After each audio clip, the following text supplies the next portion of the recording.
Chapter 1051, A Horrifying Sight 1. Chapter 1051, A Horrifying Sight 1. Quan Xingnan had long planned to use donations for road construction and school building as a pretext to enter Ginkgo village. Xue Xiaojun and some foundation staff would go, and she would go as well, while Father Mao and Mother Mao would pretend to be staff members accompanying them. They felt that if they rashly used searching for someone as an excuse, they might not even be able to enter the village. The more remote a mountain village, the more exclusive and vigilant it tends to be, especially when it comes to criminal activities. Ginkgo village had been buying women from outside as wives for years, so it certainly wouldn't want outsiders to discover this.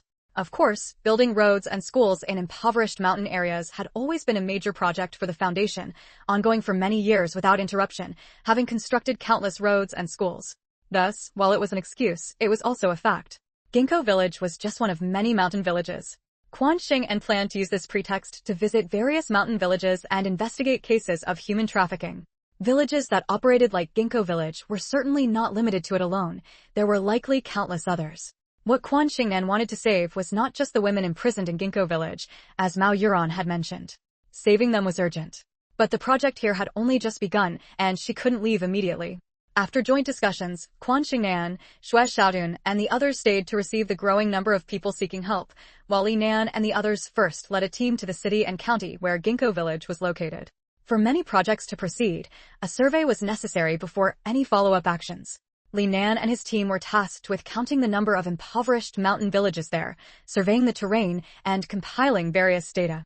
This would not only facilitate the arrival of Quan Xingnan, Xue Xiaojun, and the others, making it clear they weren't coming without reason, but also give them a general impression of the situation there, so they wouldn't arrive completely in the dark. After Li Nan and the others left, the number of people coming to seek help after hearing the news grew larger and larger. It was truly overwhelming, far beyond imagination. Quan Xingnan had actually prepared herself somewhat. Later statistics showed that the 1980s and 1990s were the most rampant period for human traffickers, with an incalculable number of people bought and sold. Moreover, transportation was underdeveloped and information didn't flow freely back then. So many abducted children and women had no chance of returning home. Others were completely shocked by this situation, some even numb. There were too many. Without experiencing it, one would never know how many women and children had suffered such a fate. Father Mao and Mother Mao were arranged to stay by the staff, but they didn't remain idle.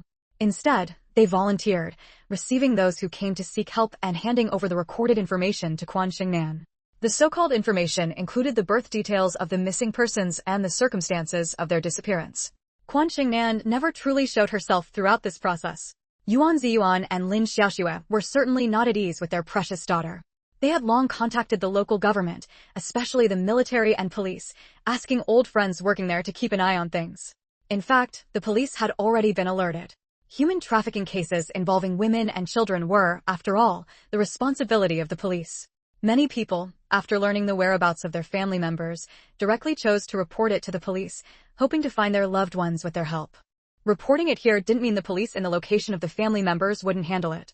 In most cases, after reporting here, the local police would contact the police in the family member's location. The two sides would work together to cut off any escape routes for both buyers and sellers and, more importantly, prevent the buyers from killing to cover up the crime after hearing the news, greatly protecting the safety of those involved. End of chapter. Chapter 1052, A Ghastly Sight 2. Things moved quickly. A few days later, Quan Xingnan disguised herself and appeared among the survey team for Ginkgo village alongside Father Mao and Mother Mao. Remote location, rugged mountain paths. That was Quan Xingnan's first impression of Ginkgo village. It wasn't just her. Father Mao, Mother Mao, and the others shared the same thought, while also feeling grief for their daughter. Being trafficked into such a mountain village, what kind of life could she have had? And how desperate must she have been at the time of her death? All human traffickers in this world deserve to be killed. Mother Mao gritted her teeth and muttered this under her breath, heard only by Quan Xingnan and Father Mao, who were closest to her. Father Mao held her hand. Already aged and haggard, he now looked 10 years older than before. When they hadn't found their daughter, they could cling to a faint glimmer of hope that she was still alive. Now that they knew her fate, the sorrow of the gray-haired sending the black-haired away was something outsiders could never understand. Not every remote, impoverished village welcomed outside help or opportunities for development. Take Ginkgo village, for example.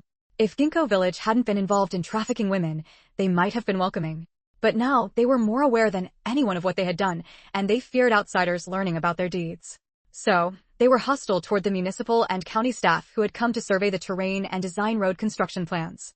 No matter how hostile they felt, they couldn't show it. Showing it would only reveal that something was wrong with their village.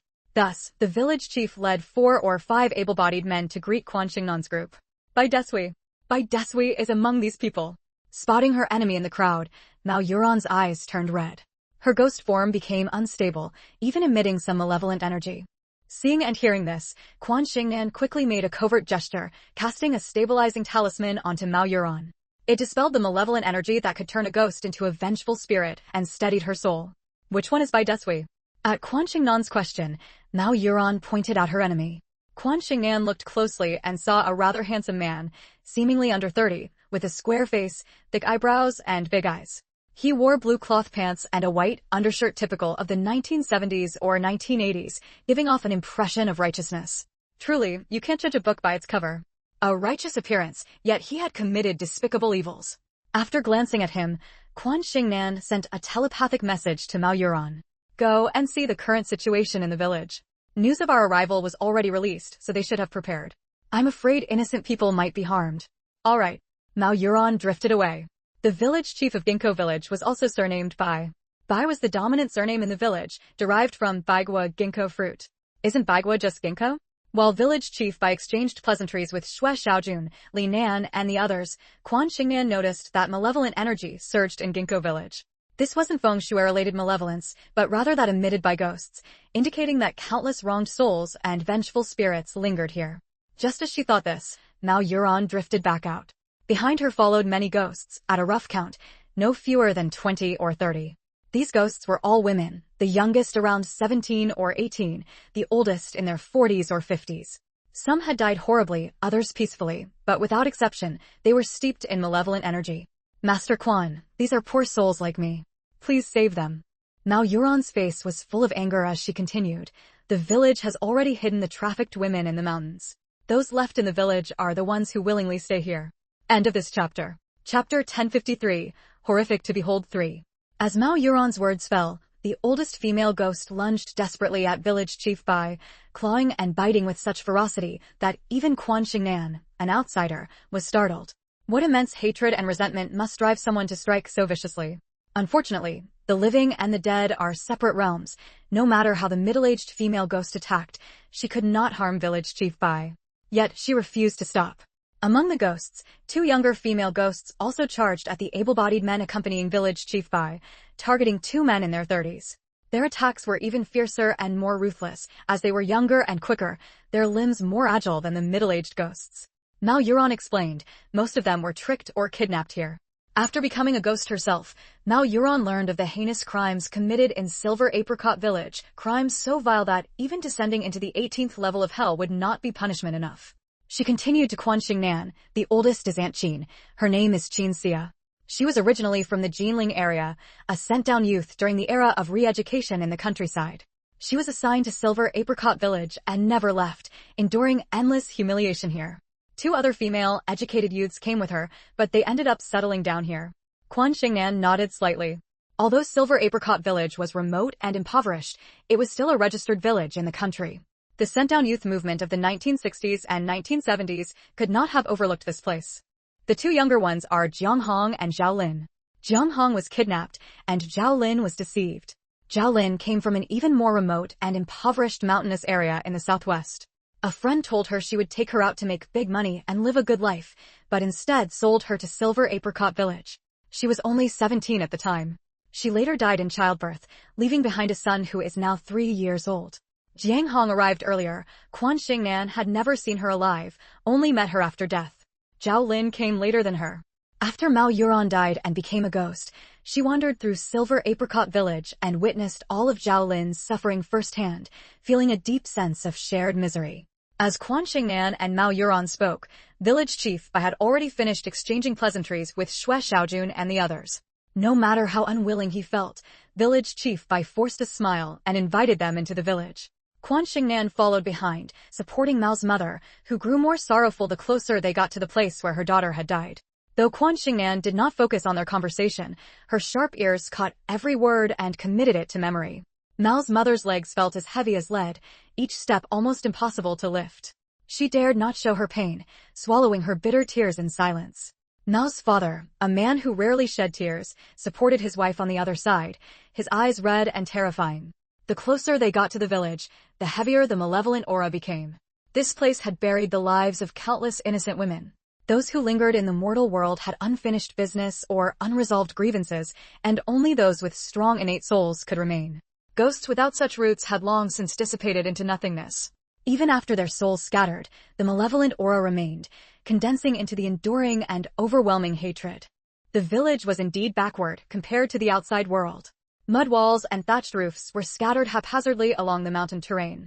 The best structure was probably the village chief's house, a 3-room brick and tile building, but even that was quite crude by outside standards.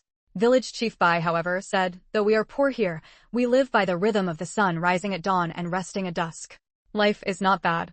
His implication was clear to the foundation staff present. But the local officials did not understand. They laughed and said, "The outside world is developing rapidly now, with advanced technology and knowledge. Only by leaving these mountains can we lead the village to prosperity." Chapter 1054. A Dreadful Sight 4. How much time and effort had they spent entering this mountain?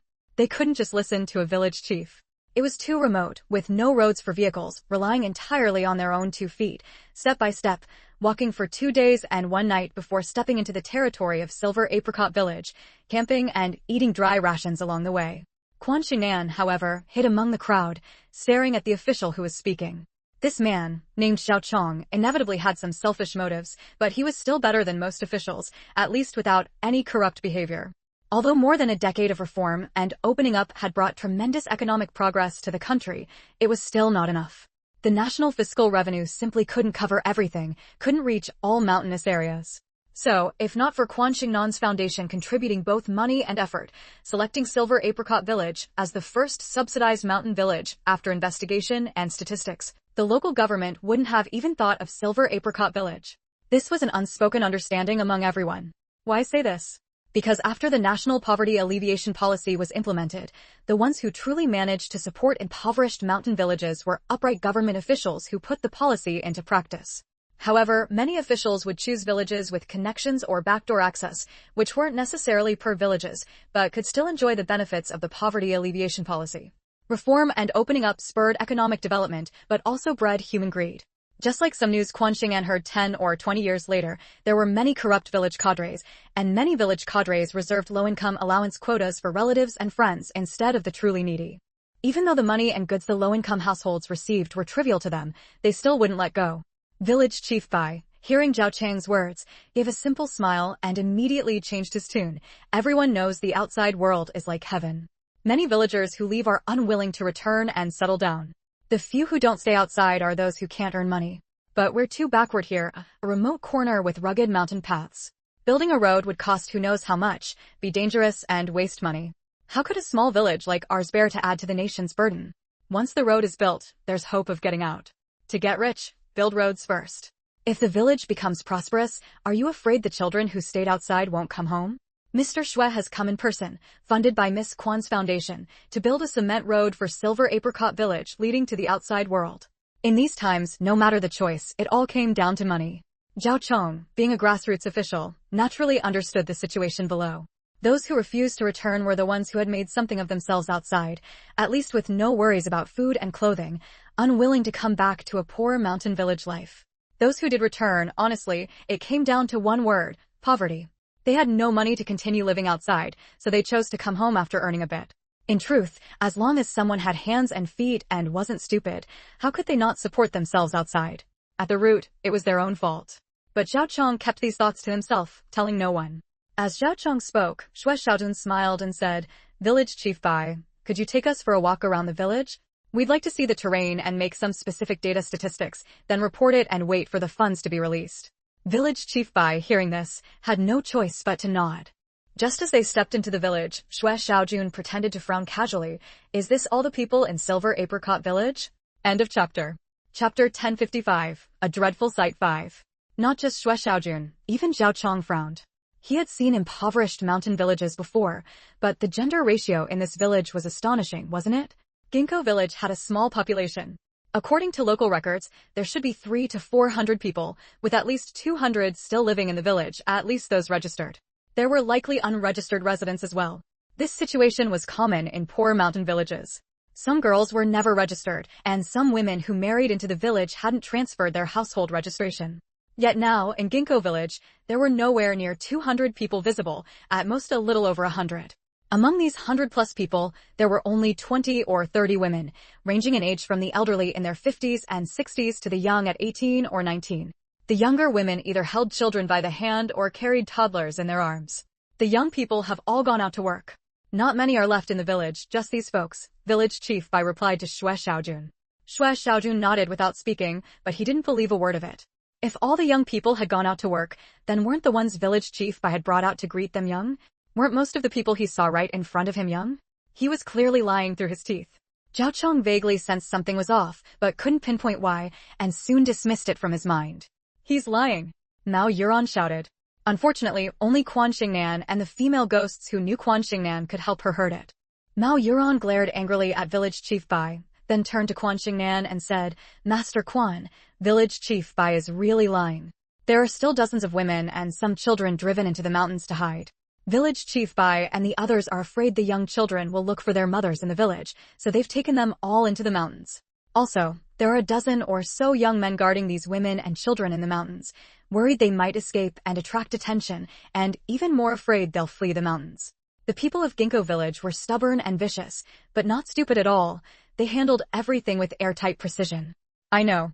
Don't worry, Quan Xing'an said, soothing Mao Yuran while also addressing the female ghosts who had temporarily held back. None of you need to worry. I will seek justice for you. We've just arrived today, so it's not convenient to act directly. Just wait, and I'll make sure you see both the buyers and sellers who committed those evils punished. After venting her anger, Qin Xia regained her composure and asked, Master, what do you plan to do? Quan Xing'an said softly, we'll stay here for a short while.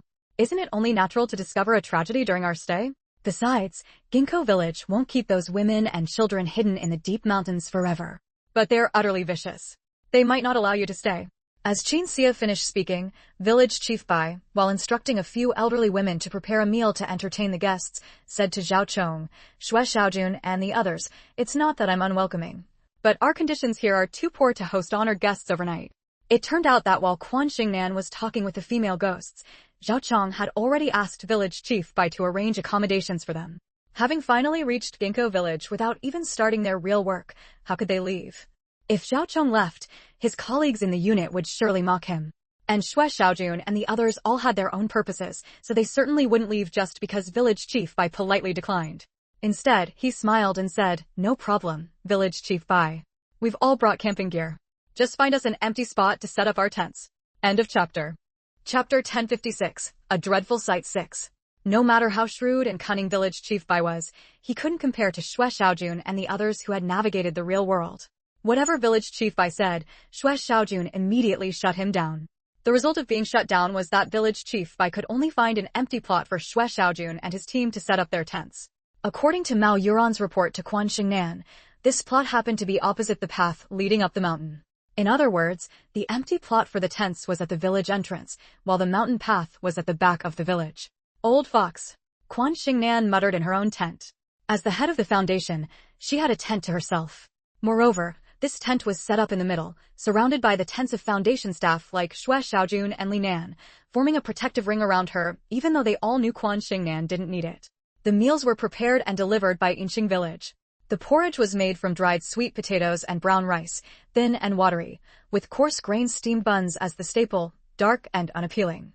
The dishes were simple too. A large bowl of stir-fried loofah, a large bowl of smashed cucumbers, a large bowl of stir-fried greens, and the best dish was stir-fried cured meat with green peppers.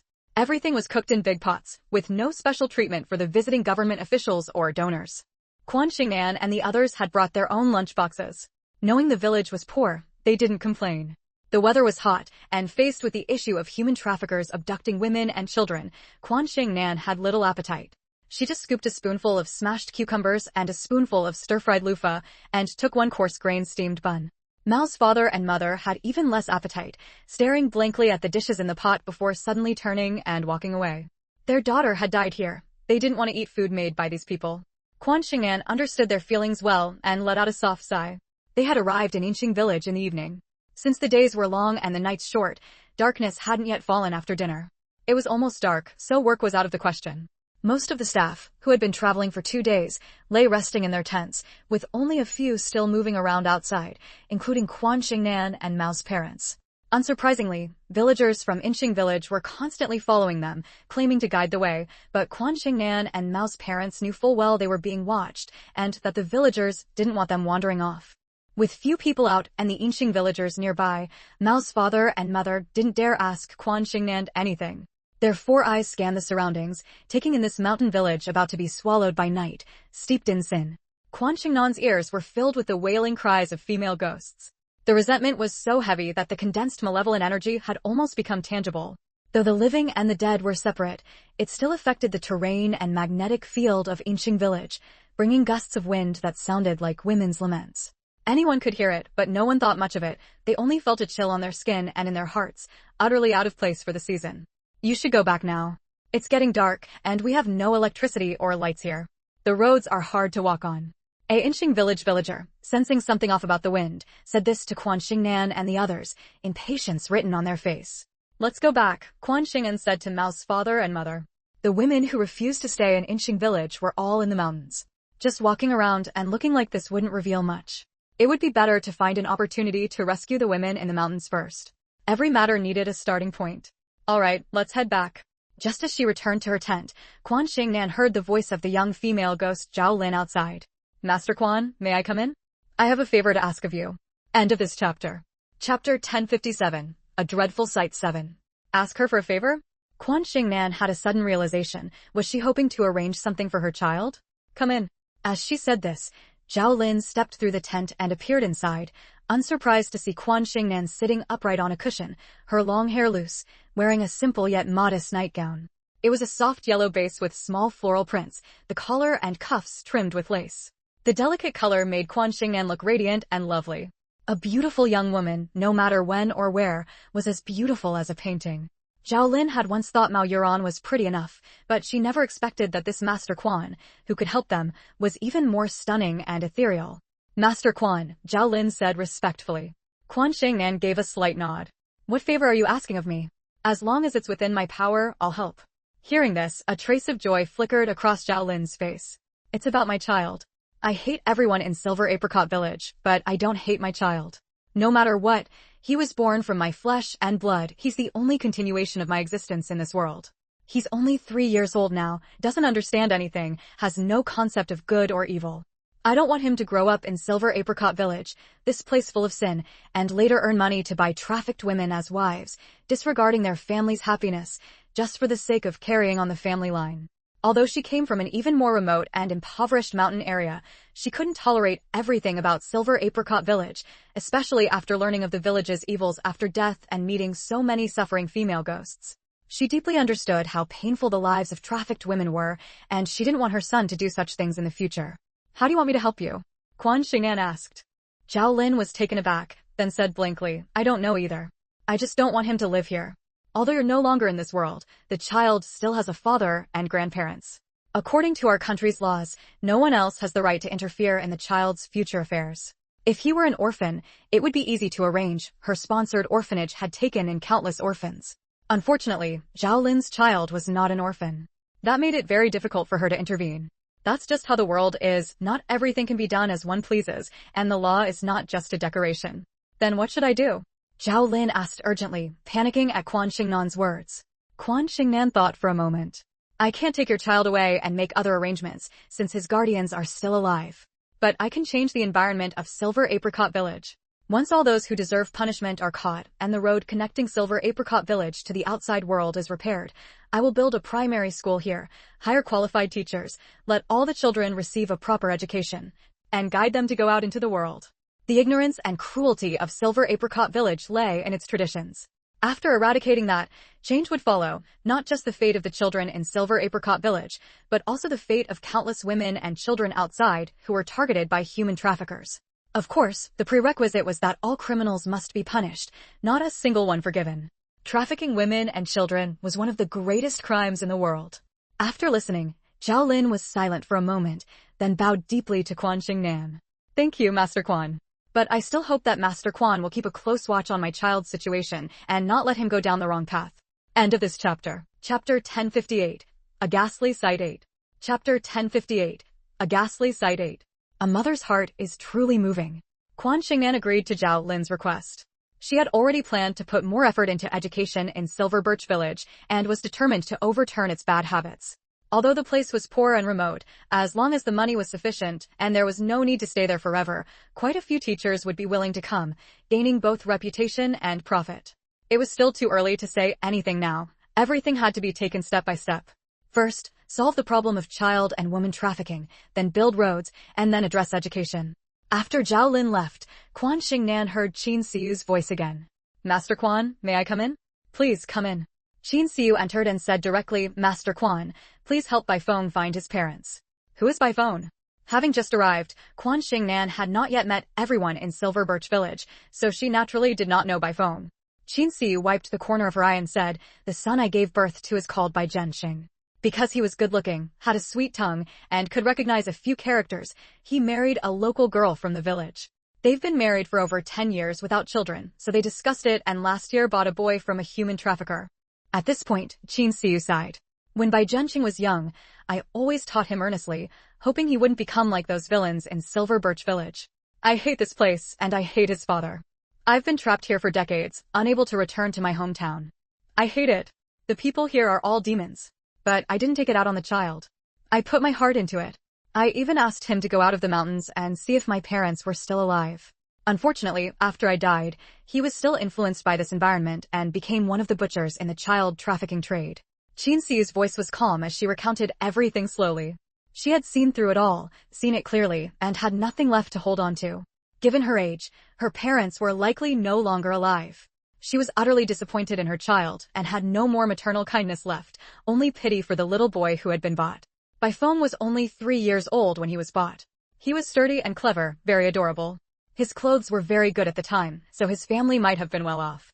But regardless of whether his family was rich or poor, he should return to his parents, not live in this place full of demons. As Qin Siyu spoke, she recalled the private conversation between the traffickers at the time.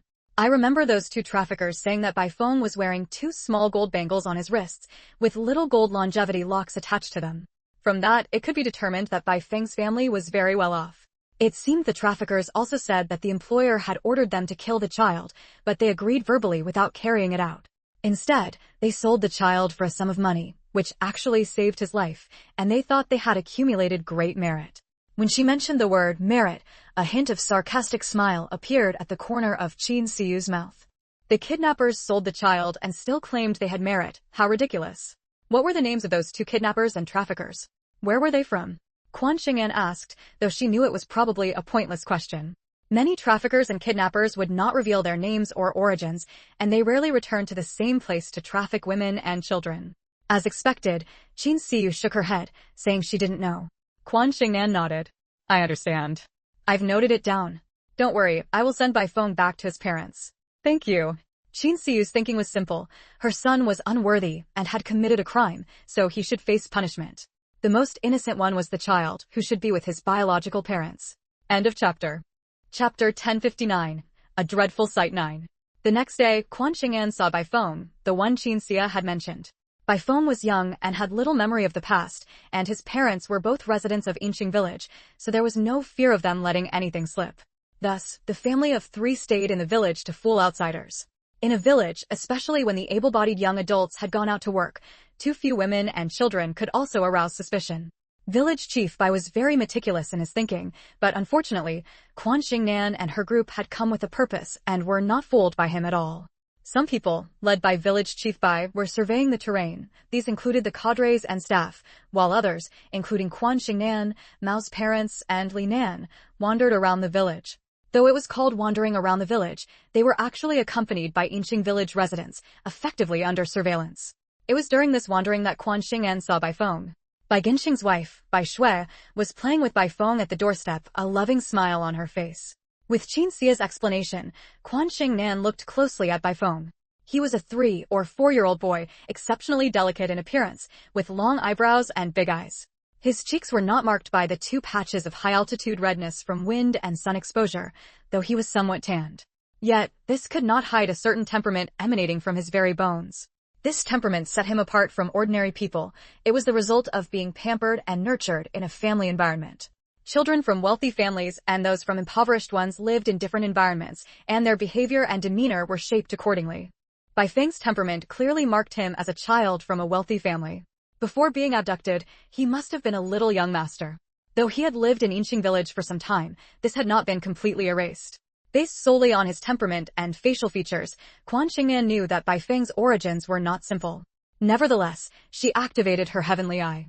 Under the heavenly eye, nothing in heaven and earth could hide, and Bai Feng's past and future were fully revealed to Quan Xingnan. After seeing this, Quan Xingnan sighed. He was a child from a wealthy family, but also one with a very bitter fate. As it turned out, Bai Feng's maternal grandfather was an acquaintance of Quan Xingnan's, a very familiar one. The chairman of Jinlong Jewelry, Chu Tianxiong. Although Chu Tianxiong's wife had run off with the money when his business failed, his 2 children were already adults. His ex-wife had not taken any of them, and they had since started their own families. Chu Tianxiong's daughter was Chu Rongrong. Unlike her mother, she was a very gentle and kind girl. By the time Chu Rongrong reached marriageable age, Chu Tianxiong, with Hu Xuedong's help, had already revived his business, and she was still a wealthy heiress. However, Chu Tianxiong never intended to have his children marry for alliances. Thus, his son Chu Zhe married for love, and Chu Rongrong also married for love, her college classmate Chao Lei. Chao Lei was handsome and very talented, considered a prominent figure on campus.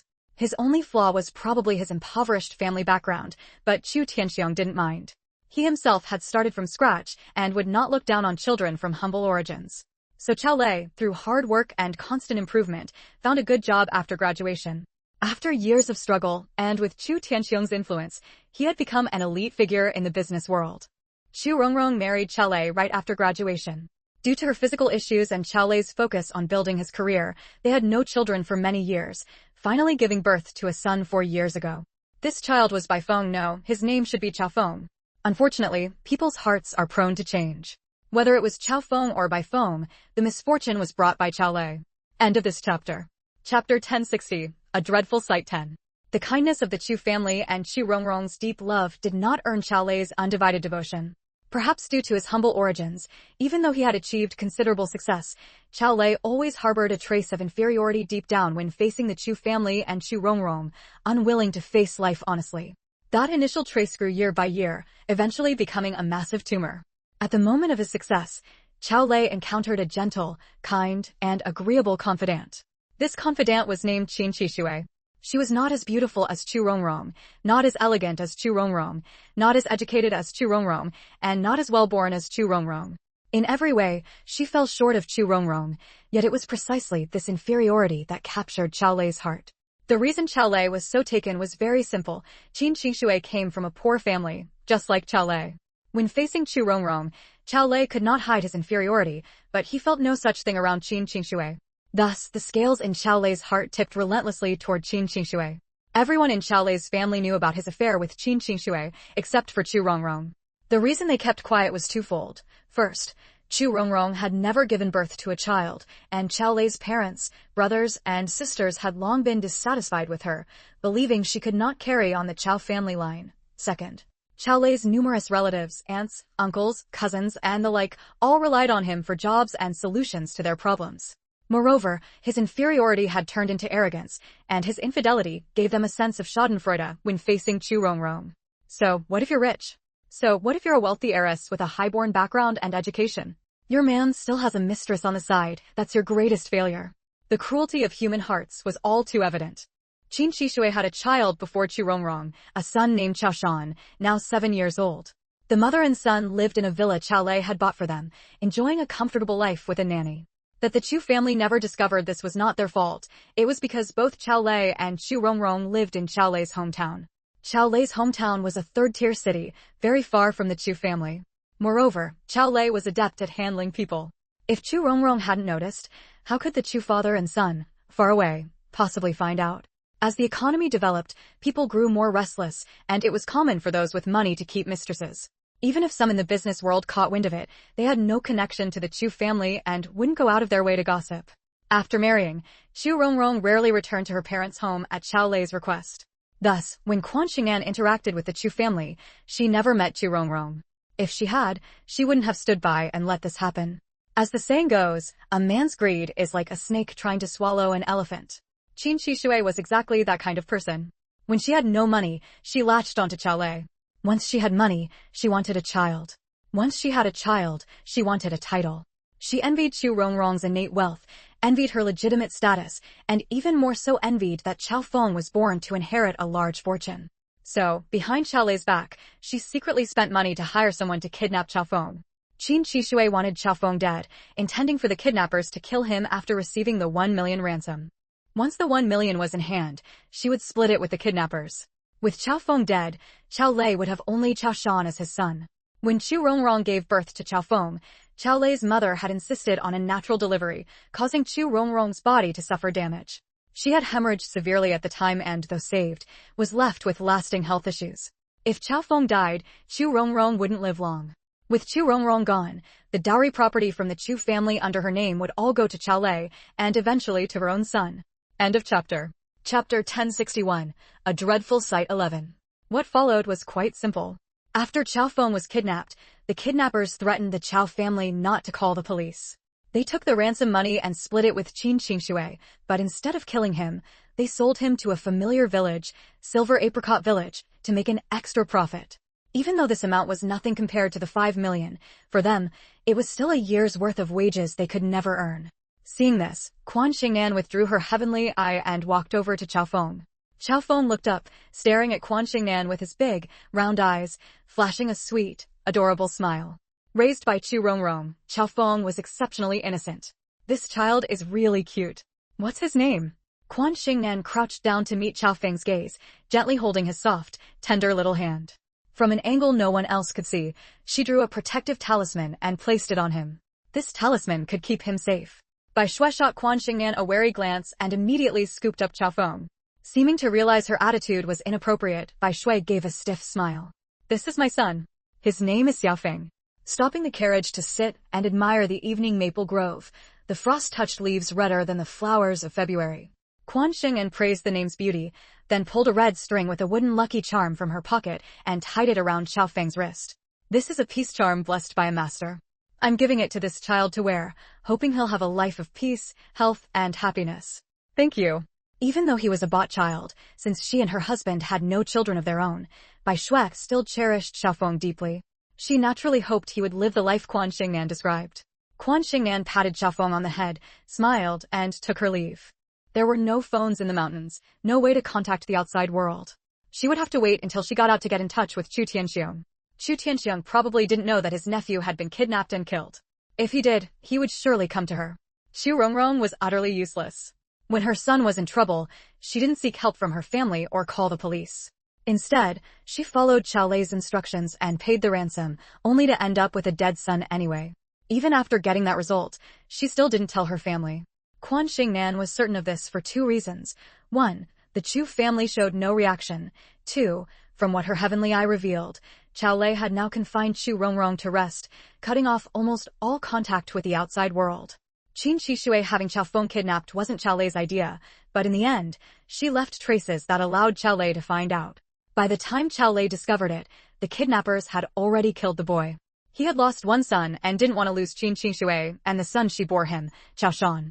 So he played deaf and dumb, covering up for her. The 5 million became living expenses for their little family of 3. Though Chao Lei was a successful man, his annual salary was only a few $100,000. 5 million was enough to cover 10 years of his hard work. The villa he bought for Qin Shishui was paid for in no small part with Chu Rongrong's money. Jinong Jewelry had shares belonging to Chu Rongrong, and she received a substantial dividend every year, all deposited into the household account. Chu Rongrong never checked the accounts, letting Chao Lei take whatever he wanted. Chao Lei always had an excuse about helping family members in need. Quan Xingnan sighed. She would deal with this matter after leaving. For now, she had to focus on the trafficked women and children. After making a round through Silver Apricot Village, she had a clear picture of everything. That night, she discussed it with Xue Xiaojun, Li Nan, and the others, and also called in Mao's father and mother.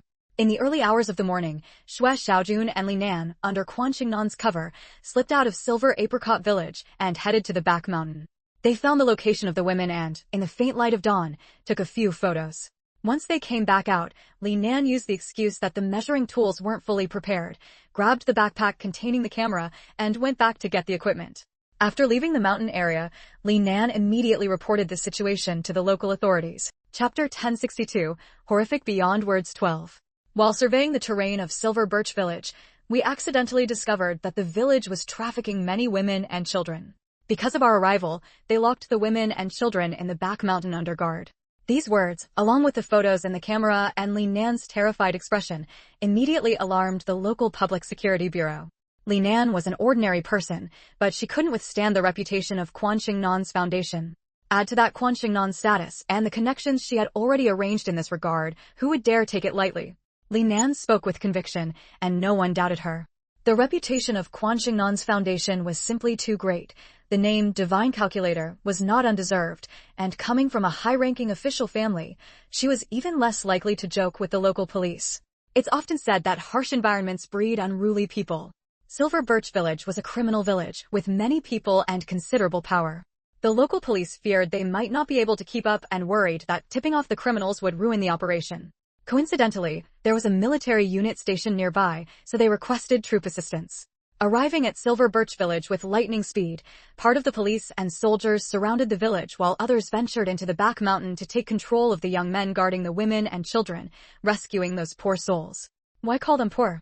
Because when they reached the back mountain, they found most of the women disheveled, barely clothed, chained like dogs, emaciated, with vacant expressions, utterly devoid of any vitality.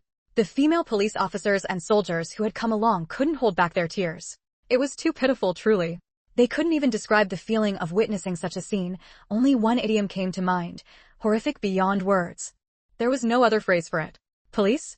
Officer, please save me, save me. A girl of about 18 or 19 shouted at them, her fair face covered in bruises, her eyes swollen into slits with dark purple circles.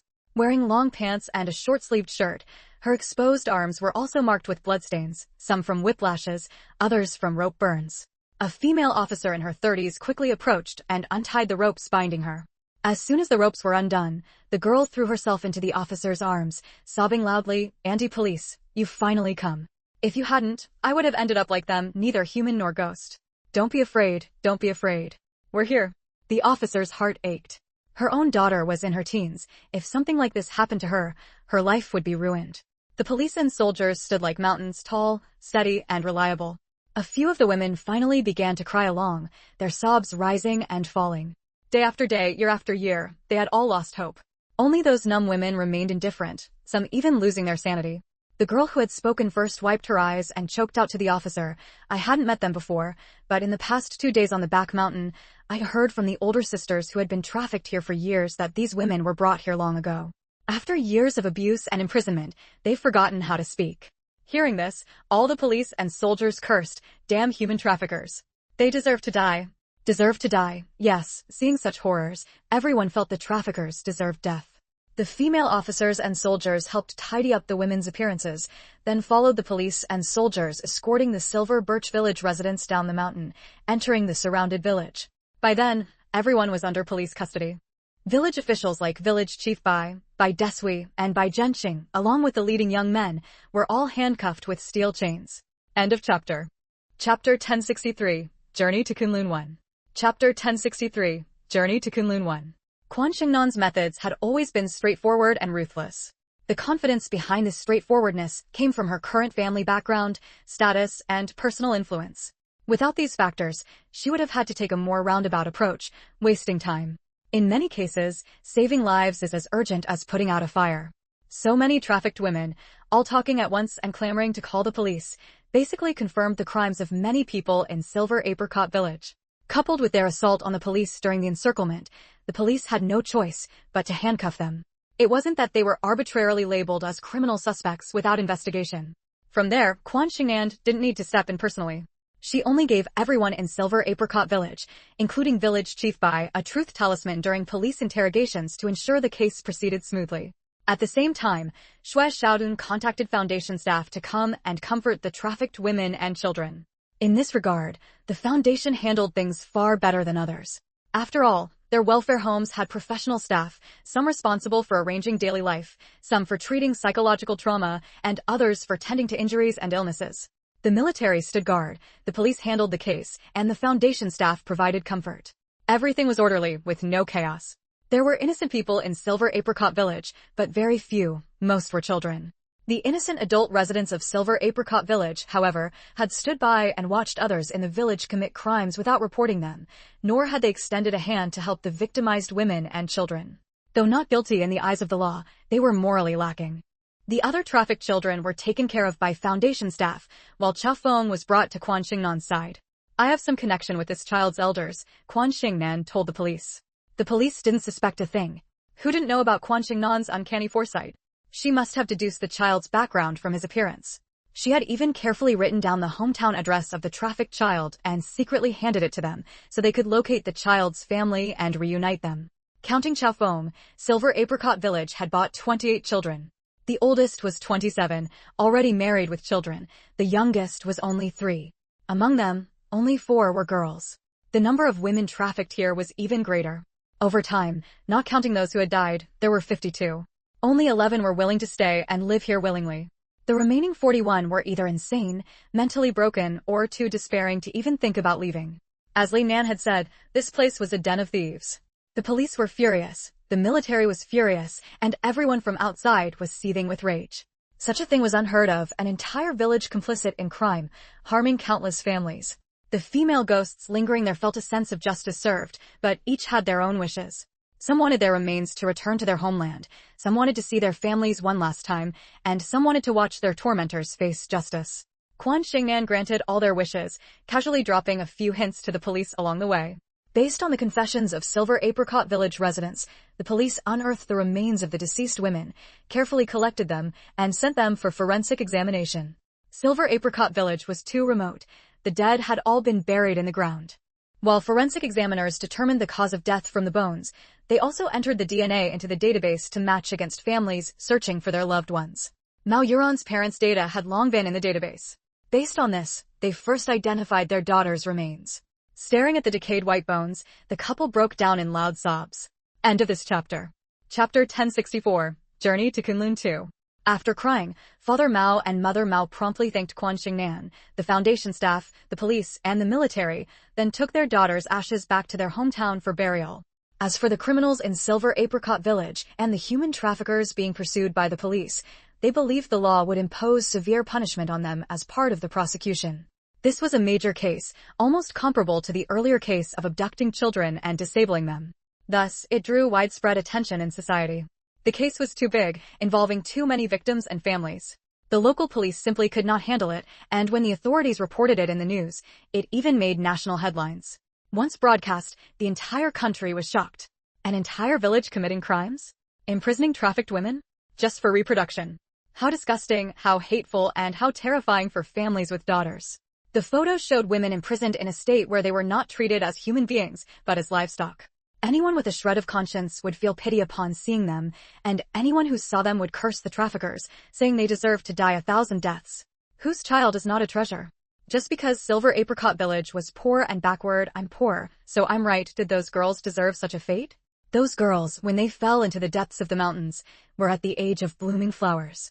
Regardless of whether their families were wealthy or poor, or whether they favored sons over daughters, they should have had a bright future.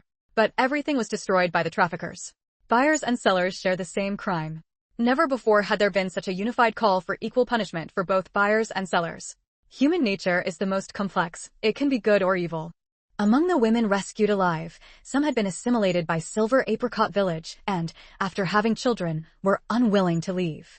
Others fought desperately to escape and were finally rescued, but not everyone had a home to return to. Those who were clear-minded and accepted by their families were reunited with them with the help of official workers. Those without homes were taken in by the Foundation.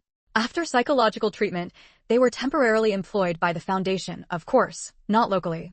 Once they developed well in the future, the Foundation would let them go. Those who were confused were handled similarly. Some were taken back by their families, while others were unwelcome at home and were arranged by the Foundation to receive proper treatment. If they could be cured, that was best. If not, they would be taken in by welfare homes to care for the rest of their lives. As for the children, the authorities and the foundation worked together to make proper arrangements for all of them. Quan Xingnan considered her mission accomplished. After making a phone call to Chu Tianxiong, she focused on fulfilling the ghost's wishes. Her parents were safe, and her remains had returned to their roots. The trafficked and imprisoned women were freed from their suffering, and Silver Apricot Village finally faced the law. Quan Xingnan also promised Mao Yuran that she would have foundation staff keep an eye on her parents' situation, ensuring they enjoyed their old age. Mao Yuran's wish was fulfilled, and under Quan Xingnan's guidance, she was the first to step onto the path to the afterlife. For older female ghosts like Qinxia, their wish was to return to their hometown to see their families and finally have their remains laid to rest. For younger ghosts or those recently trafficked to death, their wish was to let their families know of their death so they would stop searching. Thus, Quan Xingnan easily fulfilled these wishes for them. Qinxia's parents had passed away, and her siblings had started their own families. Although they occasionally mentioned Qinxia, they had no intention of searching for her. So, Qinxia was the second to be guided by Quan Xingnan. End of chapter. Chapter 1065, Journey to Kunlun 3. The last remaining spirit was a female ghost who could only rest in peace after seeing her enemy punished. This was a matter of time, but they did not have to wait long.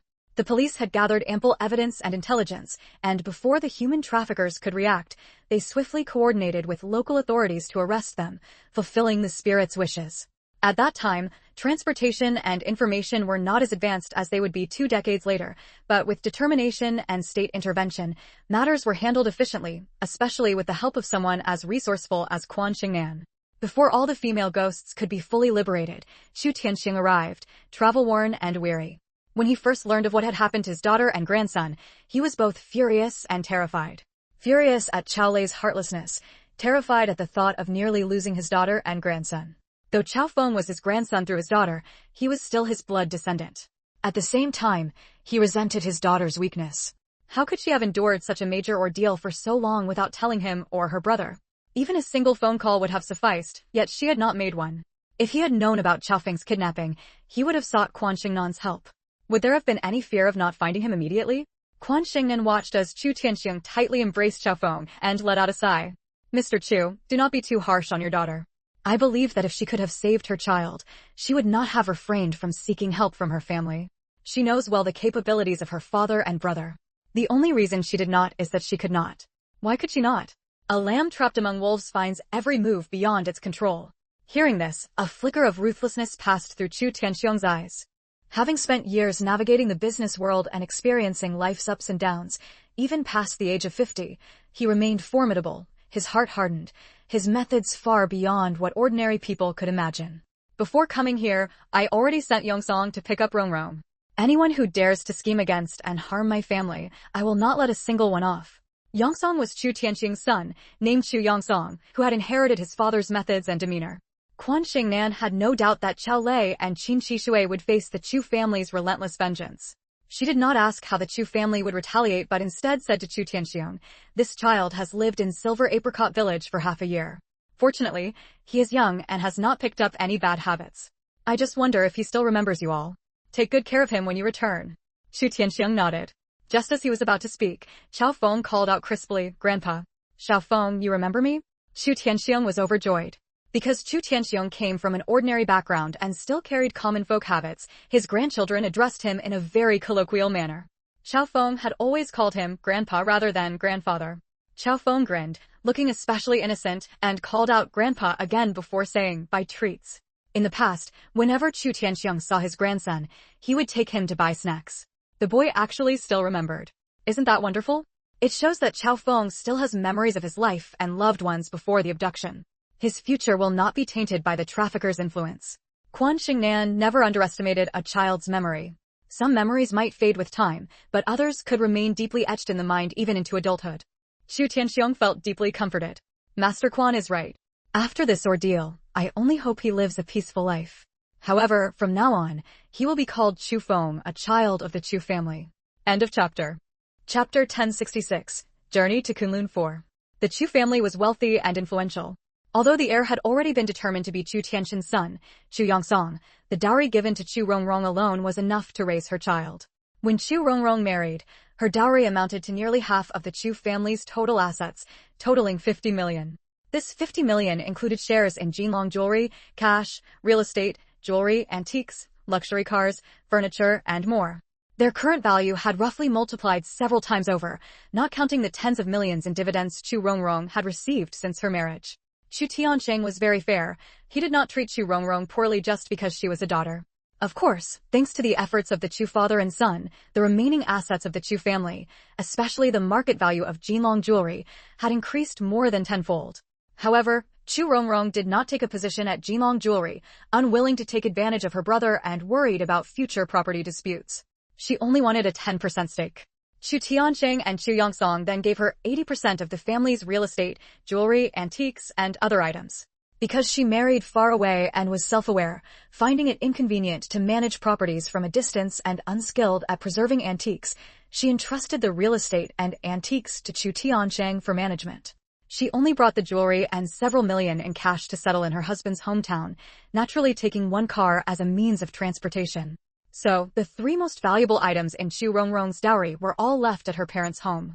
After Chao Feng was born, she entrusted Chu Tianqing to transfer the shares and real estate to Chao Feng's name and also asked him to use the dividends to set up an education fund for Chao Feng.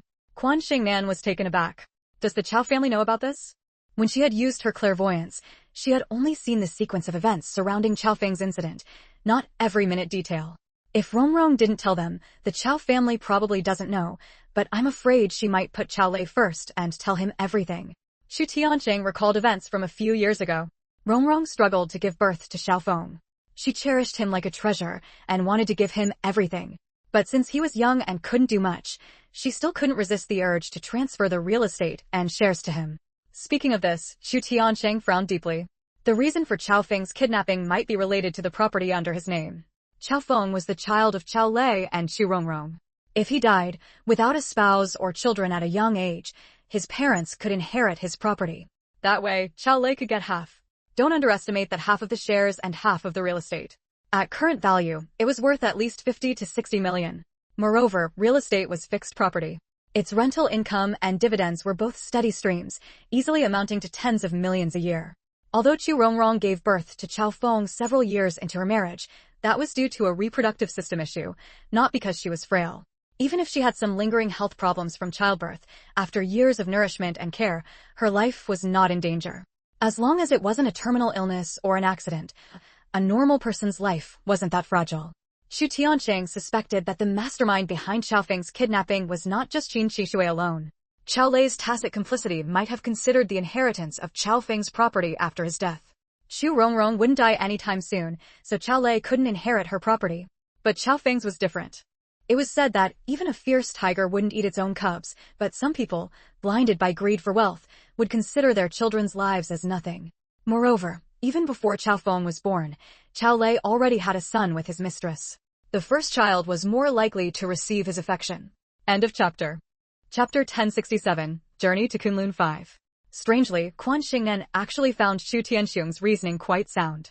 After his son was kidnapped, Chao Lei might indeed have set his sights on Chao Feng's assets.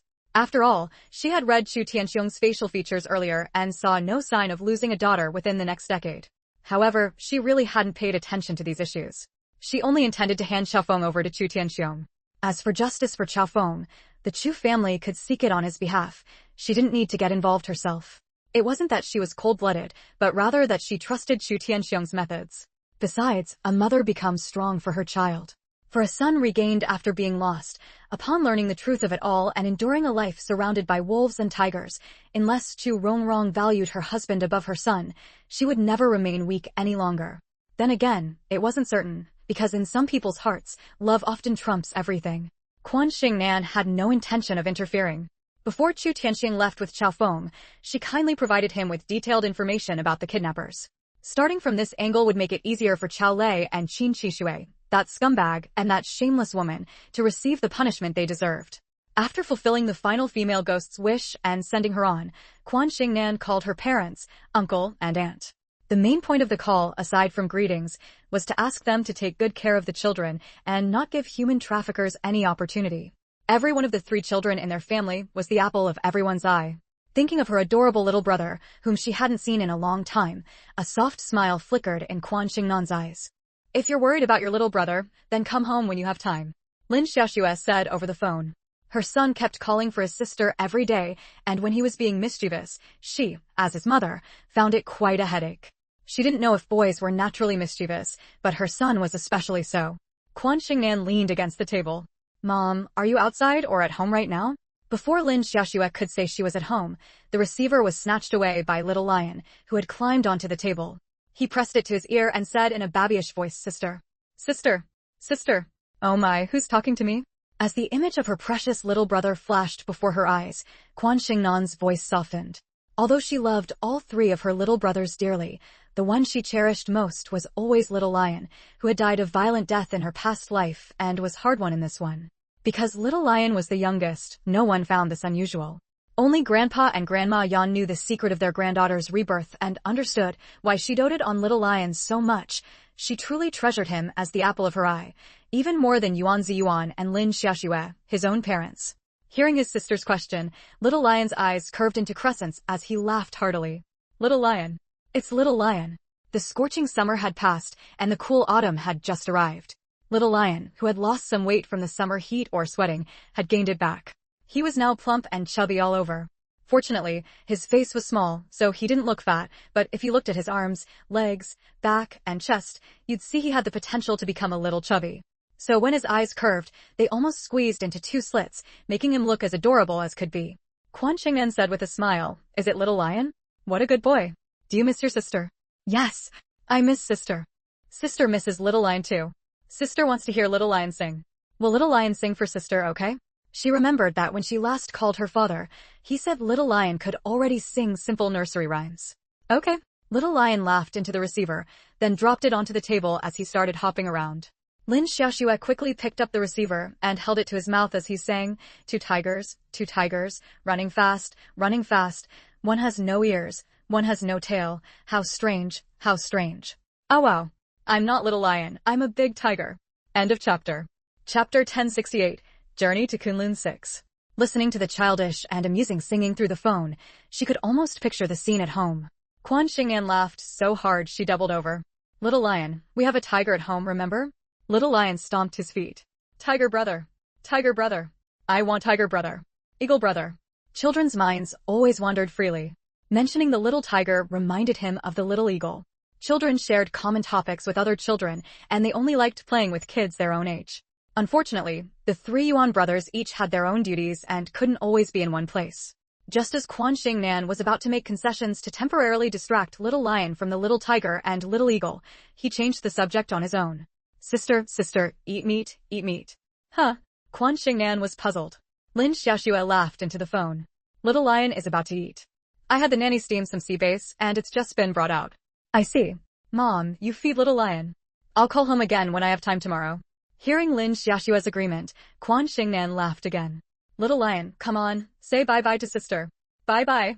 Little Lion stretched out his chubby little hand, dimpled on the back, and waved it at the phone. "Give sister a flying kiss, okay?" Hearing this, Little Lion pursed his lips, made a smacking sound on his right palm, and then waved it toward the phone. "All right, the kiss is done. Hang up now. I'll feed Little Lion." "Got it, Mom." After hanging up, Quan Xingnan suddenly remembered that she had been so busy with the Ginkgo village case that she seemed to have neglected her boyfriend. She quickly dialed a number, calling Hu Xuedong's mobile phone, but was surprised to hear a prompt that it was turned off. Turned off? How could that be? Someone as busy as Hu Xuedong had people calling his phone all day, and he always kept it on. Now it was off. What was going on? Quan Xingnan didn't bother to calculate or divine. If she had to predict everything and use her third eye at every turn, what fun would life be? She called Secretary Chen. After hearing Quan Xingnan's question, Secretary Chen quickly said, "My lady, the gentleman recently got a few days off and took a plane to find you. I checked the time, he probably hasn't landed yet." When flying, Hu Xuedong never turned on his phone. "To find me? Why didn't he tell me in advance? Is he flying directly to the capital or here? Knowing you're not in the capital, how could the gentleman go there?" Secretary Chen chuckled, then added, "The gentleman wanted to surprise you, so he didn't say anything beforehand." "A surprise?" "It's a surprise, but also a bit of a shock." "What do you mean by that?" Quan Xingnan sighed. "The matter is already resolved. I originally booked a ticket back to the capital tonight. Trains were the most common mode of transportation, but flying saved more time. To resolve the Ginkgo village incident and fulfill the female ghost's wishes one by one, she had already taken a long leave. If she didn't go back soon, she believed the principal wouldn't be able to hold on any longer. Besides, she still had to deal with Yi Tianquan's matter before returning to school. So, time was tight. Still, Hua Xuedong's arrival delighted her, and a tenderness she hadn't noticed herself flickered in her eyes. Fortunately, Hua Xuedong was very considerate of her. After landing that evening and driving over, the two met. Learning that Quan Xingnan had planned to return to the capital and had already cancelled her trip that night, he immediately arranged for tickets on the morning flight the next day. This chapter ends. Chapter 1069, Journey to Kunlun 7. Actually, I was truly, genuinely happy that you came to see me. During their candlelit dinner, Quan Xingnan said this to Hua Xuedong, and the latter's joy was clearly visible on his face. A love that receives the same response is the most beautiful love. This shows that neither of them is singing a solo.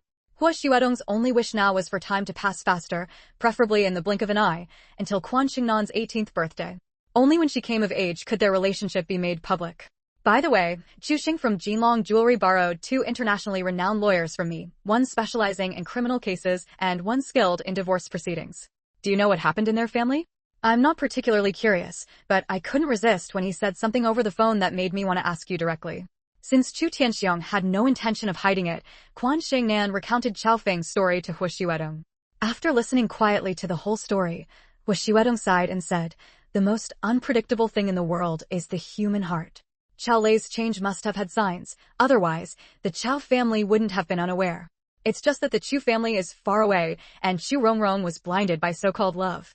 If she had paid a little more attention, she would have noticed her husband's transformation. Who knows? None of us are Chu Rongrong, so we don't know what she was thinking. When she transferred her shares and property to her son, no one can be sure if she was truly unaware." Quan Xingnan said with a faint smile. Was suddenly transferring property to her son really out of love for him? Everyone knows that before a child comes of age, their property is still managed by their guardian. She couldn't be bothered to use her insight over such a trivial doubt. Anyway, once Chu Tianxiong dealt with Chao Lei, the truth would come to light. Since Chao Lei had done such a thing, Chu Tianxiong would never let his daughter stay with him.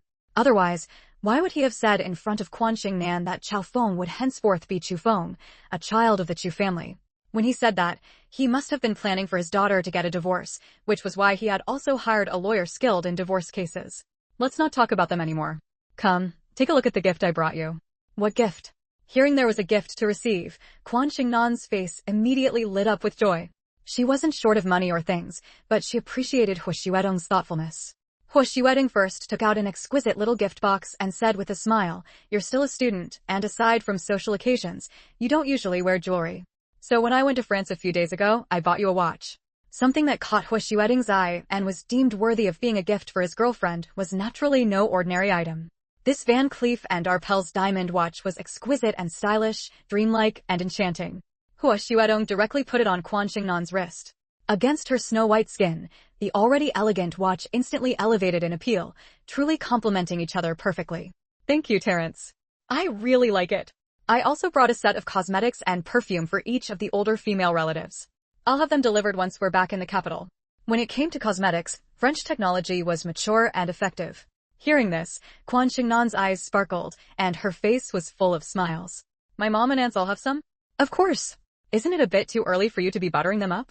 At Quan Xingnan's teasing, Hua Xuedong said with righteous seriousness, how could it be?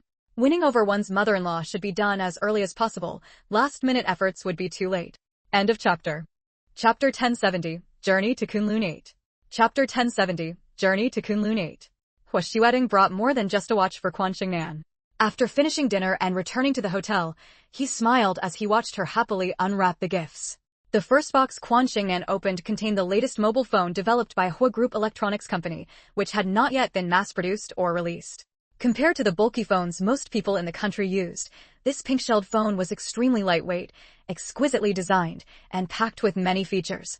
While it couldn't compare to phones 20 years later, it was currently at an internationally top-tier level. Hua Xuedong took out his own phone to show Quan Xingnan. It was the same model as the one he had given her, just with a different shell color. The silver-gray tone matched his personality perfectly. I took one for myself too. Try it out first. If you find it works well, I'll prepare one for each family member once it's in production. It's convenient to carry. Of course, his own people deserve the best. Hua Xuedong had always been generous with his family, and now Quan Xingnan's family was included in that circle. Wow, it's so pretty. Let me try it. Quan Xingnan couldn't wait to turn it on. The color screen lit up, and the music was very pleasant. After playing with it for a while, she looked up at Hua Xuedong, her eyes full of admiration. How clever and capable was this man? No matter what he did, he always pursued the highest quality. The future belonged to the internet, and aside from telling him the location of the diamond mine, she had never hinted at which industry was the most profitable. Yet his investments proved he truly deserved the title of business tycoon. The Hua Group's jewelry and real estate ventures went without saying, and now their electronic technology sector was also far ahead in the industry. Do you think there's anything that needs improvement? Hearing Hua Xuedong's question, Quan Xingnan shook her head. I don't know much about this area. As an outsider, I wouldn't dare to offer any opinions. After a light laugh, she turned serious. Given the current level of technology, this phone is already among the best. As for the future, you know better than I do that researchers will keep improving it and adding more functions. That's true. Research doesn't stop just because a result has been achieved. After saying this, Hua Xuedong took out the backpack he had prepared for Quan Xingnan. It was a very cute backpack shaped like a maple leaf, colored in maple leaf red, with exquisite accessories, perfect for a young girl. As for the quality, there was no need to worry. Quan Xingnan could tell at a glance that it was hand-stitched, with craftsmanship on par with international luxury brands. Where did you buy this bag? I don't think I've seen any store selling something like this. Hua Xuedong had often given Quan Xingnan various bags, wallets, shoulder bags, evening bags, handbags, backpacks, everything imaginable. Many were limited editions, some he had specially purchased, and others were gifts from heads of major luxury brands. So Quan Xingnan was quite familiar with many international luxury brands. Hua Xuedong said with a smile, I designed it myself and had someone make it. The person who made this backpack was no ordinary craftsman, but an internationally renowned master of fine luxury bags. That was why it had the quality Quan Xingnan recognized as being on par with any world-famous brand. It's the only one in the world? Quan Xingnan beamed with joy and immediately put it on her back. When Quan Xingnan dressed simply and elegantly, she had the aura of a fairy or an ancient beauty, as if she had stepped out of a painting. Now, wearing simple sportswear and carrying this backpack, she radiated vitality and looked every bit the student. Clearly, the bag Hua Xuedong had given her was meant for everyday use. End of chapter. Chapter 1071, Journey to Kunlun 9. The details of life best reveal the depth of feelings. Quan Xingnan's heart felt soft, like freshly made cotton candy, dense and delicate, carrying a hint of sweetness. To her, money was just a number. The value of a gift didn't matter. What mattered was thoughtfulness and care that hit just the right note. So, upon receiving the gifts, Quan Xingnan couldn't put them down. The next day, as she boarded the plane back to the capital, she carried the maple leaf backpack the entire time, storing her phone, wallet, and other small valuables inside. The case of Inxing village was essentially concluded. What remained would be handled by the local government and foundation staff. None of this required Quan Xingnan's involvement. She had arrived heavy-hearted and left light. Hua Xuedong, having learned the full story, tilted her head in thought for a moment. In today's society, something like this isn't something you can solve alone. All we can do is place hope in the future. The evil in people's hearts could be unimaginably dark. Quan Xingnan's abilities could only help her rescue some of the trafficked women and children. She couldn't prevent such incidents from continuing. Yeah, my strength alone is negligible. I can't fight against so many heartless evildoers. Quan Xingnan shrugged, a trace of helpless regret coloring her expression. A soft sigh escaped her pink lips, but she quickly pulled herself together and smiled. Regardless, I did my best. I helped those I could, and I'll keep doing so in the future. I have no regrets. As for the rest, it's not something I can achieve alone, so I won't blame myself too much. The fault lay with the perpetrators, not with her. Hua Xuedong held her hand, soft as cotton, and said gently, the Hua family has always been involved in charity. We regularly donate to projects like building roads and schools in impoverished mountain areas. I'll pass the word later to focus on this issue. What do you plan to do? At the root of it, it's poverty, combined with a lack of education. Hua Xuedong thought for a moment, and quickly formed an idea. Support education in mountain areas, adapt to local conditions, live off the mountains and rivers, and vigorously develop the economy. Start changing things with the younger generation, eradicating their ignorant traditions at the source. It'll take time, but it's the best approach. Quan Xingnan agreed. That's a good plan. Once we land, I'll call Xue Xiaojun and do the same. This might not resolve the current situation, and the past couldn't be undone, but educating this generation, helping more people leave the mountains and abide by the law, would surely change the landscape 20 years from now. After all, she knew better than Hua Xuedong that even 10 or 20 years later, the trafficking of women and children in remote mountain areas would still be all too common. Gripping Hua Xuedong's hand in return, Quan Sheng and felt a swell of pride. This was the person she would spend her life with, truly unmatched in wisdom. Setting aside what had happened in Inqing village, they turned to their upcoming plans. Quan Shengnan brought up the trip to Kunlun. When mentioning Yi Tianquan's matter, which couldn't be known to outsiders, she quietly shielded their conversation from the others. Their companions could see them whispering but heard nothing. Hua Xuedong mentally calculated her recent work schedule and asked, "When are you going?" "I'll go with you." "No need. You have work to do. You can't leave such a big operation. Kunlun Mountains are so far away, out in the northwest, and the people there are tough. I'm not comfortable with you going alone." End of chapter. Chapter 1072, Journey to Kunlun 10. A subsidiary under the Hua Group owns several large-scale fruit plantations in the northwestern region, growing melons, peaches, pears, and dates. With long daylight hours there, the fruits produced are rich in sugar, specifically to supply the company's needs. Purchasing these fruits would be costly, but growing them in-house saves a great deal.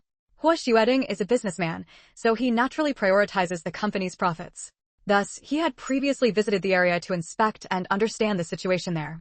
Under these circumstances, how could Hua Xuedong feel at ease letting Quan Shengnan go alone? Although she was highly capable and only going to help Yi Tianquan, she was still a girl, and a young one at that. "I'm just going into the mountains. I won't interact with the locals," Quan Shengnan quickly said. "Hearing you say that makes me even more worried. Where will you stay? How will you eat? How will you go up and down the mountain? The Kunlun mountain range is so vast, no matter which peak you head to, you can't make it up and down in a single day. Without a guide, what if you get lost?" The more Hua Xuedong spoke, the more uneasy he became, and he finally made a firm decision. "No need to argue. I'm coming with you. But what about your work?" The massive Hua Group had countless subsidiaries, and with so many matters to handle, it surely couldn't do without Hua Xuedong's leadership. Hua Xuedong smiled faintly. "The Hua Group won't collapse just because I'm away for a little while. Every company and every link had its own responsible personnel.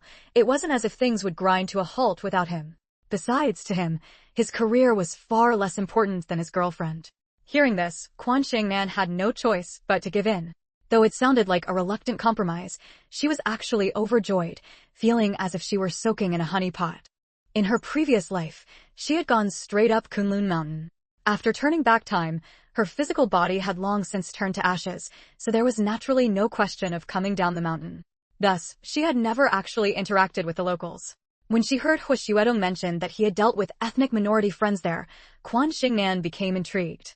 "The ethnic minority friends have completely different religions, diets, and customs from us, but many of them are warm and hospitable. Once we're done with Yi Tianquan's matter, I'll take you to taste the local cuisine. I know, their lamb skewers are famous.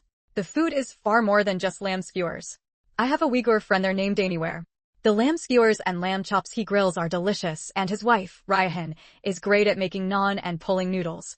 Quan Shengnan's mouth was practically watering. Though she wasn't exactly a foodie, she loved authentic local dishes from every region.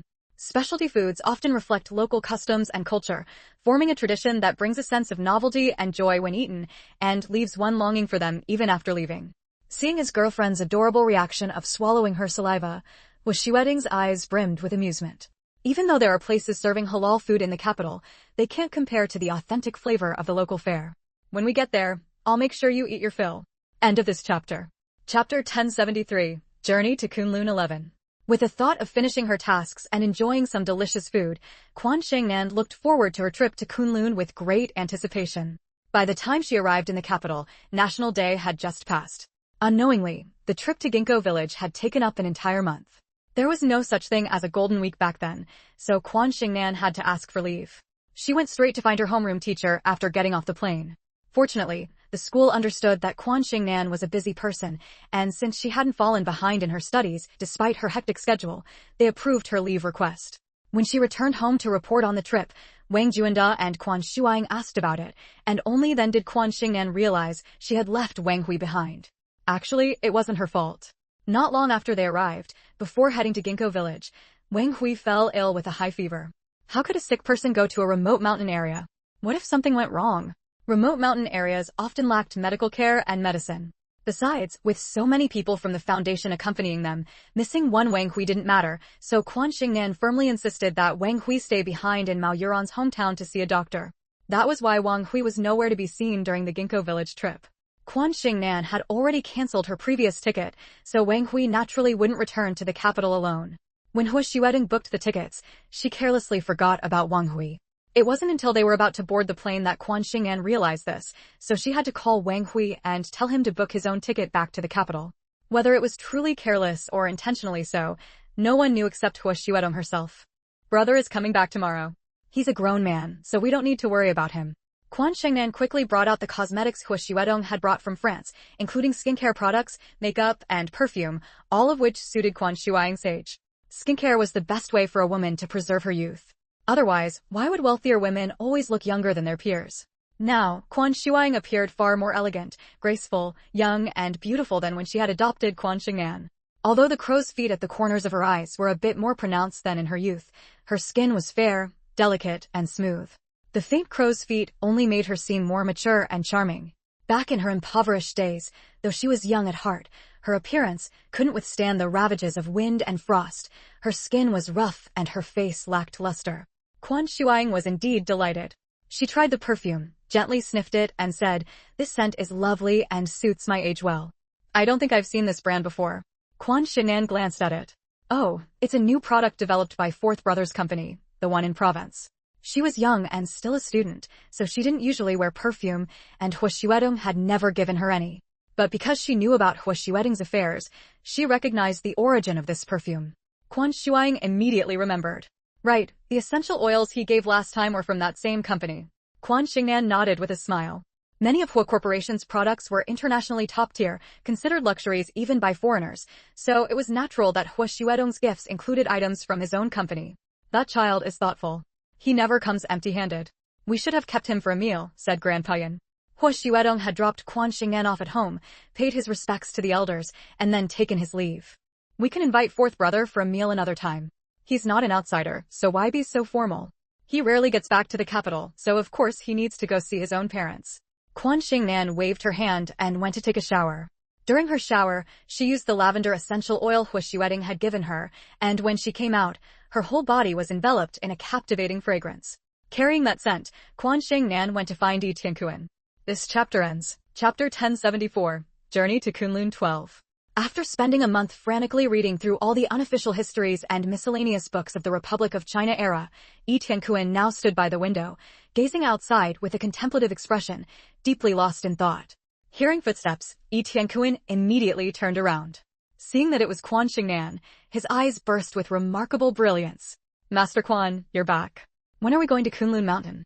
He eagerly wished for time to reverse as soon as possible, so he could return to the past and undo all the tragedies that had once occurred. Quan Xingnan asked, before we set off, don't you want to see your children? The siblings Yi Zhiheng and Yi Minglan, having lost both their mother and father, had relied entirely on He Biao to grow up healthy and achieve their current careers. Although she had lifted the seal to awaken Yi Tiankuan back then, and he had scolded her for it, she still couldn't help asking at this point. Mentioning his children, Yi Tiankuan was momentarily stunned. Did he want to see his children? Yes, he did. But reflecting on his own resolute decision back then, he hesitated greatly. The mistake had already been made, with no room for redemption. After a moment, he let out a bitter laugh. As Master said back then, since I abandoned them, what face do I have to see them again? Besides, we are separated by the realms of the living and the dead. What good would meeting do? It would only add to their troubles. Knowing that the two siblings are doing well is enough for me. Once I return to my youth, I will surely give them a true father's love and mother's care. Upon hearing this, Quan Xingnan took a rosewood box from her maple leaf backpack and opened it to show Yi Tiankuan. This was something Hua Xuedong had given her after they got off the plane. The first time she had mentioned Yi Tiankuan's children to Hua Xuedong had kept it in mind and later found some photos of him with Yi Zhiheng and Yi Minglan. Hua Xuedong and Yi Zhiheng were friends across generations, and over time, they naturally had many photos together. Yi Tiankuan examined them carefully, as if trying to etch them into his memory. Thank you, Master Quan. On this journey, he truly had no regrets left. Quan Xingnan put the box away and asked, have you finished reading all those books? Yi Tiankuan nodded. The time was too short. I only skimmed through them roughly, getting a general sense of the events of that era. As for how much I'll ultimately remember, I can't be sure. Reversing time was such an unbelievable, heaven-defying method. Whether an accident might occur along the way, Yi Tiankuan had no idea, so he didn't guarantee that he had remembered everything.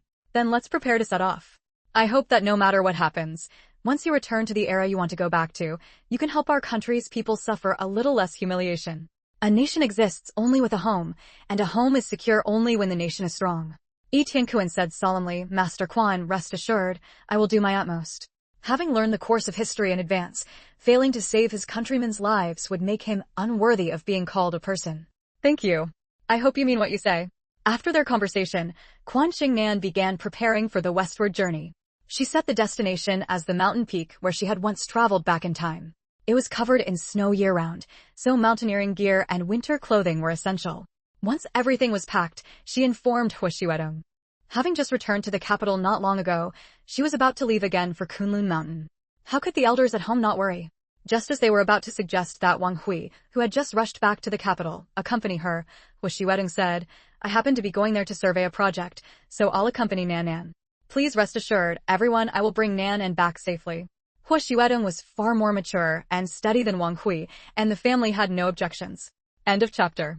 Chapter 1075, The Summit of Kunlun 1. Kunlun Mountain, also known as Kunlun Su, Kunlun Chiu, and Jade Mountain, is China's foremost sacred mountain and the ancestor of all mountains. In the study of feng shui, Kunlun Mountain holds an extremely lofty status, referred to as the Pillar of Heaven. How could it be simple? Moreover, the ancients called Kunlun Mountain the origin of dragon veins. The meaning of dragon veins goes without saying. Kunlun Mountain originates from the Pamir Plateau, spanning 4 provinces, Xinjiang, Tibet, Qinghai, and Sichuan, stretching endlessly, with its altitude, area, and length all leaving one in awe. Because she was with Hu Xuedong, Quan Xingnan was fully equipped. Snowproof suit, climbing backpack, oxygen tank, compressed food, all top-tier international mountaineering gear. Back then, she had summited Kunlun in just a white dress. Now, her spiritual power had long surpassed her previous life by countless times, making her even less afraid of the cold. But she enjoyed Hu Xuedong's concern and cherished his thoughtfulness. Hu Xuedong had arranged everything in advance. The two of them, along with Yi Tianquan, invisible to others, got off the plane and drove straight to the Kunlun mountain range, arriving at the foot of the mountain 2 days later. They didn't know when they would reach the summit, nor when they would descend. Most importantly, they didn't know when they would successfully send Yi Tianquan back to the past. So Hu Xuedong told the accompanying staff to find lodging at the nearest household to the Kunlun range and wait. They had stayed there before on their way, and the host was very warm and hospitable. Hu Xuedong's subordinates never disobeyed his orders. They only cast worried glances at Hu Xuedong and Quan Xingnan, urging them to take care before leaving, adding that the emergency rescue team had also been arranged. Yes, an emergency rescue team. Fearing that Hu Xuedong might have an accident on the mountain, they had arranged for an international rescue team long before coming. The team naturally included everything. If Hu Xuedong got lost on the mountain, the team had professional climbers for search and rescue, as well as professional doctors and equipment. Even the rescue aircraft would arrive here tomorrow. Don't worry. Nan and I will return safely. Quan Xingnan also smiled and said, Rest assured, I'll take good care of your Mr. Hua. Her words made everyone laugh, and the gloom instantly dissipated. Actually, I should be the one taking care of you, Hu Xuedong said as he led Quan Xingnan to start climbing after the subordinates left. He then explained, I loved mountaineering when I was younger. Aside from Mount Everest, I've conquered most of the other famous mountain ranges. Some international professional climbing teams have even invited me. How could Quan Xingnan not know? In her past life, she had spent a long time with Hu Xuedong and knew many things about him. I'll be honest with you, I've stood on the summit of Kunlun before, so you can follow me without worry. Quan Xingnan patted her chest as she told him this, her eyes full of tender smiles. But amid the wind and snow, they were both wearing climbing goggles, so Hu Xuedong didn't see it. Not seeing it didn't mean he couldn't feel it. How come I don't remember you ever coming to Kunlun Mountain? He had known Quan Xingnan since she was a child and had never heard of her visiting the northwestern frontier. Quan Xingnan smiled gently. Maybe it was in a past life. A past life? Hu Xuedong suddenly recalled the dreams he once had. Yi Tianquan floated behind them, listening to their conversation, and couldn't help but say, Master Quan, you're so powerful. That past life you mentioned, is it real? If you can twist time and space for me, doing it for yourself should be a piece of cake, right? This chapter ends. Chapter 1076, The Summit of Kunlun 2. Chapter 1076, The Summit of Kunlun 2. Hu Xuedong couldn't hear, and Quan Xingnan ignored him. Her secrets didn't need to be shared with an outsider like Yi Tianquan. She helped Yi Tianquan fulfill his wish because she was entrusted by the previous generation's Tianan, and also partly hoped that Yi Tianquan could return to the past and strive to save innocent countrymen. Otherwise, she wouldn't waste her energy helping him. At the start of the climb, it was relatively easy. When they reached an altitude of over 1,000 meters, the wind and snow grew fiercer, making the ascent difficult. When climbing a high peak, the greatest fear is wind and snow. Quan Xingnan had calculated that for the past 10+ days, there had been heavy wind and snow here, growing worse over time, while an auspicious day and hour were hard to come by, so she chose to begin now. As Hua Xuedong used a tool to strike the ice layer to facilitate climbing, Quan Xingnan said, "Fourth brother, I'll take you up." Hua Xuedong was startled, and his other hand was grabbed by Quan Xingnan. At the same time, he felt that the wind and snow suddenly stopped hitting him, as if a transparent protective shield had enveloped him, blocking out the elements. "What's going on?" Hua Xuedong asked. Quan Xingnan, who was inside the protective shield with him, explained, "It's the spiritual energy I've cultivated." Spiritual energy, this term was very new. Although many feng shui masters in Hong Kong claimed to have cultivated qi or boasted of profound skills, from what Hua Xuedong knew of the truth, no one possessed spiritual energy like Quan Xingnan. With the spiritual energy enhancing them, the two walked as if on flat ground. However, the higher they went, the stronger the wind and snow became, and the thinner the air. Yet Hua Xuedong noticed that without using an oxygen tank, he didn't feel short of breath inside the spiritual energy shield. "See how impressive I am?" Quan Xingnan said smugly. "My cultivation isn't fully developed yet. The inheritance I received is complete, but it doesn't include anything others besides me can cultivate. Once I figure it out later, I'll teach you. The heavens have their laws. Human lifespans are limited. Even she couldn't achieve immortality. But with spiritual energy, her lifespan would be greatly extended compared to ordinary people." Hua Xuedong was older than her, and unlike her, he hadn't inherited the ancestral bloodline, so he would likely pass before her. She didn't want to see that happen, so she had to find a way to prolong his life. The only solution was cultivation, cultivating spiritual energy. Thinking about bloodlines at this moment, Quan Xingnan suddenly felt a flicker of doubt. Her ability was inherited from her ancestors. What did it have to do with the previous Tianyan? Why had he left that message on the heavenly pillar stone? Never mind. Whether it was ancestral or as Tianyan said, she was the one who benefited in the end. How could Hua Xuedong not think about the matter of lifespan that Quan Xingnan had in mind? Though he was skeptical of Quan Xingnan's claims, he still comforted her, saying, "How could such a good thing come easily? Even if I can't cultivate like you, I'll take good care of myself and strive for more time to be with you." That's what he said, but deep emotions were beyond control. We're still young, with plenty of time.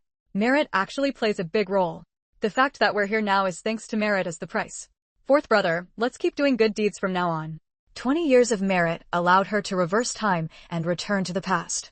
With the countless merits they would accumulate in the future, hers and Hua Xuedong's, who could say they couldn't exchange them for a cultivation method for ordinary people? Even if they couldn't, she could use her own merit as a price to extend Hua Xuedong's life.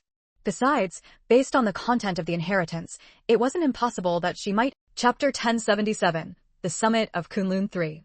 The mountain path was rugged, with wind and snow raging.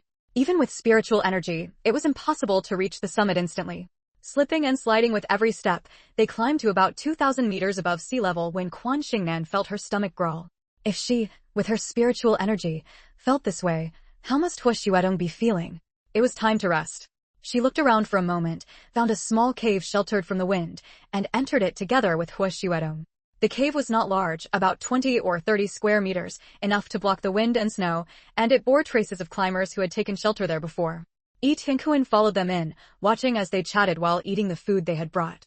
An outsider, unable to join the conversation, kept his mouth shut.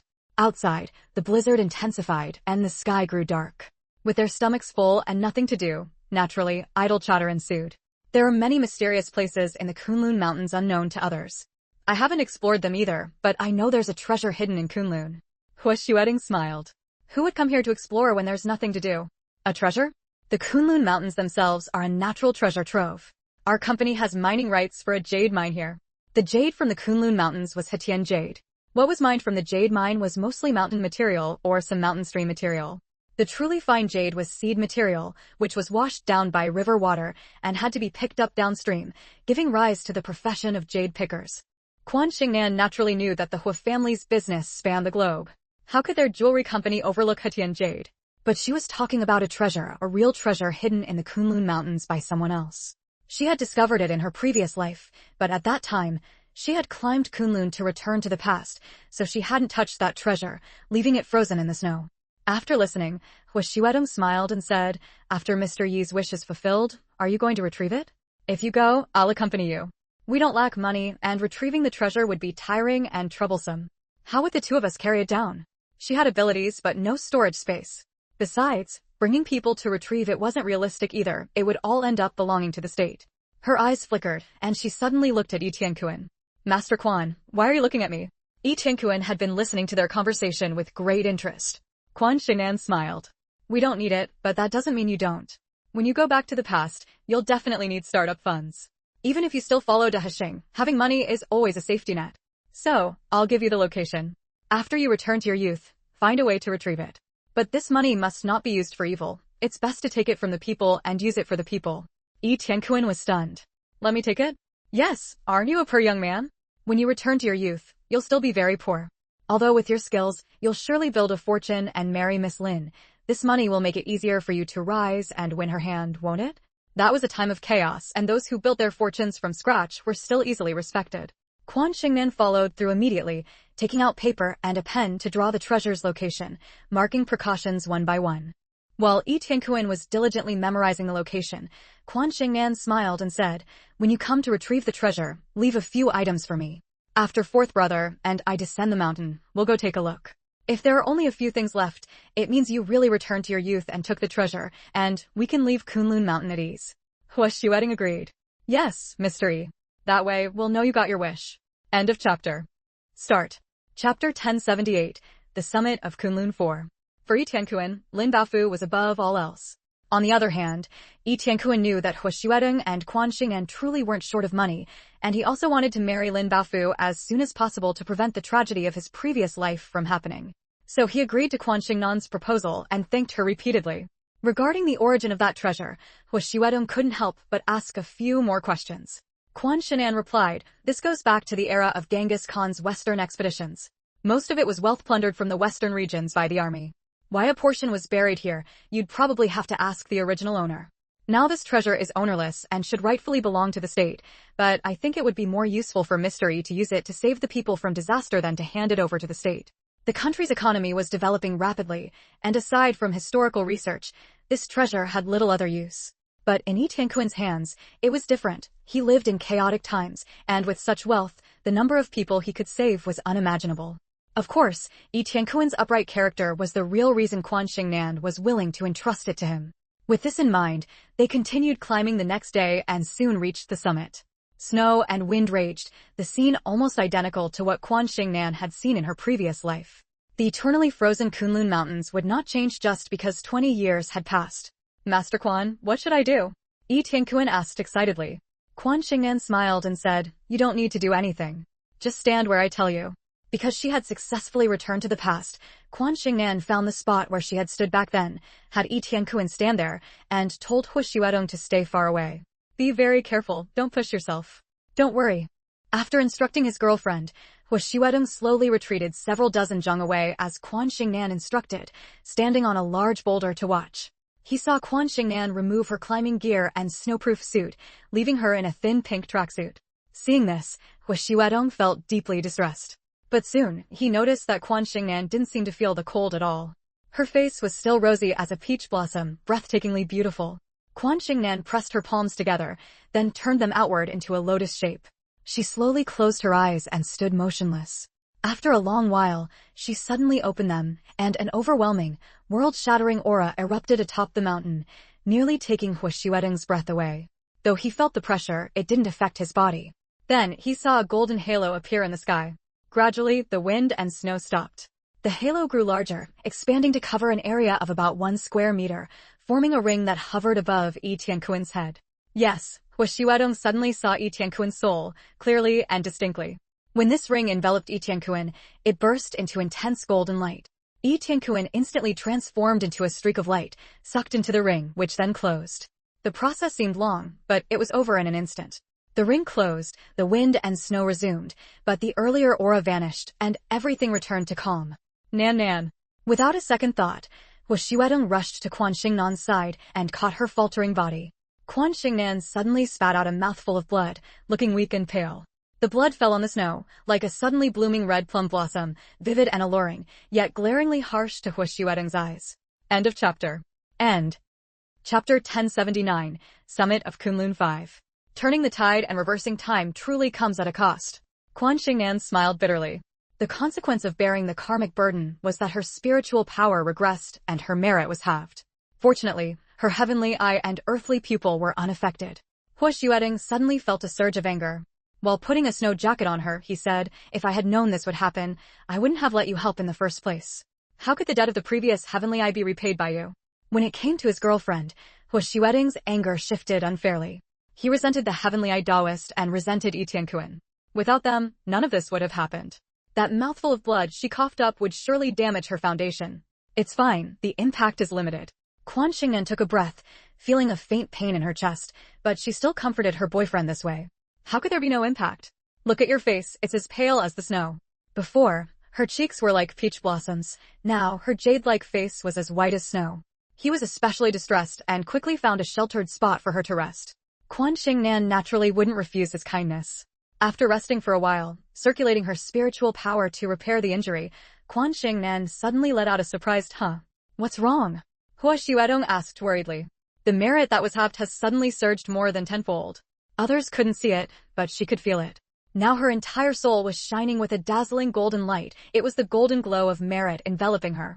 With the deepening of merit, her spiritual power skyrocketed. In an instant, Quan Xingnan not only fully recovered, but also made great strides in her cultivation. After telling Hua Xuedong about this, he pondered for a moment and said, "Perhaps it's because Yi Tianquan has returned to the past. Since he knows the course of history and has the treasure locations you gave him, he fulfilled his promise to you and saved countless lives. That merit has also been added to you." There was no other explanation. By helping Yi Tianquan be reborn, Quan Xingnan had to bear the karmic consequences of defying fate. Similarly, the great merit Yi Tianquan earned by saving people from disaster would also benefit Quan Xingnan. Fully recovered, Quan Xingnan nodded and said, "Fourth brother, what you said makes a lot of sense. It seems this trip wasn't in vain. It's far better than what I could have gained from decades of cultivation." Unexpectedly, Hua Xuedong replied, "But I still don't want you to get hurt." "It's okay. Since I awakened the heavenly eye, I naturally have to bear everything." Quan Xingnan stood on tiptoe and patted his shoulder. "Let's go down the mountain. Let's head to the treasure location and see if Yi Tianquan has already taken it. If he has, then today's journey was truly worthwhile." Hua Xuedong asked with concern, "Are you completely healed? Will going down the mountain affect your body?" "No, really, it won't. Look at me, my complexion is wonderful now." Quan Xingnan spun around in front of him, her cheeks tinged with a light blush, like peach blossoms in the spring breeze, delicate and stunningly beautiful. Hua Xuedong was still somewhat skeptical. The blood she had coughed up earlier had frightened him. "Really, I'm fine, fourth brother. I wouldn't lie to you."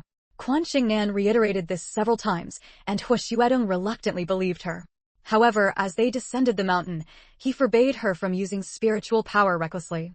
They relied solely on their physical abilities, step by step, crossing mountains and ridges until they found the hidden treasure location. It was a cave. Standing at the entrance, they could see nothing but darkness inside. Quan Xingnan turned on a flashlight and said cheerfully, "Fourth brother, let's go in and see what treasures Yi Tianquan left for us. Every single item in this hoard can be called a treasure." This chapter ends. Chapter 1080, The Summit of Kunlun 6. Follow behind me. Hua Xuedong took out another flashlight and entered the cave first. The cave entrance was small, but the narrow path inside was long, winding and twisting. This narrow path could only accommodate one person at a time. Two people could not walk side by side. After going deeper, the two discovered a huge cave that had clearly been excavated, with marks of chisels and axes on the walls.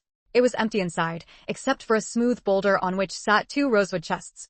There was no danger, it was just an ordinary treasure hiding spot, with no traps.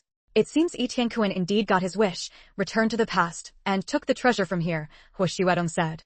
"I have a new understanding of my own abilities." Before this happened, she thought she could only send herself back to the past. She never imagined she could also let someone else be reborn. Fortunately, only Hua Xuedong knew about it.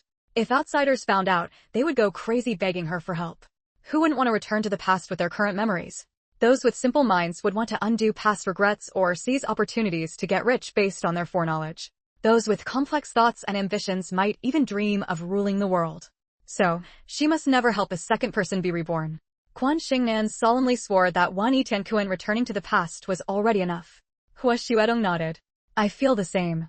From now on, this matter stays buried between us. No third person must ever know. If a third person finds out, it won't be long before everyone knows. Word spreads from 1 to 10, 10 to 100, that's how it works. Don't worry, fourth brother. I wouldn't joke about myself. Let's quickly see what Yi Tianquan left for us. Quan Xingnan ran over to the stone and touched one of the chests. Each chest had a large copper lock hanging on it, locked, with a key inserted in the keyhole. Quan Xingnan gently turned the key, and the copper lock opened. She then lifted the lid, and a burst of jeweled radiance rushed toward her. Pearls, agates, gemstones, jade diamonds, colorful and dazzling. The chest wasn't large, but it was packed full of jewelry, most of it uncut and unpolished, though there were also some finished pieces with an exotic flair. Quan Xingnan reached her hand underneath and found that the lower half of the chest was stacked with neatly arranged gold bars, almost blindingly bright. Meanwhile, Hua Xiuedong opened the other chest. This chest contained several uncut, unpolished pieces of old pit glass-type jadeite. Their shapes were irregular, and their sizes were not large, but each piece was top-grade, with excellent water content and a radiant glow. Most importantly, the color. Green is the most prized in jadeite, and these pieces were all full green. Quan Xingnan examined them under the light and found that the smallest piece was imperial green. Though it inevitably had some cotton-like impurities inside, overall, the flaws did not outweigh the merits, and it could be made into quite a few pieces of jewelry. Then there was one piece of bright young green, one of emerald green, and one of sweet young green. Without the golden finger of a supernatural eye, gathering such a collection of top-grade jadeite was no easy feat. However, jadeite became popular only after Emperor Qianlong's time, most fashionable during the eras when Empress Dowager Cixi and Madame Sung held power. Could such beautiful jadeite have been obtained during Genghis Khan's western campaign? A flicker of doubt arose in her mind, but Quan Xingnan quickly dismissed it. She picked up the sweet young green jadeite, its watery luster casting a green glow on her face, and said with a smile, "This piece of jadeite is nice. The color is sweet, exceptionally fresh. I'll have someone make 2 sets of jewelry out of it tomorrow." There's a letter here. Hua Xiuedong pulled out a rolled-up wax-sealed silk scroll from beneath the jadeite. End of chapter. Chapter 1081, The Summit of Kunlun 7. The silk letter was left by Yi Tianquan, rolled inside it a black-and-white photograph. He, a graceful and dignified beautiful woman wearing a cheongsam and jade, and a pair of children. Quan Xingnan recognized them at a glance. The handsome and delicate children were a young Yi Zhiheng and Yi Minglan. In the photo, Yi Tianquan looked utterly happy. This happiness was beyond words. Even just a photograph made one feel the joy bursting through the paper, prompting an involuntary smile. Needless to say, this was Yi Tianquan's family portrait. How wonderful, he had finally achieved his wish. While Quan Xingnan looked at the photo, Hua Xiuedong had already finished reading the contents of the silk letter. Yi Tianquan says in the letter that these pieces of jade are gifts for us. In his entire life, he only managed to collect 4 pieces of top-grade jade worthy of our notice. The slightly inferior ones were too embarrassing to offer. Quan Xingnan nodded. These pieces of jade were indeed exceptional, worth a fortune in the era of the Republic of China. Why did she say that? Because Mr. Du had spent 40,000 silver dollars on the jadeite bracelet for his wife, the very pair that later ended up in Mrs. Song's hands. Although that pair of jadeite bracelets was top grade, their texture and quality were inferior to the pieces before them. What else did Yi Tianquan say in the letter? Hua Xiuedong handed the silk letter directly to Quan Xingnan, who read it from the beginning.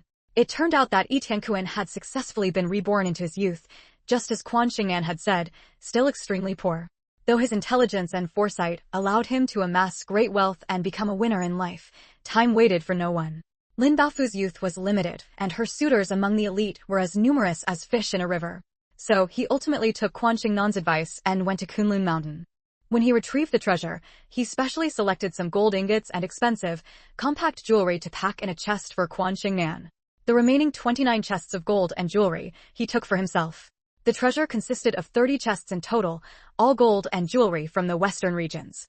Using part of the treasure, he quickly built his fortune and successfully married Lin Baofu. As his wealth grew, he first used the remaining treasure for the people. After it was exhausted, he took 2/3 of his annual earnings to do good deeds, compensating for the treasure he had used. Another reason was that he remembered Quan Xingnan mentioning the benefits of merit, so he accumulated hidden virtues for his family. Amid the turmoil of the Republic of China, he saved many people and foiled many enemy schemes. By all logic, he should have been a figure remembered in history. However, since he had defied fate to return to the past, after encountering the Heavenly Eye, to avoid affecting the trajectory of the era before his rebirth in Quan Xingnan's time, he followed the Heavenly Eye's advice. In the year he was supposed to die, he retreated behind the scenes, even faking his death to deceive the world, no longer participating in politics or being known. After the victory in the War of Resistance against Japan, he took his wife and left for a distant land. Before leaving, he came here specially to leave the letter and gifts. According to the Heavenly Eye, Quan Xingnan and Hu Xuedong would receive his letter, but would never hear of him or Lin Baofu in the world, nor would it affect Yi Jiheng and Yi Minglan, who had already lost their parents in this timeline. What a pity there's no chance. If there were, I'd definitely want to meet this so-called previous Heavenly Eye. Hearing Quan Xingnan's words, Hu Xuedong said, whether there's a chance or not isn't important. What matters is that you no longer have to repay the Heavenly Eye's favor and nearly harm yourself. Fourth brother, rest assured, I'll be careful. End of chapter. Chapter 1082, The Summit of Kunlun 8. The trip to Kunlun could be considered a perfect conclusion. Quan Xingnan and Hu Xuedong each carried a box as they supported each other down the mountain. The place where the treasure was hidden was about 3,000 to 4,000 meters above sea level, but it was not the same peak they had first climbed. They had crossed several peaks in between, so when they descended to a riverbed, Hu Xuedong said, "This is the Urungcash River." The Urungcash River? The place known for producing Hetian jade? Quan Xingnan reacted. Although she was born with extraordinary abilities and studied feng shui, being in the mountains, she couldn't immediately recognize their exact location. Hu Xuedong looked around for a few minutes and nodded in confirmation. It is the Urungcash River. When I surveyed the jade mines before I came here, it's quite far from where we started climbing. Quan Xingnan said excitedly, "Do you think we could find some Hetian jade?" Hu Xuedong smiled gently. Covered in snow and wind, what kind of eyes could pick out the fine jade from the stones? True. We should hurry back. With matters settled, Quan Xingnan couldn't wait to leave this icy, snowy place. After orienting themselves, the two headed back toward the spot where they had started. They walked and rested, and another day passed. In the evening, they found a cave on a high spot in the river valley to rest. It was probably a cave used by jade pickers. In this section of the riverbed, jade pickers often appeared. The next morning, the wind and snow on the mountain stopped. Quan Xingnan, full of restless energy, hopped down to the river valley. Although she didn't lack for mutton fat jade items, she felt it would be a shame to come to Kunlun Mountain without taking a few stones back. Her celestial eye and earth pupil were ultimately her greatest advantages. Within an hour, Hu Xuedong saw her return with several stones. The stones varied in size, about 7 or 8 in total. The largest was about half the size of a soccer ball, while the smallest was only as long as a thumb, though a bit thicker and irregular in shape. Quan Xingnan placed the smallest stone in Hu Xuedong's hand and said with a grin, "I searched far and wide, almost exhausted myself, and only found this one small piece of mutton fat jade with a golden splash skin." Under her ability, the condition inside the stone was clear at a glance, but unless it was a seed jade, it didn't catch her eye. She didn't pick up any mountain jade or mountain stream jade. Mutton fat jade was rare and hard to come by. Even with her ability, she hadn't found much. After thousands of years of river erosion, this small mutton fat jade seed was fine and smooth in texture, crystal clear and warm, with a color like sliced animal fat. It had a golden splash skin on the back, with cowhide pores, and the natural marks of impact were fully visible. Hu Xuedong examined it carefully for a moment and said with a smile, "Have a jade carver crafted into a laughing Buddha." With her rich experience, Hu Xuedong could determine at a glance what subject matter suited the jade material. "Great, we'll have it carved into a Buddha figure," Quan Xingnan agreed, finding it very fitting. Having found a souvenir that made the trip to Kunlun worthwhile, the two quickened their pace and made no further stops. A few days later, they returned to the spot where they had started climbing and saw Hu Xuedong's subordinates. Those who had been waiting anxiously, seeing Hu Xuedong and Quan Xingnan return safely, all breathed a sigh of relief. They swarmed over to help carry the climbing gear and urged them to get into the car and rest at the place where they were staying. This region was typically dry and lacking in water, but being close to the snow-capped mountains, they had diverted water from the snowmelt. Quan Xingnan and Hu Xuedong borrowed a room from the family, thoroughly enjoyed a hot bath, and changed into clean clothes. End of chapter. Chapter 1083, The Summit of Kunlun 9. Chapter 1083, The Summit of Kunlun 9. Stepping out of the room, she was greeted with a warm welcome from the host. Of course, this was also partly due to arrangements made by Hu Xuedong's subordinates beforehand. Steaming hot pulled noodles, fragrant big plate chicken, and golden naan bread. Now this was proper food, so aromatic it made one's mouth water. After days up in the mountains subsisting on compressed rations, Quan Xingnan cheerfully thanked the host family and, without any hesitation, picked up a plate of pulled noodles. Imitating Hu Xuedong's actions, she scooped several large spoonfuls of big plate chicken to mix in, eating with great relish. The authentic hand-grabbed lamb, rich with ethnic flavor, had Quan Xingnan unable to stop herself. "Eat slowly, don't choke," Huo said, looking at her with affectionate indulgence. Quan Xingnan picked up 2 strands of pulled noodles and put them into her mouth. They were essentially noodles, but hand-pulled, giving them a chewy texture. Pulled noodles mixed with big plate chicken could also be called banmian mixed noodles. Quan Xingnan ate to her heart's content and, together with Huo thanked the host. The host's name was Banhitiar, meaning boundless blessings, with the surname Izamati. In fact, their surname was their father's name, and Izamati was Banhitiar's father. Banhitiar had a full beard and looked to be in his 40s or 50s. His wife was named Ayamu. She had a high nose bridge and deep-set eyes, a hint of sea blue in her gaze, fair skin, and a sturdy build. She appeared to be around 30-something, a woman both beautiful and robust, dressed very flamboyantly with heavy makeup. The vibrant ethnic clothing she wore was exceptionally charming. The naan she baked was delicious, golden, slightly salty, mixed with onions, sprinkled with sesame seeds on the surface, and stamped with beautiful patterns. Quan Xingnan and Huo shared one. Seeing the guests enjoy it so much, the host was very pleased. During casual conversation after the meal, Quan Xingnan was not at all surprised that Huo could communicate fluently with Banhitiar in Uyghur. When Quan Xingnan spoke with Ayamu, Huo acted as the translator. Neither Banhitiar nor Ayamu understood Chinese. They had lived in the western regions for generations, formerly moving with water and grass. After the founding of the nation, starting from Izamati, they settled down, making a living by herding sheep, cattle, and donkeys. They also owned a large plot of land, where they grew potatoes, tomatoes, and piazzi. Close to the snow-capped mountains, it was extremely cold, and even in summer, it would occasionally snow. Thus, the area was not suitable for farming. For dozens of miles around, only Banhitiar and his 2 brothers, 3 families in total, lived in Daiwozi dugout houses. The vastness of the land and sparsity of people were evident. Daiwozi were cellar-like dwellings, very rudimentary, not built above ground. What is piazzi? Quan Xingnan quietly asked Huo only to receive the answer, onion. Quan Xingnan stuck out her tongue and humbly began learning their ethnic language from Ayamu. Adaxi, you're very smart, Ayamu said to Quan Xingnan in Chinese. After teaching her just a few times, Quan Xingnan had already memorized many Uyghur vocabulary words. Combined with her delicate and adorable appearance, Ayamu liked her immensely.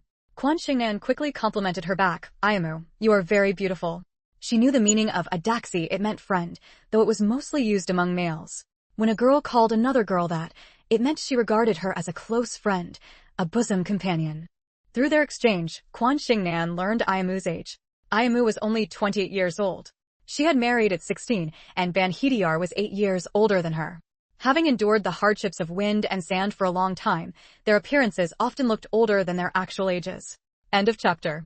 Chapter 1084, The Summit of Kunlun 10. Before leaving the next day, Quan Xingnan picked out a few brightly colored rubies and emeralds from the chest and gave them to Ayamu, along with a string of southern red agate. Based on her observations, the women of this ethnic group placed great importance on dressing up and especially loved vibrant clothing and accessories. Ayamu was indeed delighted, overjoyed, and couldn't help pulling Quan Xingnan into a dance. Being skilled in singing and dancing was a hallmark of their people, regardless of gender. After dinner the day before, Quan Xingnan had already witnessed this. Their way of welcoming friends was to gather everyone together to sing and dance, accompanied by a feast. Ayamu and Banhitiar were reluctant to part and strongly urged them to stay for a few more days. We still have matters to attend to. If we have the chance, we will definitely come to visit you all. Since Huo said this, Banhitiar could only express regret as he saw them off, but he also looked forward to meeting again in the future. With everything settled, they could have returned to the capital, but Huo had promised Quan Xingnan before coming that he would take her to taste the culinary skills of his friend Anywhere. So, before leaving, they went to visit Anywhere.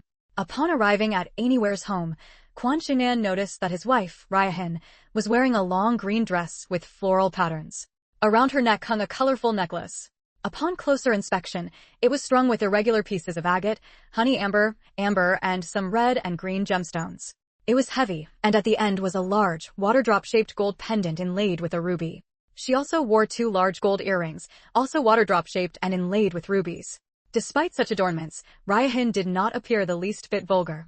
It was clear that Anywhere's family was better off financially than Banhitiar's. Ryahin was also quite beautiful, though her appearance did not match her actual age. She looked at least 10 years older than she was, of course appearing older while being younger. Still, she had a high nose, deep-set eyes, fair skin, and dark eyebrows. Her hair was wrapped in a large red printed scarf, tied into a big bun. The difference was that she was plumper than Ayamu, her movements endearingly clumsy, and the strong scent of perfume could not mask the smell of mutton. Anywhere also carried a strong smell of mutton, very pronounced.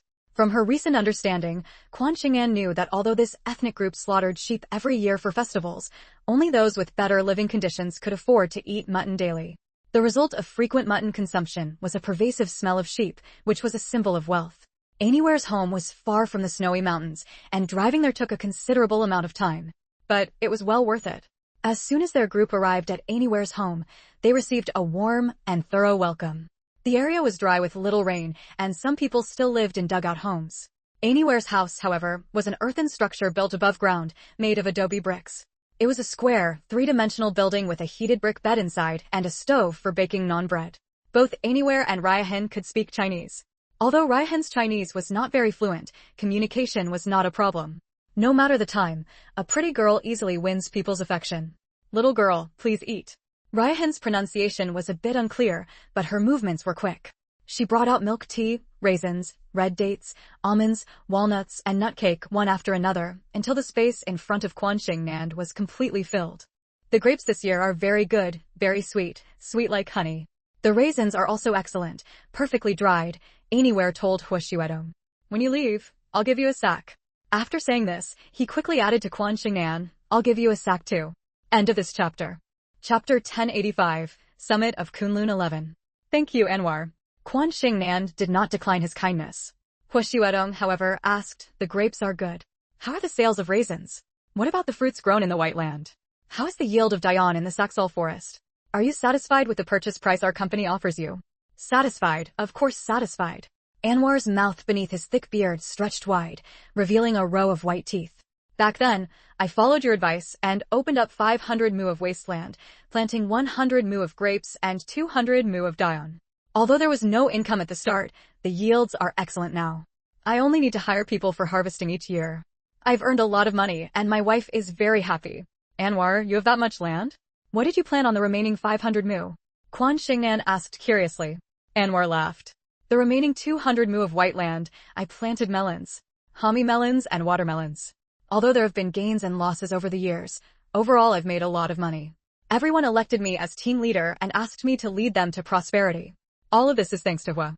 Without his advice, I wouldn't have the good life I have today. If you want to thank me, treat me to some lamb.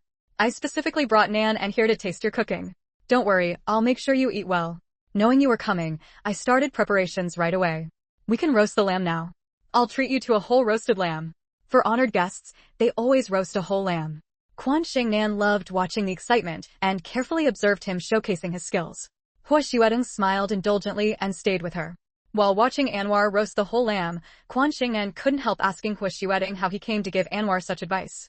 "It's not really great advice, just judging based on the national conditions and local circumstances. Although many Uyghur friends don't buy into it due to religious issues, making a living by herding sheep and not wanting land, having land is absolutely beneficial and harmless. Just wait and see. In a few years, those without land will regret it deeply." Earlier, the state had a policy that whoever reclaimed wasteland here would own the land they opened up. Of course, the usage rights have a time limit, but no matter how long the limit, it's still considerable for the landholder. Quan Xing'an's heart suddenly stirred. "So the large-scale planting bases under your company are also like this?" Huashuedong smiled without speaking. Seeing him like this, what else did Quan Xing'an not understand? She gave Huashuedong a thumbs up. Having free access to large tracts of land usage rights, the wealth generated was simply unimaginable. Huashuedong told her that he had land in both southern and northern Xinjiang. Besides planting fruits, he also had many fields planted with goji berries and dayun. Dayun's scientific name is sistanch, a relatively valuable medicinal herb. The profits from this area were far less than those from other industries, so Huashuedong rarely got involved, leaving it all to the subsidiaries. Additionally, the region was rich in minerals, jade, gold, coal, and oil, and the Hua family also had a stake in that. Quan Xing'an knew a bit about mineral extraction, such as the Hetian jade mines in the Kunlun Mountains. The aroma of the roasting lamb kept wafting into her nose. Quan Xing'an had no mind left to ask questions. Her gaze was already fixed on the whole lamb sizzling with oil. Oh my, it looked so appetizing. Anwar was brushing oil onto the lamb while also trimming it with a sharp knife. The process was very intricate, and Quan Xing'an couldn't understand it at all. She couldn't understand it, but she could see and smell it. It was already this fragrant before it was fully cooked. When it was done, wouldn't it be the ultimate delicacy on earth? This chapter ends. Chapter 1086, Summit of Kunlun 12. She had actually eaten roast whole lamb before, during a trip to Inner Mongolia. However, different ethnic groups have different roasting methods, and the flavor of lamb roasted by different methods also varies. Boy, bring the plate over. Anwar called out, and his son Mammoth ran out carrying a bamboo tray lined with vibrant green vegetable leaves. Mammoth was about 7 or 8 years old, with fair skin, and was a very handsome boy. Rehan told her that Mammoth looked a lot like a young Anwar. Quan Xingnan glanced at Anwar, whose face was full of beard, then looked at the delicate and adorable Mammoth, unable to believe that Mammoth would one day grow up to look like the current Anwar. How cruel. Although the area was sparsely populated, Anwar was the team leader, so they lived in a settlement. Quan Xingnan observed that there were probably 20 or 30 households, and the architectural style was largely consistent. She noticed that the children of their tribe, whether boys or girls, were naturally born with high noses and deep-set eyes, very beautiful. Adult women, regardless of whether their skin was rough or their figures plump, were mostly attractive. But adult men were different. Almost all of them had thick beards, which not only made them look older but also far less appealing than they were in childhood or adolescence. Once the whole lamb was roasted, Anwar quickly took it down, placed it on a bamboo tray, and brought it to the table, inviting the honored guests to eat. Hua Xuedong was very accustomed to this way of doing things.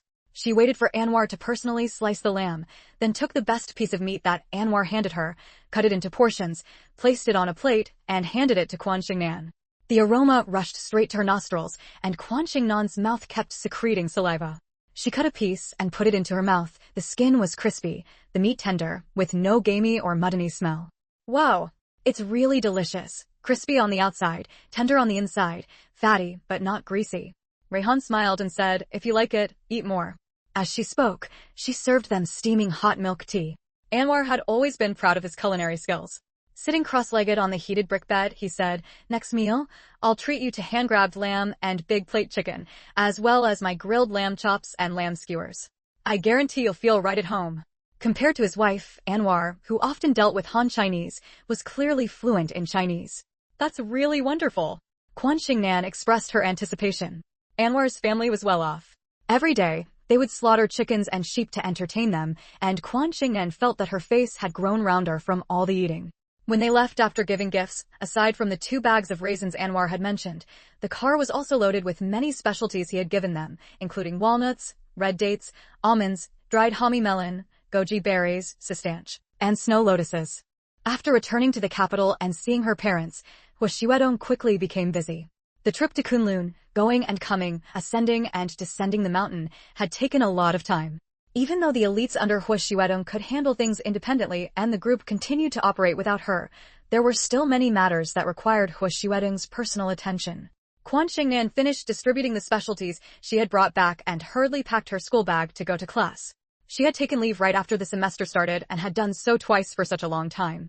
Even though Quan Xingnan had thick skin, she still felt embarrassed. Fortunately, the school had Principal Ouyang, who announced to the public that she had been ill and had gone elsewhere for medical treatment, so no one raised any objections. In truth, the students weren't that curious. They were busy with their own studies and had no time to investigate whether Quan Xingnan was really sick or faking it. So after welcoming her back and learning that she had recovered, they didn't ask any more questions. End of chapter. 1087. Chapter 1087. Quan Xingnan had fallen behind on many lessons. After returning to campus, she started learning from scratch with the help of her classmates. Xingman and Quan promptly lent her the class notes they had specially recorded for Quan Xingnan.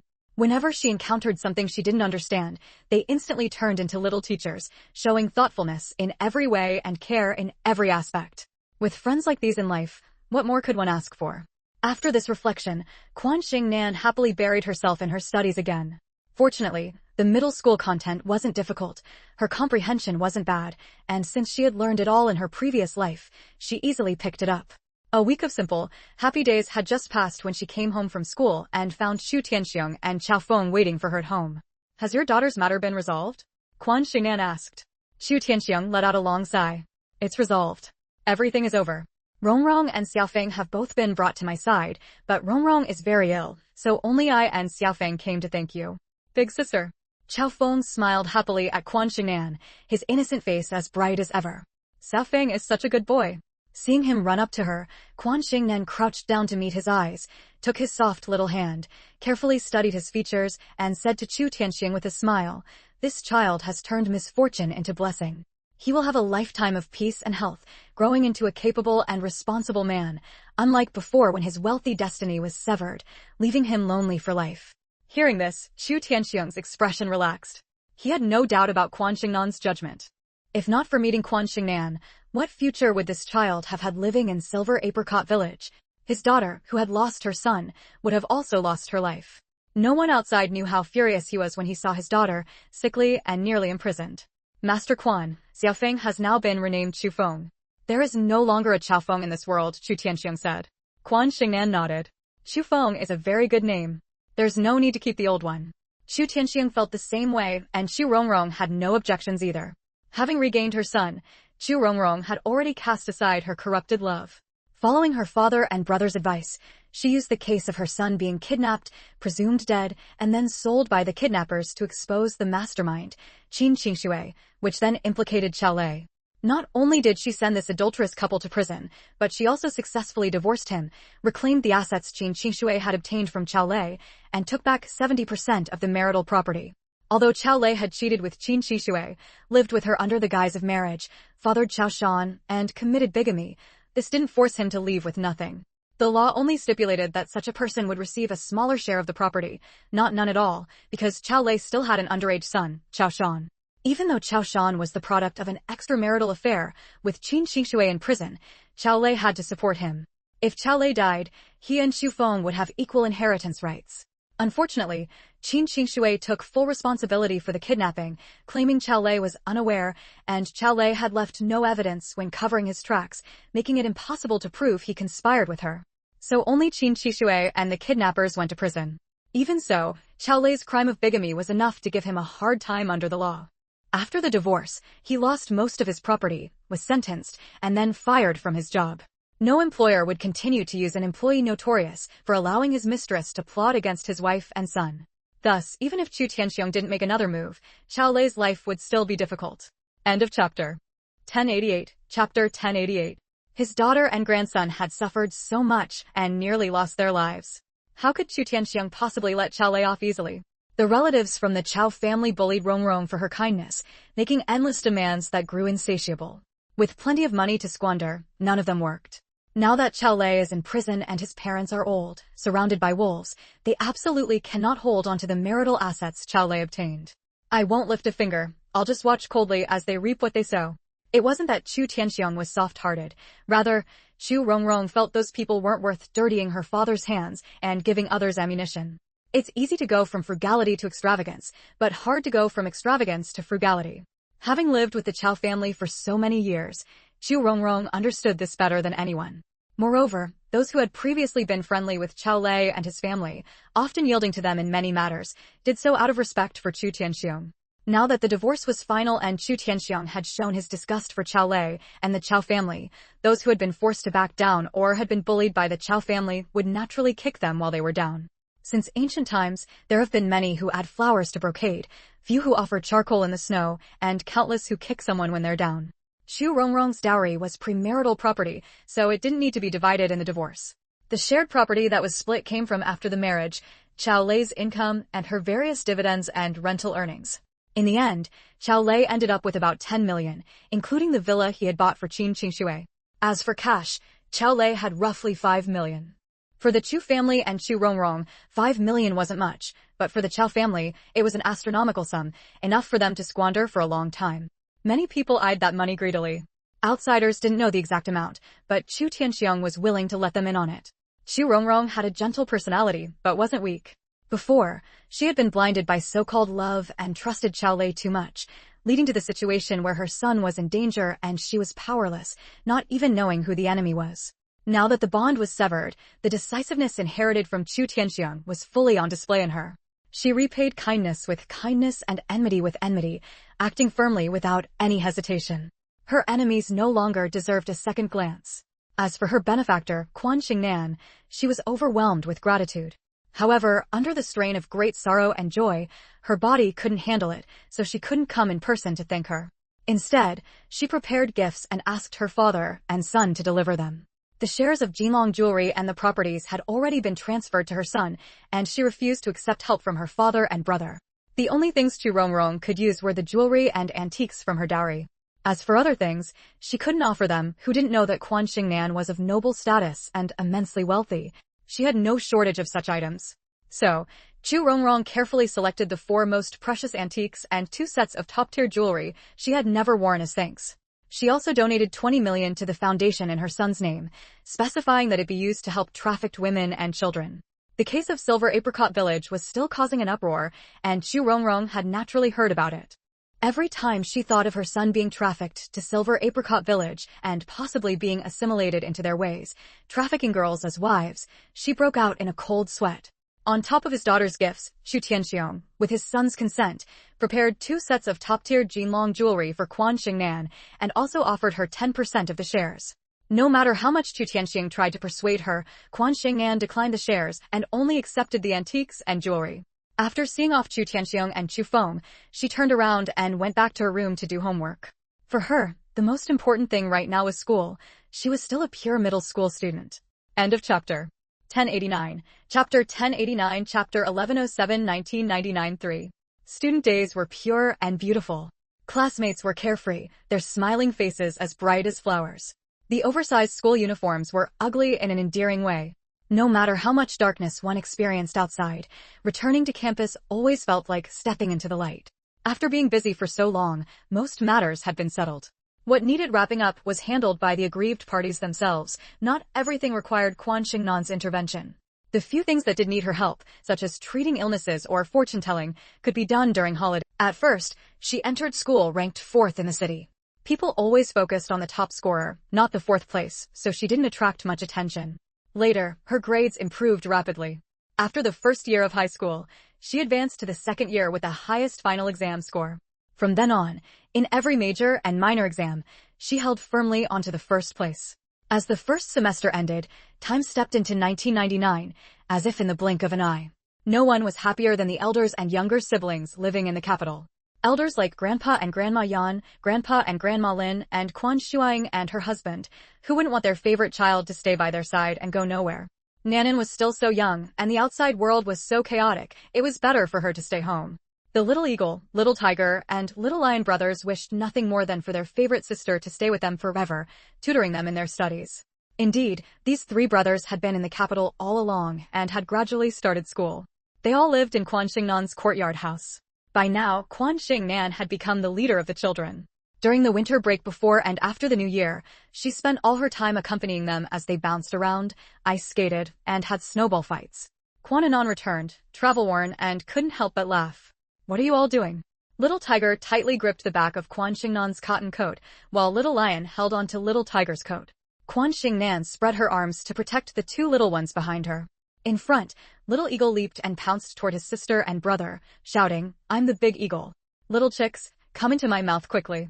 Quan Xingnan shielded the 2 behind her, dodging left and right to avoid Little Eagle's pounces. The 2 little ones laughed brightly. Hearing Quan Anon's voice, Quan Xingnan turned her head and stopped. Stopping was fine, but Little Eagle took the chance to pounce behind her, grabbing Little Tiger and Little Lion, one in each hand. He laughed triumphantly. "Mother hen, I've caught your little chicks. Let me take a bite and I'll let your babies go." End of chapter. 1090. Chapter 1090. Unlike the Little Eagle's smugness, the Little Lion stomped his feet in anger. "No fair, no fair. Sister didn't move and you caught me. No fair. No fair. Why isn't it fair?" The Little Eagle put his hands on his hips. "I'm a big eagle and you're little chicks. The hen mom forgot to protect you, so I caught you. How is that not fair? Blame the hen mom. You're a little eagle, not a big eagle. I'm a little lion, not a little chick. A little eagle is just a fledgling, can't fly on his own, can't catch a little lion." The Little Lion lifted his head, his voice ringing loud and clear. "A lion is the king of beasts, just as mighty as Simba. There's no way I'd be caught by a little eagle like you." "Who says? You're a little lion, not a big lion. I'm bigger than you, I'm a big eagle." The 2 brothers bickered back and forth, neither willing to give in. Caught in the middle, the Little Tiger looked torn, feeling stuck. If he sided with his older brother, the younger one would be upset. If he sided with the younger, the older would be unhappy. So, cleverly, he ran over to Quan Anon. "Big brother, you're back?" Quan Anon nodded and patted him on the head. After calling out, the little tiger turned to the little eagle and little lion and shouted, "Stop fighting. Big brother must have brought us delicious snacks and fun toys." At the mention of food and toys, the little eagle and little lion immediately stopped and scrambled to rush toward Quan Anon. Born as favored children of heaven and doted on endlessly by their sister Quan Xingnan, they had never lacked for anything in life: food, clothing, shelter, or travel. Naturally, they didn't care how much Quan Anon had brought or how valuable it was. What mattered to them was simply the thrill of competing and snatching things from each other. Even the cheapest thing was good if someone else wanted it. Luckily, Quan Anon knew his younger brother's personalities and that they all lived here, so this time he came home with a big bag of snacks and 3 sets of toy guns, cannons, and tanks. No boy could resist guns and artillery. The 3 brothers cheered and each hugged their own set. As for the snacks, no one gave them a second glance. Quan Xingnan and Quan Anon exchanged a knowing smile and went inside together, leaving the 3 brothers to play with their new toys in the yard. "Grandma was just talking about you yesterday, and now you're back today. Be careful, she might keep nagging you." Quan Xingnan snickered. Although Quan Anon wasn't that old, in the eyes of the older generation, he had reached the age for marriage. Every time, they asked him when he planned to find a wife. Another reason was that after Quan Anon's true identity was revealed, as Chen Boying's only son, he stood to inherit immense wealth. Many socialite daughters saw him as a prime catch, so they often tried to win over Grandma Yan and Quan Shuang. Even though Quan Anon was Chen Boying's son, he had been raised by Quan Shuang, and their bond ran deep. Chen Boying and his wife Ling Qiushui had never intended to take their son away from Quan Shuang. They were always grateful to her for raising Quan Anon and never asked him to change his surname. Grandpa and Grandma Yan, along with Quan Shuang, held a special place in Quan Anon's heart, so many people approached them directly. After hearing this, Quan Anon reached out and flicked his sister's forehead. "Who do you think I came back for? And you dare to laugh at me? Brother, that hurts." Quan Xingnan covered her forehead, faking pain and forcing out 2 tears. "You didn't come home for the new year. Aren't you back now to see Grandpa, Grandma, and Mom?"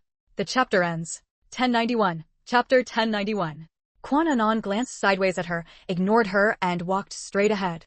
"Brother, why aren't you talking? Did I say something wrong?" Quan Xingnan ran to walk beside him, covering her forehead in a hurt manner, her eyes starting around with a mischievous look.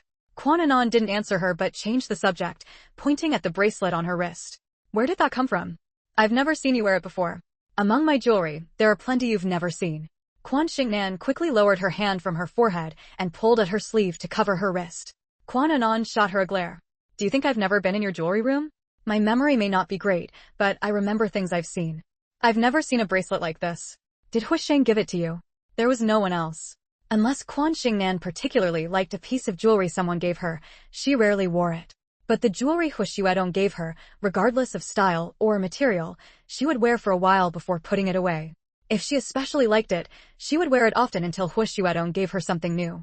Compared to the top-tier jewelry Quan Xingnan owned, this bracelet wasn't particularly valuable, but it was very elegant.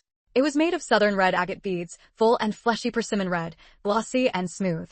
In the middle of the beads was a particularly exquisite gold bead, larger than the agate ones, with a pattern of a dragon and phoenix embracing. She didn't know what gold craftsmanship was used, but it wasn't carved or hollowed out. The dragon and phoenix were lifelike, every detail visible. "Oh, we're at Grandpa and Grandma's courtyard." Quan Xingnan chuckled and called out directly from outside the house, "Grandpa, Grandma, Big Brother is back. Big Brother is back." As she spoke, she dashed inside. Quan Anon shook his head and followed her in. Seeing their grandson, Old Man Yun and Old Woman Yun were indeed overjoyed. Old Woman Yun even called him over, took his hand, and kept saying he looked darker and thinner, her face beaming like a chrysanthemum. After graduating, Quan Anon had gone to study under Chen Boying and rarely returned to the capital. After the affectionate conversation between grandparents and grandson, the elderly couple finally remembered Chen Boying and Ling Qiushui and asked Quan Anon about them. "They're both doing well. They asked me to send their regards to Grandpa, Grandma, Mom, and Dad. I came back first, and they'll arrive in a few days," Quan Anon replied. Over the past few years since they reconnected, their relationship had grown strong, and he felt he had nothing more to ask for in this life. The Mom and Dad he referred to were Wang Juanda and Quan Shuang. Although he was only Quan Shuang's adopted son, Quan Shuang and Wang Juanda had officially held their wedding in the winter after Quan Xingnan returned from the Kunlun Mountains, making Wang Juanda his stepfather. In this regard, he was like Quan Xingnan, he wouldn't give anyone a reason to find fault. Besides, Wang Juanda had done well over the years, sharing a deep bond with Quan Shuang, and they were known as a loving couple. Hearing Quan Onan's words, old man Yun smiled and said, "Good. When everyone's here, we'll have a nice gathering." "Grandpa, who else will be there?" Quan Xingnan asked. "When your brother's mom and dad arrive, anyone in the capital will have a meal together. That's a gathering. Whoever comes, we'll invite them." "How would I know who'll be there?" Old man Yun glanced at her, not telling the whole truth. Quan Xingnan stuck out her pink tongue. The elders in the family each had their own careers. Some lived in the capital, while others were far away, so it was rare for them to gather. Usually, whoever came to the capital would visit the two elderly folks. It had been like this for years, and Quan Xingnan was used to it. She wasn't sure which elder would be home when Chen Boying and Ling Qiushui arrived. End of chapter. 1092, Chapter 1092. Quan Shuang had always doted on her two children, so she rushed over that very evening. Over the years, Quan Xingnan had been a clever and precocious child since she was little, rarely causing her any worry. Quan Onan, on the other hand, was the one she had raised from infancy after adopting him, taking care of him through all the messy stages. She loved both her children equally, but she couldn't help often thinking about Quan Onan, who had returned to his biological parents. In fact, Quan Onan didn't stay with Chen Boying and Ling Qiushui all the time. He frequently made time to return to the capital to visit Grandpa Yan, Grandma Yan, and Quan Shuang far more often than those who worked away from home and only came back at the end of the year. Still, as the saying goes, parents' love knows no bounds, and as a mother, she felt her son spent too little time by her side. Seeing Quan Shuang fuss over her brother with endless questions, Quan Xingnan grew jealous. "Mom, don't forget, besides a son, you also have a daughter. Your daughter desperately needs some loving comfort from her mom." She stretched out her fair, slender fingers and pointed at her own rosy little face, looking very aggrieved. Grandpa Yan and Grandma Yan couldn't help but chuckle. This girl, almost 18 now, had spent so much time with the little ones that she was becoming more childish herself. How adorable she had been as a child, a delicate, jade-like little person, mature and steady, speaking and acting like an adult. Quan Shuang laughed heartily. All right, Mom will give you some loving comfort." With that, she pulled Quan Xingnan into a hug and kissed her on the forehead. Quan Xingnan looked thoroughly satisfied and giggled happily. But then the little eagle came in with the little tiger and the little lion. Seeing this scene, the three kids all covered their eyes in unison, though their fingers were spread wide apart. "Shame on you. Sister is a grown-up, and she still wants Auntie to kiss her." It was the little eagle who said this, followed by the little lion letting go of his hands, running up to Quan Xingnan and tilting his face up. "Is something the matter, little lion?" Quan Xingnan asked. The little lion pointed at his own forehead. "I need loving comfort too." The little eagle and the little tiger were born in the same year, one at the beginning and one at the end, so they weren't far apart in age. The little lion was the youngest, and, because of what had happened to him in his past life, Grandpa Yan, Grandma Yan, and Quan Xingnan, who knew the truth, couldn't help but spoil him a bit more. But spoiling didn't mean indulging without limits. They never hesitated to discipline him when necessary. As a result, the little lion was the most mischievous of the three. All right, I'll give you loving comfort too." Quan Xingnan bent down and kissed him on the forehead. Even though the little eagle and the little tiger were older now, they refused to let their younger brother steal the spotlight. They both ran over, insisting that their sister give them a kiss before they'd be satisfied. Watching the lively scene before her, Grandma Yun felt deeply content, her brow relaxed and her expression joyful. When she had fled with her daughter back then, how could she have ever imagined a day like this, with children and grandchildren all around? Her gaze fell on her granddaughter, whose beauty grew more exquisite and ethereal by the day. Grandma Yun suddenly spoke up. "Shuang, since the kids are all home, take them to buy some new clothes tomorrow." Quan Shuang turned to look at her mother, and understood immediately.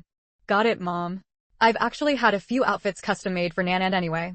I'll take her to try them on and see if any adjustments are needed." Quan Xingnan laughed. "I can't even wear all my new clothes as it is, rotating through them. Why make more?" This wasn't an exaggeration. With so many elders doting on her, her new clothes, jewelry, and shoes for every season could pile up into a mountain, and that didn't even include the custom pieces Hua Xuedong regularly had made for her. No sooner had she mentioned Hua Xuedong than, early the next morning, Quan Xingnan received a gown that Hua Xuedong had sent over. End of chapter. 1093, Chapter 1093. The person who arrived was Secretary Chen, followed by 5 or 6 ladies holding exquisite gift boxes in their hands. Quan Xingnan couldn't help but laugh. "Such a grand display? Little girl, Mr. Hua won't arrive for another 2 days. He asked me to deliver the gowns first. If there's anything that needs adjustments, I'll take them back for the tailor to modify. As soon as she saw Quan Xinan, Secretary Chen immediately explained why Hu Xuedong hadn't come in person. Having followed Hu Xuedong for so many years, Secretary Chen had watched Quan Xingnan grow up and knew best about the relationship between the two. Quan Xingnan hadn't seen Hu Xuedong for half a month and didn't know what he was busy with. Hearing Secretary Chen's words, she said, "Fourth brother's clothes for me have never been the wrong size. I don't think I need to try them on." Before the Spring Festival, Hu Xuedong returned to the capital to spend the new year with his parents and brought her 2 outfits, which fit perfectly. Only half a month had passed, and her weight hadn't changed by even a single ounce. Secretary Chen smiled. "It's different. The clothes Mr. Hu gave you for the new year were for everyday wear, but these are formal gowns. If a cheongsam among the gowns is even slightly ill-fitting, outsiders will laugh when they see it. The more high-class the people, the more they paid attention to such details. One wouldn't wear autumn clothes in spring, and vice versa." Last autumn, he accompanied Hu Xuedong to a cocktail party in Hong Kong. A wealthy woman accidentally wore a Chanel spring collection gown to the event, and the next day, she was mercilessly mocked by the media who photographed her. At Christmas, a Hong Kong socialite attended a banquet, and her strapless gown left a slight mark under her arm from being too tight. She now dared not go out. Quan Xingnan stopped refusing and asked, "Are they all cheongsams?" The cheongsam was a common style of formal gown, but there were countless other styles as well. Yes, they're all made from fabrics once used by the Qing Dynasty Imperial Palace, collected by Mr. Hu. They're more suitable for cheongsams. After answering Quan Xingnan's question, Secretary Chen revealed Hu Xuedong's thoughtfulness. "Little girl, let me tell you, imperial tribute fabrics are truly superior. You can clearly see they're better than the materials produced by our factory's old craftsmen. After so many years, through a century of war and turmoil, they're still preserved as good as new." To avoid wasting such fine fabric, Mr. Hu personally visited an old master who had long stopped making cheongsams by hand. He finally managed to persuade him to create this batch of cheongsams. This old master only made cheongsams and was very famous in Hong Kong. In earlier years, it was manageable, but in recent times, many wealthy businessmen and celebrities couldn't get him to work, yet every year, countless people still tirelessly asked him to make cheongsams. Why? Quan Xingnan was extremely curious, vaguely guessing a reason. This old master must have made cheongsams for some important figure, right? That's why the wealthy and famous flocked to him. Secretary Chen's next answer confirmed her guess. Madame Song's wardrobe contains many cheongsams made by this old master. He said it very subtly, but Quan Xingnan understood. Madame Song was the first lady, still alive, and her favorite clothing was the cheongsam. Which wealthy socialite or noblewoman wouldn't want to wear a cheongsam made by such an old master? Quan Xingnan became interested in the cheongsams crafted by this old master. Even after persuading the old master, they couldn't convince him to make more than a few sets. So, there were only 2 cheongsams in total. The other gift boxes contained various jewelry, accessories, and shoes. The cheongsams were made to Quan Xingnan's measurements, which were also standard sizes. End of chapter. 1094. Chapter 1094. The first thing that caught Quan Xingnan's eye was a red cheongsam, a very pure red. The fabric was not plain but featured dark red patterns. Upon closer inspection, the pattern was indistinct, only shimmering and glittering as she moved. The trim and frog buttons were made of golden satin, the gold and red complementing each other, exuding an air of nobility and grandeur. As soon as Quan Xingnan stepped out of the fitting room, the several ladies present felt an urge to bow in reverence, unable to help exchanging glances. When the cheongsam first arrived, someone had said an ordinary person couldn't pull it off, but they never expected it to look so perfect on Quan Xingnan. A middle-aged woman in her 40s quickly brought over the shoes and jewelry that matched the cheongsam. All were coordinated by Hu Xuedong and sent over together. Ruby jewelry, red high heels. The surface of the high heels was made of the same fabric as the cheongsam, embroidered with gold thread in a pattern of a dragon and phoenix vying for a pearl, with a pearl of just the right size suspended between the dragon's mouth and the phoenix's beak. Even more luxurious than the high heels were the jewelry pieces, and there was more than one, it was a set. How luxurious were they? So luxurious that even the ladies present, who had seen them before, still gasped in admiration. The craftsmanship used gold filigree to weave a depiction of a phoenix dancing in the heavens. They didn't know how to describe it, but the largest piece was a head ornament, the kind of front hairpin seen only in period dramas, worn at the front of the bun. The phoenix's beak held a string of agate beads, and at the end of the string hung a massive ruby, the size of a pigeon's egg, with slightly smaller rubies set into each of the 7 tail feathers. Not to mention the largest one, even each of the 7 smaller gems could be called priceless. Vivid, dazzling, as if blood flowed within. Those with some knowledge recognize this as the finest type of ruby, pigeon's blood red. Other hairpins, earrings, rings, and bracelets of various sizes were also set with rubies of the same quality, with the bracelets featuring rubies paired with pearls, making the rubies shine even more brilliantly. Jewelry values quality over quantity, so Quan Xingnan only chose a pair of earrings and a pair of bracelets. Her white arms were like jade, the bright bracelets striking. The middle-aged woman holding the jewelry exclaimed, "Miss, you look truly beautiful dressed up." Just the pieces she wore were worth over $1 million, and it was said the entire set of jewelry was worth tens of millions. An heirloom treasure from Hua's family, antique level, with some people seeking to buy it only to be refused by the Hua family. It's the clothes and jewelry that are beautiful. Quan Xingnan took off the jewelry, slipped out of the high heels, and went into the fitting room to change into another piece. Unlike the previous one, this one was more understated and elegant. Moon-white base color, intertwined lotus patterns, green trim, and matching frog buttons. Hua Xuedong had paired it with white high heels and a set of modern-crafted jadeite jewelry.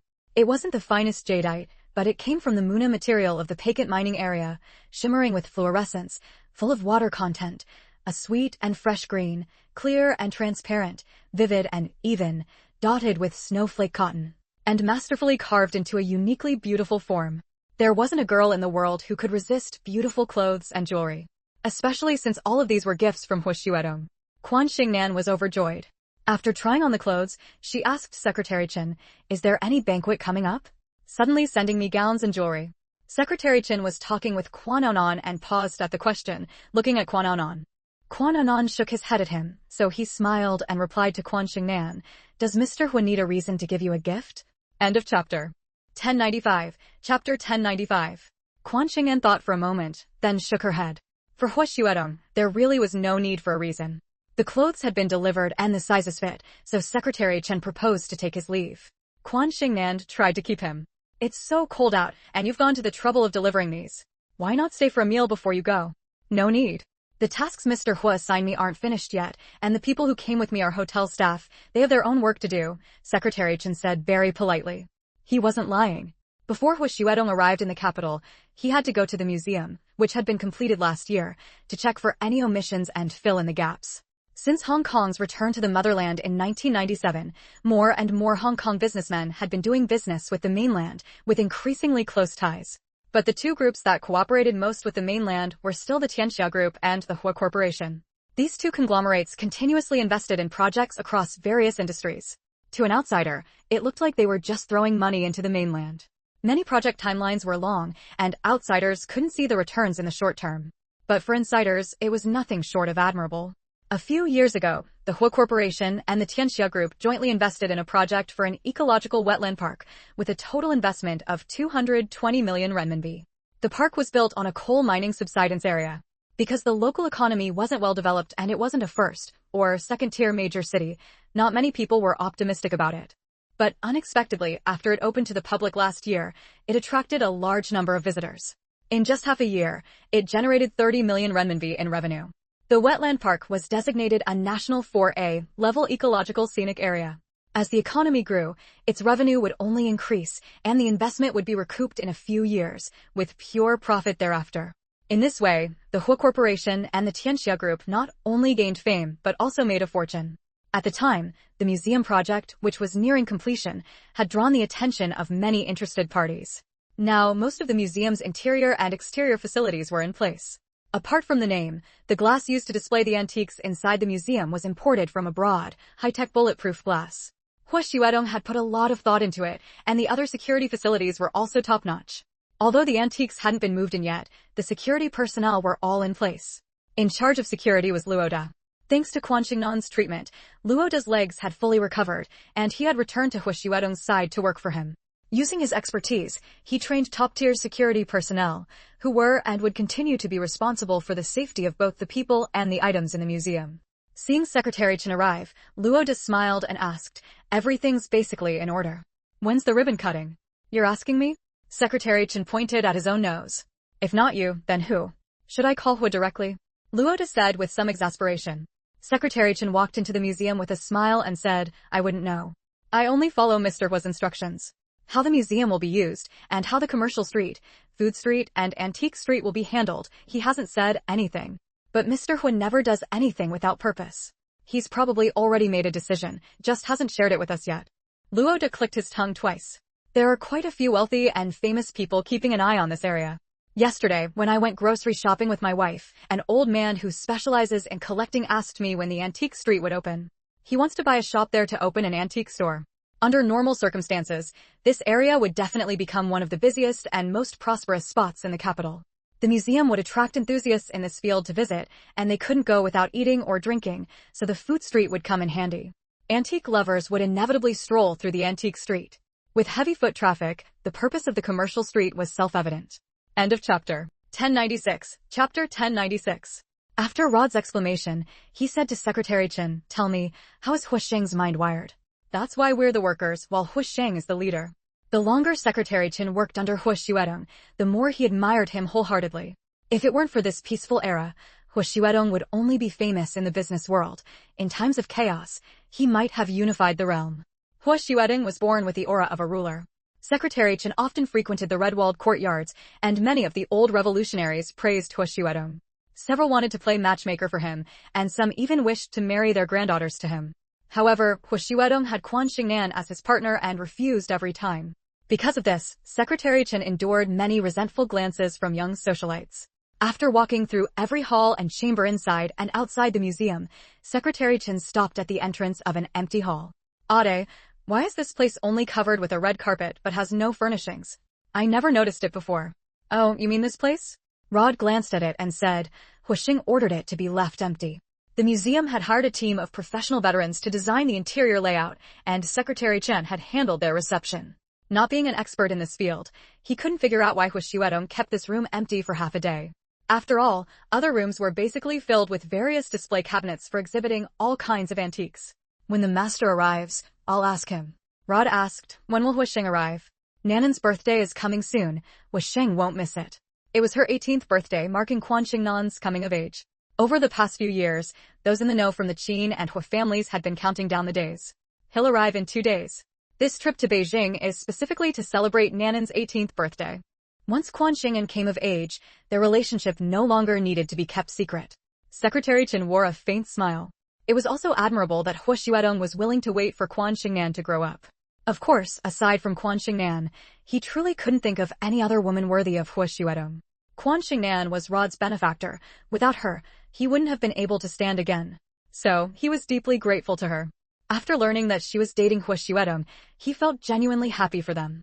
Knowing that Huashuedong was about to arrive, Rod waited patiently, and soon enough, Huashuedong came. After getting off the plane, Huashuedong first visited his parents, then went to pay respects to Quan Xingnan's elders. At the same time, he picked her up to go out and play, with the destination being this magnificent museum. Although it was modeled after the Forbidden City, it looked newer and more imposing. The Forbidden City was, of course, unparalleled, but after centuries of trials, it carried a touch of desolation. This museum, however, exuded an air of thriving vitality inside and out. As soon as Quan Xingnan saw it, she realized the feng shui here was excellent, a place for accumulating wealth. "Fourth brother, I always knew construction was going on here, surrounded by high walls, and it was a huge project. I also heard people say it was an investment from Hong Kong, but I never imagined the investor was you." Huashuedong smiled and said, "You've been burying your head in books, ignoring the world outside." From the very beginning of this project, he hadn't intended to publicize it. Few knew about it, though it hadn't escaped He Deming's notice. Back then, He Deming wanted to invest, but he refused. How could he let someone else invest in a coming-of-age gift for his girlfriend? "I'm not a bookworm," Quan Xingnan said indignantly. She was a top student, a top student. End of chapter. 1097. Chapter 1097. Gazing at his girlfriend's charming and adorable expression, Huashuedong smiled gently. "Do you think it's better to lease out these prime shops here or sell them for profit? With such a great location, of course it's better to keep them in your own hands to generate wealth." Quan Xingnan's eyes widened, shining as brightly as the stars in the sky. The capital, a nation's political center, would become incredibly valuable in a few years, with prices soaring higher over time. Holding on to all the shops on this piece of land was like clutching a treasure bowl, gathering wealth from all directions. Huashuedong nodded. "This is my personal investment, so I don't plan to sell. Unless an old friend I can't turn down has a need, I might sell them a few prime shops to deepen our friendship, so I won't be accused of being cold and unfeeling." "That's right. Since Hua's finances are solid, there's no need to sell such prime shops. Just leasing them out is enough." Even leasing them out would spark fierce competition. Anyone with sharp eyes could see the potential here. Quan Xingnan was almost in awe of Hu Xuedong. What kind of mind did he have? At the same time, she also admired the designer who had integrated the museum so seamlessly with its surroundings, creating such a harmonious whole. Inside the museum, pavilions, towers, rockeries, and flowing water were all present. The scenery was so exquisite it left people speechless. Overall, it truly resembled a miniature Forbidden City, a royal garden, majestic and varied. Do you like it? Hu Xuedong asked. Quan Xingnan was startled, pointing a slender white finger at her own nose. Are you asking me, fourth brother? Yes. I really like the museum you funded and built, of course. As his girlfriend, she naturally had to support her boyfriend's project, especially since it was truly wonderful and beautiful. Hu Xuedong said with a smile, this is your birthday gift from me. I'm glad you like it. What? Quan Xingnan couldn't help but tug at her ear. Had she heard that right? A birthday gift? For her? A museum? You heard correctly. Hu Xuedong pulled her hand down, holding it in his palm, his gaze tender and focused. Your antiques were too cramped in the courtyard house, so I built a museum to house them. By then, these rare antiques and cultural relics will attract an endless stream of visitors, generating revenue while promoting our country's traditional culture, killing two birds with one stone, don't you think? It can also drive development in the surrounding area and boost the economy. Fourth brother, this is a museum. A museum. It's not as simple as you make it sound. Such a large piece of land, built into such a magnificent and grand museum, though she didn't know the exact investment amount, she knew it must have cost a fortune, measured in the hundreds of millions. Hu Xuedong smiled faintly and said, the value of a museum lies in exhibiting antiques and cultural relics. That's true, but I feel unworthy of it. This wasn't a small trinket like clothes or jewelry, it was a complex of buildings, built in the capital, with immeasurable value.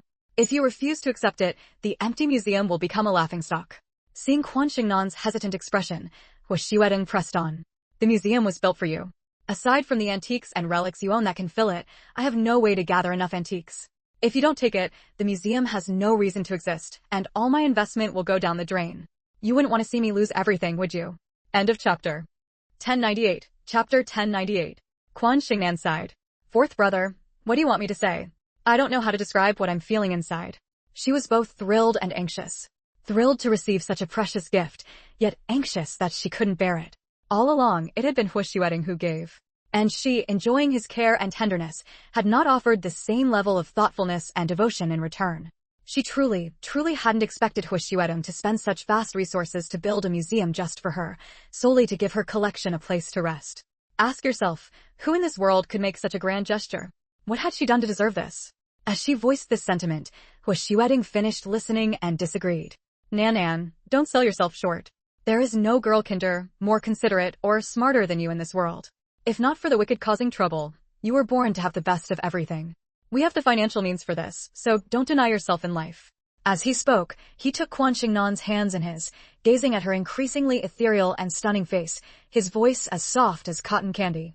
I am the fortunate one to have met you, so the rest of my life will no longer be lonely. Every word carried weight. Quan Xingnan pursed her lips, and in that instant, her heart blossomed, her whole being brimming with indescribable joy and shyness. Fourth brother, I'm so happy I could fly. Not everyone was as lucky as she was, lucky enough to meet someone who cherished her, treasured her, and could spend a lifetime with her. She wanted to shout to the world that they were together.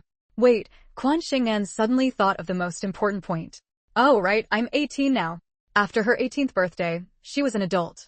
An adult could openly fall in love, no longer having to hide her feelings secretly in her heart. Are you just now remembering that you're 18 this year? Have you been reading too much and gone dull? Hu Xuedong tucked a stray strand of hair behind her ear, which was snow white and translucent, but now flushed red. Quan Xingnan said sheepishly, I've only been focused on my studies these past 2 years. I have a birthday every year, so I didn't pay much attention. At that moment, she finally understood why Quan Onan had rushed over, dusty and tired. No wonder Chen Boying and Ling Qiushui had both come, and her mother wanted to buy her clothes. It was because she was 18 this year. Shall we hold your birthday banquet at club number 6? I'll arrange it. Hu Xuedong had already made up his mind, and didn't want to leave it to anyone else, not even Quan Xingnan's family or elders. Quan Xingnan blinked her clear, sparkling eyes. I don't know how Mom and Dad plan to handle it. Her birthdays had always been celebrated at home, rarely at outside hotels. Her social circle was what it was, and such matters should be kept low-key. Leave it to me. By the second day of the second lunar month, you just need to wear the dress I've prepared for you and attend the birthday banquet. The girl was already 18, and holding a coming-of-age ceremony was perfectly normal. No one would gossip about it. Speaking of the dress, Hwashiwedong asked, do you like the two kipeos and the jewelry? If not, there's still time to change them. I like them very much, no need to change. How could she not like such thoughtful gifts? That's good. I still have some Qing Dynasty tribute fabrics. Another day, I'll ask an old master to make you a few more beautiful outfits. Fourth brother, you're going to spoil me rotten. End of chapter. Chapter 1099, Relationship Exposed 1. The lunar calendar and solar calendar are different. Quan Xingnan always celebrates her birthday according to the lunar calendar, which falls on the Dragon Head Festival on the second day of the second month. This year's Dragon Head Festival hasn't arrived yet, but according to the solar calendar, she has already turned 18 based on her ID. Quan Xingnan's solar calendar birthday is March 7th, but this year's Dragon Head Festival is on March 19th. Hwashiwedong struck while the iron was hot. After finishing a 3-course duck meal at Kwanjude, he took her to handle all the procedures. He had prepared all the necessary documents, and the lawyer followed closely. At the registration office, the procedures for the gift transfer and other formalities were handled very efficiently. It took effect immediately. In half a day, Quan Xingnan obtained ownership of the museum. At that moment, Secretary Qin and Luo De finally realized that the museum was a gift for Quan Xingnan. Even though they had worked with Hwashiwedong for many years, the two were still stunned by this grand gesture. A museum, an entire museum. This was no ordinary trinket like jewelry or clothes. Nearly $1 billion had been invested in it from start to finish. The investment was $1 billion, and its value after completion had more than doubled. Why else would investors put up such a huge sum? Wasn't the reason for investing the enormous profit at the end? A museum worth several billion was given away without hesitation. How generous was that? Looking across both sides of the Three Gorges, no other wealthy individual had such boldness. At the time, Secretary Qin thought Hwashiwedong built this museum for himself, given the Hua family's deep heritage and the antiques they had collected over the years, enough to fill the museum, bringing both fame and fortune. Now he understood, this project, which Hwashiwedong personally oversaw, was for Quan Xingnan. Luo De lagged behind Hwashiwedong and Quan Xingnan, pulling Secretary Qin, who was walking beside him, and whispered, "Hey, I'd say you kept this too tight-lipped, didn't you? Such a big deal. The other day I asked you, and you said you didn't know. Is that how friends treat each other? You've been with Mr. Hua for so many years, how could you not know his plans?" "I really didn't know," Secretary Qin said helplessly, lowering his voice further. "I believe even big Mr. Hua, Mrs. Hua, and the old master and madam here didn't know what he was doing." Since Hwashiwedong took over the Hua group, the elders on both sides had stopped interfering in all his affairs. It came from love and trust. From his teenage years, Hwashiwedong had already shown his business acumen, needing no one to tell him what to do. Hearing Secretary Chen's words, Luo De was filled with emotion. "Back when I followed Mr. Hua, I used to think, Mr. Hua has always been steady and wise, lacking the liveliness of a young man. If he wanted to marry Mrs. Hua, what kind of courtship method would he use? I never imagined it would be like this. But then again, Nan is so wonderful, she truly deserves everything Mr. Hua has done. Even as a grown man, I envy Nan. If news of this reaches Hong Kong, it'll cause an uproar and dominate the gossip magazine headlines every day. No matter the time, Hong Kong's gossip magazines love reporting on such things, like which wealthy man splurges on a girl with lavish gifts, mansions, or expensive jewelry, or which Cinderella or actress marries into a wealthy family with a grand wedding. Secretary Qin knew all about this, but he still said fairly, our Nan is no Cinderella. If he roughly tallied the assets under Quan Xingnan's name that he knew of, they would be no less than 10 billion, and there were many he didn't know about. Those antique jewelry pieces weren't even included in the count. End of chapter. Chapter 1100, Relationship Exposed 2. Chapter 1100, Relationship Exposed 2. There are no walls without cracks, and with Hwashiwedong being open and making no effort to hide anything, this change at the museum was quickly noticed by Hong Kong media reporters who were constantly watching and following her. After gasping in shock, they hurriedly wrote one flowery article after another, landing on the economic and entertainment headlines of Hong Kong. Hong Kong's media outlets have highly professional reporters with endless methods for digging up news. If they want to, they can unearth details about a person's ancestors for 18 generations. He Deming got up early in the morning and caught sight of the headline while reading the newspaper, nearly spitting out his drink. Good heavens! He Deming exclaimed involuntarily. Martin, what did you see that's so surprising? Gung Weiwa walked over and asked. He Deming quickly handed her the newspaper, pointing at the headline. Look, see for yourself. No wonder Hu Xuedong didn't want him to invest in the museum project. This was the reason. Geng Weihua took it with a puzzled look, glanced down, and froze for a moment before quickly regaining her composure. Weren't we discussing this privately? What's so strange about Terrence and the girl being together? Since the return to the motherland, Quan Xingnan had come to Hong Kong every summer to play, almost inseparable from Hu Xuedong. In Hong Kong, perceptive people were everywhere and could fully sense the unbreakable atmosphere between the two. Considering that Quan Xingnan was under 18, no one was willing to voice their guesses, and gossip magazines only commented on the luxury mansion where Quan Xingnan lived, her outfits when going out, the parties she attended, and her dining locations. Even so, when Hong Kong media first reported on Quan Xingnan, they called her Hu Xuedong's girlfriend. It was only because the Hu family stepped in, citing Quan Xingnan's underage status and stating she was a shareholder of the two major groups, that such news was suppressed. Out of consideration for the identities of Hu Xuedong and Quan Xingnan, these news reports still avoided mentioning the romantic relationship between them, instead focusing on the museum Hu Xuedong had given to Quan Xingnan, providing a detailed analysis. Based on the museum's location, surrounding environment, and investment amount, professionals assessed its value. A museum worth billions given away so casually, even an outsider could see that the relationship between Hu Xuedong and Quan Xingnan was out of the ordinary. Would ordinary men and women give such an expensive gift? Without permission from the Hu family, no one commented on their relationship. Instead, they tallied Quan Xingnan's wealth. Someone dug up photos of Quan Xingnan wearing expensive jewelry at public events over the years. Based on professional appraisals of these jewels, they concluded that her jewelry alone was worth at least 10 billion. Others pulled up the shareholder lists of the Hu Group and Tianxia Group, and based on current market value, Quan Xingnan's shares were worth tens of billions. Then, someone listed the assets under Quan Xingnan's name.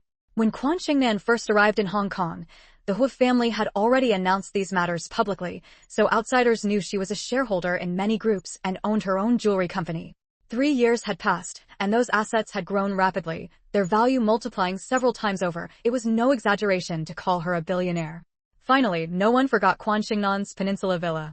After Hong Kong's property prices skyrocketed, the value of the Peninsula Villa had become incalculable. Someone even resourcefully uncovered the gallery, a little-known one featuring only Quan Xingnan's works. End of chapter. Chapter 1101, Relationship Exposed 3. Chapter 1101, Relationship Exposed 3. In short, Quan Xingnan's wealth had reached a level that ordinary people could only dream of. Although she was far inferior to Hu Xuedong, she still had her family background and abilities. She came from a family with ties to the Qin family, a high-ranking official household. This alone surpassed countless socialites and heiresses in the world. Then there was Quan Xingnan's own skill. Even if she hadn't been particularly prominent in recent years, no one could deny that she was a master.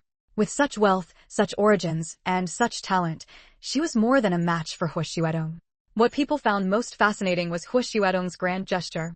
Even among the ultra-wealthy, no one had done what he did. Although no one dared to openly comment on their relationship, they could speculate or hint at it. Meanwhile, in the news, it was stated in an extremely solemn tone that Quan Xingnan had turned 18 this year, officially entering adulthood. Terrence put so much thought into this. He sighed after reading all the reports. He started laying the groundwork years ago, and he didn't even need to announce it to the world deliberately. Based on these actions, who in the world wouldn't know that he and Quan Xingnan were together? Geng Weihua said enviously, there aren't many people in the world who would go to such lengths like Terrence. He disagreed with that. Honey, am I not good to you? He said, sounding aggrieved. He was also known as one of the good men among Hong Kong's wealthy, devoted to his family and loving to his wife, unchanged for most of his life. Thinking of the sapphire necklace her husband had given her for her birthday, Geng Weihua hummed in acknowledgement, you're good too. Too? That still meant he wasn't good enough.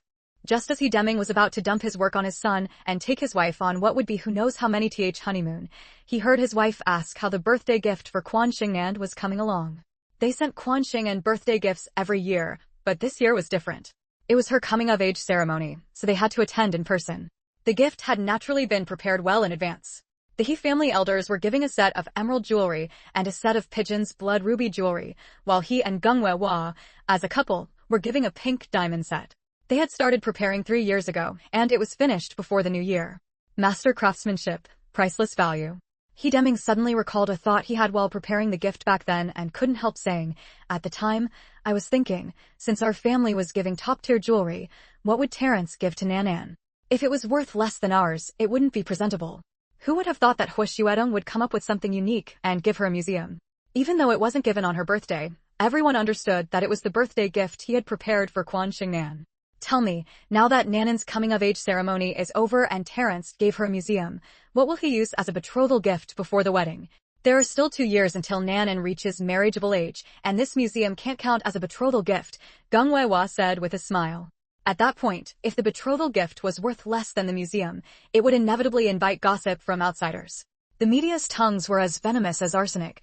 Even the slightest anomaly could be spun into countless stories. He Deming was taken aback, then laughed. Betrothal gift? You're thinking too far ahead. Quan Xingnan had only just come of age. You could think about Nanan's coming-of-age ceremony 3 years ago, so why can't I think about Nanan's marriageable age? Geng Weihua shot him a look. Compared to 3 years, that was 1 year less. Even if she reaches marriageable age, they might not be willing to marry her off. What era was it now? Getting married at 20 was already considered early marriage. Let's wait and see. End of chapter. Chapter 1102, Relationship Exposed 4. He Deming and Geng Weihua were not the only ones who saw the gossip report. Chen Boing, who was preparing to set off for the capital, jumped up after reading the content, his springiness undiminished from his younger days. Ahur really has a way, he's completely overshadowed everyone else's gifts. All the limelight is on him. I just wonder if the girl's family knows. Chen Boing jumped up and then sat back down on the sofa, tapping the newspaper with a click of his tongue. When Quan Xingnan came of age, everyone gave gifts, but their value was so thoroughly outdone by Hu Xuedong that it would be hard for them to save face, and they were surely unhappy about it inside. Where Hu Xuedong was clever was that he gave the gift to Quan Xingnan in advance, not at the birthday banquet itself. That way, no one could hold a grudge. Ling Qiushui said indifferently, so what if they know? So what if they don't? It's been this long. Hua is past 30 and still unmarried, and he's been close with the girl. Even if he gets a scrap of paper, he thinks to save a copy for her. Anyone, no matter how careless, can see the signs. No one has stopped them from seeing each other, which means they're happy to see it happen. Now, Ahua is devoted to the girl, even spending a fortune to build a museum for her. As elders, we can only be pleased. Besides, Quan Xingnan's more reserved elders were probably watching Hu Xuedong's moves all along. For the older generation in the family, although Quan Xingnan had just come of age, 20 or 30 years ago, this age was the legal minimum for marriage. Going further back, girls could marry as soon as they reached the age of 15. Chen Boing smiled good-naturedly at his wife. You're right, dear. Have you packed everything prepared for the girl? He had always treated Quan Xingnan like his own daughter, so naturally, he took her coming-of-age ceremony seriously. The jewelry is ready. Most of the clothes have arrived, just one set is missing, and it'll be delivered in half an hour, Ling Qiushui said. Half an hour passed quickly, and the clothes arrived on time. Unlike the formal wear Hu Xuedong had prepared for Quan Xingnan, what Ling Qiushui had prepared was suitable for everyday wear. There were kipeos, dresses, blouses, pleated skirts, and more. The fabrics were all high quality, especially the qipao material, which was also tribute grade and no less impressive than what Hu Xuedong had given Quan Xingnan. The craftsmanship of the tailor was equally fine, given that when Generalissimo Chang retreated to Taiwan, he brought countless valuables and elite professionals from all walks of life. Madame Sung had lived here for many years, and the tailor who made her clothes naturally settled here as well. In addition to the clothes and jewelry that elders should prepare, Chen Boing brought along a jade cabbage from his personal collection on the plane. He had called Quan Anon before boarding, and as soon as he got off the plane, he saw him waiting to pick them up. Chen Boing looked around behind him. Is the girl not at home? In the past, whenever they visited, if Quan Xingnan knew their itinerary, she would always come to pick them up in person. Quan Anon took the suitcase from his mother's hand and replied, she's at home, but she's got her hands full right now. What's going on? Ling Qiushui asked. Quan Anon laughed. Didn't fourth brother Hua from the Qin family give a museum to the girl? We only found out today. Old Master and Old Madam Qin brought fourth brother Hua to visit grandfather and grandmother. As one of the parties involved, how could the girl come out? Oh, so you all know now? Hearing Chen Boing's words, Quan Anon sighed. With such a big commotion, how could it be kept secret? Even though he had long known about Hu Xuedong's feelings for Quan Xingnan, even he was stunned by Hu Xuedong's latest move. Chapter 1103, Relationship Exposed 5. Chapter 1103, Relationship Exposed 5. It was amusing that the family themselves were the last to know. Because Quan Xingnan had been precocious since childhood and handled matters with discretion, the elders in the family rarely interfered in her affairs. She also didn't bother to inform her family in detail every time she received a valuable gift. This time, having been gifted a museum, she was even more reluctant to bring it up. A museum was different from clothes, jewelry, or shares. Its value was immeasurable. How could she bring it up? She really didn't know how to tell her family that Hu Xuedong had given her a museum. After all, her relationship with Hu Xuedong had never been made official. Her hesitation resulted in her family learning the full story from higher authorities. Although local reports in the capital were delayed, they eventually covered the news that Hu Xuedong had invested 1 billion and gifted the museum, now worth several billion, to someone else. As a highly renowned Hong Kong tycoon, Hu Xuedong had always been in the spotlight. Every investment the Hu family made in the mainland received extensive coverage, except for this private one. Mainly, Hu Xuedong had wanted to surprise Quan Xingnan, so he kept it very low-key and had the news suppressed. This time, however, it couldn't be suppressed. Hu Xuedong and his assistants had appeared at the museum multiple times, and media workers realized they no longer intended to keep it under wraps. Of course, outsiders didn't know that this project had nothing to do with the Hu family. Though delayed, the necessary reports still had to be made. What surprised them was that the museum they had been following for so long had been transferred by Hu Xuedong to Quan Xingnan. Unlike the unrestrained Hong Kong media, local reports omitted Quan Xingnan's name and background. The more formal the media outlet, the better they understood the rules. In this world, some people could be freely reported on, while others' names could not appear in newspapers. Outsiders didn't know who had received the massive gift, but the authorities certainly did. They couldn't help but ask a few questions. Quan Xingnan was not an official and had considerable personal wealth, so the state had no say over her. However, her grandparents, parents, and maternal relatives were all state cadres, and state cadres had to be mindful of their influence. The actions of family members often affected those in official positions. Good deeds naturally benefited one's political career, while misdeeds by family members had caused many to see their careers cut short. After learning the news, before the family could even question her thoroughly, Old Master Qin and Old Madam Qin arrived with Hu Xuedong and lavish gifts to pay a visit. They showered Quan Xingnan with praise from head to toe, their words of admiration flowing as if they cost nothing. Hu Xuedong, meanwhile, humbly adopted the posture of a junior, asking the elders to allow him to court Quan Xingnan, vowing never to let her down in this lifetime. Chen Boying listened and laughed heartily. "Come on, my good son, let's go quickly and see what's happening now." His eagerness to join the excitement was unmistakable. However, after rushing to the courtyard house, they found a scene of perfect harmony between host and guests. Old Master Yun and Old Master Qin were seated across a chessboard, making their moves, while Old Madam Qin, Grandma Yun, and Quan Shuang were chatting pleasantly. As for the main figures, Hu Xuedong and Quan Xingnan, they were nowhere to be seen. "Have I arrived too late?" Chen Boying said with a smile as he entered. Seeing him arrive, everyone in the room stood up. Old Master Yun said, "Boying is here? You must be tired from the journey." No matter how highly Chen Boying thought of himself, he wouldn't dare put on airs in front of the elders. He quickly stepped forward to help Old Master Yun and Old Master Qin back to their seats. "Please, don't stand on ceremony with me. I'm afraid it'll shorten my life." End of chapter. Chapter 1104, Relationship Exposed 6. Where were the protagonists of the incident, Hu Xuedong and Quan Xingnan? In Quan Xingnan's private chamber.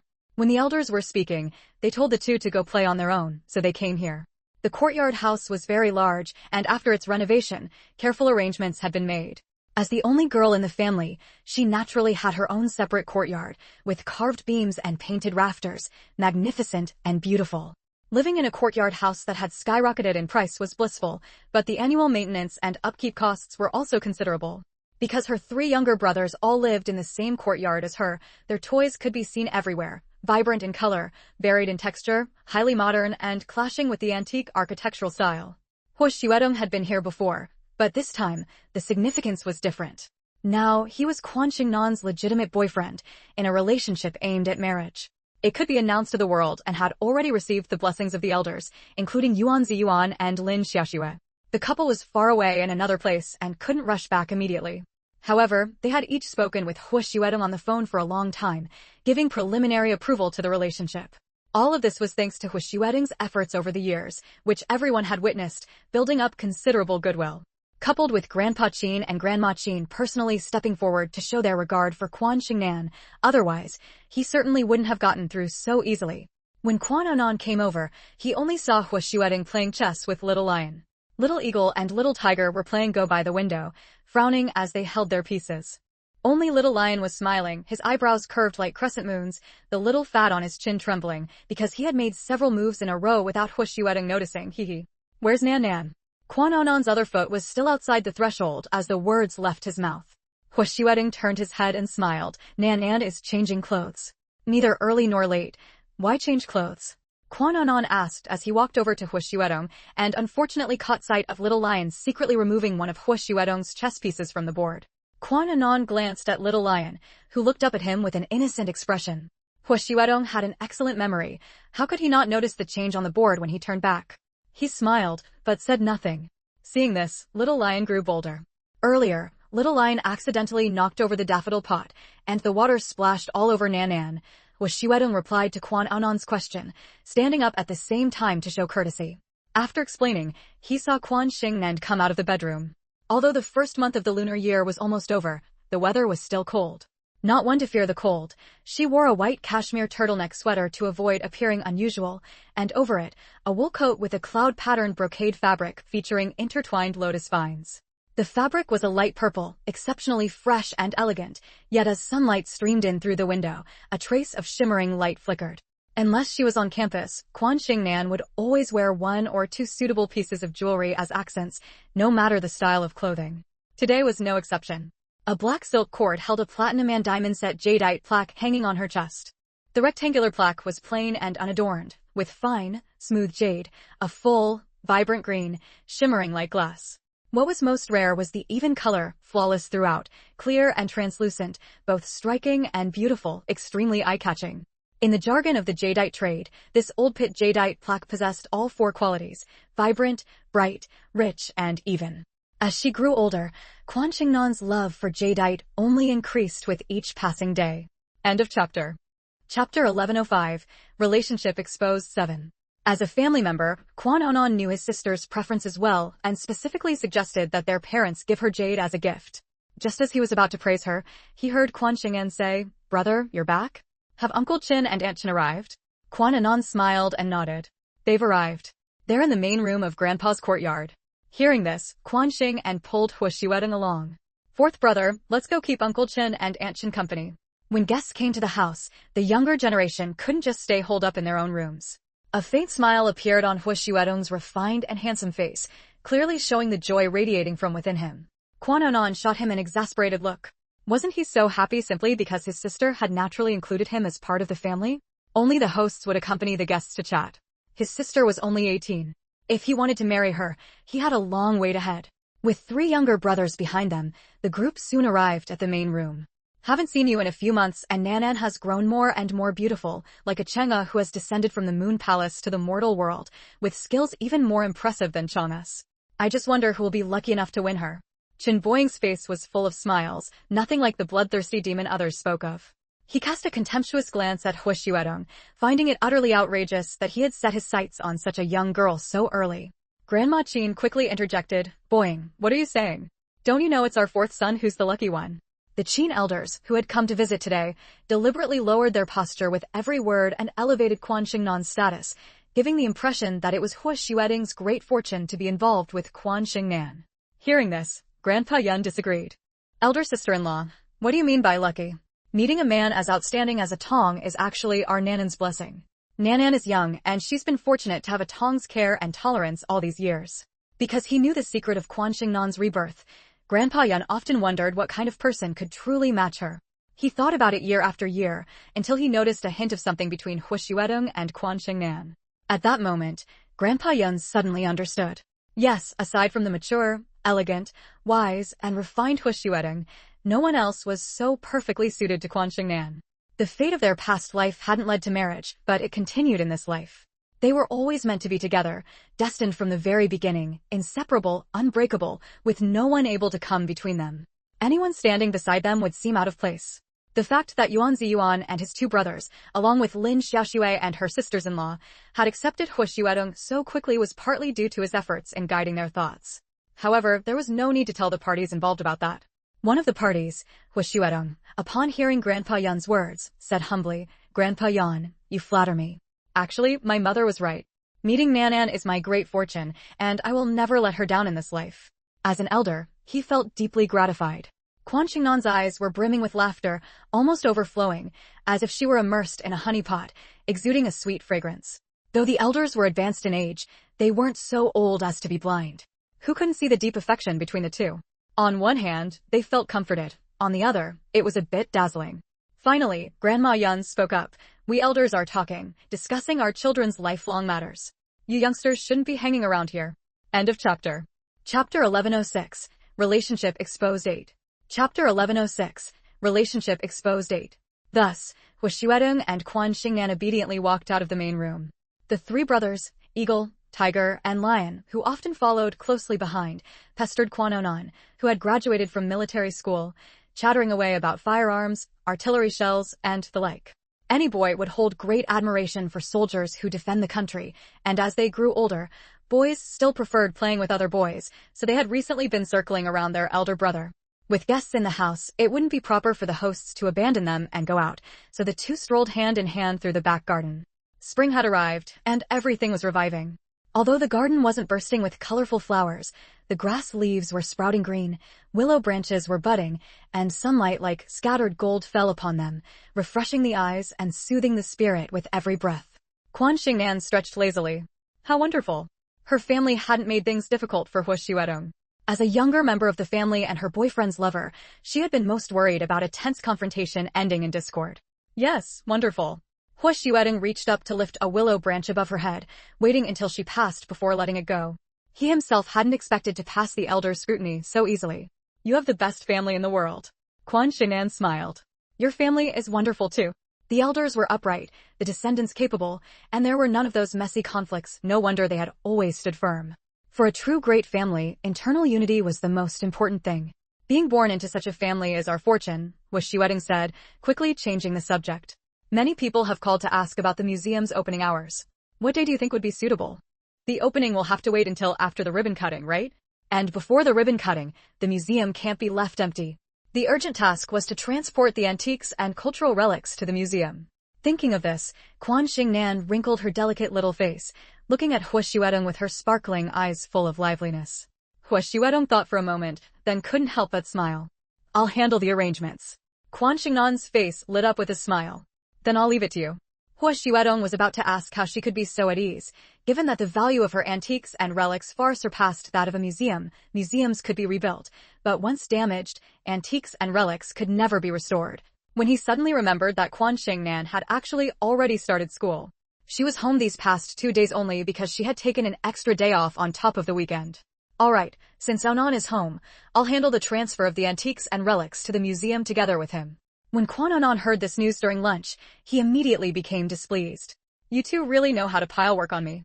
I finally get to come home, and I wanted to spend more time with Grandma and Grandpa. Grandma Yun made a motion to hit him, but her wrinkled face was full of smiles. Didn't you hear Atong say the museum side is all arranged? All you have to do here is supervise the registration and packing of the items one by one, then transport them over.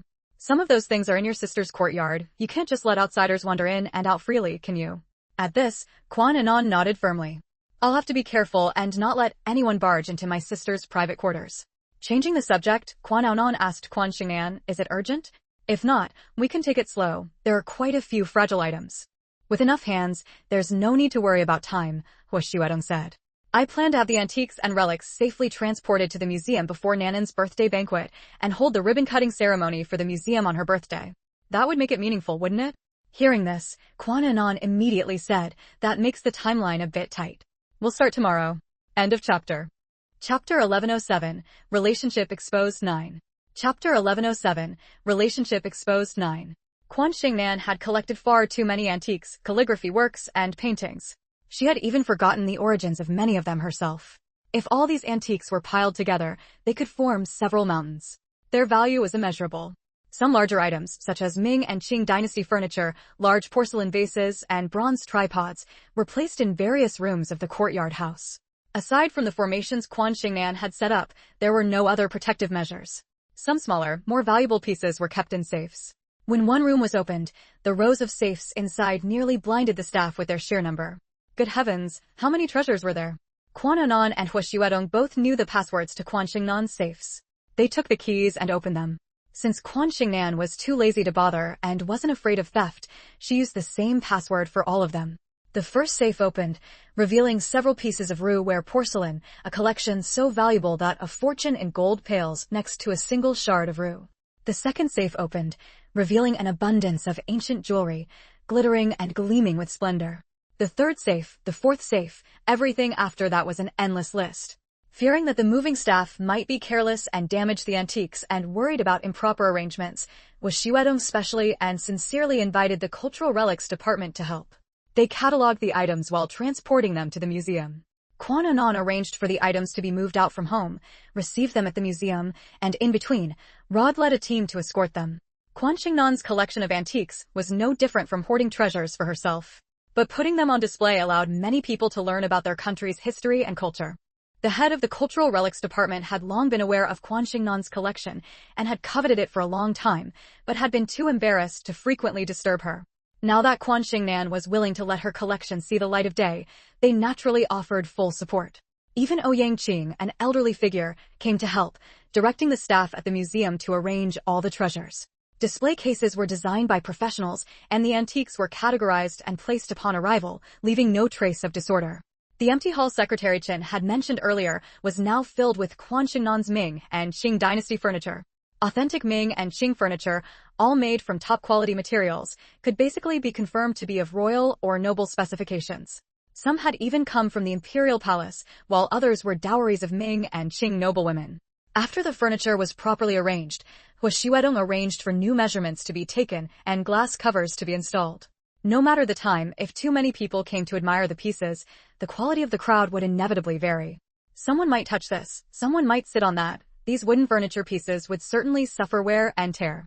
It was better to cover them with glass, both to keep off dust and to prevent damage. After several days of hard work, all the display cases in the museum were filled, yet Quan Xingnan still had many antiques left.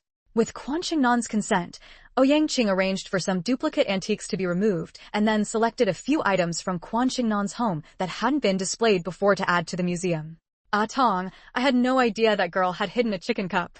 Ouyang Qing stood outside the glass cover of the chicken cup, staring at it with an obsessed expression, not forgetting to voice his dissatisfaction with Quan Xingnan. That was something she and I bought from a flea market while traveling abroad. It wasn't expensive at the time, and she has a good eye. She really brought back quite a few treasures, most of which are now in the museum. If you like it, you're welcome to come and admire it often. Don't worry, we won't charge you an admission fee. Hua Xiuedong smiled with refined elegance and grace, but his tone was full of pride. This chapter ends. Chapter 1108, Relationship Exposed 10. Ouyang Qing was taken aback, then asked, charging admission like the Forbidden City? That was great. Previously, when Quan Xingnan collected these treasures, although he could go directly to her home to admire them, his close friends didn't have that privilege and often complained about missing the chance to broaden their horizons. If it opened to the public, everyone could see them, which would greatly help promote traditional culture. Of course, Hua Xiuedong saw nothing wrong with it. With so many antique artifacts placed here, each one is priceless. They require round-the-clock security patrols and protection to prevent theft. The staff aren't immortals who live on wind and dew, they need income to support their families. Moreover, this place has extremely professional equipment to control humidity and dryness, offering the utmost protection, no less than the Forbidden City Museum. It will be upgraded in the future as technology advances rapidly. He had discussed it with Quan Xingnan. The ticket price would be set lower than the Forbidden City Museums. After covering the museum's maintenance and staff salaries, the remaining funds would go into a foundation account for charitable purposes. The museum had been gifted to Quan Xingnan, so Hua Xiuedong naturally followed her wishes. Although the museum had indeed cost a fortune, he didn't regret it. The surrounding commercial streets, food streets, and antique markets alone could fully recoup the investment, and over time, they would yield substantial profits. Besides, for them, money had long become just a number, not a necessity. Ouyang Qing quickly smiled and said, I'm not saying it's wrong, I think it's a viable move. Once it opens, people pay a small ticket fee, but what they see is the brilliance of our country's history and culture. Not to mention anything else, just seeing these porcelain pieces alone makes the ticket worth it. Apart from the chicken cup in front of them, there were also numerous pieces from the 5 Great Kills, each breathtakingly beautiful. The 5 Great Kills. Every piece was priceless, each capable of driving industry insiders wild. In the antique world, collecting ancient porcelain was a major trend. Porcelain enthusiasts were everywhere, willing to spend a fortune on their favorite pieces, driving up the prices of fine china. Hearing this, Hua Xiuedong smiled slightly. We appreciate your understanding of our difficulties. Ouyang Qing waved his hand. What understanding? I just think you make sense. First, your money didn't come from nowhere.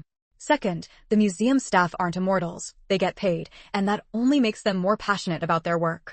When they take their jobs seriously, the museum's treasures receive better care. Most importantly, when people pay to enter, they naturally develop a sense of reverence. If it were free, I bet some uncultured folks would think they don't have to pay for damages, and their careless attitude toward the treasures would be easy to imagine. Yes, that's something both Nanan and I considered. As the country's technology advanced and education became more widespread, the public's quality had improved, but there were still plenty of people with low standards. Yang nodded and sighed. I knew Nanan was wealthy, but I didn't expect her to be this rich. This museum of yours can't compare to the value of Nanan's antique collection. The market price of this chicken cup alone was as high as 20 million, with no supply to meet demand, and there were countless treasures of the same caliber. Many of these are cultural relics, no matter how valuable, they can't be sold. Quan Xingnan had made that promise to the cultural heritage authorities back then. Otherwise, national-level artifacts would have been confiscated long ago, and she'd have been rewarded with at most 500 yuan. Chapter 1109, Relationship Exposed 11. Chapter 1109, Relationship Exposed 11. That's true. Fortunately, Nanan doesn't lack money, so there's no need for her to sell these treasures. After Yang said this, he asked Huishuedong, I think this museum could even bear the nation's name. I'll put in a word with the higher-ups when the time comes. Huishuedong immediately replied, then I'll thank you in advance, Elder. No need to thank me. I also hope our country's culture gets the recognition it deserves. Setting aside the antiques and artifacts inside, the museum building itself could be considered a national treasure, a perfect work of art. Although all the construction materials were modern, they fully met the specifications of Ming and Qing dynasty architectural materials. Among them, many wooden structural components were made from rosewood and yellow rosewood that Huishuedong had collected over the years, crafted by skilled master artisans. Some were even made of golden nanmu. Otherwise, how could the investment be nearly 1 billion? With such a massive investment, the higher-ups were stunned and regarded it as a key project. At the time, Huishuedong had come to ask him for help, but he was unable to participate due to illness. Instead, he introduced his old colleagues from the same field. After the project was completed, these old friends all gained great fame. Yang had no regrets, though he feared that his illness might have delayed this great project. By the way, when do you plan to open it to the public? Yang couldn't wait to bring his friends to visit and let them feast their eyes. The treasures inside were so dazzling that he didn't want to leave. When would it open? Naturally, after the ribbon-cutting ceremony. After Huishuedong gave Yang the answer, Yang immediately frowned. The timeline is too tight. First, settle on the name and hang the plaque. Otherwise, naming it after the ribbon cutting would lose its impact. In fact, even without Yang Huishuedong could have managed it entirely on his own, but he didn't refuse Yang's goodwill. With smooth connections, the name was quickly decided, Huaxia Tongxing Museum. The name Tongxing Museum was chosen by Quan Xingnan, though it wasn't prefixed with the nation's title. Any discerning person could see that the name incorporated the names of Huishuedong and Quan Xingnan, which also aligned with the fact that Huishuedong had built the museum for Quan Xingnan to display her antiques. It seemed the news of Huishuedong meeting her family wasn't baseless.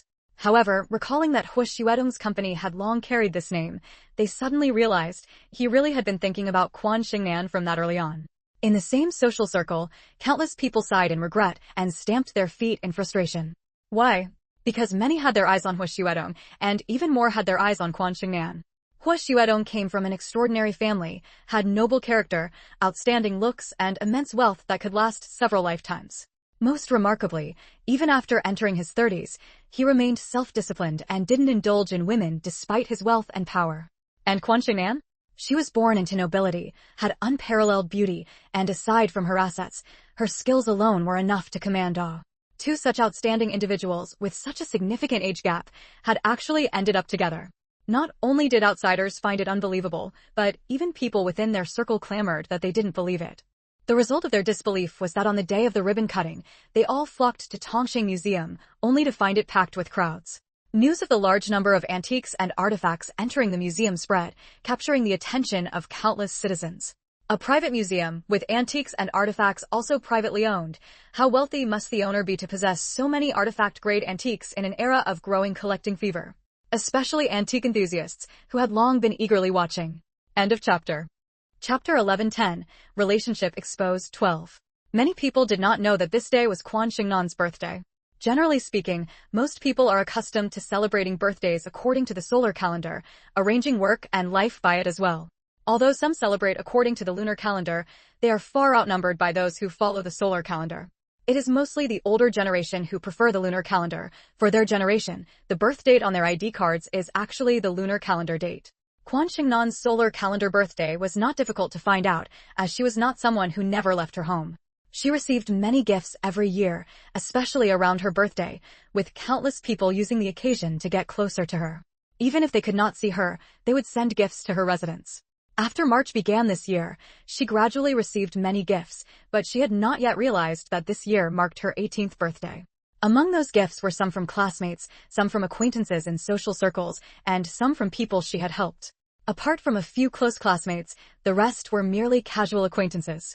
It was already commendable that these casual acquaintances had managed to find out her solar calendar birthday. Since she never held birthday banquets, and after March 7th passed without any activity, they assumed she would not hold an adult ceremony, so they considered the matter settled once the gifts were sent. Close elders and friends, however, knew that she had always celebrated her birthday according to the lunar calendar, people like He Deming, Chen Boying, Su Ran, and others. Thus, after Hua Xuedong reminded her, she arranged a birthday banquet for herself. Later, she received a call from her parents saying they would return on her birthday to hold an adult ceremony for her. She sent invitations to these close elders and friends, with the venue set at Club Number 6 and the time scheduled for 7 p.m. that evening. Hua Xuedong had long since arranged for the club to cease public operations that day. The adult ceremony was held in the evening, while the ribbon-cutting ceremony took place during the day. The main reason was that Yuan Ziyuan had recently been promoted again, drawing attention to his every move. He was usually extremely meticulous in his work and never took leave for personal matters. This time was an exception, as it was for his long-lost daughter, and her adult ceremony was very important. So he requested half a day off in advance, taking a noon flight and arriving in the capital by afternoon. Among the elders, many held high positions of power. Even those who had retired, like Grandpa Qin and Grandpa Lin, remained highly conspicuous. Since it was inconvenient for them to appear at the museum, they did not attend the ribbon-cutting ceremony. Instead, they gathered at the courtyard house, while Quan Xingnan and Hua Xuedong received peers and business associates in the museum's exhibition hall. The ribbon cutters had long been decided. Besides the two hosts, Hua Xuedong and Quan Xingnan, they were He Deming, Chen Boying, the head of the Cultural Relics Department, and Yang Qing, 6 people in total. Everyone had good relationships, so no one vied to be the lead cutter. They unanimously recommended the head of the Cultural Relics Department to start and lead the cutting. The Tongqing Museum would frequently interact with the Cultural Relics Department in the future. Their presence let outsiders know that even if there were cultural-grade antiques here, they were protected, preventing attacks on the museum with arguments like, antiques must be handed over to the state. The ribbon-cutting ceremony followed a fixed procedure, and Quan Xingnan was quite familiar with it. Before entering, Hua Xuedong suddenly took her hand. "What is it, fourth brother?" Quan Xingnan suddenly felt a cool sensation on her left hand. Looking down, she saw a ring on her middle finger, an exquisite, dazzling platinum diamond ring. 6-prong setting, deep blue main diamond, brilliant fire, shining brightly. Hua Xuedong then produced a matching men's ring, and Quan Xingnan, slightly shy, slipped it onto his finger, the finger symbolizing passionate love. During the ribbon cutting, all the media simultaneously focused their cameras on their hands. End of chapter. 1111. Chapter 1111 Birthday Dinner 1. A diamond ring, it's a diamond ring. A diamond is forever. De Beer's slogan has circulated for nearly half a century, sweeping the globe and becoming familiar to everyone, cementing the diamond's irreplaceable and lofty status in marriage and love. Especially when worn on the finger representing passionate love or an engagement, the meaning is unmistakable. Looking at their outfits, they were clearly matching couple attire. Quan Xingnan wore a light blue cheongsam with green trim, her temperament ethereal and her appearance stunningly beautiful. Because of the cold weather, a cream-colored embroidered silk shawl was draped over her shoulders and arm, making her look even more elegant, dignified, and gracefully poised. Hua Xuedong was handsome and refined, impeccably dressed in a common black suit, but with a light blue tie. The tie shimmered under the sunlight, clearly made from the same fabric as Quan Xingnan's cheongsam. At the same time, the folded pocket square in his suit jacket matched the tie in both color and texture. Although Quan Xingnan had been out of the spotlight for a few years due to her studies, her past fame still lingered in the memories of many media professionals.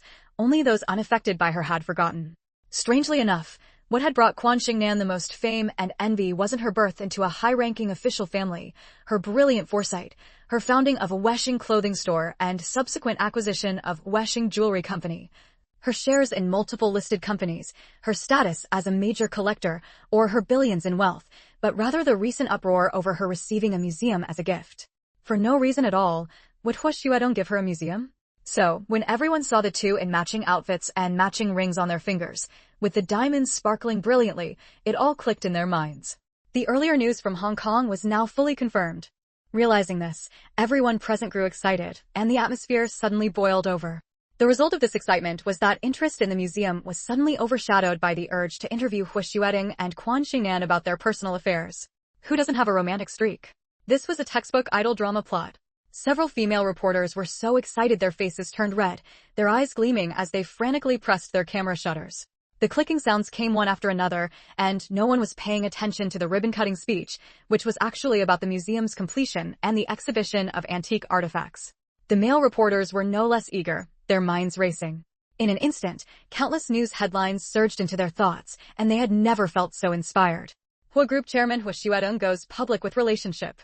High-ranking official's daughter, a socialite, falls into Hong Kong's Hua family upon adulthood. A powerful alliance. To win his beloved's heart, Hong Kong tycoon spends billions to please his girlfriend. Hua Yuan Union. From the capital to Hong Kong, socialites weep and gentlemen lament. The weeping socialites were naturally those noble ladies and heiresses who had coveted Hua Xuedong, while the lamenting gentlemen were clearly those high-ranking officials' sons and scions who had set their sights on Quan Xingnan. Realism knows no gender.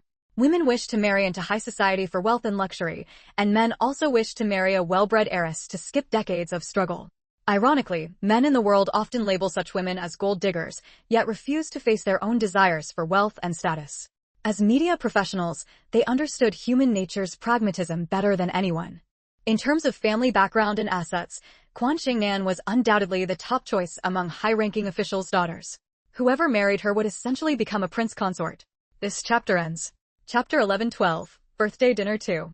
Thus, as soon as the ribbon-cutting ended and guests were invited inside for a tour, all the cameras and microphones surged toward Hua Xuedong and Quan Xingnan. The crowd was so dense that Hua Xuedong and Quan Xingnan could barely move, unable to accompany the guests on the tour. Careful.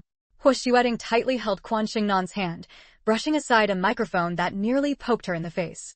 On the hand brushing aside the microphone was that diamond ring, almost blinding the encircling crowd. So dazzling. Truly the king of jewels. Large and brilliant, yet not ostentatious. Strangely, though it was the most luxurious of jewels, an extremely rare blue diamond with 8 hearts and 8 arrows, radiant and sparkling, set with exquisite craftsmanship that enhanced its elegance. It still conveyed a sense of noble distinction rather than flashy opulence. The diamond ring on Quan Xingnan's hand also complemented her jade-like, slender fingers, perhaps thanks to it not being an exaggerated dozens of carats. Yes, in everyone's eyes, the large and dazzling diamond ring was actually under 10 carats, not the so-called pigeon egg. By a professional's estimate, Quan Xingnan's ring was at most 6 carats. Of course, a 5 or 6 carat diamond ring was still a sky-high price for ordinary people. And besides, could the diamonds worn by Hua Xuedong and Quan Xingnan be ordinary? They had to be the finest of the finest. Diamonds also have grades, just like gemstones and jadeite. Don't they all have grades? At that moment, no one was focused on the grade or value of the diamond rings, but on the protagonists. Mr. Hua, may I ask if you and Miss Quan are together now? Miss Quan, are you happy to receive such a museum as a gift? Mr. Hua, did you build this museum from the start to pursue Miss Quan? Miss Quan, have you received your family's approval for being with Mr. Hua? Mr. Hua, when did your relationship with Miss Quan begin? Was it before she came of age? Mr. Hua, announcing a relationship doesn't mean it just started. At 32, pursuing Miss Quan, do you think people might see it as you deliberately seducing her? After all, Miss Quan has just turned 18, innocent and naive. Miss Quan, how are you feeling right now? Miss Quan, now that you've just come of age and announced a relationship, aren't you worried about setting a bad example for society? As far as I know, Miss Quan is still a high school student, taking the college entrance exam next year. Does the school allow you to date early? In what seemed like just a few seconds, dozens of questions were thrown at once, straight at Hua Xuedong and Quan Xingnan. Excuse me, everyone. Today is the museum's ribbon-cutting ceremony. We will not answer questions unrelated to the museum. Hua Xuedong did not raise her voice or lose her temper. Her tone remained calm, her speech elegant and slow, yet it inexplicably conveyed a sense of danger, as if pressing further would bring unpleasant consequences. Quan Xingnan curled her lips slightly, revealing sweet dimples. Since it's a private matter, there's no need to announce it to the world. I've come of age, which means I take responsibility for my every word and action. All of you are media professionals with a certain level of professionalism. Your attention and questions should focus on news beneficial to the public. You ask how I feel, my answer is that I'm very happy that the antique artifacts in my private collection finally have a proper home, so from now on I don't have to worry about wind and rain or the erosion of time. End of chapter. Start. Chapter 1113, Birthday Dinner 3. Through this incident, Quan Xingnan and Hua Xuedong's relationship was essentially made public. However, they still refused to directly answer reporters' questions. They neither confirmed nor denied, only expressed themselves through actions, yet cleverly avoided certain issues that reporters might have asked about in the future, such as early romance, or whether the older Hua Xuedong had tempted a young girl into early love. Compared to her tender 18 years, 32 was a gap of 14 years. 14 years, what did that mean? When Hua Xuedong was in middle school, Quan Xingnan was a baby crying for milk. Many reporters were eager to have the protagonists satisfy their curiosity, but they also held back due to the two's identities, not daring to go too far. In their line of work, the most important things were being well-informed and having the instinct to avoid harm. Of course, there was also the most crucial point, knowing the rules. What were the rules? As mentioned before, the rules meant that for certain people in the world, some news you could report, and some you had to keep buried in your gut. You couldn't just rely on your pen to write random articles and mislead the public. For instance, how many children from high-ranking official families ever appeared in news reports? Believe it or not, the vast majority of ordinary people had no idea how many children national leaders had, what their names were, or whether they were married. This was a taboo. Those who understood the rules would not disclose their names, backgrounds, or circumstances. Hua Xuedong was in business and had been active in both Hong Kong and the mainland in recent years.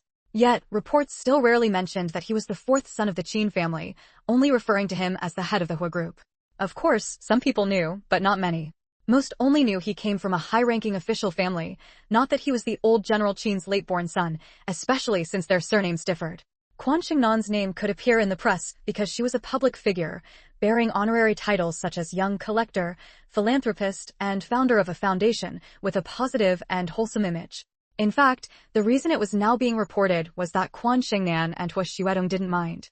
Earlier, when Hua Xuedong gifted the museum to Quan Xingnan, the news couldn't be suppressed, but many media outlets dared not report it openly, all omitting Quan Xingnan's name and background.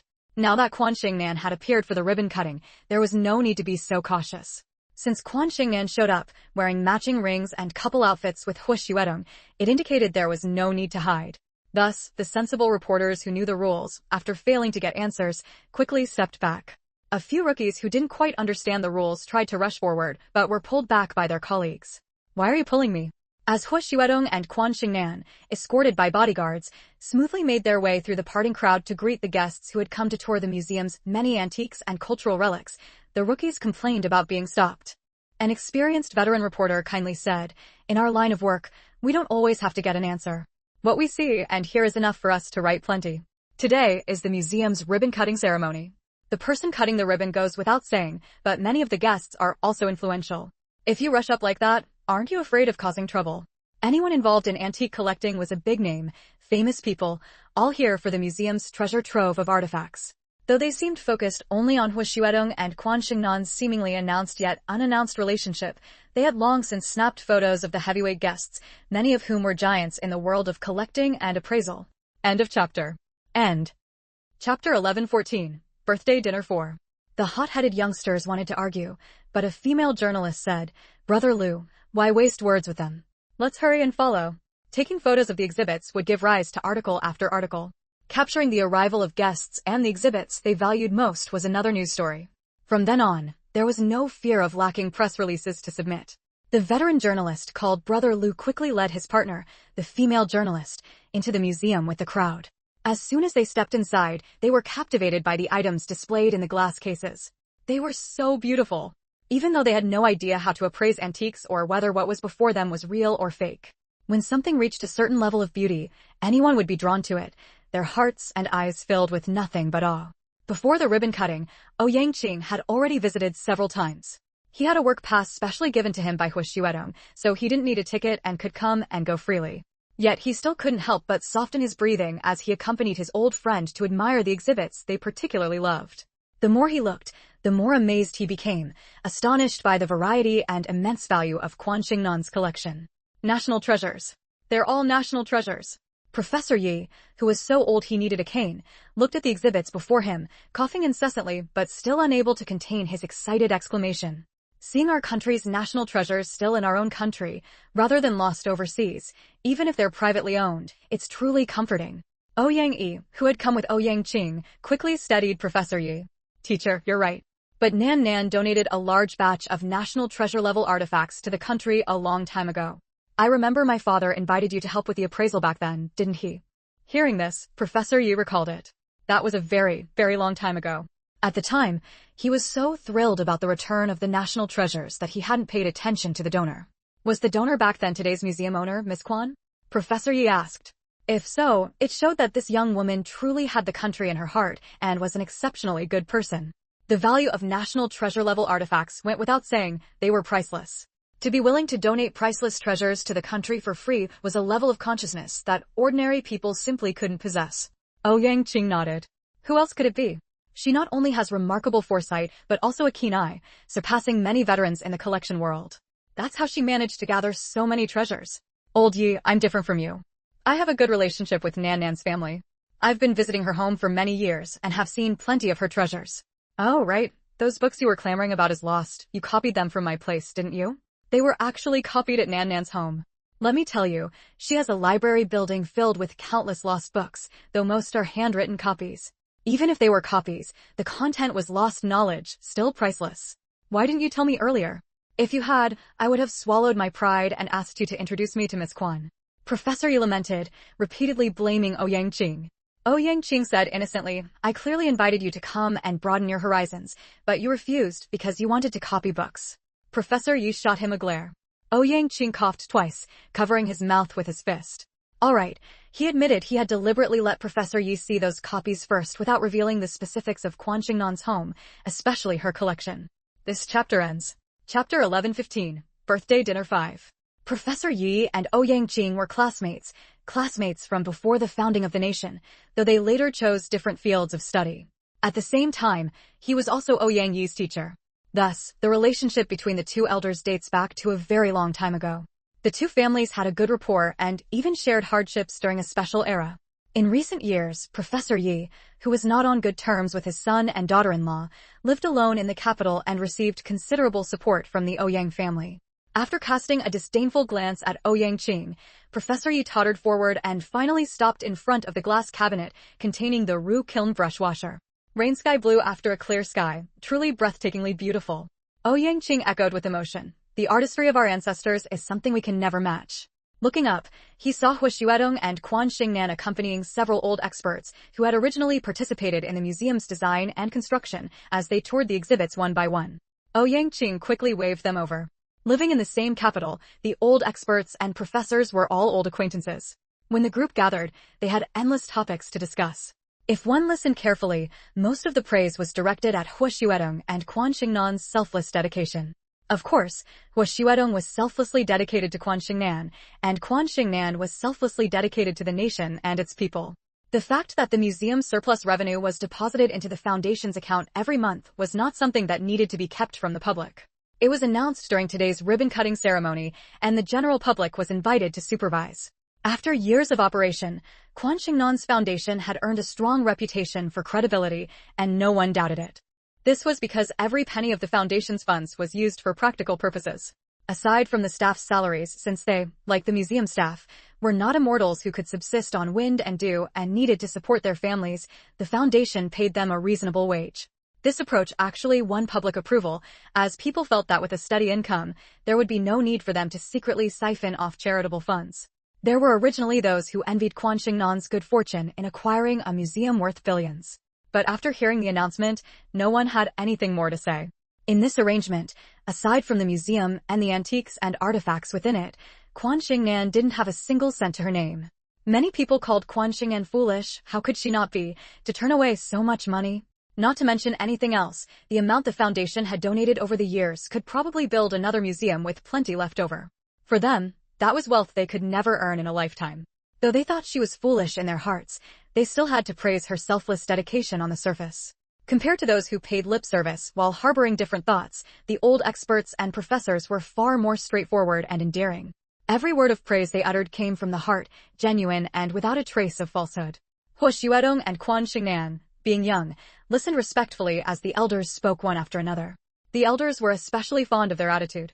Although their own achievements couldn't compare to those of the two young people before them, everyone hoped to receive the respect they deserved. You are both good children.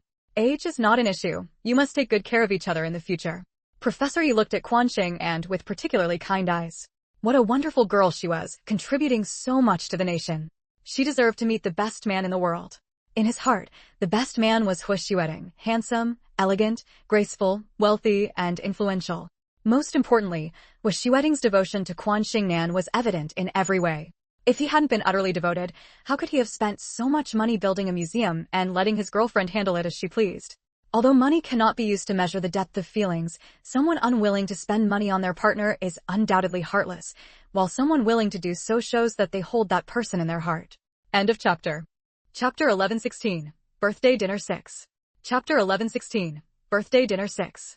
Compared to others' blessings, whether flowery, malicious, or sour with jealousy, the elderly man's words earned him deep gratitude from He Xuedong and Quan Xingnan. The best blessings in the world are often the simplest. So, upon hearing these words, He Xuedong and Quan Xingnan solemnly thanked him. Thank you for your blessing. We will. They would be fine, always fine. They would let those who secretly wished for their relationship to fail watch with red eyes as they grew old together. These people were also among today's guests. They hadn't received invitations to the birthday banquet, nor did they know that Quan Xingnan would hold her coming-of-age ceremony tonight. Their only chance to approach the couple was at the museum's ribbon-cutting ceremony. The ribbon-cutting ceremony had invited many industry elites, and lunch was arranged at the He family's hotel. By then, most ordinary tourists wouldn't follow them, as they had no connection to the couple. So, those dining were guests, a small number of tourists, and persistent media workers. He Xuedong had arranged lunch for the latter, earning great gratitude, as not everyone treated journalists this way. Apart from the heavyweight guests, the tourists were mostly uninvited. Among these uninvited guests were those who genuinely wished He Xuedong and Quan Xingnan well as those harboring ill intentions. For instance, Ji Tianxin. In the years Quan Xingnan had lived in the capital, she had barely seen this person again. Ever since Ma Yanling's scandal of swapping exam papers broke, many suspected Ji Tianxin's study abroad credentials were highly questionable. Driven to the edge, Ji Tianxin couldn't change people's perceptions and could only flee abroad again under the guise of further studies. However, her admiration for He Xuedong had never ceased. When she was shopping abroad for Chanel's latest spring collection, she received a call from a close friend saying He Xuedong had generously gifted Quan Xingnan a magnificent museum. Everyone speculated they were together.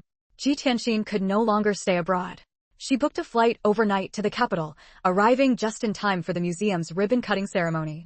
She planned to use Ji Mingxin's connections to visit old Madame Qin, since years ago, old Madame Qin had indeed agreed to arrange a blind date between her and He Xuedong, though she later backed out. Unfortunately, before she could enter the Qin residence, she learned that the entire Qin family was away. She had no qualification or means to approach He Xuedong, so she had to go to the museum. But the museum was crowded with reporters, guests, and tourists, and bodyguards were constantly shadowing him, making it impossible to get near He Xuedong. It wasn't until the hotel that the uninvited Ji Tianxin finally got her chance. The dining atmosphere was relatively relaxed, with far fewer people than at the museum.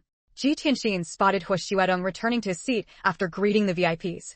She selectively ignored Quan Xingnan, who was always by his side, and quickly walked over to He Xuedong with a glass of red wine. Dressed in a carefully coordinated Chanel spring outfit, adorned with exquisite Cartier jewelry, her flawless face enhanced by high-end cosmetics, and exuding the captivating scent of Chanel No. 5 perfume, Ji Tianxin radiated unparalleled confidence. She believed her beauty and maturity far surpassed that of a green, inexperienced girl like Quan Xingnan.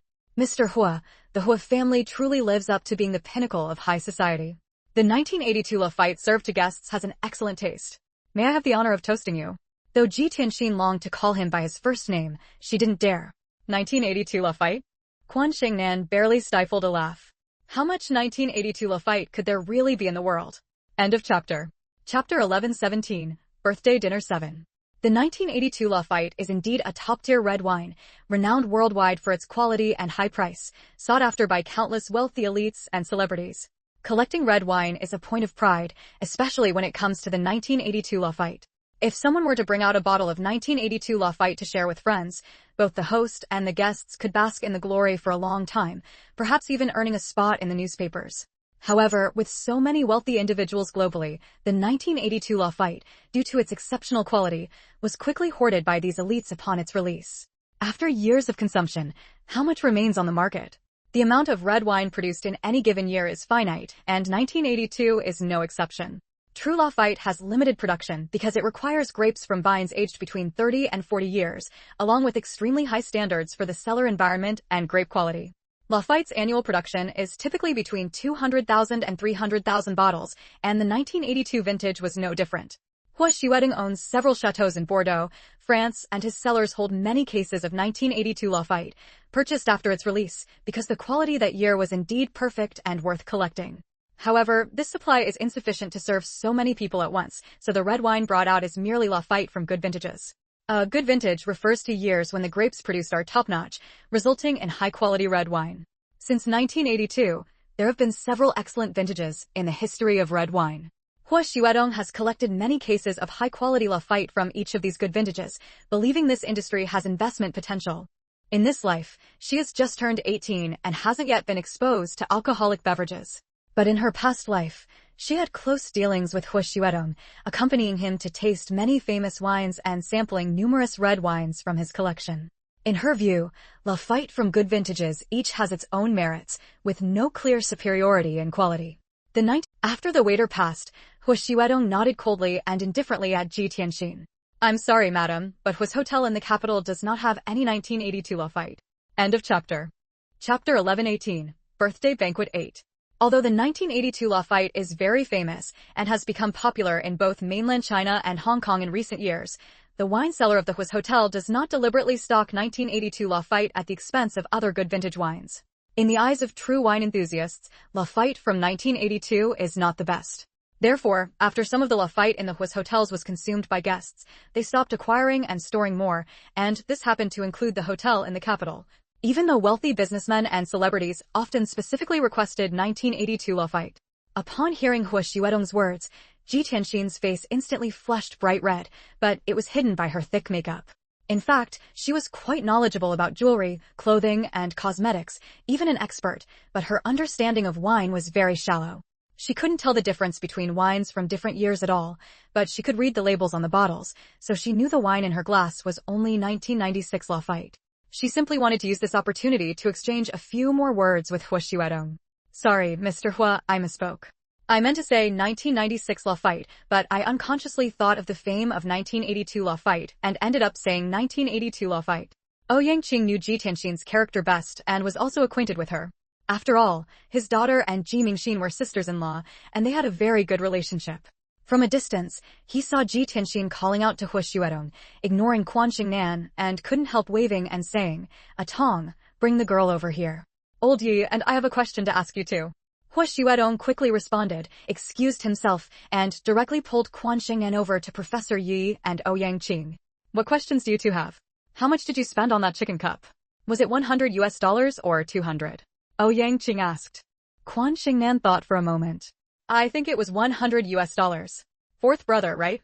She turned to ask Hua Xiaodong, who nodded and said, "Yes, $100 bought a pair of chicken cups."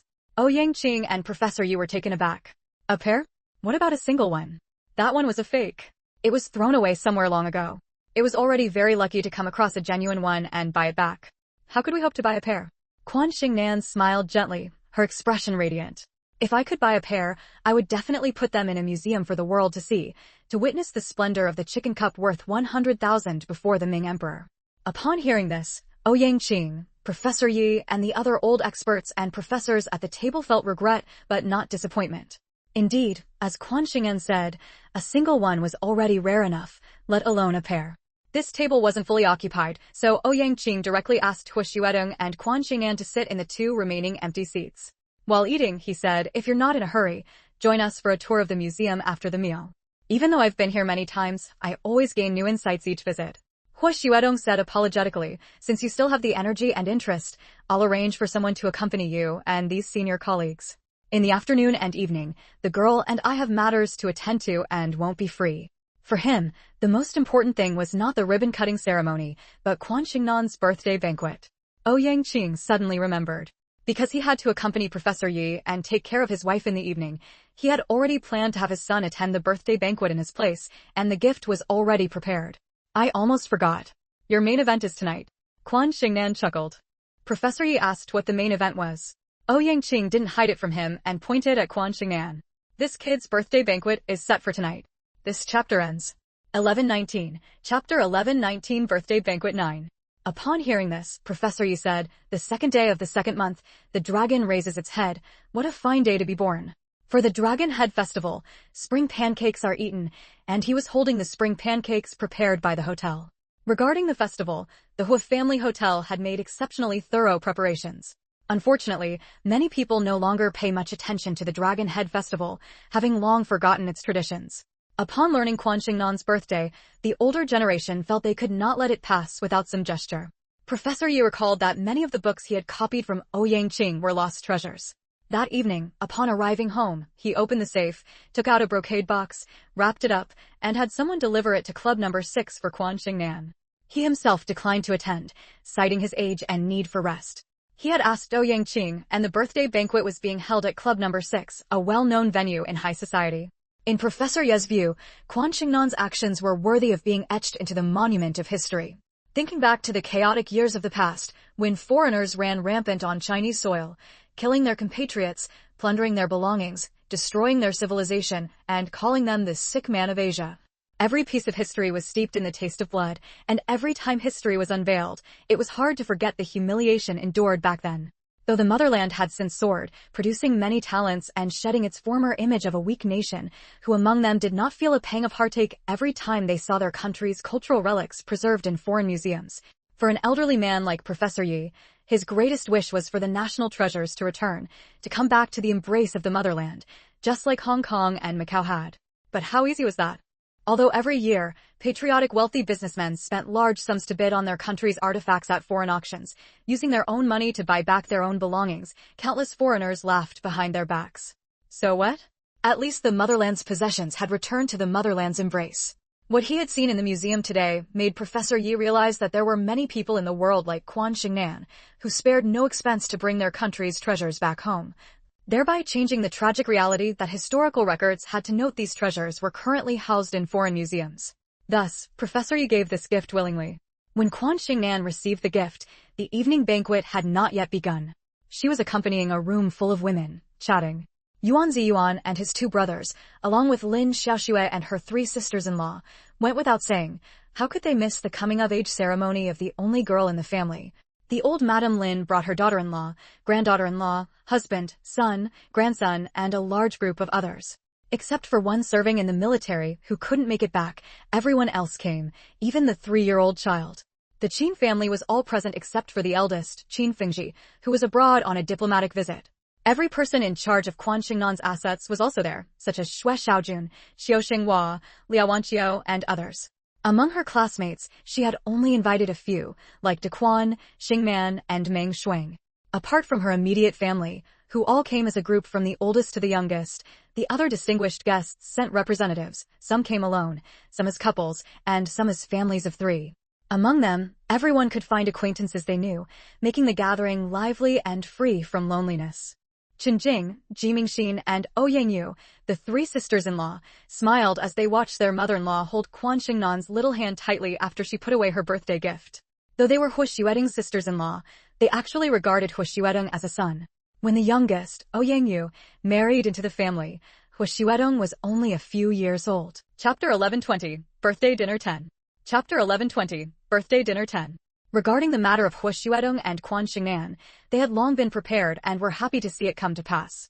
In the past, no matter how hard they tried, they couldn't imagine what kind of person could walk through life hand in hand with Hu Xuedong. Hu Xuedong was handsome, naturally noble and elegant. What most earned people's admiration was his unshakable composure, regardless of the situation, along with his penetrating wisdom. He could be called the perfect man. No matter which prestigious young lady or refined gentlewoman was matched with Hu Xuedong, they always felt something was lacking. That was why they never agreed to anyone's matchmaking proposals for him, until old Madame Qin gave away that priceless set of imperial green jadeite jewelry, and they saw it adorning Quan Xingnan. At that moment, it dawned on them, and they felt a sense of this is how it should be. Yes, only a girl like this, so spirited and radiant, so crystal clear, could stand beside Hu Xuedong without losing any ground in presence. They were simply made for each other. The age gap between them was a bit large, but an older man knows how to cherish his woman. As for those in their circle who, like sour grapes, gossiped about the two being from different generations, they didn't care. Sure, their elders had connections, but so what? In the end, there was no blood relation. The Yuan family didn't mind, the Lin family didn't mind, and even old Master Yun and his wife, along with Quan Shuang, who raised Quan Xingnan, didn't mind. Others' opinions could be completely ignored. Their family had long been looking forward to Quan Xingnan coming of age. They had stretched their necks waiting, and finally, that day had arrived. Gazing at Quan Xingnan in her Chinese red attire, the three sisters-in-law were deeply gratified. How wonderful! The breathtakingly beautiful girl before them would soon be part of their family. Her skin was fairer than snow, her brows and eyes like a painting. Under the banquet lights, with just the right touch of light powder and soft rouge, she radiated a stunning beauty that seemed ready to burst forth. The custom-made cheongsam showcased the perfect curves, neither too slender nor too full, graceful and elegant. Gone was the girlish immaturity of the past. In its place bloomed the first hints of a woman's charm and lightness. She wore few accessories, but each was priceless. In her hair was a gold phoenix hairpin set with rubies and dangling tassels. On her ears, a pair of ruby drop earrings swayed like swings. Her wrists were bare, save for a blue diamond ring on the middle finger of her left hand, the same style as Hu Xuedong's ring. Others might not recognize them or know their origins, but they couldn't fool the Qin family. Old Madame Qin and her daughters-in-law immediately identified the ruby jewelry as coming from the Hu family. However, none of the three Qin sisters-in-law were envious of the jewelry Hu Xuedong had given away. First, those were Hu family heirlooms. Although Hu Xuedong was a child of the Qin family by blood, he had been formally adopted into the Hu family to inherit their estate. Even if the Hu family possessed half the world's wealth, it had nothing to do with the Qin family. Second, their husbands were all officials, so they had to be mindful of appearances at all times. As their wives, they absolutely could not appear before the public in extravagant finery. Even if they owned such items, they either gathered dust at home or were occasionally taken out to admire during private moments. They could not wear them outside if seen, even if the items were legitimately obtained. Some malicious gossips would accuse them of corruption or bribery.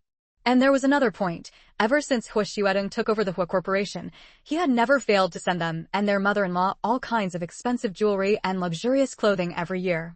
Each piece was priceless, and many, though lacking the history of the Hu family heirlooms, were of comparable value. Chapter 1121. Birthday Dinner 11. Ouyang Yu covered her mouth with a smile and said, "It seems Uncle and Aunt truly adore Nan, even bringing out the family heirlooms." If the elderly couple weren't too old to travel far and hadn't been to the mainland for many years, their arrival now would inevitably attract attention from higher-ups and cause all sorts of unforeseen commotion. Otherwise, they would surely have been present at today's dinner. The elderly couple had long hoped to see Hu Xuedong settle down and start a family. She recalled that a few years ago, and often called mother-in-law to discuss Hu Xuedong's marriage prospects, the main topic being how to persuade him to find a girlfriend sooner. It seemed to be around the time mother-in-law gave away the imperial green jadeite that Aunt stopped bringing it up. Now that she thought about it, everyone had tacitly understood since then, patiently waiting for Nan to come of age. I can't even remember how many family heirlooms Uncle's side has, but I do recall that the mutton fat jade jewelry, which is only passed down to daughters-in-law, was also given to Nan, right? That was even earlier than what our mother gave her, showing they've liked her for a long time, said Chenjing, the eldest, retired middle school teacher who had grown more gentle and kind-hearted in retirement, her face full of smiles. These past few days, I've received quite a few calls, all complaining that our family moved too fast and too decisively, leaving them no chance at all. What would they do with a chance? If we left it to them, what would happen to fourth brother? Ji Mingxin and Ouyang Yu burst into laughter. Encountering a suitable girl is much like finding a good thing. Its beauty is obvious to everyone. Even if you don't see it, others will, and it all comes down to who acts first. Strike like the wind and claim it, while latecomers can only stamp their feet in regret. There are quite a few families eyeing Nan, probably all waiting for her to come of age before pursuing her. Many are even grooming their own sons of similar age, Ouyang Yu said with a mix of laughter and a sigh. The reason they're calling sister-in-law to complain is probably because no one expected our fourth brother to win Nan over with lightning speed.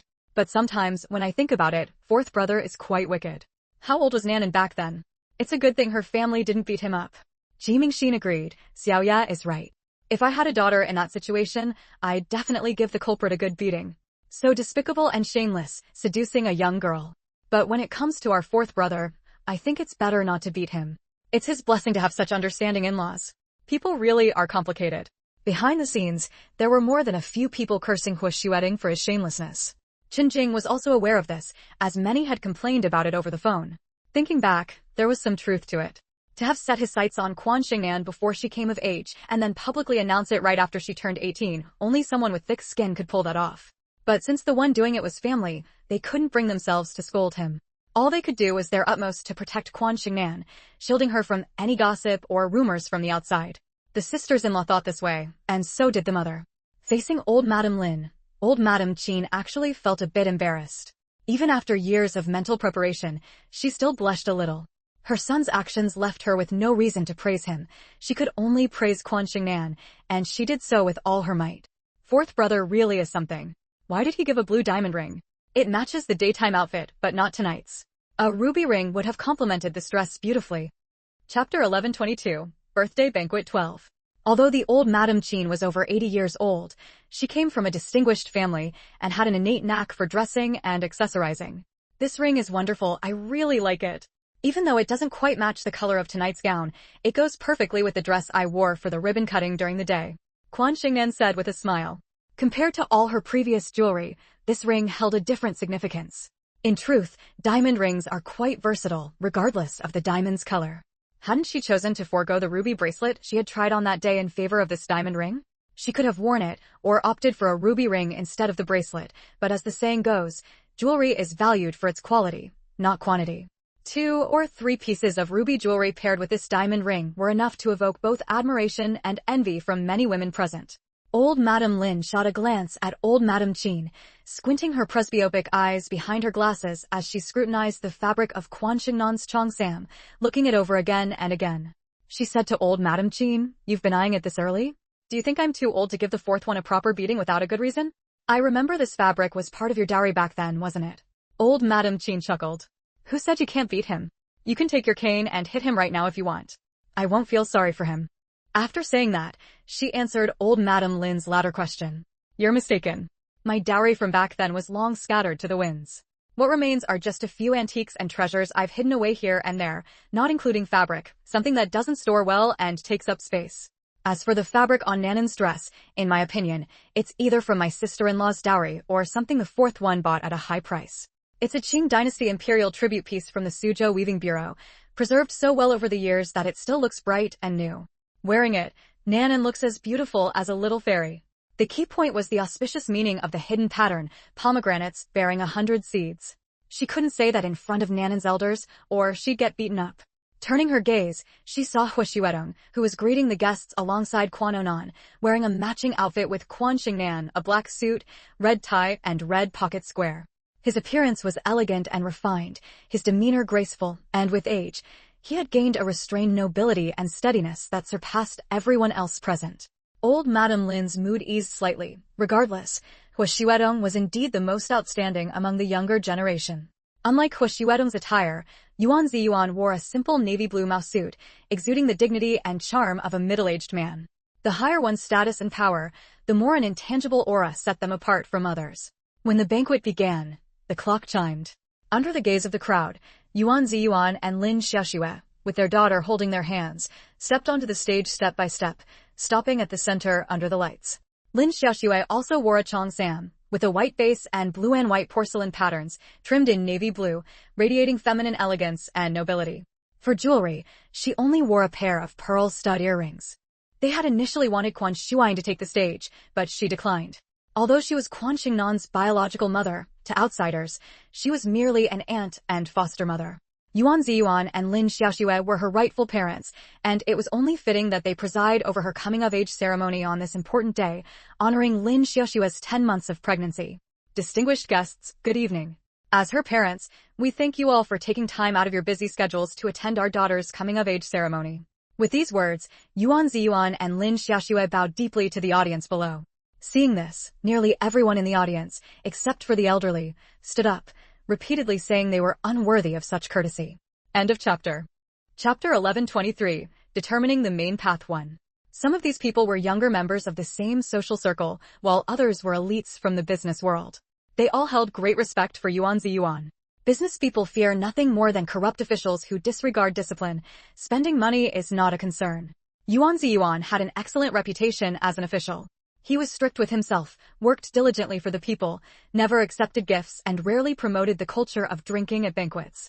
Leading by example, entrepreneurs within his jurisdiction only needed to operate lawfully, avoiding tax evasion and oppression of the people, and ensuring their projects complied with national regulations, without worrying about officials blocking their business initiatives. If such a situation arose, they could bypass the usual channels and go directly to Yuan Ziyuan to seek justice. For his daughter's coming-of-age ceremony, Yuan Ziyuan had told others he took half a day off, but in reality, it was only 2 hours. Even so, he insisted on deducting a full day's wages. This was the only time he had taken leave for personal reasons since assuming office. Everyone understood that this daughter held a special significance for him. Just as he said on stage, "To my daughter, my heart is filled with guilt. Because we, as parents, were careless. Because we, as parents, underestimated the cruelty of human nature. She endured the harshness of wind and snow as soon as she left the womb, resulting in a childhood without her biological parents' presence, without the happiness she deserved to enjoy." Recalling the frantic search after learning the truth, Yuan Ziyuan and Lin Xiaoxue both had glistening tears in their eyes. Yuan Ziyuan paused for a moment, then continued, "When we found her, she had already grown into a beautiful and precocious girl, no longer needing us, her parents, to toil for her. How I wish time could turn back to that beautiful yet cruel day 18 years ago today. I would never have let my daughter leave our embrace. I would have watched her cry for milk, watched her babble her first words, watched her bloom like a flower bud. But I know that as mortals, we lack the power of immortals. We cannot go back. We can never go back. We have missed it forever." Yuan Ziyuan suddenly burst into tears, sobbing uncontrollably, almost unable to speak. But he persisted, I'm sorry, my daughter. Your father is useless. I failed to protect you." Lin Xiaoxue's eyes reddened instantly, and 2 streaks of tears traced down her cheeks. "Dad." Quan Xingnan threw herself into Yuan Ziyuan's arms, leaning against his chest, wrapping her arms around his waist. "Dad, I have never blamed you or Mom. None of this is your fault or Mom's. I am very happy to be your daughter." Everyone in the audience was deeply moved by the scene and these words. Quan Shuang thought of many things: her mother, her brother, her children, her previous marriage, and her current happy life, tears mingling with smiles. The past, all the unpleasantness, was behind them. Sensing his wife's thoughts, Wang Juanda reached out and held her still soft and smooth hand. With one arm around Quan Xingnan, Yuan Ziyuan used the back of his other hand, which held the microphone, to wipe the tears from his face. He continued, "Although we, as parents, failed to protect our daughter, I am still infinitely grateful to heaven for allowing us to reunite, to enjoy the happiness of family, and to let us, as parents, watch our daughter grow up safely." End of chapter. Chapter 1124, Determining the Main Path 2. Those who knew about this past event began to applaud, led by Quan Anon. Yes, how fortunate. Not every parent who loses a child can find them again, and not every child can be reborn as a little princess. The status of the Yuan and Lin families ensured that Quan Xingnan lived even more freely and carefree than a princess. In the past, she was cherished by her family. In the future, she would be doted on by a man. Thinking of the word man, many turned their gaze to Hu Xueding, who had been smiling all along at his girlfriend on stage, refined and elegant, exuding an air of nobility and an indescribable mature grace, particularly captivating. No one dared to look for long, because Yuan Ziyuan was making his final remarks. "My daughter, today you turn 18. What does 18 mean? It means you leave your youth behind and officially step into adulthood, taking on your own responsibilities and moving toward independence. However, as you grow up, you will face many adult worries: studies, career, marriage, family, and so on. That's all right, your father is here. Your mother and I are your support. You have the capital to be willful, you have the right to be willful. Your father hopes you will never have to wrong yourself for others. Though we wish time could stay frozen in your childhood, so you wouldn't have to leave our wings or face the storms outside, we understand that a fledgling must leave the nest to spread its wings. Go, soar freely, the vast sky awaits you." These words were spoken calmly, and the applause that followed was uniform and resounding. Worry for a child lasts 100 years, lingering even at 99. Lin Xiaoxue picked up where her husband left off. Parents everywhere are the same at heart. their love for their children does not differ because of status. Before our child, we are the most ordinary, the most common, and at the same time the most selfish parents. We don't want our child to be hurt after stepping into society. We don't want our child to compromise. Nan, my daughter, walk forward bravely. Your father and mother will always be here, your solid support. Quan Xingnan's heart softened beyond measure. Never had she understood her parents' love for her as she did today. She had always known her parents loved her, otherwise, in her past life, they would not have kept searching for her, and after being reunited in this life, she had received unparalleled affection and happiness. No one in the world was happier than she was. Her gaze swept downward and met Hua Xuedong's eyes, suddenly reminding her that she owed her current situation to him. Without his advice, she would never have been reunited with her parents at the age of 7. Hua Xuedong smiled and nodded at her, his gaze impossibly tender. Quan Xingnan's heart felt like honey rolled in sugar, sweetness upon sweetness. As the birthday song began, the lights went out and a massive cake was wheeled in by the servers. A 6-tier cake with exquisite cream flowers and many fresh, vibrant fruits looked absolutely delicious. 18 candles, 18 flames, flickering gracefully in the darkness. Daughter, make a wish. Lin Xiaoxue reminded her, hearing the cries of many children below clamoring for cake. At Lin Xiaoxue's prompt, Quan Xingnan clasped her hands together, rested them under her chin, closed her eyes, and made a wish. Opening her eyes, she took a breath and blew out all the candles on the cake in one go. The lights came on and applause rose with them. End of chapter. Chapter 1125, Determining the Main Business 3. Adults weren't there for the cake, only children had their minds full of thoughts about eating cake. So, when it was time to cut the cake, led by the little eagle, a swarm of boys and girls rushed onto the stage like bees, crowding around the cake and drooling. The youngest were only 2 or 3 years old, wobbling around, as cute as little pink dumplings. The children here would never lack for cake, but they loved the excitement of it.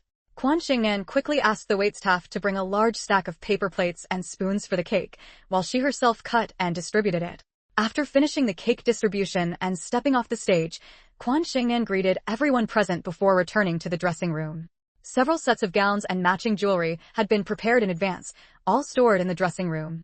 Since this was her own home base, there was no need to worry about security. As soon as she stepped into the dressing room, she saw the makeup artist Angus, who was sitting at the entrance of the makeup room, looking up from his phone. Miss, and is back. I'll go wash my hands right away. No rush. Wait until I change my clothes, Quan Xingnan said. Angus chuckled. I need to get ready first. Angus was a top-tier makeup artist arranged for her by Hua Xuedong, renowned internationally. He worked for a film and television company under the Hua Group and led a team of excellent makeup artists. Usually, he did makeup for first-class socialites and wealthy women or was hired at high fees by international film and television stars. In short, he only took clients who were wealthy and famous. However, when Hua Xuedong asked, he was willing to come without pay, even covering his own travel expenses. The reason was that Hua Xuedong had once saved him when his hands were nearly ruined by a jealous rival in the industry. At the time, Angus had just started his career, and his extraordinary talent made him a target. A passing Hua Xuedong intervened with a single word, saved him, and later arranged for him to pursue further training, which led to his now masterful makeup skills. Angus wasn't a foreigner, nor did he have a foreign name. His surname was An, and his given name was Jesai, though it sounded like a foreign name. When Quan Xingnan came out after changing her gown, Angus immediately sat her down at the vanity table and began removing her makeup. Truly skin like ice and bones like jade. Miss, and how do you maintain such perfect skin? Teach me. Angus was envious. Her skin was as smooth and tender as a peeled egg, soft and delicate, like warm, lustrous jade, translucent and flawless. Even up close, it was hard to see any pores, so perfect that no one could find a single flaw. After gaining fame, Angus had done makeup for many socialites and wealthy women, including those born into privilege who had been meticulously cared for since childhood.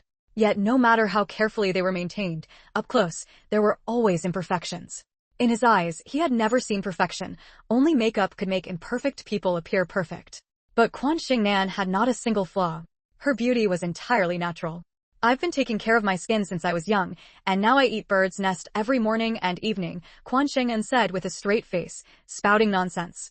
Miss, and don't fool me. Bird's nest is good for the skin, sure, but it's not some divine treasure that can achieve this level of perfection. Angus muttered while styling her hair. If I hadn't seen you in person, I really wouldn't believe such perfect skin could exist. Quan Xingnan smiled faintly, not about to reveal that it was the result of spiritual energy tempering her body. Angus, what are you muttering about? Hua Xuedong knocked politely on the door and entered after receiving permission. End of chapter. Chapter 1126, Determining the Main Career for. When Angus saw Hua Xuedong, he immediately said, Mr. Hua, I was asking Miss Annie about her skincare routine, but she wouldn't tell me. She just said she maintains it by eating bird's nest. Isn't that annoying? Hua Xuedong couldn't help but smile. Nan makes a good point. You should believe her. Angus rolled his eyes. If he took that seriously, he'd be the biggest fool in the world. External maintenance is very important, but innate conditions also matter. For example, no matter how much a black person moisturizes or whitens their skin, they won't become Asian, let alone Caucasian. After carefully styling Quan Xingnan's hair and applying her makeup, Hua Xuedong presented her with jewelry that matched her dress. The previous cheongsam was a Chinese-style formal dress, and this one was the same.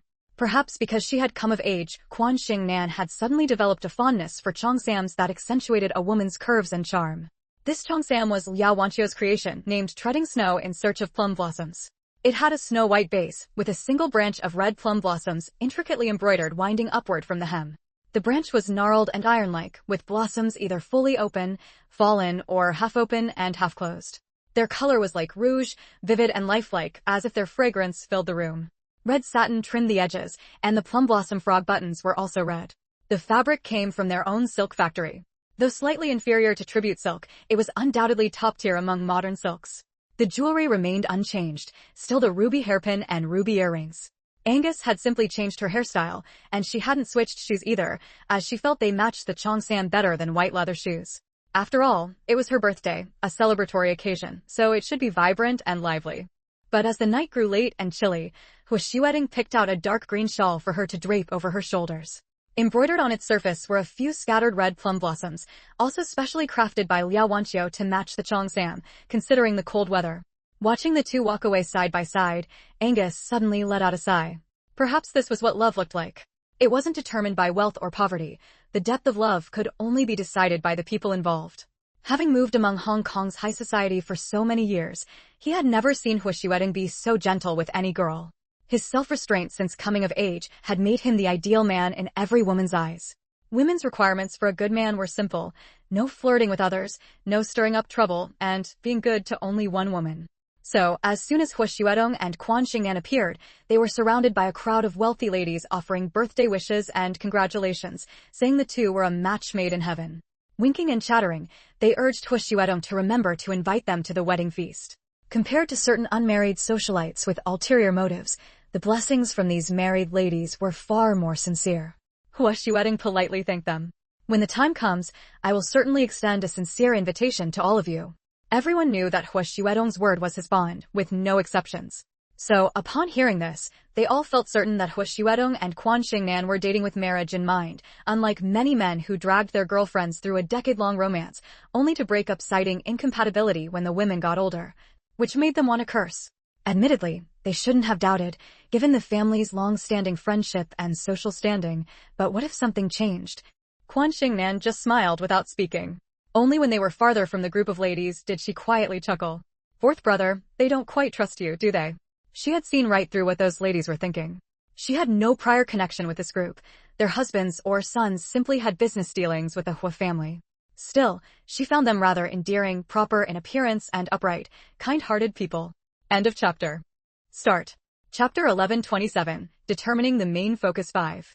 Hua Xuedong squeezed her hand but said nothing, instead joining her in greeting the guests approaching them. Every attendee was attended to until the music began, and the two glided onto the dance floor. This birthday banquet was a blend of Chinese and Western elements. The venue was the Antique Style Club No. 6, but the method of hosting and the ceremonial procedures bore Western influences. With Quan Xingnan and Hua Xuedong leading the dance, more and more guests paired up and joined in, dancing around the two with bright smiles on their faces, unconsciously drawing near the birthday girl to offer sincere blessings. Yuan Ziyuan bent down to invite Lin Xiaoxue, smiling. Come on, let's dance too. All right. Lin Xiaoxue laughed and placed her hand in his palm. Let's go, we're going to. Seeing their elder brother and sister-in-law enter the dance floor, the remaining two brothers of the Yuan family couldn't sit still. Ning Chuiying and Xia Tingyin cheerfully followed their husbands. As the saying goes, marry a chicken, follow the chicken, marry a dog, follow the dog. Don't underestimate people their age. In fact, they were all multi-talented. In their positions, they frequently attended various social occasions, occasionally making a show of themselves at the crowd's urging. How could they lack some skills to rely on? Moreover, when hosting receptions for foreign guests, dancing was a necessary skill. Seeing the three loving couples of the Yuan family unhesitatingly display their dance moves, even those who hadn't planned to dance joined in the fun. As the dance music shifted, the dance floor became a blur of perfume and shadows, the movements growing more lively and joyful. Usually, everyone had their own work to attend to, so it was rare to gather like this. With endless things to say, the atmosphere was warm. Some danced, some chatted, the elderly in one group, the middle-aged in another, the young in yet another, and children running all over the place. After dancing 2 consecutive pieces, Quan Xingnan felt thirsty and left the dance floor with Hua Xuedong. Before she could finish a glass of warm water, she saw Qin Wuji approaching them. "Fourth brother, little girl, the old man is looking for you." Hearing that old Master Qin was looking for them, Quan Xingnan dared not delay. Just as she lifted her foot, Hua Xuedong said, "Wait." Qin Wuji and Quan Xingnan both stopped, and they saw Hua Xuedong head to the dressing room. When she returned, she had put on a coat herself and was holding a pearl-white cashmere coat. She took off Quan Xingnan's shawl and helped her put on the coat. "It's cold outside. Wear something thicker." To get from here to the backyard, they had to pass through a corridor, and the night wind was chilly. Quan Xingnan's face revealed deep dimples, while Qin Wuji patted his own cheek. How cheesy. These elderly people, advanced in age and lacking energy, and due to their lofty status, made many younger people feel restrained when they were around. Business partners also dared not breathe too loudly. So, before the cake was even distributed, they had come to this room that Hua Xuedong had specially arranged for them to rest in. All were elderly from the same circle, sitting and drinking tea, chatting. It wasn't lonely. Seeing the two walking hand in hand, a sight even more beautiful than what was on TV, Zhang Yuanxiwen couldn't help but say to old Master Qin, "Look at that. Isn't it just like the saying, a perfect match?" "Sharp eyes, old brother," old Master Qin said with a smile. Among those present, Zhang Yuanxiwen and old Master Qin were the oldest.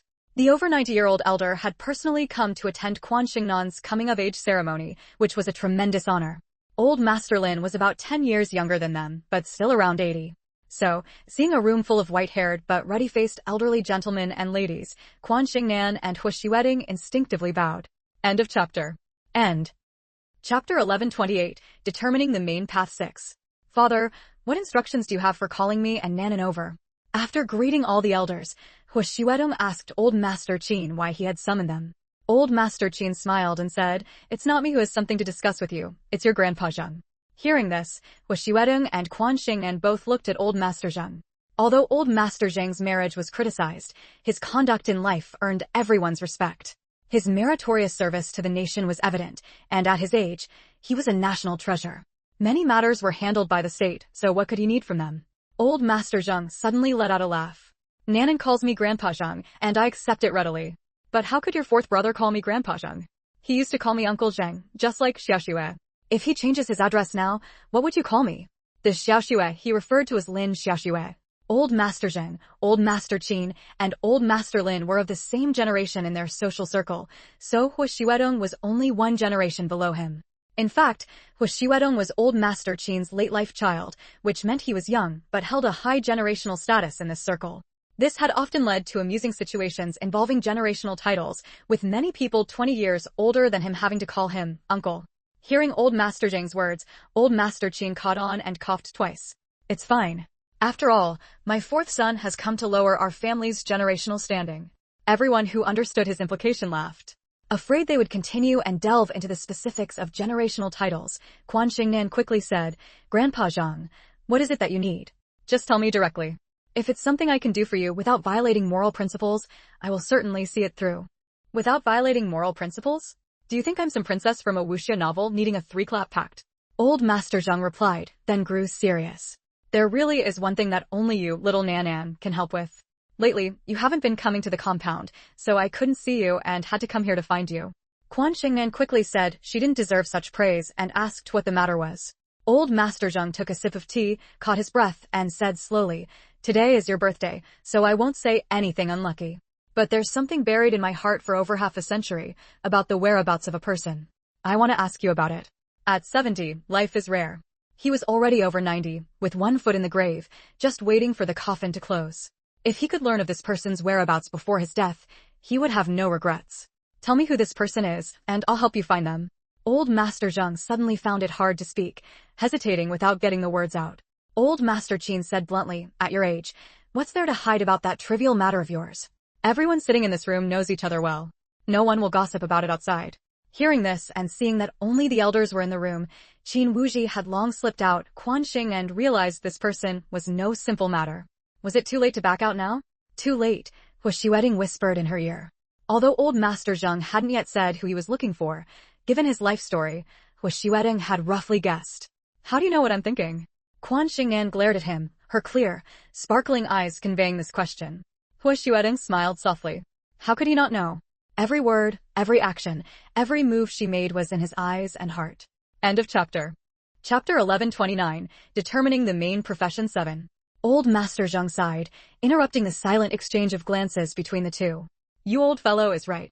Since something has been done, there's no reason to fear others knowing about it. Nanan, the person I want to find is a woman over 70 years old. Yes, over 70, but not yet 80. Her name is Luo Jinhua. I want you to calculate where she is and whether she is alive or dead. You must tell me where she is from, what relationship she has with you, or provide her birth date and time. Although Quan Xingnan's divination skills were not as convenient, fast, or accurate as her heavenly eye and earthly pupil, they were still formidable. Old Master Qin interjected, Luo Jinhua was your Grandpa Zhang's second wife. Your current Grandma Zheng is his third. Third? That was quite a revelation. Yuanzi Yuan's former superior, former provincial party secretary Zheng Xueming, had a mother who was Zheng Yuanxuan's ex-wife. Quan Xingnan was well aware of this and had a very good relationship with that old lady Zheng. The old lady was especially fond of Little Lion and would always play with him. A few years ago, when she took Little Lion back to the capital, she had even brought some Yunjin brocade for Zheng Baozhu on behalf of the old lady. Yuanzi Yuan's promotion had come from taking over Zheng Xueming's position. Zheng Xueming had also been promoted, and his family now lived in the capital. Quan Xingnan would visit them during holidays and festivals. If she hadn't learned that Zheng Yuanxuan was coming today, the old lady would have come with Zheng Xueming to attend his coming-of-age ceremony. Unfortunately, the gift had arrived, but the person had not.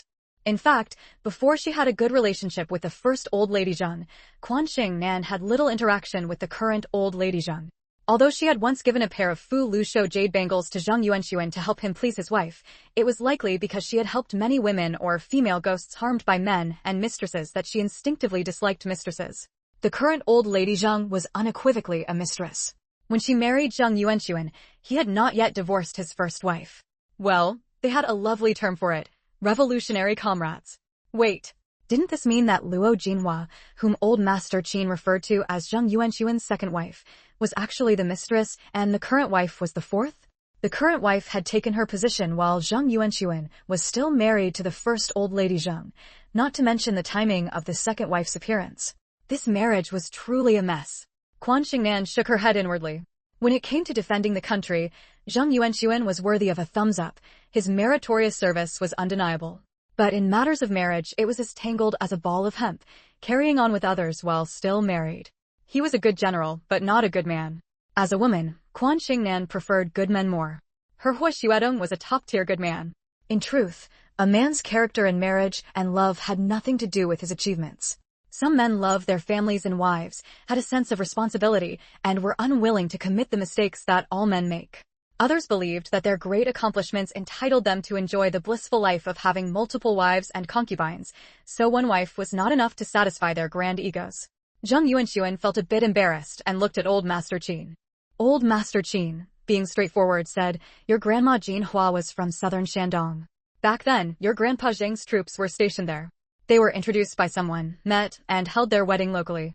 Later, when the troops left, your Grandma Jinhua stayed behind to care for her elderly father and didn't go with them. Afterwards, your Grandpa Zheng married the current Grandma Zheng under the organization's arrangement. After the founding of the nation, your Grandpa Zheng did send people to look for your Grandma Jinhua, but they learned that in the third year after your Grandpa Zheng left, her father had passed away. She took her newborn son to find your Grandpa Zheng and never returned. Chapter 1130, Determining the Main Path 8. The process was simple, but the matter was a bit complicated. Quan Xingnan understood. Half a century has passed, and Grandpa Zheng has never had any news of them, she asked tactfully. What she really wanted to ask was whether Zheng Yuanxuan, after learning that Luo Jinhua had brought their child to find him and then disappeared, had ever searched for them as a husband and father. If he had, given his status and power, it would have been impossible to find nothing at all. If he hadn't, that would align with his claim of keeping them in his heart for half a century. A flicker of guilt passed through Zhang Yuanxuan's eyes. No, if there had been even a hint of news, I wouldn't have come to you.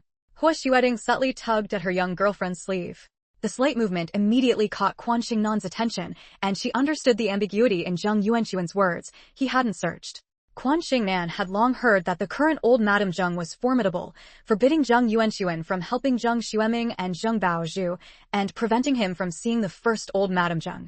She barely maintained a facade of cordiality, but at the slightest displeasure, she would cause a scene, making the entire compound aware and turning everyone into spectators. Zheng Yuanxuan, holding a high position and valuing his reputation, yielded to his wife at every turn, only emboldening her. In short, anyone who was on good terms with Zheng Xueming and his mother was an enemy of this old Madame Zheng. Take today, for example.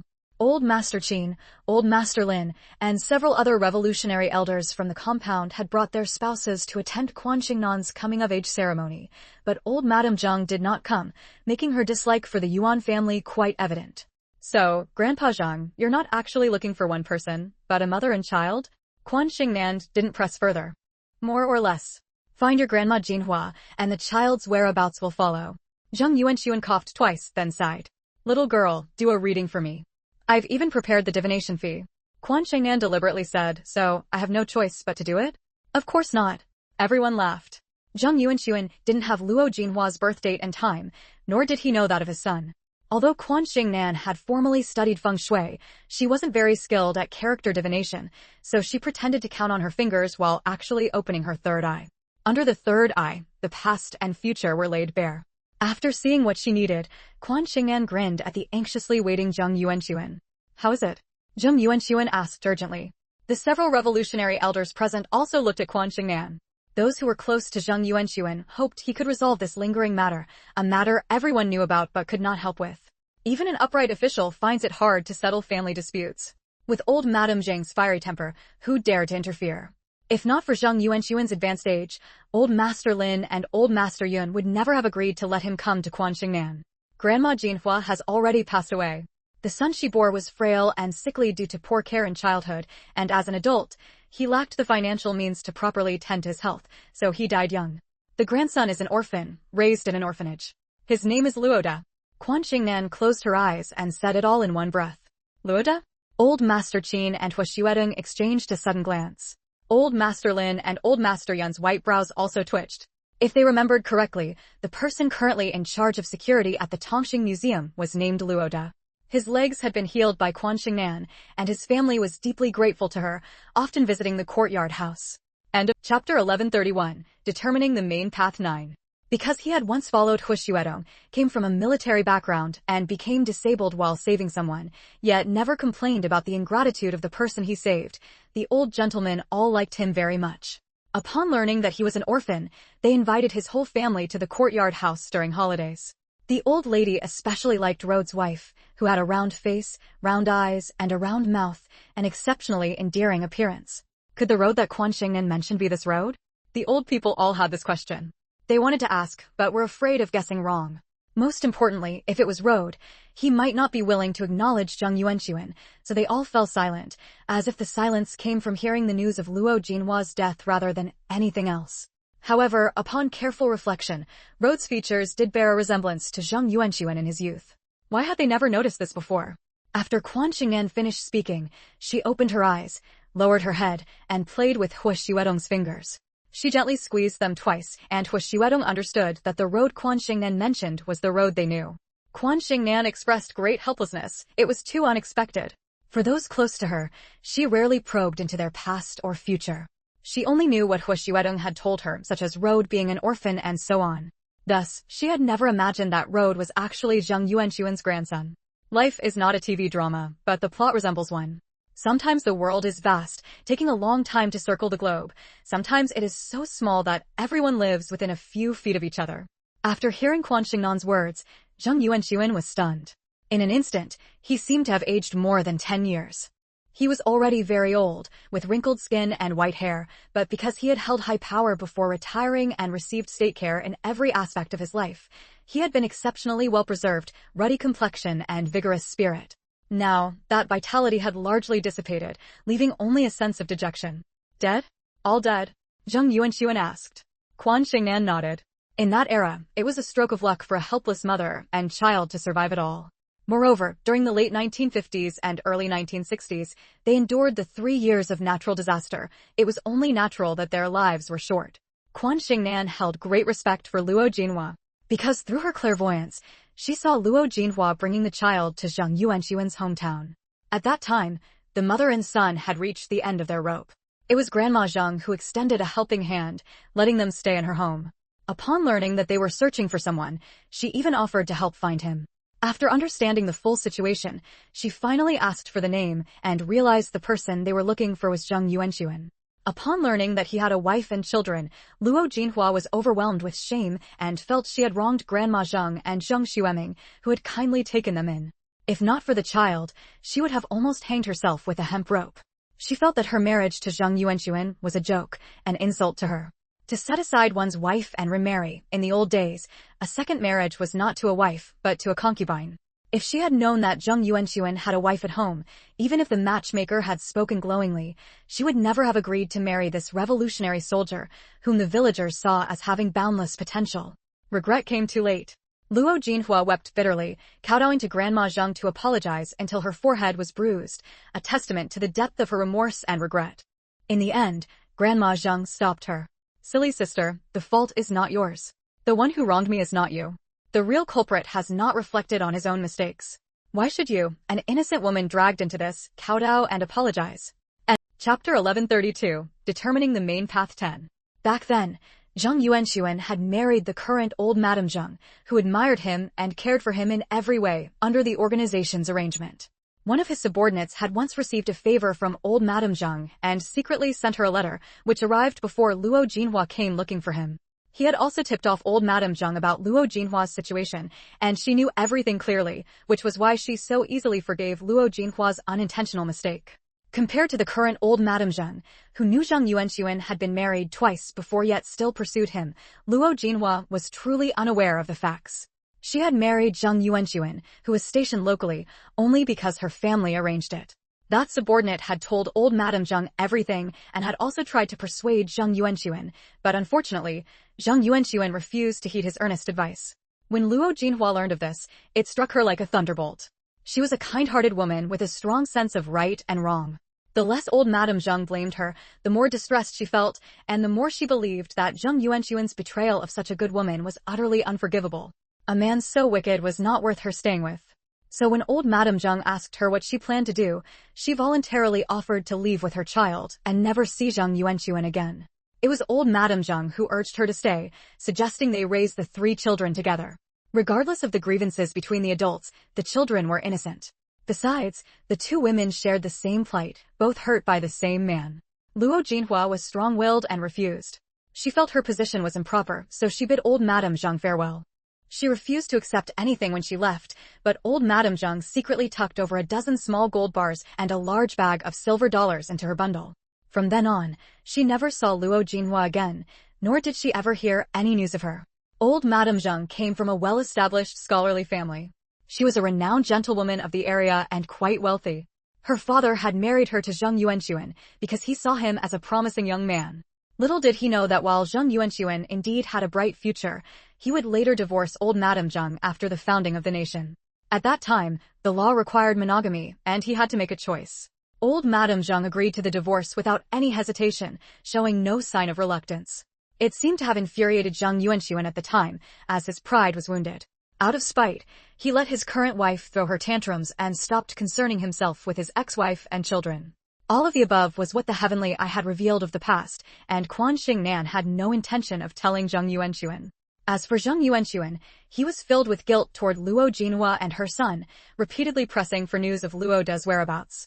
Quan Xingnan was a bit troubled. Without Luo De's consent, she feared that speaking up might upset him. Compared to Zheng Yuanxuan, she valued Luo De, who followed Hu Xuedong more.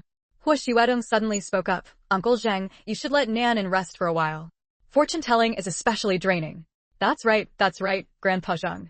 I'm a bit tired now. Let me rest a bit, and then I'll calculate where Luo De is for you. Grandpa Qin chimed in, "Old Zheng, do you really want to keep digging?" Of course, why? Zheng Yuanxuan asked, puzzled. What will you do if you find out? Will you meet that child? Or arrange his life and work? Many people are watching your every move now. Whoever you meet will be thoroughly investigated. Aren't you afraid that your current young wife will throw a huge fit? She's more than 20 years younger than you. If you're not around, wouldn't it be easy for her and her son to target anyone they want? If it weren't for old Zhang's ex-wife being shrewd and capable, and Zheng Xueming himself being ambitious, that narrow-minded current wife of his would have long since cast them into the depths of hell. Chapter 1133, Determining the Main Path 11. Old Master Qin shook his head and pointed a finger at Zheng Yuanxuan a few times. You're good in every way, but you're muddled when it comes to family matters. That child grew up an orphan, never receiving a shred of kindness from you. He barely made it to adulthood, and now you insist on digging into his ancestors, dragging up old stories, and exposing him. It might not bring mortal danger, but his life from now on will be tough. Was being Zheng Yuanxuan's grandson so easy? A child who had never lived in that circle, once his background was exposed, trouble would come one after another. He'd have to face the current old Madame Zhang's suppression and endure the ridicule of others in that circle. Brother Qin isn't wrong. Just knowing the child is alive is enough. Leave the rest to fate. The few elderly gentlemen and ladies present, along with old Master Lin, all nodded in agreement with old Master Qin. To put it bluntly, at our age, we're counting our remaining days. How many years can we shield the younger generation? Everyone has their own destiny. Don't add more trouble for the little ones. Don't you know your wife's temper? Why would you pick lice off a tiger's head? Luo Jinhua and your son are gone. He's your only grandson. Can you bear to make him face things he shouldn't? Zheng Yuanxuan fell silent. Quan Xingnan hadn't thought of this before. After hearing old Master Qin's words, she immediately regretted revealing Luo Da's name. It's fine. Hua Xueding whispered in her ear. There are many people named Luo Da in the world. Even if they investigate one by one, they won't find anything. There are plenty of orphans named Luo Da. Even if Zheng Yuanxuan eventually traced it to Luo Da, as long as Luo Da didn't want to acknowledge him, he could find a way to cover it up. Quan Xingnan felt a bit better. Still, the day after the birthday banquet, she specifically apologized to Luo Da. To avoid drawing attention, they pretended to inspect the museum. Luo Da was drinking water. When he finished listening to her story, he spat out a mouthful, choked, and coughed continuously, his face turning red. What? Little girl, are you saying I still have family in this world? A grandfather so high and mighty? Are you messing with me? I'm an orphan, never had a dad or mom. Back then, if the Hua family hadn't funded the orphanage and donated clothes and food, I wouldn't have survived. That's why I stuck with Mr. Hua later. I've got a wife, kids, friends, and a successful career. Now you suddenly tell me I have such powerful relatives? It sounds like a joke. Quan Xingnan said seriously, I never joke about someone's background. Luo Da was stunned. Without your consent, little girl didn't tell him that your Uncle Zhang's grandson, Hua Xuedong said. I'm telling you now so you can be mentally prepared. If Uncle Zheng is determined to find out where you are and can't get little girl's help, he'll definitely start checking all orphans named Luo Da. Luo Da shrugged. Let him check. There are so many orphans named Luo Da in the world. He doesn't know the age, origin, or appearance. He'll probably have a hard time finding me even if he searches until he dies. Anyway, my DNA isn't in that database. He knew he was an orphan whose parents had died, not someone who was trafficked, so he had never submitted his data. Hua Xuedong and Quan Xingnan understood. He had no intention of acknowledging Zheng Yuanxuan. And rightly so. Acknowledging Zheng Yuanxuan would bring little benefit and a heap of trouble. Sticking with Hua Xuedong wholeheartedly would ensure a bright future. Why bother wading into the messy affairs of the Zheng family? Chapter 1134, Determining the Main Profession 12. After returning home from the museum, while helping Quan Xingnan open gifts, Hua Xuedong asked her what her plans were for the future. At 18, she was an adult and should carefully plan her life direction moving forward. Setting goals, choosing her own path, and moving forward unwaveringly, undeterred by wind and rain, that was the right way. Quan Xingnan was young, while Hua Xuedong was older and willing to be her guide. Quan Xingnan stopped unwrapping the gift box, tilted her head in thought, glanced out the window at the willow branches swaying in the wind, revealing traces of spring, and said, I think I'd be better off as a fortune teller. Everything else is just a side job. She had thought it over. She seemed skilled at everything, but in reality, she wouldn't become a top-tier expert in any field. Embroidery, Liao Wanqiu had already surpassed her. Traditional Chinese medicine, most of the time, she relied on the spiritual power of the earth eye, not purely on medical skill. Calligraphy and painting, although masters like Zhang Baixing and Jin Baifeng said she had profound skill, she knew she wouldn't leave a lasting legacy. Business, she was completely clueless. Professional managers handled it, and she just sat back, collected money, and funneled it into the foundation's account, where experts managed it better than she ever could. So, only fortune-telling was her true main profession. I want to be a true Master Quan, she said, not just a Master Quan who relied on the heaven eye and earth eye, not just one who only sought justice for ghosts when she saw them. She wanted to calm her mind, seriously study the theories of feng shui, and become a Master Quan who, one day, could earn people's respect without needing the heaven eye and earth eye. Only now, at this moment, did she finally understand that in the art of divination, the heaven eye and earth eye were merely external tools. What truly mattered was her own skill. She had put the cart before the horse before, and she felt ashamed. The heaven eye and earth eye were her strengths, but she couldn't rely on them forever. Of course, that didn't mean she would stop using them. Having these abilities was her natural gift, and she didn't need to abandon them. But she wanted to say that she had to make up for her shortcomings in other areas. Hua Xiuedong smiled and said, I support whatever decision you make. I believe you will definitely become a true Master Quan. Quan Xingnan nodded firmly, her eyes sparkling brighter than diamonds. But after nodding twice, she suddenly froze. What's wrong? Hua Xiuedong asked. Quan Xingnan stared at the aura surrounding Hua Xiuedong and said uncertainly, I think my skills have improved. Before, she could only use the heaven eye to see the good and evil in a person's soul. Now, it seemed she could see a person's aura itself. In feng shui, there was the art of observing aura, but how many people could truly do it? Hua Xiuedong's aura was like a vast column of smoke, soaring straight into the sky, a mix of purple and gold. Purple was the color of supreme nobility, gold was the light of merit. Improved? Congratulations, congratulations. Hua Xiuedong was genuinely happy for her girlfriend. It might be because you've broken through your mental barriers, so your power has grown. At this rate, you'll soon become a true Master Quan. Quan Xingnan said excitedly, I'll keep working hard. For now, let me finish opening the gifts. The gifts had to be carefully recorded, so she could return the favor later. She couldn't accept birthday gifts from others and then not give gifts on their birthdays, could she? That would be laughable. Just like yesterday, first, she paid respects to old Madame Jean for her birthday, then attended the ribbon-cutting ceremony, and finally celebrated her own coming of age. Hua Xiuedong helped open the gift box from Professor Yi. Inside were 2 purple jade pendants, 1 dragon, 1 phoenix, a matching pair. The symbol of the white fish and red bird, the auspiciousness of gold and purple jade. In ancient times, purple jade was considered a sign of good fortune. Quan Xingnan leaned in for a look, saw the pair of purple jade pendants, and was instantly stunned. End of this chapter. Chapter 1135, 3 Divinations in One Day 1. Chapter 1135, 3 Divinations in One Day 1.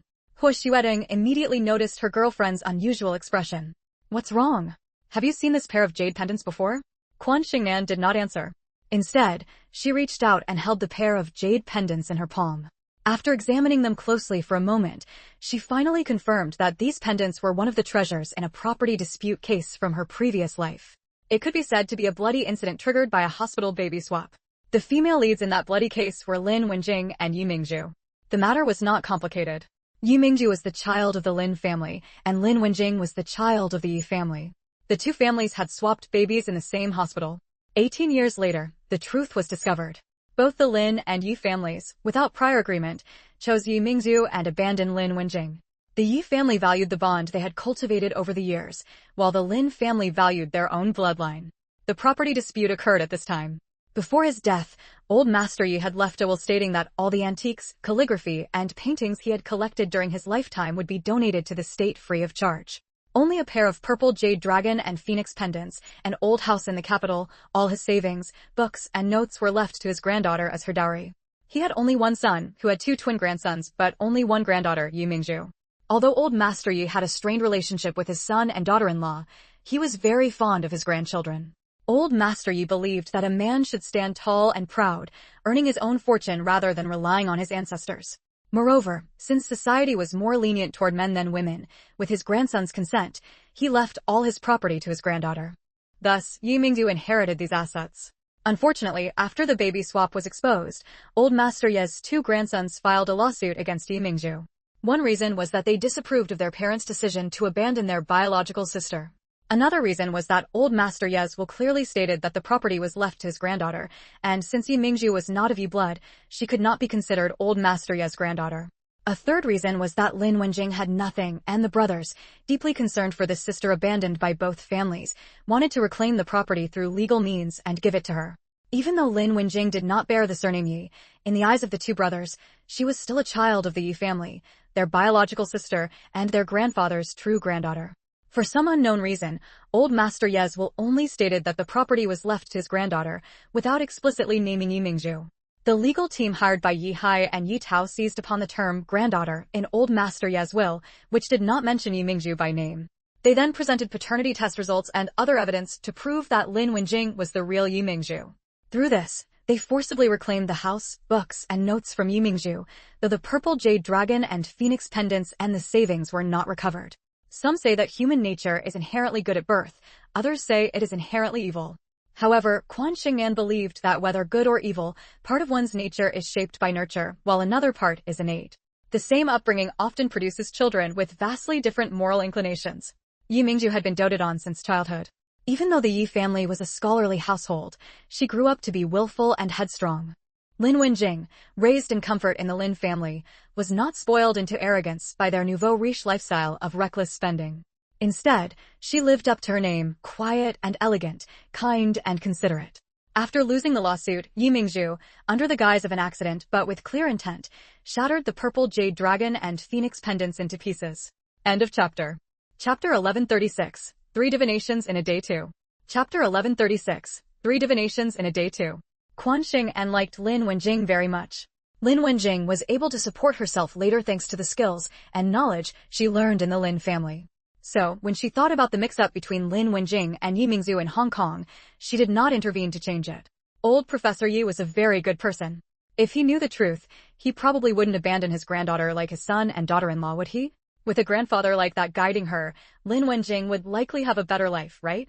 Counting the time, there were still 2 years until the truth came to light, but old Professor Yi only had 1 year left to live. Should she intervene, or not? Quan Xingnan hesitated until Hu Xuedong woke her from her recollection of past life events. What are you thinking about? You're not answering my question, and your soul seems to have drifted off to the clouds. Hu Xuedong reached out and tapped her nose, then poked the dimple on her cheek, soft, tender, and smooth. I don't know how to say it. Hu Xuedong smiled gently. What is there between you and me that can't be said? Quan Xingnan gave an awkward laugh. Hu Xuedong seemed unaware of her secret of rebirth. Besides herself, only her grandparents knew about it, and they had long urged her never to tell anyone else. Rebirth, carrying an adult's intelligence and experiences back to childhood, how crazy it was. But to her, Hu Xuedong was not just anyone. Fourth brother, do you believe in past lives and this life? Quan Xingnan asked instead of answering. I do. Hu Xuedong said it so casually, but Quan Xingnan couldn't help but freeze. Hu Xuedong lowered his head, jotting down in his notebook the note about old Professor Yi gifting the purple jade dragon phoenix pendant, and said, many times, I've suspected you have memories from a past life. Before, it was just suspicion. After the Tianquan incident, I think suspicion can turn into certainty. You can help others return to their youth, so why not yourself? Quan Xingnan's eyes widened, her lips slightly parted. Hu Xuedong looked up, his eyes as gentle as ever. I've wondered before, why do you know me so well? You know what I like, you know what I dislike, and there's nothing about my daily life, food, clothing, shelter, travel, that you don't understand. You're a fortune teller who reads destinies, but where did you learn my habits? No one knows that I'm extremely self-disciplined in life. Even my closest elders and siblings don't know my habits and preferences, let alone the secretaries and bodyguards who've been with me for years. Quan Xingnan was stunned. How could this be? Hu Xuedong was doted on by both the Hua and Qin families. Every move he made was under scrutiny. How could his elders not know his habits? Hu Xuedong let out a soft laugh and reached out to close her ever-widening mouth. I think we must have shared a past life. You came back from that life, just like Yi Tianquan returned to his youth. That's how you knew I would have a car accident, how you learned your own background without divining for yourself, and how you know so much about the future that others don't. Of course, part of it is your calculations. Your reputation as a divine fortune teller isn't undeserved. That's not necessarily true. You said it yourself, my reputation as a divine fortune teller isn't undeserved, Quan Xingnan said. What if I told you I've also dreamed of a past life? Quan Xingnan was instantly shocked. What did you say? You dreamed of a past life? How is that possible? How could an ordinary person dream of a past life where events that never happened in this life occurred? No, Hu Xuedong wasn't ordinary. He possessed purple aura and golden light. This chapter ends. Chapter 1137, 3 Divinations in 1 Day 3. Chapter 1137, 3 Divinations in One Day 3. To make his girlfriend believe in this miraculous phenomenon, Hwashiwedong described his dream to her in meticulous detail, including that fragmented sentence whose full content even he didn't know, as well as what the eminent monk had said to him. Quan Xingnan didn't know what to say. She could be certain that Hwashiwedong had dreamed of her previous life before her rebirth. To know each other in this life yet not be able to stay together. Willing to trade the remainder of my lifespan as the price. In exchange for, upon hearing this sentence, Quan Xingnan couldn't help but throw herself into Hwashiwedong's arms, tightly embracing his waist. At the cost of the rest of his life, what was he exchanging for? For knowing and staying together in this life? There was no other explanation. Fourth brother, Quan Xingnan repeated over and over, her voice choked with sobs, every word brimming with affection. What had she done to deserve such profound devotion? Hwashiwedong reached out and wrapped his arms around her. Since you asked about past and present lives today, I'll honestly tell you my thoughts. What about you? Is there anything you want to say to me? Like Etiankuan, I paid a tremendous price to turn back time. Hearing Quan Xingnan reveal this secret, known to no one else except Grandpa Yan and Grandma Yun, Hwashiwedong's heart ached with pity. You reversed time for Etiankuan, sacrificing half your cultivation and countless merits, and even spat out blood. What about yourself? Did you pay with your life? Or was it that I treated you badly in the past life? No, you were very good to me. We were friends for 7 years, and you taught me so much. Even though I had already made a name for myself with my fortune-telling skills back then, my impoverished upbringing had left me out of place in high society. You taught me everything, helping me navigate the upper class with ease, and by solving many troubles for notable figures, I became the renowned Master Quan. Quan Xingnan's voice dropped shyly. You were the richest man back then, and I was just an ordinary orphan girl. I thought we were close friends, a friendship that crossed age and status. So you returned to the past without a second thought, leaving me behind alone? Hwashiwedong said flatly. Quan Xingnan hung her head as if in repentance, but quickly snapped out of it, looking up to accuse him. You can't blame me. I had no idea you had ulterior motives. You never confessed your feelings to me. Though she was slow in matters of the heart, she knew that romance began with a confession. Besides, back then, she truly didn't think she was worthy of Hwashiwedong. Their statuses were worlds apart, weren't they? Hwashiwedong's response was to pull her tightly into his arms, holding her so firmly it felt like he wanted to embed her into his bones and flesh. Quan Xingnan could barely breathe, but she didn't struggle. Instead, she reached out and hugged him back. Thank goodness for this life. Hwashiwedong murmured, then gazed intently into Quan Xingnan's sparkling, translucent eyes. Nanan, I'm so glad I didn't miss you, so glad I heeded the master's warning. Quan Xingnan grinned, her jade-white teeth revealing a joy no less than Hwashiwedong's. If there's a chance, I must go with you to pay respects to that master you mentioned. All right, we'll go together. Their hearts drew closer, as if fused into one, with each other in their thoughts and their gazes so tender that even the spring light outside the window dared not intrude, until the little lion came charging in. End of chapter. Chapter 1138, 3 Divinations a Day 4. The little lion's sudden entrance instantly shattered all the tender affection. Little lion. Quan Xingnan furrowed her brows, looking as if her hair might stand on end in anger. She and Hwashiwedong were pouring out their hearts to each other, and this reckless one had to barge in. Sister. The little lion tilted his chubby face with its double chin, blinking his big, dark, innocent eyes. Are you calling me? I'm right here in front of you. You don't have to shout so loud, I can hear you. Quan Xingnan was so furious she nearly forgot her usual fondness for him. It was Hwashiwedong who calmed her down, crouching to meet the little lion's eyes. Little lion, your sister and I are handling some important matters. Is there something you need? The little lion scratched his head. I don't need anything. Quan Xingnan laughed in exasperation and was about to speak when the little lion continued, but Yuanyuan's sister has something to ask you and my sister and brother-in-law. The term brother-in-law made Hwashiwedong's heart bloom with joy.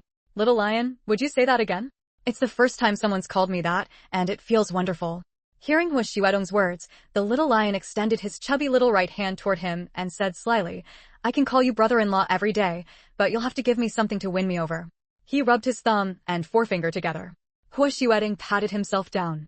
Oh no, he had no money on him. Aside from the Chinan incense bracelet Quan Xingnan had given him, which he always wore, he'd recently added only a ring. Today, he happened to have left his watch behind, and he had no other accessories. His pockets did hold his phone and wallet, but the wallet had no cash, only cards. Cards? Hwashiwedong opened his wallet, pulled out a black card, and placed it in the little lion's hand. You can use this card to swipe and buy things at most malls around the world. There's no spending limit. Consider it a token from your brother-in-law for changing how you address me. Wow. The little lion's mouth opened wide before closing again as he clutched the card tightly. A token for changing how I address him. But before 2 minutes had passed, Quan Xingnan snatched it away. Sister. The little lion protested. Enough, little lion. I know you're being sneaky. Did little eagle teach you this? A token for changing how you address him? Where does that come from? Honestly, teaching you nothing good, only bad things.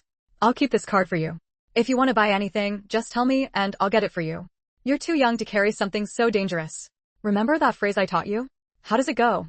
Compared to the simple-minded little lion, little eagle, a few years older, was sharp as a tack and full of tricks. An innocent man may possess a jade, but it becomes a crime. The little lion's voice rang out clearly. Exactly. An innocent man may possess a jade, but it becomes a crime. This card is like that jade for you. You can't protect it, and it will only invite others' envy and greed. When you're older and more capable, I'll give it back to you, Quan Sheng'en said. The little lion sighed. Fine, what choice do I have? You're my sister, after all. He sounded like a little adult. Brat. Hearing that Ying had arrived, Quan Xingnan stuffed the black card back into Hu Xuedeng's hand and followed the little lion to see her, while Hu Xuedeng stayed behind to organize the opened gifts. Ying was the Yuanyuan sister the little lion had mentioned. Ying had a round, distinctive figure, and once you got to know her, you'd learn her nickname was Yuanyuan. Even though she'd been married to Road for years and had a son, she had a very childlike personality and was especially popular with kids. She considered herself still young, and since Hu Xuedong and Quan Xingnan were a couple, she insisted that all the children call her sister. End of chapter. Chapter 1139, 3 Divinations in 1 Day 5. Ying was sitting in the front hall. Seeing Quan Xingnan enter, she immediately stood up. Nanan, I have a personal matter I need your help with. The higher a family's status, the less they use titles like Miss or Young Master. Those close to Quan Xingnan now called her by her childhood nickname, while people like Secretary Chen addressed her by her English name. If it's a personal matter, go talk in the inner room. Old Master Yun and Old Madam Yun, seated at the head, said casually. Treating Ying as family, they spoke so freely, and Ying naturally felt it. Thank you, Grandpa Yun and Grandma Yun. Once in the inner room, Ying took Quan Xingnan's hand and got straight to the point in a low voice. I heard from Ade about what you and Hu Xing told him. I never expected I'd married someone others call a third-generation official, or red third generation. If anyone found out, wouldn't they say a sparrow has turned into a phoenix?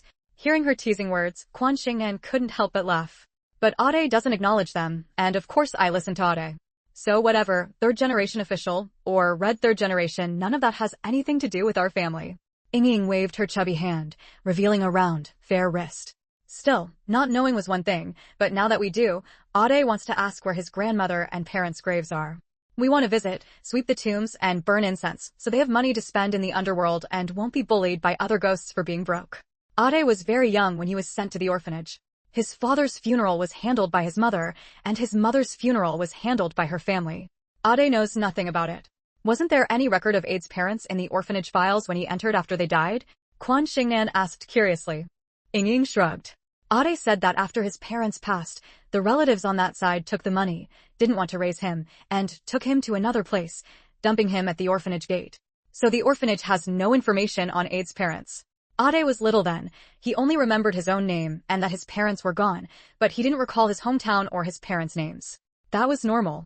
Young children call their parents mom and dad in everyday speech and never use their given names unless an adult teaches them. Otherwise, it's hard for them to remember. Hearing this, Quan Xingnan recalled scenes she had seen. It was indeed the case. Wait a moment, let me do a divination. She first performed the divination, then opened her third eye to review the past she had seen. Confirming the results matched, she told Ying the location of Luo Jinhua's and her son and daughter-in-law's graves, along with the names on the tombstones. Luo Jinhua was a rural woman. After bidding farewell to Grandma Zhang, she never returned to her hometown and even changed her name. She still lived in the countryside with her child. So the graves of mother and son, as well as Luo Da's mother, were all in the countryside. Luo Da's maternal grandmother's family lived nearby. Everyone knew to respect the dead. Even though they had no descendants, the weed-covered graves still stood in their original place. After Ying took her leave, Quan Xingnan chatted with her grandparents for a while, then returned to the back to tell Hu Xuedong, sighing, Ade is truly filial. He won't acknowledge Grandpa Zhang, but he doesn't forget to offer incense to Grandma Jinhua and his parents. Hua Xuedong said calmly. Ade has always valued loyalty and affection, and he knows clearly where gratitude and grievances lie. No matter how powerful Zhang Yuanxuan was, he had wronged his first 2 wives. It was only reasonable that Luo De refused to acknowledge him.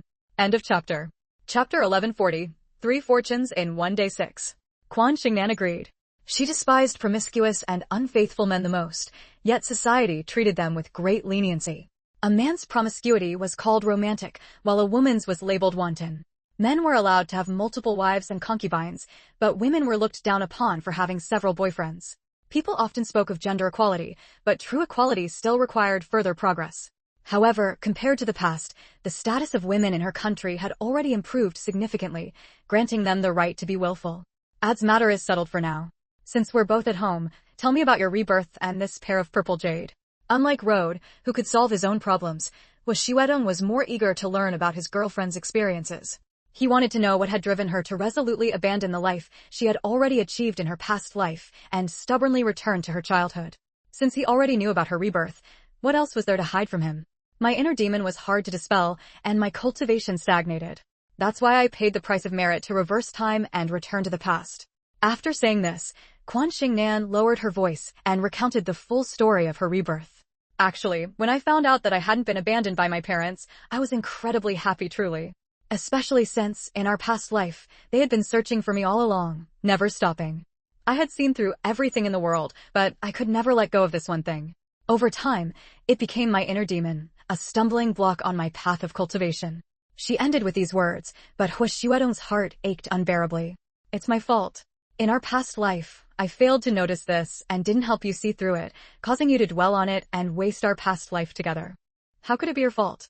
It was my own narrow-mindedness and inability to let go. At this point, Quan Xingnan smiled. Although we weren't together in our past life, we are together in this one. And you didn't get into a car accident. I found my family. My younger brother is safe and sound. I gained 2 more brothers. My grandparents are still alive, and my mother and brother are safe. Compared to our past life, this life is perfect. If that's how you see it, then that's for the best. Let's look forward to the future and stop dwelling on the past. Hua Xuedong suddenly felt relieved. The past life was, after all, the past life. What mattered was the present. Hadn't there been reasons on his part as well for them knowing each other but not being together in the past life? Quan Xingnan thought similarly and nodded firmly. Then do you still want to know about the purple jade? What did this pair of purple jade dragon and phoenix pendants trigger? Hua Xuedong asked. 4th brother, I admire you so much. How did you guess that the purple jade dragon and phoenix pendants triggered something? Hua Xuedong enjoyed his girlfriend's admiration and smiled. Go ahead. I'm all ears. Organizing her thoughts, Quan Xingnan told him about Lin Wenjing and Yi Mingzhu being switched at birth, and she didn't hide the subsequent property dispute. 4th brother, do you think I should get involved? I really like Lin Wenjing. Hua Xuedong listened quietly and then gave a fair assessment. Humans are emotional beings, but also rational ones. Even raising a cat or a dog can foster deep feelings, let alone a child raised from infancy. So, the Yi family's choice is understandable. The Lin family's emphasis on bloodline is also a matter of human nature. Carrying on the family line has always been a mainstream belief for many in our country. Whether you get involved or not isn't crucial to this matter. What matters is that Professor Yi has the right to know the truth before he passes away. As for whether he leaves his inheritance to his biological granddaughter or his adopted granddaughter, that is entirely his freedom. The chapter ends. Chapter 1141, 3 Divinations in 1 Day 7. Chapter 1141, 3 Divinations in 1 Day 7. Quan Xingnan was lost in thought. How do I bring this up with Professor Yi? I can't just say I know what's going to happen in the future, can I? Even though I can truly see through the past and future, I can't say it outright. I've already decided to study metaphysics steadily from now on and reduce my reliance on the heavenly eye and earthly pupil as much as possible. The matter of her rebirth was already known to Hua Xuedong, so there was no need to hide the abilities she had inherited. Upon first hearing about the power of the heavenly eye and earthly pupil, Hua Xuedong felt he had seen too little of the world. Hearing Quan Xingnan's words, he smiled slightly and ruffled her soft hair. I'll handle it. Great, I'll wait. Quan Xingnan soon went to school, and Hua Xuedong threw himself into work, merely instructing Secretary Chen to issue an order. All hospitals under the Hua Group would provide free health checkups for teachers and students of all middle schools and universities in the capital. The Hua Group had invested in the medical sector early on. With ample funds, they had introduced advanced equipment and technology from abroad, including foreign doctors. The Hua Group's hospitals were renowned in the capital. The prestigious Hua Group hospitals offering free checkups for middle school teachers and students earned widespread praise from the public, many of whom were parents. As a result, when family members fell ill later, the Hua Group hospitals became their first choice. With top-tier equipment, technology, and doctors, these hospitals achieved high cure rates for diseases that other hospitals struggled with, steadily enhancing their reputation in the medical field. That, however, is a story for later and not relevant now. Quanxingnan School, number 4 middle school, was included in the checkup program, as were the schools of Lin Wenjing and Yi Mingzhu. Ye's father was a professor at Capital University, and Ye's mother was a teacher at Yi Mingzhu School. Ye's 2 brothers, Yihai and Yitao, were both university students in their senior year at Capital University, so the entire family had to participate in the checkups. After receiving the checkup reports, Hua Xiuedong took Quanxingnan to visit Professor Yi. As luck would have it, Professor Ye's eldest grandson, Yihai, was visiting his grandfather. Having just had his checkup and remembering the Hua Group well, Yihai greeted them warmly as soon as he saw them. Mr. Hua, Miss Quan, please come in, please come in. I was just telling Grandpa about your Hua Group hospital's recent good deed. It's benefited so many students. Teachers and students who were healthy felt relieved, while those who discovered issues they hadn't noticed before were grateful, as early detection meant early treatment. Delaying would only make things worse. Senior Yi, there's no need to be so polite. Hearing Quanxingnan's words, Yihai exclaimed, Huh? You're calling me senior?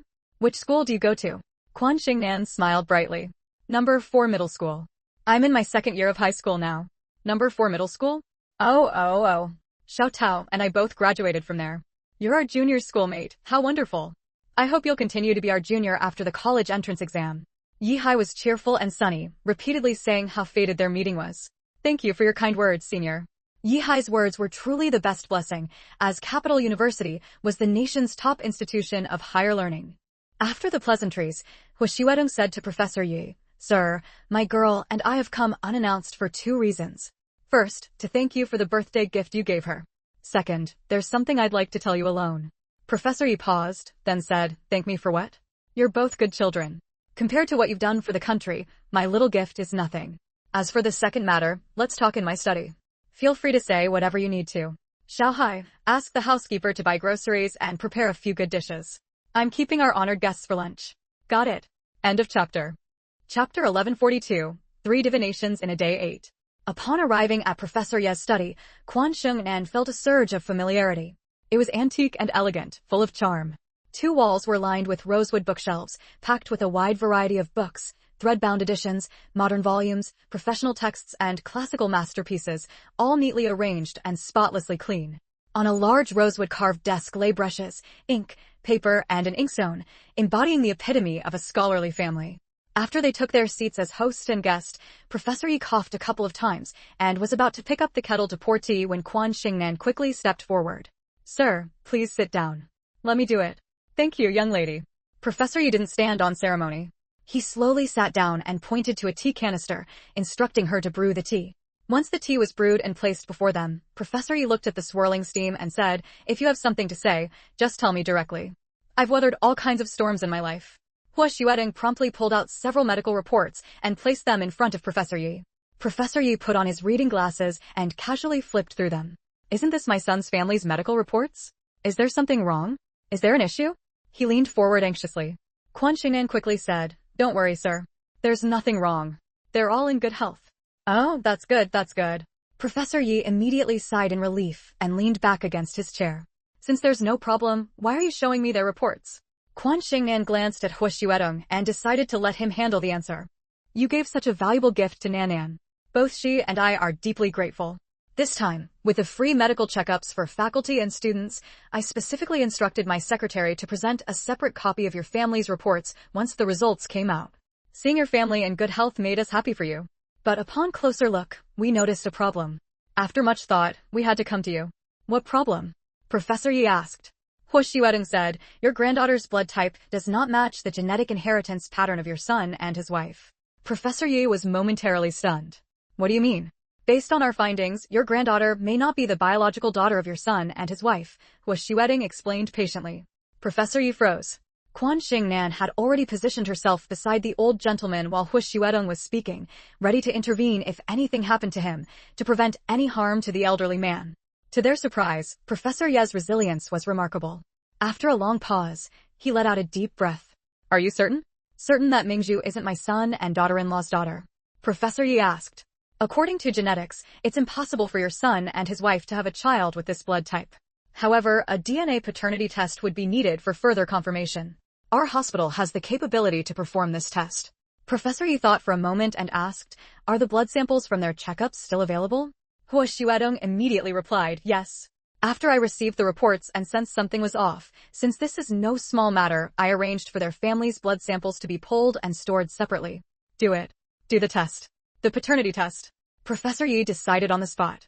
At his age, he needed to know, before he died, where his granddaughter had gone, whether she was living well or poorly, and whether she was still alive, especially given that he had witnessed events where baby girls were abandoned or drowned due to preference for sons over daughters. End of this chapter. Chapter 1143, 3 Divinations in One Day 9. With Professor Ye's consent, Hua Xuedong immediately called Secretary Qin and asked him to go to the hospital in person to arrange for the doctors at the paternity testing center to produce the results as soon as possible. After he hung up, Professor Yi said apologetically, Xiaohua, I need to trouble you with one more thing. Please go ahead. Since the old gentleman was a close friend of Ouyang Qing, Hua Xuedong naturally treated him as an elder. In my life, aside from some achievements in my field, I have no other talents. Among the people I know, Ouyang Qing is the most capable, but I don't want anyone else to know about this matter. So, I'd like to ask you to look into something for me. Oh, that is, after the test results come out, if Mingju is not my granddaughter, please help me find out where my real granddaughter is. Hua Xuedong agreed immediately, as he already knew Lin Wenjing's whereabouts. Even with the advanced technology of the Hua Group, given the current level of medical science, paternity test results could not be produced on the same day. After having a meal at the Yi residence, Hua Xuedong and Quan Xingnan politely took their leave. A few days later, Hua Xuedong obtained the results and went directly to see Professor Yi, while Quan Xingnan went to school. Professor Yi carefully read the test results, which showed no biological relationship, and let out a long sigh, his eyes moist. You were right. Genetics does hold true. Mingju is not my granddaughter. My real granddaughter is someone else. Xiaohua, after much thought, I believe the problem likely lies in the place of birth. She was born in a hospital, and I suspect the babies were switched. These past few days, I've written down the time and place of my granddaughter's birth on paper.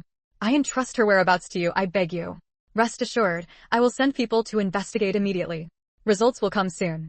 With the time and place of birth at the hospital, and by cross-referencing the female infants born that day, it was not difficult for Hua Xuedong to uncover the truth. To avoid revealing Quan Xingnan's role in this, Hua Xuedong arranged the investigation very discreetly. When the investigation results came in, half a month had already passed. Hua Xuedong was in Hong Kong at the time, so he could only inform Professor Yi over the phone. There is only one girl named Lin Wenjing whose birth time and place match your granddaughter's. Coincidentally, Lin Wenjing's school is also part of the free medical checkup program. I've already sent someone to collect her blood sample for testing. When will the results be out? Professor Yi asked urgently. They should be out today. Once they are, I'll have my daughter deliver them to you. After the test report was issued, Quan Xingnan handed it to Professor Yi. Seeing the clear results on the report, Professor Yi exclaimed excitedly, This child is my granddaughter, isn't she? Yes, 100% confirmed. Is she living well? Does her family cherish her? She's doing quite well. According to Fourth Brother's earlier investigation, the Lin family was among the first to become wealthy after the reform and opening up. They are now the richest family in their province and only moved to the capital in the last 2 years. Miss Lin is intelligent, well-behaved, academically outstanding, and has learned many talents. She is currently studying at the same school as Miss Yi and is even in the same class. Quan Xingnan told him truthfully. Even she couldn't help but sigh at the irony of fate. In her previous life, the truth was only discovered 2 years later. At that time, Lin Wenjing had been admitted to number 4 high school, while Yi Mingju, with lower grades, went to a different school. So Quan Xingnan had no idea that the two of them were in the same class at the same school during their 3rd year of junior high. End of this chapter. Chapter 1144, 3 Divinations a Day 10. Just as Professor Yi was feeling happy for Lin Wenjing, Quan Xingnan poured cold water on him. But from what I've observed, the Lin family places great emphasis on bloodline, extremely so. They don't know the truth, so Miss Lin should be able to grow up safely. But what if they find out? With modern medicine, people can tell something from blood types. If they do find out, the Lin family will likely try to reclaim their own biological child, and their view of Miss Lin won't be favorable. Based on my analysis of human nature, they might resent her for stealing their child's happy and wonderful life. Wasn't that exactly what happened in her past life? The Lin family hated Lin Wenjing to the core, allowing people in their social circle to bully her, even going so far as to contact various temporary employers to prevent them from hiring her. If not for that, how could Lin Wenjing have lived such a hard life? Fortunately, the capital was never short of officials and wealthy merchants, and even though the Lin family was the richest in their province, they couldn't make waves in the capital. Many people were indifferent to their actions, which allowed Lin Wenjing to find temporary work to support herself. Professor Yi nodded. Yes, you have a point. People's minds are incredibly complex and their thoughts differ. Knowing his son and daughter-in-law's nature, he couldn't help but show a hint of worry on his face.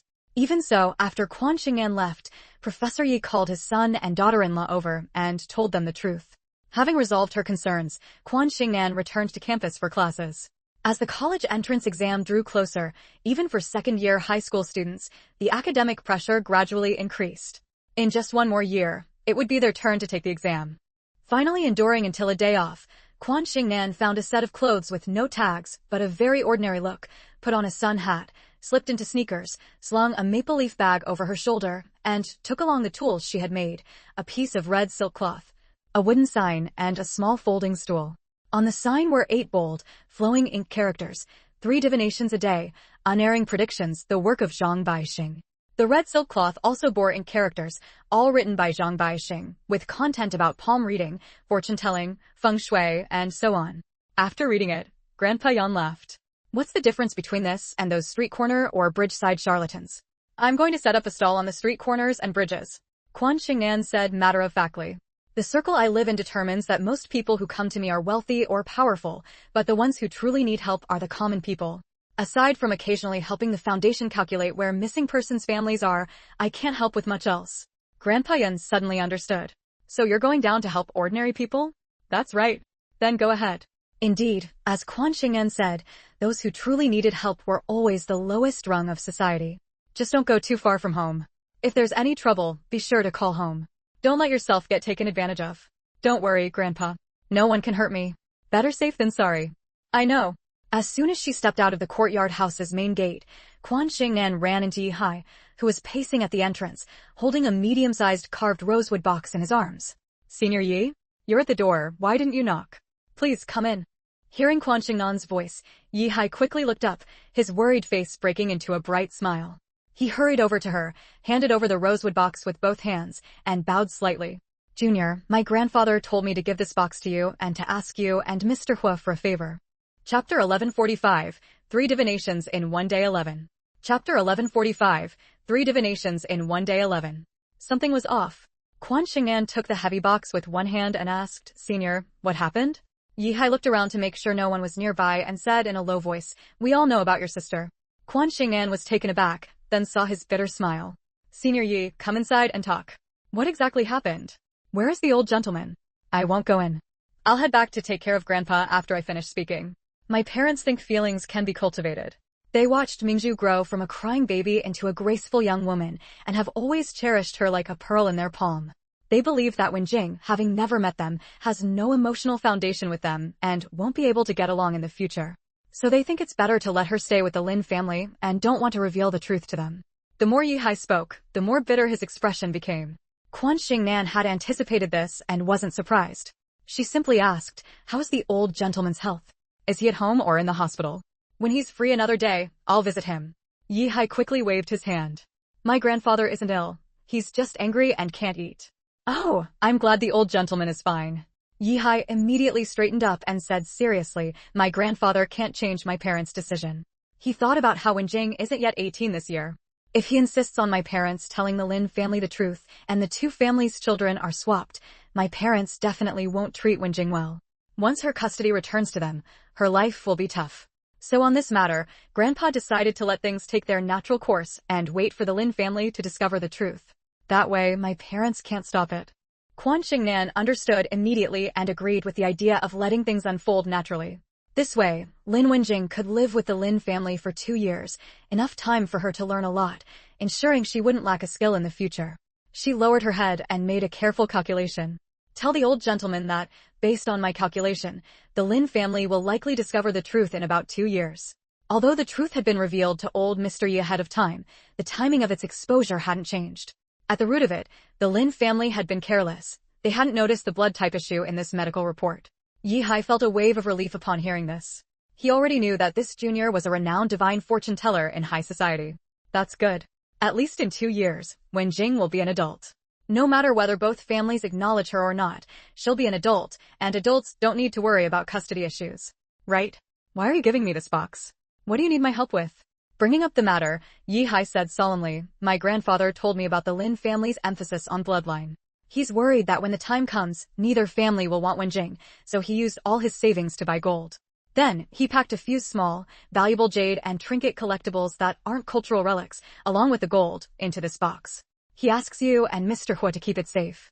If Wenjing ends up with nowhere to go in the future, please lend her a hand and give her these things to cover her living expenses. Quan Xingnan frowned. Senior, you already know the truth. You're her older brother. The old gentleman could have entrusted these things to you. Why give them to two outsiders like us? Yi-hai said, Grandpa is afraid that if I get involved, it might make my parents unhappy with me. End of chapter. Chapter 1146. 3 Divinations in 1 Day 12. Chapter 1146. 3 Divinations in 1 Day 12. Quan Xingnan felt a slight ache in her heart upon hearing this, then let out a soft laugh. In her past life, Yi-hai and Yi-tao had indeed incurred their parents' displeasure over the lawsuit they filed for Lin Wenjing against Yi Mingzhu. Their parents felt it was utterly detestable for them to harm their own sister for an outsider. In the eyes of Ye's father and mother, their son's sister was naturally Yi Mingzhu, not Lin Wenjing, who had turned their family upside down. Having an elder in the family is like having a treasure. Old Professor Yi had thought things through thoroughly. My grandfather hired a lawyer to draft a will. Xiao Tao and I were both present, and we agreed that grandfather would leave his old house to sister Wenjing as her dowry. Yes, we both dote on Mingzhu, but sister Wenjing is also innocent. We couldn't bear to abandon sister Wenjing while our parents favor Mingzhu. Since we currently dare not reveal the truth that Mingzhu isn't our sister, grandfather fears the Lin family might retaliate if they learn we know the truth but haven't told them. After all, the Lin family is wealthy and powerful. So in the will, grandfather specifically stated that the property is left to his biological granddaughter born to our parents, and a paternity test certificate must be provided as evidence to inherit. Quan Xingnan sighed. The old gentleman put great thought into this. He had considered everything so thoroughly. Yes, it's all because Xiao Tao and I are useless, forcing grandfather to painstakingly arrange his own affairs. Xiao Tao and I have said that both sisters are our sisters, both daughters of our family, and we treat them equally and love them equally. But our parents disagree, saying they only have one daughter and refuse under any circumstances to accept sister Wenjing into our home. Yi-hai's eyes reddened. Schoolmate Quan, I entrust everything to you. Please. Besides you and Mr. Hua, we don't dare trust anyone else. Hua Xuedong was upright, and Quan Xingnan was kind. Their common ground was wealth and power, making these trifles insignificant to them. Moreover, old Professor Yu didn't want others to know about this matter. For the future, they had to maintain the pretense of being unaware. This was presumably what Ye's father and mother also wished for the paternity certificates, and such had all been destroyed by them, hoping no one would ever bring up that Yi Mingzhu wasn't their daughter. Rest assured, senior. I will not disappoint the old gentleman's expectations. Thank you, schoolmate. After Yi-hai said this, he asked her to open the box and inspect it. Quan Xingnan smiled. Do you think I don't trust the old gentleman and you? What could possibly escape her notice? The moment the box entered her hand, she had scanned it with her earth eye, confirming it contained half a box of gold bars and several pieces of jadeite, white jade, and chicken blood stone. Yi-hai said seriously, one thing is one thing. Trust is trust, but the proper handover procedures must be followed. Upon hearing this, Quan Xingnan opened it in front of him, inspected each item one by one, and then closed it again. Yi-hai had achieved his goal. He took his leave hastily, as his grandfather at home still needed his care. Quan Xingnan watched him leave, returned home, and placed the purple sandalwood carved box into the safe in her bedroom. Then she picked up the wooden sign and red silk cloth she had prepared and left the house. Finding a sunny spot, Quan Xingnan spread the red silk cloth on the ground in front of her and sat down on a small stool. As for the wooden sign, unable to find a place to stick it in, she leaned it against her leg. Finally, Quan Xingnan, looking quite the part, took out a book and placed it on her closed thighs to read. If anyone looked closely, they would see the book cover bore the words Tao Te Ching in large characters, along with some smaller text. Apart from her being a young girl, her tools and setup were no different from any roadside fortune teller. Happy today, updating 12 chapters. Asking for votes, all kinds of votes. This chapter ends. Chapter 1147, Fate Determines the Reading One. The weather was pleasant today. The April sky was clear and bright, like a piece of blue glass. A gentle spring breeze brushed by, soft and tender, without a trace of chill. A pretty young girl sat there in a proper manner, drawing people's attention. A beauty, after all, how could a beauty not attract extra glances?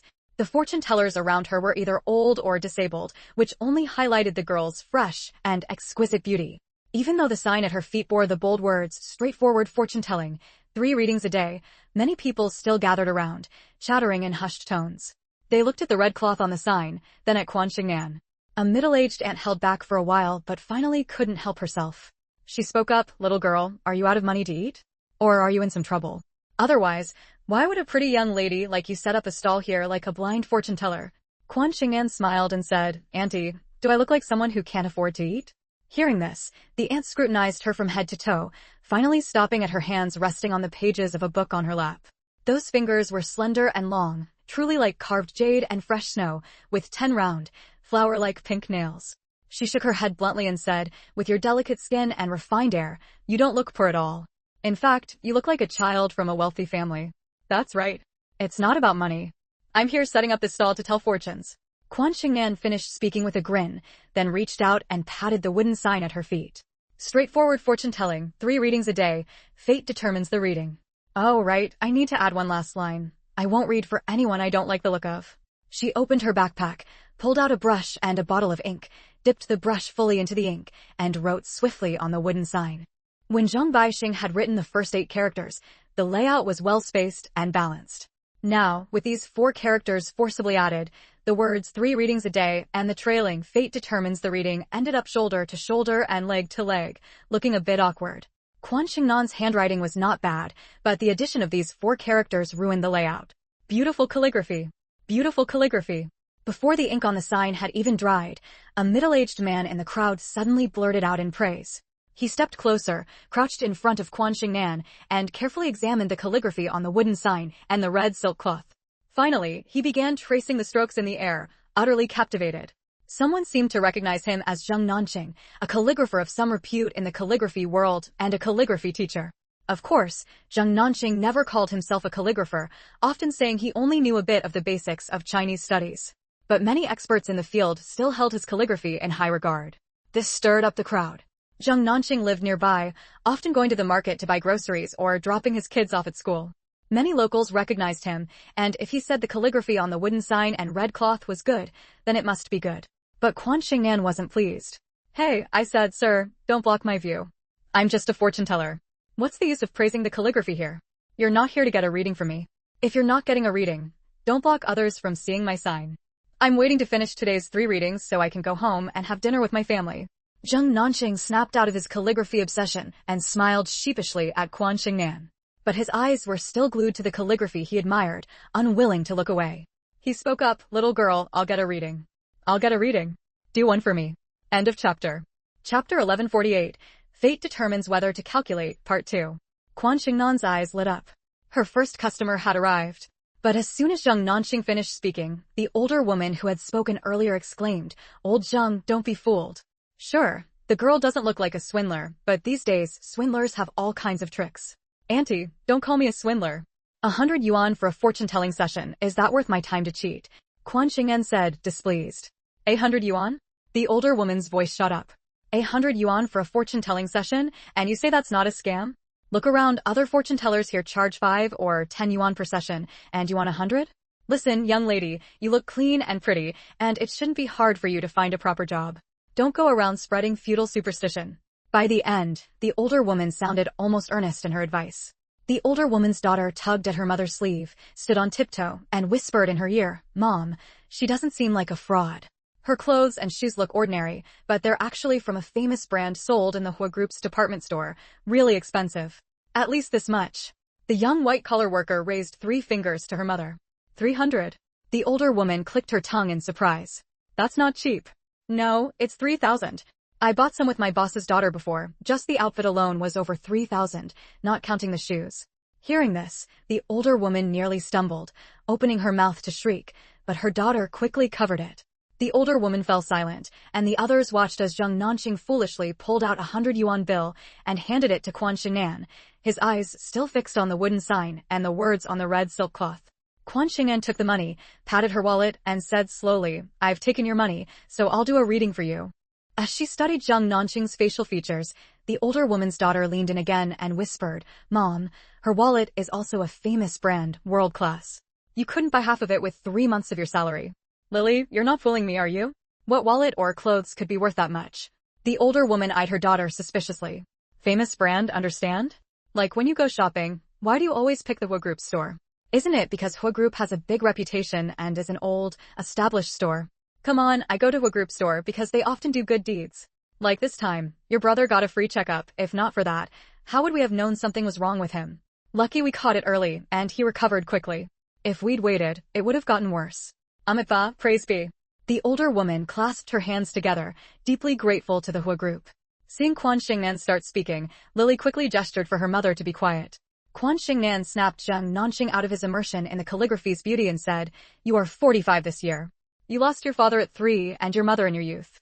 Thanks to a teacher's support, you grew up safely. After you graduated, he married his beloved daughter to you.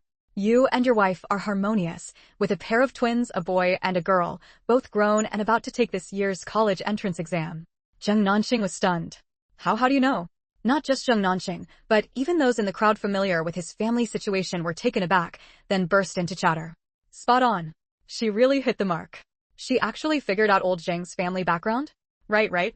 She even calculated that old Zhang lost his parents. Truly amazing." End of chapter. Chapter 1149. Fate determines the reading 3. You all believe her so easily? I don't. Old Zhang's family has lived here for over 20 years. Everyone knows he lives with his in-laws and has a pair of twin children. This girl must have done her homework and is just putting on an act when telling fortunes for old Zhang. The auntie's words rattled off like a machine gun. Lily pressed her forehead, looking helpless, but not the least bit angry, still finding her mother adorable. Someone immediately chimed in to defend. "Aunt Zhao, that's not fair. We know old Zhang lost his parents and was raised by his father-in-law, but we have no idea when exactly he lost them." "That's right. Old Zhang approached her himself to have his fortune told. She didn't drag him into it. Old Zhang moved into our compound with his mother. None of us knew he lost his father at the age of 3. "Old Zhang, what do you say?" Zhang Nanqing stammered a few times, then looked at Quan Xing'an and said, "Everything you said is right. I want to know how my family is doing lately. Your family's well-being is your own happiness. Thinking of them first is truly admirable." Quan Xing'an praised Zhang Nanqing a few times. Based on his facial features, an upright face, broad brows, a pure soul, and a faint orange-red aura above his head, he was a kind, honest, and grateful man who was responsible for his family. In short, he was a good man. Zhang Nanqing scratched his head sheepishly. "You respect your elders, love your wife, cherish your children, get along with your neighbors, and never start conflicts. Fate has destined you to grow old with your wife, have many descendants, and live a life without major ups and downs." Quan Xing'an noticed someone in the crowd teasing him, making him blush, and a hint of amusement crept into her eyes before she straightened her expression. "Recently, your wife and children's fortunes are good. Your children will get into their ideal universities as hoped. Simple means safe. However, you'd better not go to work tomorrow. Stay home and take care of the elderly." Zhang Nanqing immediately took note of this. Seeing that Quan Xing'an was about the same age as his own daughter, he couldn't help but say, "Miss, this roadside bridge area is full of all kinds of people. Since you're not lacking food or clothing, you should head home early. Thank you for your kindness, but I have to finish 3 readings before I go." She had made her decision, and she had to see it through even if it meant crawling. Zhang Nanqing knew he couldn't convince her. He knew he should leave, but his feet wouldn't move. "Young lady, your calligraphy is better than mine. May I ask which master you studied under? And who wrote the 8 characters on the sign and the words on this red cloth? They look familiar, but I'm afraid to guess wrong." "They look like they're from Master Zhang." Zhang Nanqing blurted out, then added sheepishly, "But they're a bit different from the authentic works of Master Zhang I've seen, as if the skill is deeper. Since there are many forgeries imitating Master Zhang's work on the market, and I've been fooled a few times, I'm not entirely sure it's his hand." Chapter 1150. Fate determines the reading 4. Even when angry, a pretty girl's raised eyebrow or pouted lip looked especially charming, drawing a wave of good-natured laughter from the crowd. Several young men in the crowd stared wide-eyed, their faces turning bright red. But Quan Xing'an's words made those who suspected Zhang Baixing's involvement hesitate though, aside from Zhang Nanqing, there were no other calligraphy enthusiasts around. "Don't block me. I've taken your divination fee, and I've calculated what you wanted to know. Don't hold up others who want me to read their fortunes." Zhang Nanqing was still standing there in a daze. Hearing her, he quickly shuffled aside, but his eyes remained glued to the characters. Quan Xingnan shook her head. What a calligraphy fanatic. Seeing that he was truly devoted to the craft, she kindly pointed him in the right direction. I heard that Master Zhang has been frequenting the Tongxing Museum lately. If you have time, go take a look, you might run into him. The museum housed many authentic works of calligraphy and painting masters from ancient and modern times, treasures that the world had long considered lost. Zhang Baixing was so enthralled that he wished he could eat and sleep in the museum. Thus, following in the footsteps of old experts and professors like Ouyang Qing, Zhang Baixing became another regular fixture at the museum. Zheng Nanqing's eyes lit up, and he repeatedly thanked her. He still didn't leave, but he no longer blocked others from seeking Quan Xingnan's fortune-telling. After all, 100 yuan was no small sum, and not everyone was willing to part with it for no reason. The onlookers exchanged glances, none eager to be the second fat sheep. Who is the first fat sheep? Zheng Nanqing. Only an honest man like him would pay to have his fortune told just to see some calligraphy. Quan Xingnan wasn't in a hurry. With no one coming forward, she picked up the Tao Te Ching. The wisdom of the ancients was truly beyond that of later generations. Reading more often always led to insights previously overlooked. A few minutes later, a young man in his 20s, sporting a thick gold chain around his neck, held up a 100 yuan bill and hesitantly approached Quan Xingnan. He crouched down, face red, and whispered, "Master, I want my fortune told." Quan Xingnan looked up and studied him. When his face seemed about to drip blood from embarrassment, she nodded and accepted the money. "You're also a person of fate. All right, what do you want to know?" The young man stammered for a long time without speaking. Under Quan Xingnan's repeated prompting, he finally blurted out, "Just read whatever, my life and marriage, I guess." "Yeah, marriage." Quan Xingnan raised an eyebrow and closed her book. "All right, I'll start with your destiny." The young man grinned, revealing a mouthful of white teeth. "Your surname is Wang. You're 21 this year. Your mother barely survived giving birth to you, and since your family has had only one son per generation for 5 generations, your name is Debao. Tell me, am I right?" As Quan Xingnan's words flowed out, the young man's eyes grew wider and wider, until his mouth hung open wide enough to fit an egg. "A true master," he finally exclaimed after a long pause, his voice trembling with excitement. "You're really a master. My name is Wang Debao. My grandma says I'm the Wang family's great treasure. My parents and I only moved to the capital this year, and I don't even know all the neighbors. Even back home, few people knew my family had 5 generations of single sons. I only found out from the family tree. When my mom gave birth to me, she had a difficult labor with heavy bleeding and nearly died. I've heard my dad tell that story my whole life, always reminding me to be filial to my mom." The chapter ends. Chapter 1151. Fate only if destined 5. Is it really that accurate? I'm wondering the same, but it doesn't seem fake. Old Zhang's matter was calculated accurately enough before. We know old Zhang's background, and he came to watch the commotion with us, then got interested in fortune-telling because of those words. Now, judging by the young man's tone, it seems the girl got it right for him too. If it's really that effective, I'll get a reading later too. Better not. Didn't you see what the girl wrote up there? Fate only if destined. The onlookers buzzed with chatter, one after another, like a vegetable market. Someone shouted, "Young man, didn't you say you wanted a fortune? Miss, give him a reading on whether his life will be good or bad." Wang Debao nodded repeatedly. Yes, master, tell me if my fate is good." Quan Xingnan put on the airs of a master, coughed, and said unhurriedly, "Your fate can certainly be called good. Your parents rode the wave of reform and opening up, amassed great wealth, and as long as you don't act recklessly, you won't spend it all even in 2 lifetimes. Moreover, you're the type with a lucky fate that turns misfortune into blessings, with exceptionally good luck." At this point, Quan Xingnan paused, and under Wang Debao's increasingly worshipful gaze, continued, "For example, when older students tried to extort you, a thick bamboo pole by the roadside suddenly blew over in the wind and hit that person right on the head. He passed out and you ran home safely. Another example, when you cheated on an exam as a child, the invigilator caught you, but before they reached you, you got so scared your hand shook, and the paper ball with the answers vanished. The invigilator had no evidence, so they couldn't punish you. After you finished the exam smoothly, you found the paper ball right by the table leg at your feet, somehow unnoticed by the teacher."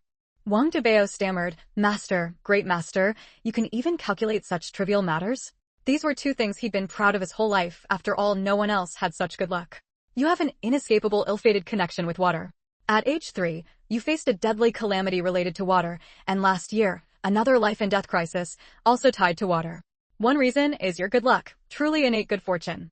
The second reason is that your ancestors for 8 generations accumulated merit, and all that luck was concentrated on you alone.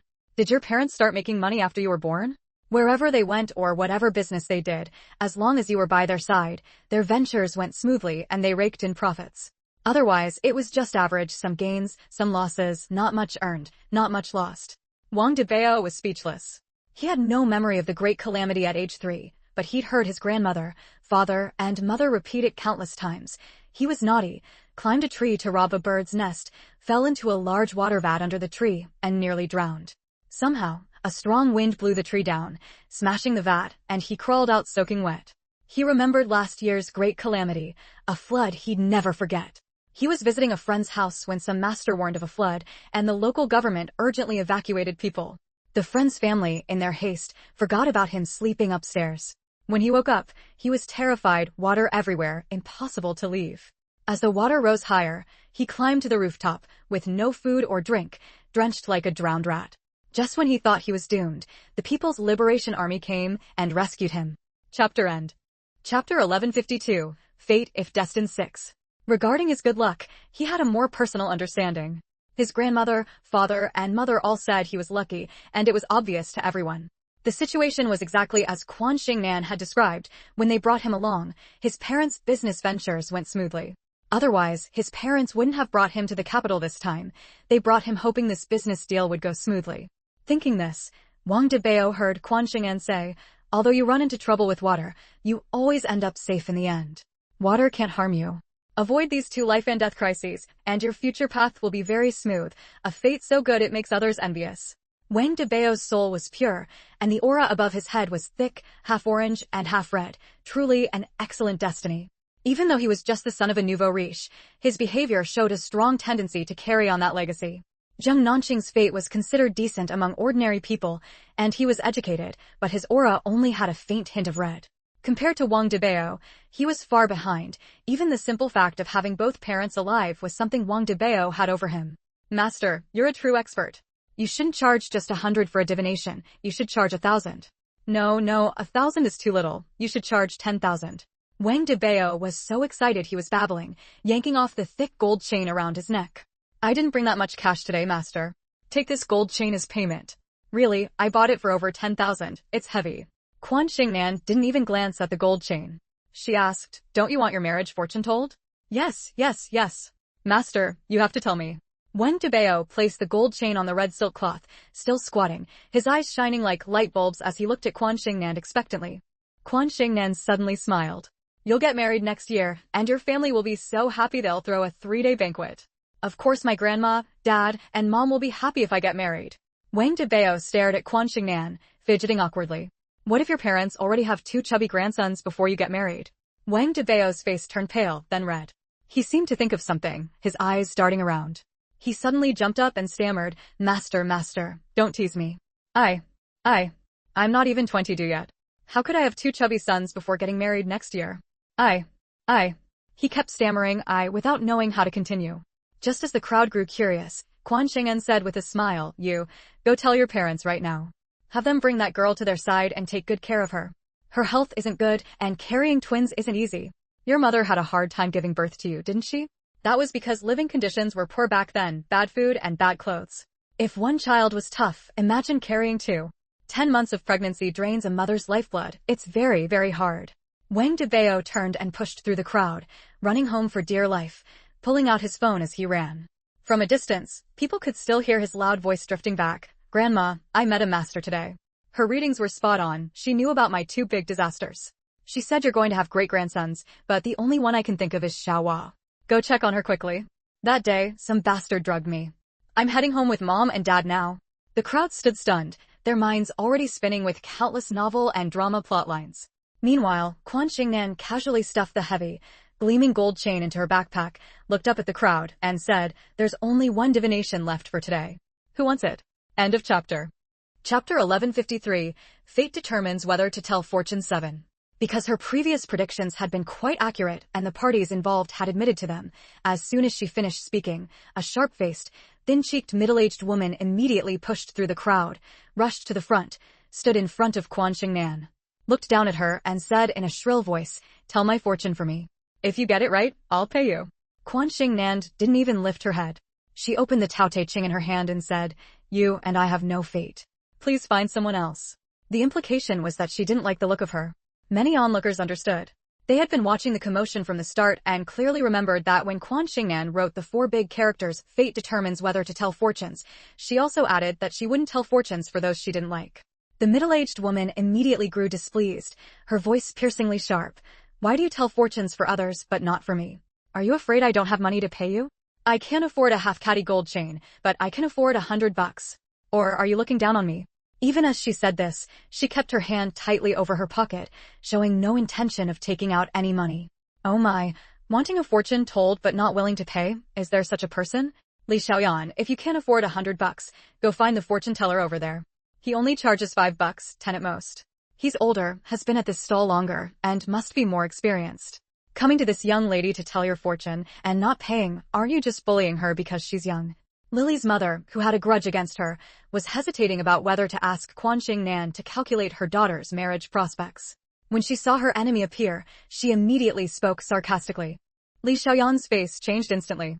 Zhu Xiaohong, if you don't speak, no one will think you're mute. Zhu Xiaohong put her hands on her hips. People have mouths, aside from being born with them. They're for eating and talking. Who do you think you are? Why should I not speak? If you don't have money for a fortune-telling, go away and don't disturb this young lady's business. Li Xiaoyan had a very thin face, but a fat, burly body. In contrast, Lily's mother, Zhu Xiaohong, had a round face, but a very slender, tall figure. Many people were worried for Zhu Xiaohong. If a fight broke out, judging by their builds, it was clear Zhu Xiaohong couldn't beat Li Xiaoyan. A burly physique gave a natural advantage in a brawl. Lily, young and delicate-featured, looked gentle and quiet. But as soon as her mother spoke, she immediately stood by her side, swung her shoulder bag to her back, and stared at Li Xiaohong with a fierce, ready to roll up her sleeves and fight posture, so intimidating that the onlookers were taken aback. Just as Li Xiaoyan was about to start cursing, Quan Xingnan suddenly spoke. You've harmed 3 pitiful girls. Should I call the police? Just from her facial features, one could tell how venomous Li Xiaoyan's mind was. It was simply horrifying. The infant spirit lingering around Bai Shuixian was the result of an abortion. Before it could even be born, Bai Shuixian had to bear all the karmic debt. Although Hong Kong had laws prohibiting abortion, Bai Shuixian hadn't had it done there. If an infant spirit was like this, how much more so the souls of baby girls after birth? This Li Xiaoyan had 3 baby girl souls by her side, all looking like newborns, but they had already turned into vengeful spirits. Trapped in their infant forms, they couldn't stretch out their hands or feet, but every one of their mouths was biting at Li Xiaoyan. Unfortunately, the living and the dead were separated, and their resentment found no relief. Hearing Quan Xingnan's words, Li Xiaoyan's face turned pale, as white as paper, and her eyes were filled with panic and uncertainty. You damned girl, what nonsense are you spouting? Should I call the police to have you arrested for spreading feudal superstition? End of chapter. Chapter 1154. Fate determines whether to calculate. Quan Xingnan sneered, raising the phone she had pulled out. How about we try it and see who gets arrested when the police arrive? Just as many onlookers were confused, Li Xiaoyan suddenly turned around and bolted, clearly showing her guilt. At that moment, those who knew Li Xiaoyan began to wonder how she had harmed 3 girls. Lily's mother, Zhu Xiaohong, suddenly slapped her thigh. I remember now. Li Xiaoyan drowned her own 2 daughters in the toilet right after they were born. Those were 2 girls. All the neighbors know. The reason I fell out with her is that I only have 1 daughter, Lily, and that wretched woman kept cursing my family behind my back, saying we'd have no descendants. I couldn't stand her misogynistic attitude either, and over time, we became enemies. We couldn't meet without exchanging a few insults. But who's the other girl she harmed? Hearing this, the onlookers were stunned and began to speak up. Drowned. What era is this, still favoring boys over girls? 2 of the 3 girls are confirmed, so who's the 3rd? As the crowd buzzed with discussion, Zheng Nanqing suddenly looked up and blurted out, I remember Li Xiaoyan's daughter-in-law had a girl for her first child, but it only lived a few days before dying. They said it was from catching a chill. His wife was an obstetrician and had delivered Li Xiaoyan's daughter-in-law, Hu Lin. He recalled that after returning home, his wife had told him the baby was very healthy, weighing a full 7 jin and 6 liang, with no issues in any organs. A healthy child like that was fine in the hospital, but died suddenly at home. Who wouldn't be suspicious? Zhu Xiaohong clapped her hands. Right? That's true. At the time, many suspected Li Xiaoyan had killed it, but there was no evidence. Before her daughter-in-law gave birth, that wretched woman was overjoyed, telling everyone that a pointed belly meant a grandson for sure. But when a girl was born, her face fell longer than a donkey's. She wouldn't even cook postpartum meals for her daughter-in-law. Now that the country enforces family planning, she had every motive to kill that child so her daughter-in-law could try for a grandson. Quan Xing'an said, whether it's true or not isn't for us to decide, it's up to the police to investigate. But society is advancing faster and faster. Girls are no worse than boys. Favoring boys over girls is unacceptable, or you'll end up haunted by karma, finding no peace in life or death. Right. Daughters are better. They're like a warm, close little cotton-padded jacket. As Zhu Xiaohong said this, she looked at Quan Xing'an as if she were a deity. Pulling her daughter closer, she crouched in front of Quan Xing'an, pointed at the girl, and said, "Master, please do a reading for my daughter." As she spoke, she fished 100 yuan bill from her bag, hesitated, and finally handed it to Quan Xing'an with a pained expression. Quan Xing'an took the money and smiled. "What would you like me to calculate?" "Master, since your readings are so accurate, calculate my daughter's past, then her future, and finally when her marriage fate will come. She's already 24, and I'm worried sick." Zhu Xiaohong said bluntly. "All right, let me do the reading." Quan Xing'an carefully studied Lily's features and quickly understood. Clearing her throat, she spoke under Zhu Xiaohong's expectant gaze. "Auntie, you and your husband share a deep bond, and your family is harmonious. Because you and your husband had no children for 10 years after marriage and only conceived after prolonged treatment, your daughter's birth was eagerly anticipated by the whole family. From the moment she was born, she was showered with endless love and affection." End of chapter. Chapter 1155, Fate Determines the Calculation 9. Zhu Xiaohong slapped her thigh vigorously and said with admiration, "Master, your calculations are so accurate. You even figured out that I couldn't have children for 10 years after getting married." "That's right. Back then I was in poor health and had severe coldness in my body. I didn't think to see a doctor until 3 years into the marriage when I still hadn't conceived. After 6 or 7 years of treatment, I finally recovered and had Lily." Quan Xing'an smiled faintly, not mentioning that Zhu Xiaohong had other issues with fertility. Otherwise, expelling the coldness alone wouldn't have taken 6 or 7 years. It was just that medical standards were backward at the time, and it hadn't been detected. Now Zhu Xiaohong was in good health and showed signs of longevity. Zhu Xiaohong was clearly the talkative type. When she brought up the past, she couldn't help but drag Li Xiaoyan into it. "That damn woman Li Xiaoyan has a foul mouth. During those 10 years, she often called me a barren hen behind my back. I got into several fights with her." "Mom, did your feud start that early? I always thought you hated her because she cursed our family for having no descendants." Hearing Lily's words, Zhu Xiaohong said, "She and I grew up on the same street. We have a long list of grievances. What are you, a child? No. I'm not going to repeat them to you every day." "All right, don't interrupt. Let the master read your fortune." "I'm so worried. You're 24 and still not married." "Back in my day, I got married at 18. "Mom, what era was that? What era is this? I haven't even achieved anything in my career yet, and you're talking about marriage." Lily pouted, squatting there with her hands cupping her cheeks. "Master, please continue. Don't mind my mom's chatter. You have a wonderful mother. She is the greatest blessing in your life." Quan Xing'an's words immediately made Lily beam with joy. "That's right. My mom has doted on me since I was little. If anyone so much as touched a hair on my head, she would fight them tooth and nail. In your 24 years of life, you've had no disasters or hardships. You've grown up safe and sound. Your family's love hasn't made you spoiled. Instead, you're kind and sensible. You're a graduate of Jinling University, have won multiple scholarships, and currently work as an assistant secretary at a good company. You'll achieve certain success in your career. $1 million annual salary isn't a dream. Keep working hard." "What about my daughter's marriage?" Zhu Xiaohong quickly asked. She wasn't worried about her daughter's career. Her company had great prospects. She was worried about her daughter's love life. The girl had some strange ideas, always saying she had a car and a house and was living a happy life, not wanting to marry a man and become his servant. Quan Xing'an smiled and said, "Her marriage will come a bit late, but it will be a good one, blessed with both sons and daughters. Not everyone can meet a good man who will never abandon them for life. Don't rush or arrange blind dates recklessly. If you push her into settling, she'll go through a brief, failed marriage before meeting her true soulmate after the divorce." Not only was Zhu Xiaohong stunned, but Lily was also too shocked to speak. Her mother had been especially worried about her marriage lately. Just yesterday, she was clamoring to arrange a blind date for her, saying the man was a returnee from abroad and planning to meet him tomorrow. Lily, who always felt sorry for her mother, had already decided that if she didn't dislike him, she would date him with marriage in mind. After a moment, Zhu Xiaohong said helplessly, "So I can't arrange blind dates for my daughter?"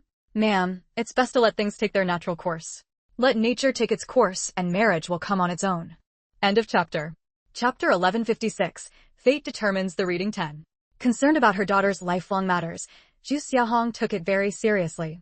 After listening to Quan Xingnan's words, she pondered for a moment and finally glanced at her daughter a few times. You're lucky I won't push you, but you can't genuinely harbor the idea of never getting married. Don't worry, Mom. Lily linked arms with her mother. I'm not really anti-marriage. My reluctance to marry is because I haven't met the right person, so I don't want to settle down. But if I do meet the right one, I'll willingly walk into marriage. Didn't you hear the master say? My romantic fate may be late, but it's good. You'll have a grandson and a granddaughter. If that's truly how you feel, then I'm relieved. After saying this, Zhu Xiaohong repeatedly thanked Quan Xingnan. Thank you so much, master. Without you, I might have forced my daughter into blind dates tomorrow. Quan Xingnan packed up her stall while smiling. No need to thank me. You paid the divination fee, so naturally I had to calculate carefully for you. It wasn't for no reason. Besides, meeting me today means we're fated, and fate suggests you shouldn't take detours in the future. You're a good mother with a good daughter. I wish you both peace, health, and a happy, fulfilling life. These words made Zhu Xiaohong feel incredibly at ease, so much so that she no longer regretted spending that 100 yuan. The only one feeling regretful about Quan Xing and packing up was Zheng Nanqing. His eyes fixed on the red silk cloth she was rolling up, and the more he looked at it, the more he found the calligraphy indescribably exquisite. He watched reluctantly as Quan Xingnan continued to put away her sign and small stool. All right, 3 is the limit. I've completed my 3 readings, so it's time for me to go home. Although she had limited help for the 3 people she read for today, she felt this line of work had great potential. In the past, she had spent all her time mingling in high society circles, only stepping out when ghosts sought her help to seek justice for them. Looking back now, she felt embarrassed. As the saying goes, those who need help the most are always the common people at the bottom. No matter the ups and downs of high society, their lives are always better than ordinary folks. At least they don't worry about food and clothing. Of course, she couldn't let wealth or poverty bias her. If wealthy people encountered difficulties, she should still help when needed. She aimed to be a good young woman of the new era, neither resenting the rich nor looking down on the common people. Seeing her pack up, the crowd that had been watching with great interest gradually dispersed. It had been so entertaining. Watching someone tell fortunes was surprisingly delightful, far better than the nearby fortune tellers who rambled on with dubious accuracy. At the very least, the young girl was a pleasant sight.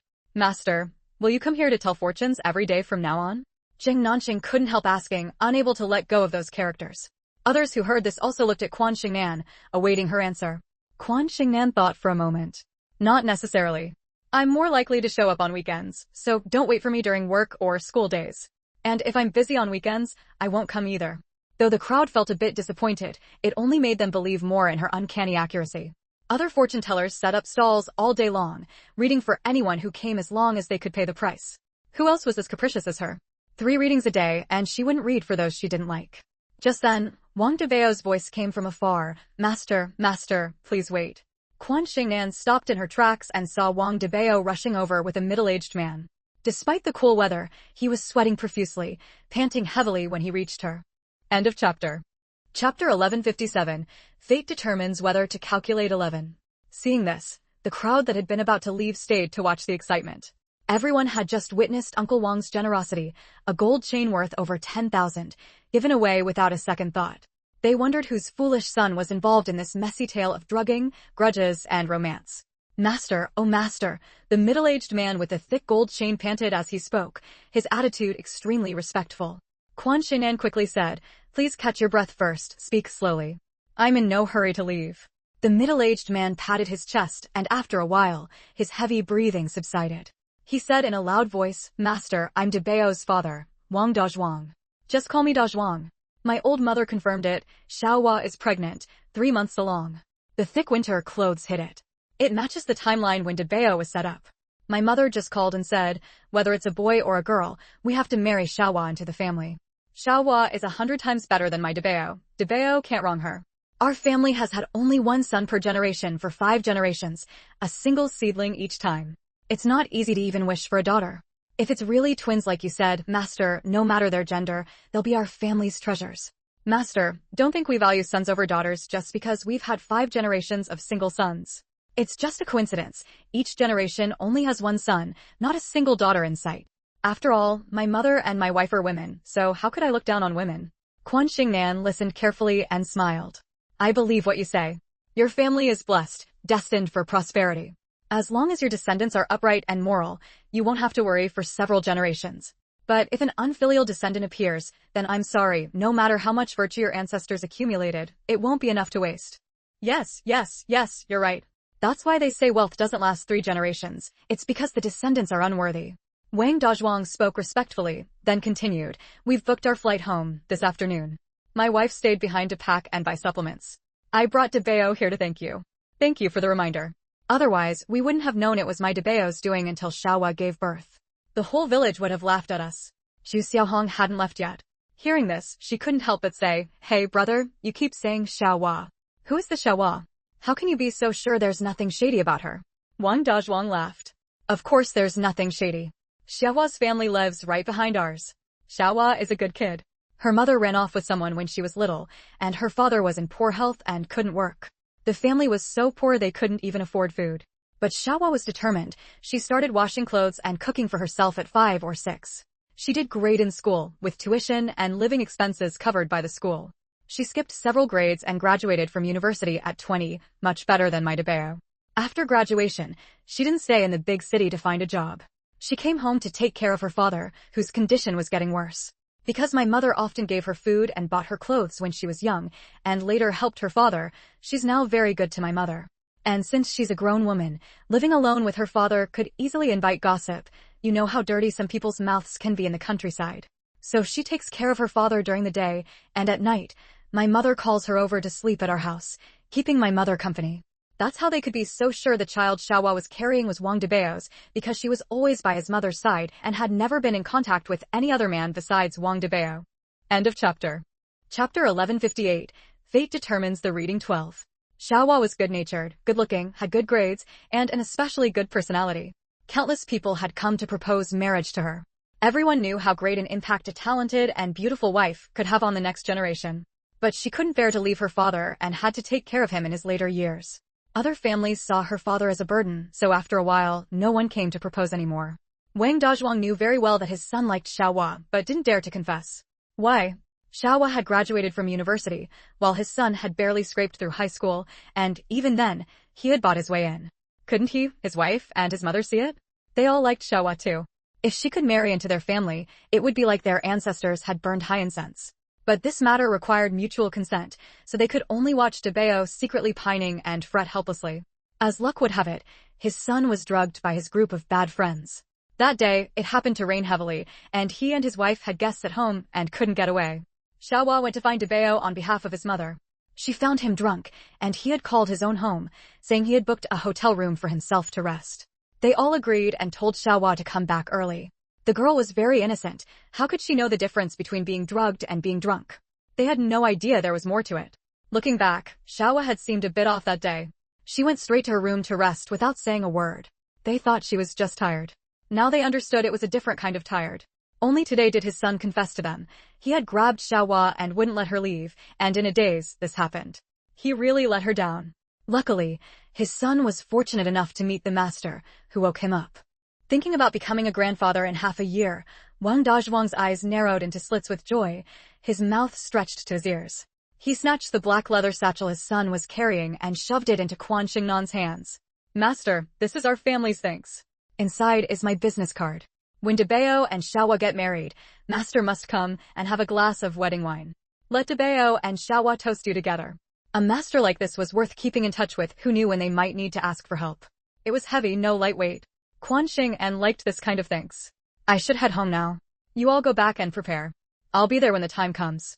With that, Quan Xingnan picked up the satchel and her tools and strolled home slowly. Passing by the Quanjude roast duck restaurant, she went in and bought 2 roast ducks, asking the chef to slice and pack them. She paid with the money from her own wallet, not today's divination fee. The divination fee would go into the foundation to accumulate merit. Seeing his granddaughter come back with an extra-large satchel, old man Yun asked what was inside. "This? The divination fee." Quan Xingnan patted the satchel, put down the roast duck and tools, and opened it. "Wow! So much money!" Little Lion opened his mouth wide, big enough to fit an egg. Stack after stack of 100 yuan bills, neatly arranged. 10,000 per stack. How much money was this altogether? Quan Xingnan took them out and counted 88 stacks in total, which was 880,000. Simple and straightforward style. She liked it. Grandma Yun said, Who did you tell fortunes for? Some rich person. Giving you so much money? 880,000 isn't much for our family, but it's a lot for ordinary people. The rich man's foolish son. Quan Xingnan said with a grin, her tone teasing, but not contemptuous. A really good kid. As society progresses, it's getting harder to find someone with such a pure heart. This thanks was from his father. Earlier, the kid gave me a big gold chain as the divination fee. Thinking of the big gold chain, Quan Xing and pulled it out. Don't tell me it's meant to be worn around the neck? Who's that dumb, like a dog chain? I'm very happy today, but I don't know if I'll be happy tomorrow. If there are lots of votes, maybe I'll feel happy. Chapter 1159, Entertainment Storm 1. Based on the gold price at that time, 60 yuan per gram, Quan Xingnan transferred the equivalent amount of the thick gold chain, about 12,000 yuan, into the foundation's account, while also depositing the 880,000 yuan and 300 yuan in cash into the account. There is a difference between the gold price and the price of jewelry. The thick gold chain Wang Debao spent over 10,000 yuan on was only worth about 10,000 yuan based on the gold price. However, weighing 200 grams, it truly lived up to what her grandmother called a dog chain. After handling this, Quan Xingnan went to school. It wasn't until the next week's break that she appeared again at the bridgehead by the roadside. It was the same spot. She didn't go anywhere else. Just as she arrived at the destination and before she could set up her sign, she saw Zheng Nanqing, who had been waiting for several days, suddenly stand up and stride quickly to Quan Xingnan, bowing deeply. Master, thank you, thank you. He had followed Quan Xingnan's advice and didn't go out the next day. While he was cooking lunch, his mother-in-law suddenly fell backward. His wife was a doctor, and he had learned a lot of first aid knowledge. Despite the suddenness, he quickly administered first aid to his mother-in-law, alleviating her stroke symptoms. By the time the ambulance arrived and took his mother-in-law to the hospital, after rescue and treatment, she was now much better. Only her mouth was slightly crooked, with no other major effects. Even the emergency doctor praised him for his quick reaction, saying that if they had waited for the ambulance and paramedics to arrive before performing first aid, the elderly woman might have been paralyzed on half her body. If no one had been home and the elderly woman had been unconscious, who would have been able to call the emergency number in time? They dared not imagine the outcome of such a situation. Thus, Zheng Nanqing was extremely grateful to Quan Xingnan. After his wife learned the whole story, she immediately prepared a large red envelope and a bag of gifts for him to thank Quan Xingnan. However, he came for several days in a row without seeing her. He remembered she had said she would come on her days off, so he waited there every day and finally met her today. Quan Xingnan accepted the gifts, but refused the red envelope. 10,000 yuan was a drop in the bucket for Wang Dazhuang and Wang Debao, father and son, but for Zheng Nanqing, it was no small amount. Moreover, he had 2 elderly parents and 2 young children to support, so his living expenses were enormous. I've already collected your divination fee. Take this money back and buy some nutritional supplements for the elderly. Zheng Nanqing's eyes reddened. Thank you, master. Quan Xingnan had accepted the 100 yuan, the gold chain, and the large shoulder bag from Wang Dazhuang and his son, but she refused his thank you money, clearly considering his family circumstances. Fortunately, she accepted the gifts. You're welcome. It's what I should do. Go back now. Taking care of the elderly is more important. Don't get too absorbed in calligraphy. Zheng Nanqing scratched his head and smiled sheepishly. My mother is resting now, so I have to stay home and look after her. I can't just focus on calligraphy. No matter how much I love it, I won't let it affect my normal family life. Master, thank you. I'll head back now. I hope your business thrives today. After Zheng Nanqing left, Quan Xingnan spread out the red cloth and set up the new sign. The previous words, only for the fated and 3 divinations a day, had been crammed together, ruining the beauty of the calligraphy and hurting the eyes. So she had Zhang Baixing write a new sign and then had someone make a stand for it. Now she could just place it on the ground instead of leaning it against her feet. End of Chapter 1160, Entertainment Storm 2. Chapter 1160, Entertainment Storm 2. Back then, quite a few people had gathered around to watch Quan Xingnan's first day of fortune-telling. These people all lived nearby and were fairly familiar with the Zheng Nanqing family. They all knew about what happened at the Zheng family's home the day after the fortune-telling, and they marveled at Quan Xingnan's accurate predictions. Word spread from 1 person to 10, and from 10 to 100. After a few days of fermentation, almost everyone in the vicinity knew about it, and they were so excited that their bodies trembled. In this life, who doesn't want to receive guidance about the future and avoid detours? Who doesn't care about their family members, hoping they stay safe and avoid potential accidents in the future? So, not long after Zheng Nanqing left, people came one after another, all clamoring for Quan Xingnan to tell their fortunes. 1, 2, 3, 4, 5, 6 men and women, old and young, all in a chaotic uproar, like wasps swarming out of a disturbed nest, buzzing and chattering, with everyone talking at once, making it impossible to tell who was saying what. Quan Xingnan wore a faint smile as she watched them push and shove, none of them willing to give way. At this point, Quan Xingnan had no choice but to speak. She pointed to the sign standing in front of her and said, "I only do 3 readings a day, and only for those with a connection. All of you are living perfectly fine lives. Coming to me for a reading just to have me recount things that have already happened to you, what's the point of repeating that over and over? I have nothing to offer regarding your futures, so why waste 100 yuan? Besides, none of you here have a connection with me right now." Hearing this, the crowd fell silent. Although some of them had been present that day and others hadn't, even those who hadn't been there knew about Quan Xingnan's rules. If none of them had a connection with her, what was the point of all this arguing? The other fortune tellers nearby were extremely envious. 100 yuan per reading, and people were still fighting for it, while she could capriciously limit herself to 3 readings a day. Meanwhile, they themselves could barely get a few customers at 5 or 10 yuan per reading. It was infuriating. But as angry as they were, they also had self-awareness.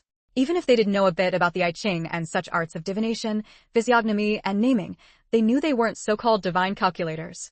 "So, what kind of person has a connection with you, master?" someone asked boldly. Quan Xingnan gave a mysterious smile. "Whether there's a connection or not, it all depends on fate." In truth, a young girl her age doing fortune-telling was hard to take seriously. Everyone present knew she had real skill, which was why they came to her. But to passers-by, it all seemed like a joke. Few stopped to watch, and even those who did were mostly drawn by Quan Xingnan's strikingly pure and beautiful appearance, pausing to admire her. Quan Xingnan wasn't in a hurry at all. She took out a book she had prepared earlier and began to read. A beautiful woman reading, the scene was like a painting, pleasing to the eye.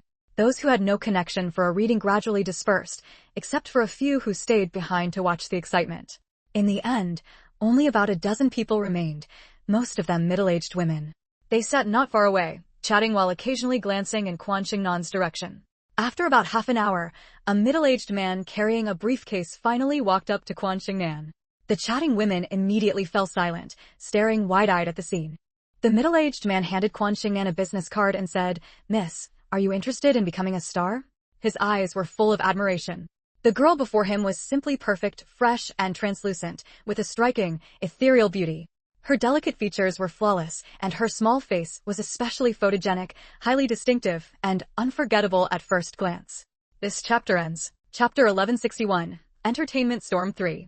Chapter 1161, Entertainment Storm 3.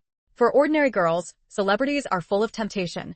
Who doesn't have a bit of vanity about appearing on TV or in movies? But Quan Xingnan is absolutely not one of them. She didn't take the middle-aged man's business card, only glanced at the name on it, Jiang Hui, and then extended a pair of hands that, in the man's eyes, were flawless to pat the sign standing by her feet. "Sir, please note, this is my main job. Straight-talking fortune-telling, 3 divinations a day, only for those fated. 100 yuan per reading, no charge if it's inaccurate. So, I have absolutely no interest in becoming a star. If you want me to tell your fortune, you're welcome. If it's anything else, don't bother speaking." "Why? What's wrong with being a star?" The film and television industry is developing very rapidly. Making movies or TV shows can bring both fame and money. Once you're famous, you can shoot commercials. The income is wealth many people can't earn in a lifetime. Jiang Hui pushed up his glasses, completely unable to understand Quan Xingnan's thinking. Fortune-telling? How could fortune-telling compare to being a star? Quan Xingnan said indifferently, "Every profession has its top talent, and every industry has its own benefits. I've simply chosen my own path. No matter how good other industries are, they hold no appeal for me." Jiang Hui was a very famous agent, with an exceptionally sharp eye, having cultivated countless well-known artists. He took pride in his judgment and believed in every person he selected, never having failed from the start to now. The girl before him was someone he simply couldn't bear to give up. She was stunning from afar, and even more breathtaking up close. With the resources at his disposal, she would surely become popular quickly, and not just popular, but wildly famous, dominating the scene. "Miss, won't you reconsider? Promoting superstitious ideas can easily turn people off, but being a star can lead trends and win the support of countless fans. Just like the superstar from Hong Kong." Quan Xingnan shook her head, displeased. "If you have nothing else, don't block my business." As an agent, especially one who occasionally dabbled as a talent scout, Jiang Hui had a persistent spirit. He crouched down, pulled out a 100 yuan note, and slapped it onto the red silk cloth. "I'll have my fortune told." Quan Xing and took the money. "What do you want to know? Career? Marriage? Family? Health? Can you tell all of that? Jiang Hui asked curiously. Quan Xingnan pointed to the words written on the red silk cloth. Everything written here is what I'm skilled in. Then she patted the sign again. Straight-talking fortune-telling. Jiang Hui thought for a moment. Then tell me about my career. Quan Xingnan looked at his facial features and couldn't help nodding. You're something of a breath of fresh air in the entertainment industry. After all these years as an agent, you've protected the artists under you well, never threatening or bribing them into drinking or entertaining guests. You've done your best to resist the uncivilized and immoral rules from the outside, even opposing certain arrangements from company higher-ups for their sake. Jiang Hui was astonished. How do you know that? Did you think I was some kind of charlatan talking nonsense? Quan Xingnan shot him a glance. With that look, she actually warmed up to him a little. Few people in the complicated entertainment industry managed to do what he did. Sorry. Hearing his apology, Quan Xingnan said, you have vision, boldness, and skill. Your resources are abundant, and you have many popular artists under you. The company values you highly, and you've reached the peak of your career. What a pity. End of this chapter. Chapter 1162, Entertainment Storm 4. Chapter 1162, Entertainment Storm 4. Pity about what? Jiang Hui sensed something was off, a vague feeling of unease creeping in. Quan Xingnan lowered her voice and asked, the most popular female artist under your wing, she's pretty much famous across all of Asia now, right? Yes, that's right, there is one. Her stage name is Bai Shui. She was just an ordinary female college student. I thought she had a remarkable spark in her words and actions. With her and her family's consent, I brought her into this industry. She started with 2 or 3-bit parts, then played a supporting role. The lead actress of that TV drama didn't become famous, but she, as a minor supporting character, gained some recognition. Later, I arranged for her to be the lead in a TV drama, and that one drama made her a household name. 3 consecutive TV dramas all topped the ratings, especially the last one, which set a record for the highest ratings in years and even broke into overseas markets. When it came to Bai Shui, 5 out of 10 ordinary people would recognize her now. That was how massive her fame was. Jiang Hui had always taken pride in his own achievements. After all, Bai Shui was his creation. His position as a top-tier agent was secure. At the moment, he was in talks for a movie, hoping to secure an audition opportunity for Bai Shui. In the film and television industry, movies always held a slightly higher status than TV dramas. TV dramas were easier for gaining fame because their market was easier to crack. With dozens of episodes airing, audiences remembered them clearly. As for movies, not everyone was willing to step into a theater. So, in terms of national recognition, TV dramas had the edge. But when it came to prestige, movies came out on top. Moreover, movies demanded extremely high acting skills. Many scenes that could slide by in a TV drama were unacceptable in a film because even the slightest flaw would be magnified endlessly on the big screen. Bai Shui had always been naturally gifted. After honing her skills through several TV dramas and the various training Jiang Hui arranged for her, she was now no worse than any actor with formal training. In fact, she surpassed a large portion of movie actors. If given the chance, she could certainly make a name for herself in the film industry. Bai Shui had ambition, and so did Jiang Hui. He wanted to cultivate an actor of superstar caliber, not just a mere celebrity. Too bad all your hard work is wasted. After hearing Jiang Hui's words and his plans for Bai Shui, Quan Xingnan replied with just a few words. The single word pity was enough to make Jiang Hui's heart race with alarm. What do you mean? What's the pity?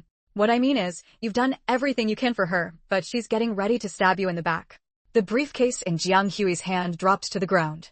Frowning, he said, could you be more specific? What is Bai Shui planning to do to me? I've never done anything to wrong her. This industry was a whirlpool of materialism and complex characters. One misstep could lead to a fall into the abyss. He had worked diligently, always protecting Bai Shui.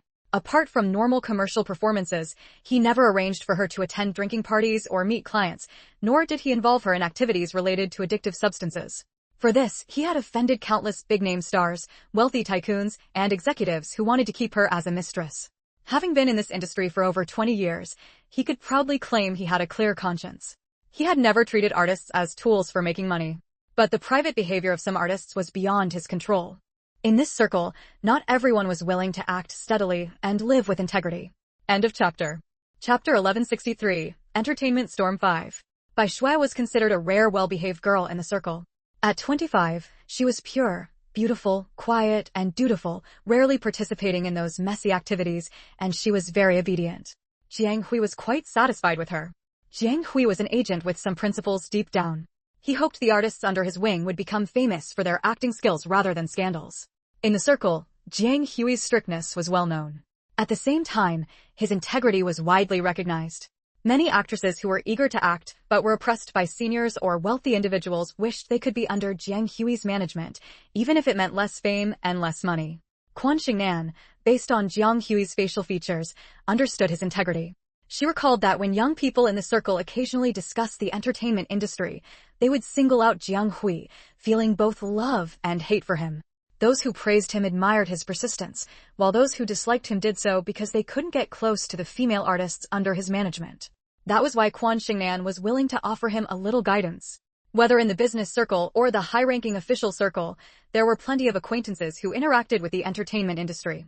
Catching snippets of conversation here and there over time, she learned many secrets unknown to the public in the entertainment world.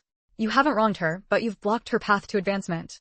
Quan Xingnan lowered her head and closed the book in her hands. To prevent outsiders from overhearing their conversation, she had even set up a formation to block others hearing. You signed a 10-year long-term contract with Bai Shui, and only 6 years have passed. But her youth is limited, and she's eager to marry into a wealthy family. That's impossible. Bai Shui isn't dating anyone. If you knew about it, would it still be a secret? Quan Xingnan sneered. She's been secretly dating for over a year now. Even the assistant you arranged for her has been bought off. How would you ever find out? But as long as they don't break the law or cause trouble, I rarely interfere in their private lives, as long as it doesn't affect their public image. If Bai Shui really wanted to have a boyfriend, she could have just informed me. Why keep it a secret? I never said she couldn't have a boyfriend. I told her to let me know if she wanted to date so I could prepare to handle the fans' emotions. And if they're willing to pay the corresponding liquidated damages, they could easily terminate the contract early. I'm not the type to cling to an artist's contract just to make money off them. After all, forcing someone to stay who isn't on the same page as me is pointless. Why would she do this? What does she want? Quan Xingnan said casually, oh, I forgot to tell you. Bai Shui's boyfriend is the boss of your company's rival, something like Ding Company. I think his name is Huang Li. This guy had been trying to curry favor with some acquaintances in her social circle. Jioding Film and Television Company. Jiang Hui blurted out, his face instantly changing, his eyes darkening with intensity. Jioding? Jioding to secure the realm. That's quite a domineering name. Hearing Quan Xingnan's words, Jiang Hui pressed his lips together. Master, can you be sure your calculation is accurate? You asked me to calculate your career, and I did. Whether you believe it or not is up to you. Quan Xingnan didn't directly answer his question, but kindly added, I've taken your 100 yuan divination fee. Let me give you a serious warning. If you don't hurry back to your company to report this and prepare, within half a month, you'll become the kind of shameless agent who signs extremely unfair 10-year long-term contracts with artists, forces them to accompany clients for drinks and entertainment, arranges for them to engage in prostitution, and stops at nothing to make money. Even your company will be dragged down, severely damaging its overall image. This chapter ends. Chapter 1164, Entertainment Storm 6. Chapter 1164, Entertainment Storm 6. All the artist contracts I've signed for the company over the years have the same terms. For the first 3 years, after deducting all expenses and taxes, the remaining money is split 70-30, with the company taking 70 and then 30. After 5 years, it's a 50-50 split, and after 8 years, it's 30-70, with the company taking 30 and then 70. As for my income, aside from my fixed salary from the company, the rest is tied to the artist's earnings. Sometimes, when they achieve great success, we revise the contract early to give them a higher share. And they dare to twist the truth? Outrageous. The more Jiang Hui spoke, the angrier he became. Although he couldn't be sure if what Quan Xingnan said was true, he knew very well that she was a fortune teller, not someone from the industry, and had no conflict of interest with Bai Shui. She wouldn't slander her for no reason. Moreover, whether Bai Shui was actually dating Huang Li was something he could carefully investigate once he returned. He could act so freely at Tiankuan Film and Entertainment Company because he held shares in the company, and the company's president, Hu Ming, was his biological brother. They just had different surnames. Very few people knew about this. Having witnessed the chaotic phenomena in the entertainment industry over a decade later, Quan Xingnan thought these tactics were nothing worth mentioning. It all came down to who had the stronger hand, who was more skilled, who had more online trolls, and who could manipulate public opinion. After all, future reports would be a mix of truth and falsehood, impossible for outsiders to discern. Jiang Hui stood up, placed his business card on the red silk cloth, and said, May I ask the master's esteemed name? If things turn out as you've said, once the trouble is resolved, I will certainly return with a heavy reward to thank you. His own career was insignificant compared to his brother's company. He could afford to disregard his own reputation, but not his brother's company. Quan Xing'an smiled and said, "My surname is Quan." She didn't give her full name. Jiang Hui paused for a moment, but didn't press further. "Master Quan, I take my leave." In fact, agents mostly worked behind the scenes, so the impact on them was minimal. The most important thing was the company. Huang Li of Jioding Film Company was not a man of principle. He had always been ruthless and vicious. The rivalry between the two companies began with competition for resources. Over the years, Huang Li had poached many artists from Tiankuan Film and Entertainment Company, all to undermine them.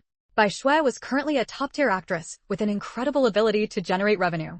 This was why so many celebrities craved fame. Once they became household names, countless advertisers would extend olive branches, offering hefty endorsement fees, except for top-tier international brands. If Bai Shui was poached by Huang Li, Tuankuan would suffer a loss, but it would be within acceptable limits. The real issue now was their conspiracy. Huang Li's scheme was undoubtedly aimed at Tiankuan. Jiang Hui rushed back to the company without stopping and barged straight into his brother's office. "Jiang Hui, where are your manners?" Although there was no one else in the office, Hu Ming still frowned deeply. Jiang Hui placed both hands on the desk. "Brother, I need to talk to you." "What's so important?" Hu Ming immediately sat up straight when he heard his brother call him brother. Usually, his brother addressed him as boss or president. Jiang Hui said in a low voice, "Brother, order everyone we can use to mobilize and investigate whether Bai Shui and Huang Li are really in a relationship. I got some news today by chance that Bai Shui and Huang Li are conspiring against me and our company. You know Huang Li's methods well, brother, vicious, ruthless, and underhanded." This chapter ends. Chapter 1165, Entertainment Storm 7. Upon hearing that his company's top female star was in a relationship with the boss of a rival company, Hu Ming couldn't sit still. Which film and television company doesn't have its own secrets? What if they were leaked to a rival company? All of the company's artists often live within the shared social circle of entertainers, interacting with one another and speaking carelessly, inevitably learning about private matters not meant for outsiders. Although they abide by the law and aren't afraid of being investigated, outsiders can easily have their judgment swayed by public opinion. Bai Shui had been with the company for several years, starting out living in the dormitory provided by the company, taking various courses arranged for her, and making many friends in the industry. Now she had risen to become a top-tier actress. Though young, she was the company's leading lady, with countless people flattering her. When flattery went too far, they naturally couldn't help sharing various bits of information with her. As a result, Bai Shui knew even more secrets. Just one or two scandals leaked could ruin someone's career. No wonder there had been so many scandals about the company's artists lately, some plausible, some true. Even if the company assigned people to handle this, it was hard to turn the tide. In a big forest, all kinds of birds exist.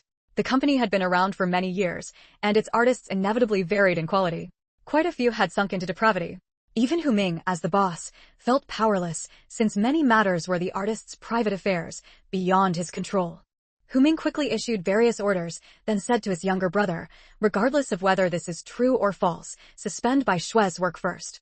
Give the resources meant for her to others as much as possible. For those that can't be reassigned, hold them off for as long as you can. She's bitten the hand that feeds her. I won't let someone like that leave unscathed." In his position, he bore great responsibility. Whether or not Bai Shui was really dating Huang Li, until it was confirmed, she couldn't continue working. If it was true, this would minimize losses. If it was false, and she remained loyal to the company without any ulterior motives, the company would compensate her with future resources. "Brother, don't worry, I know what to do. Even if she's the most profitable artist under me, if she dares to harm the company, I won't go easy on her.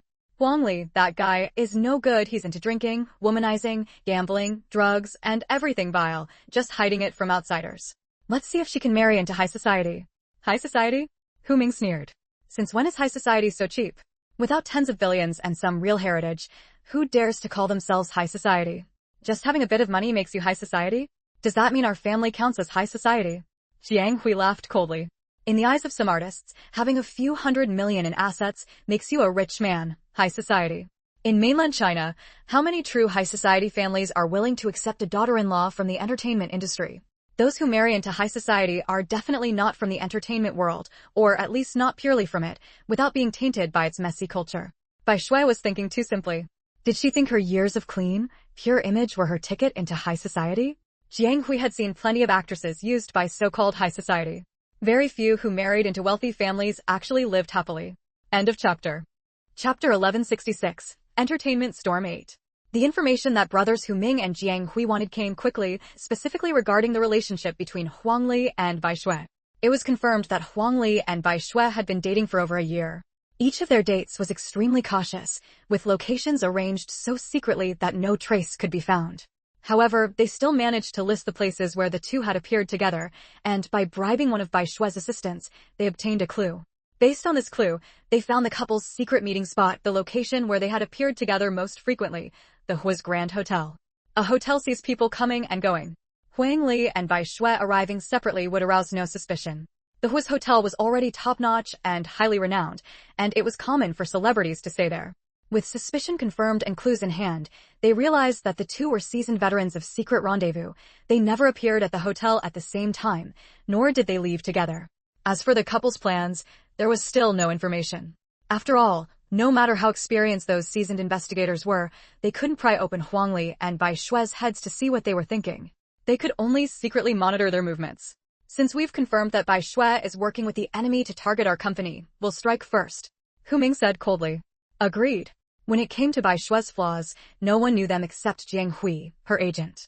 In the past, Jiang Hui was willing to protect Bai Shui, molding her into the image of a pure maiden. Her fans outside had little idea of her shortcomings. But now that Jiang Hui no longer shielded her, how could the storm not batter the delicate flower? Jiang Hui could make Bai Shui, but when it came to the company's interests, he could just as easily destroy her. Hu Ming, however, said, Bai Shui is just one person. There's no rush to deal with her.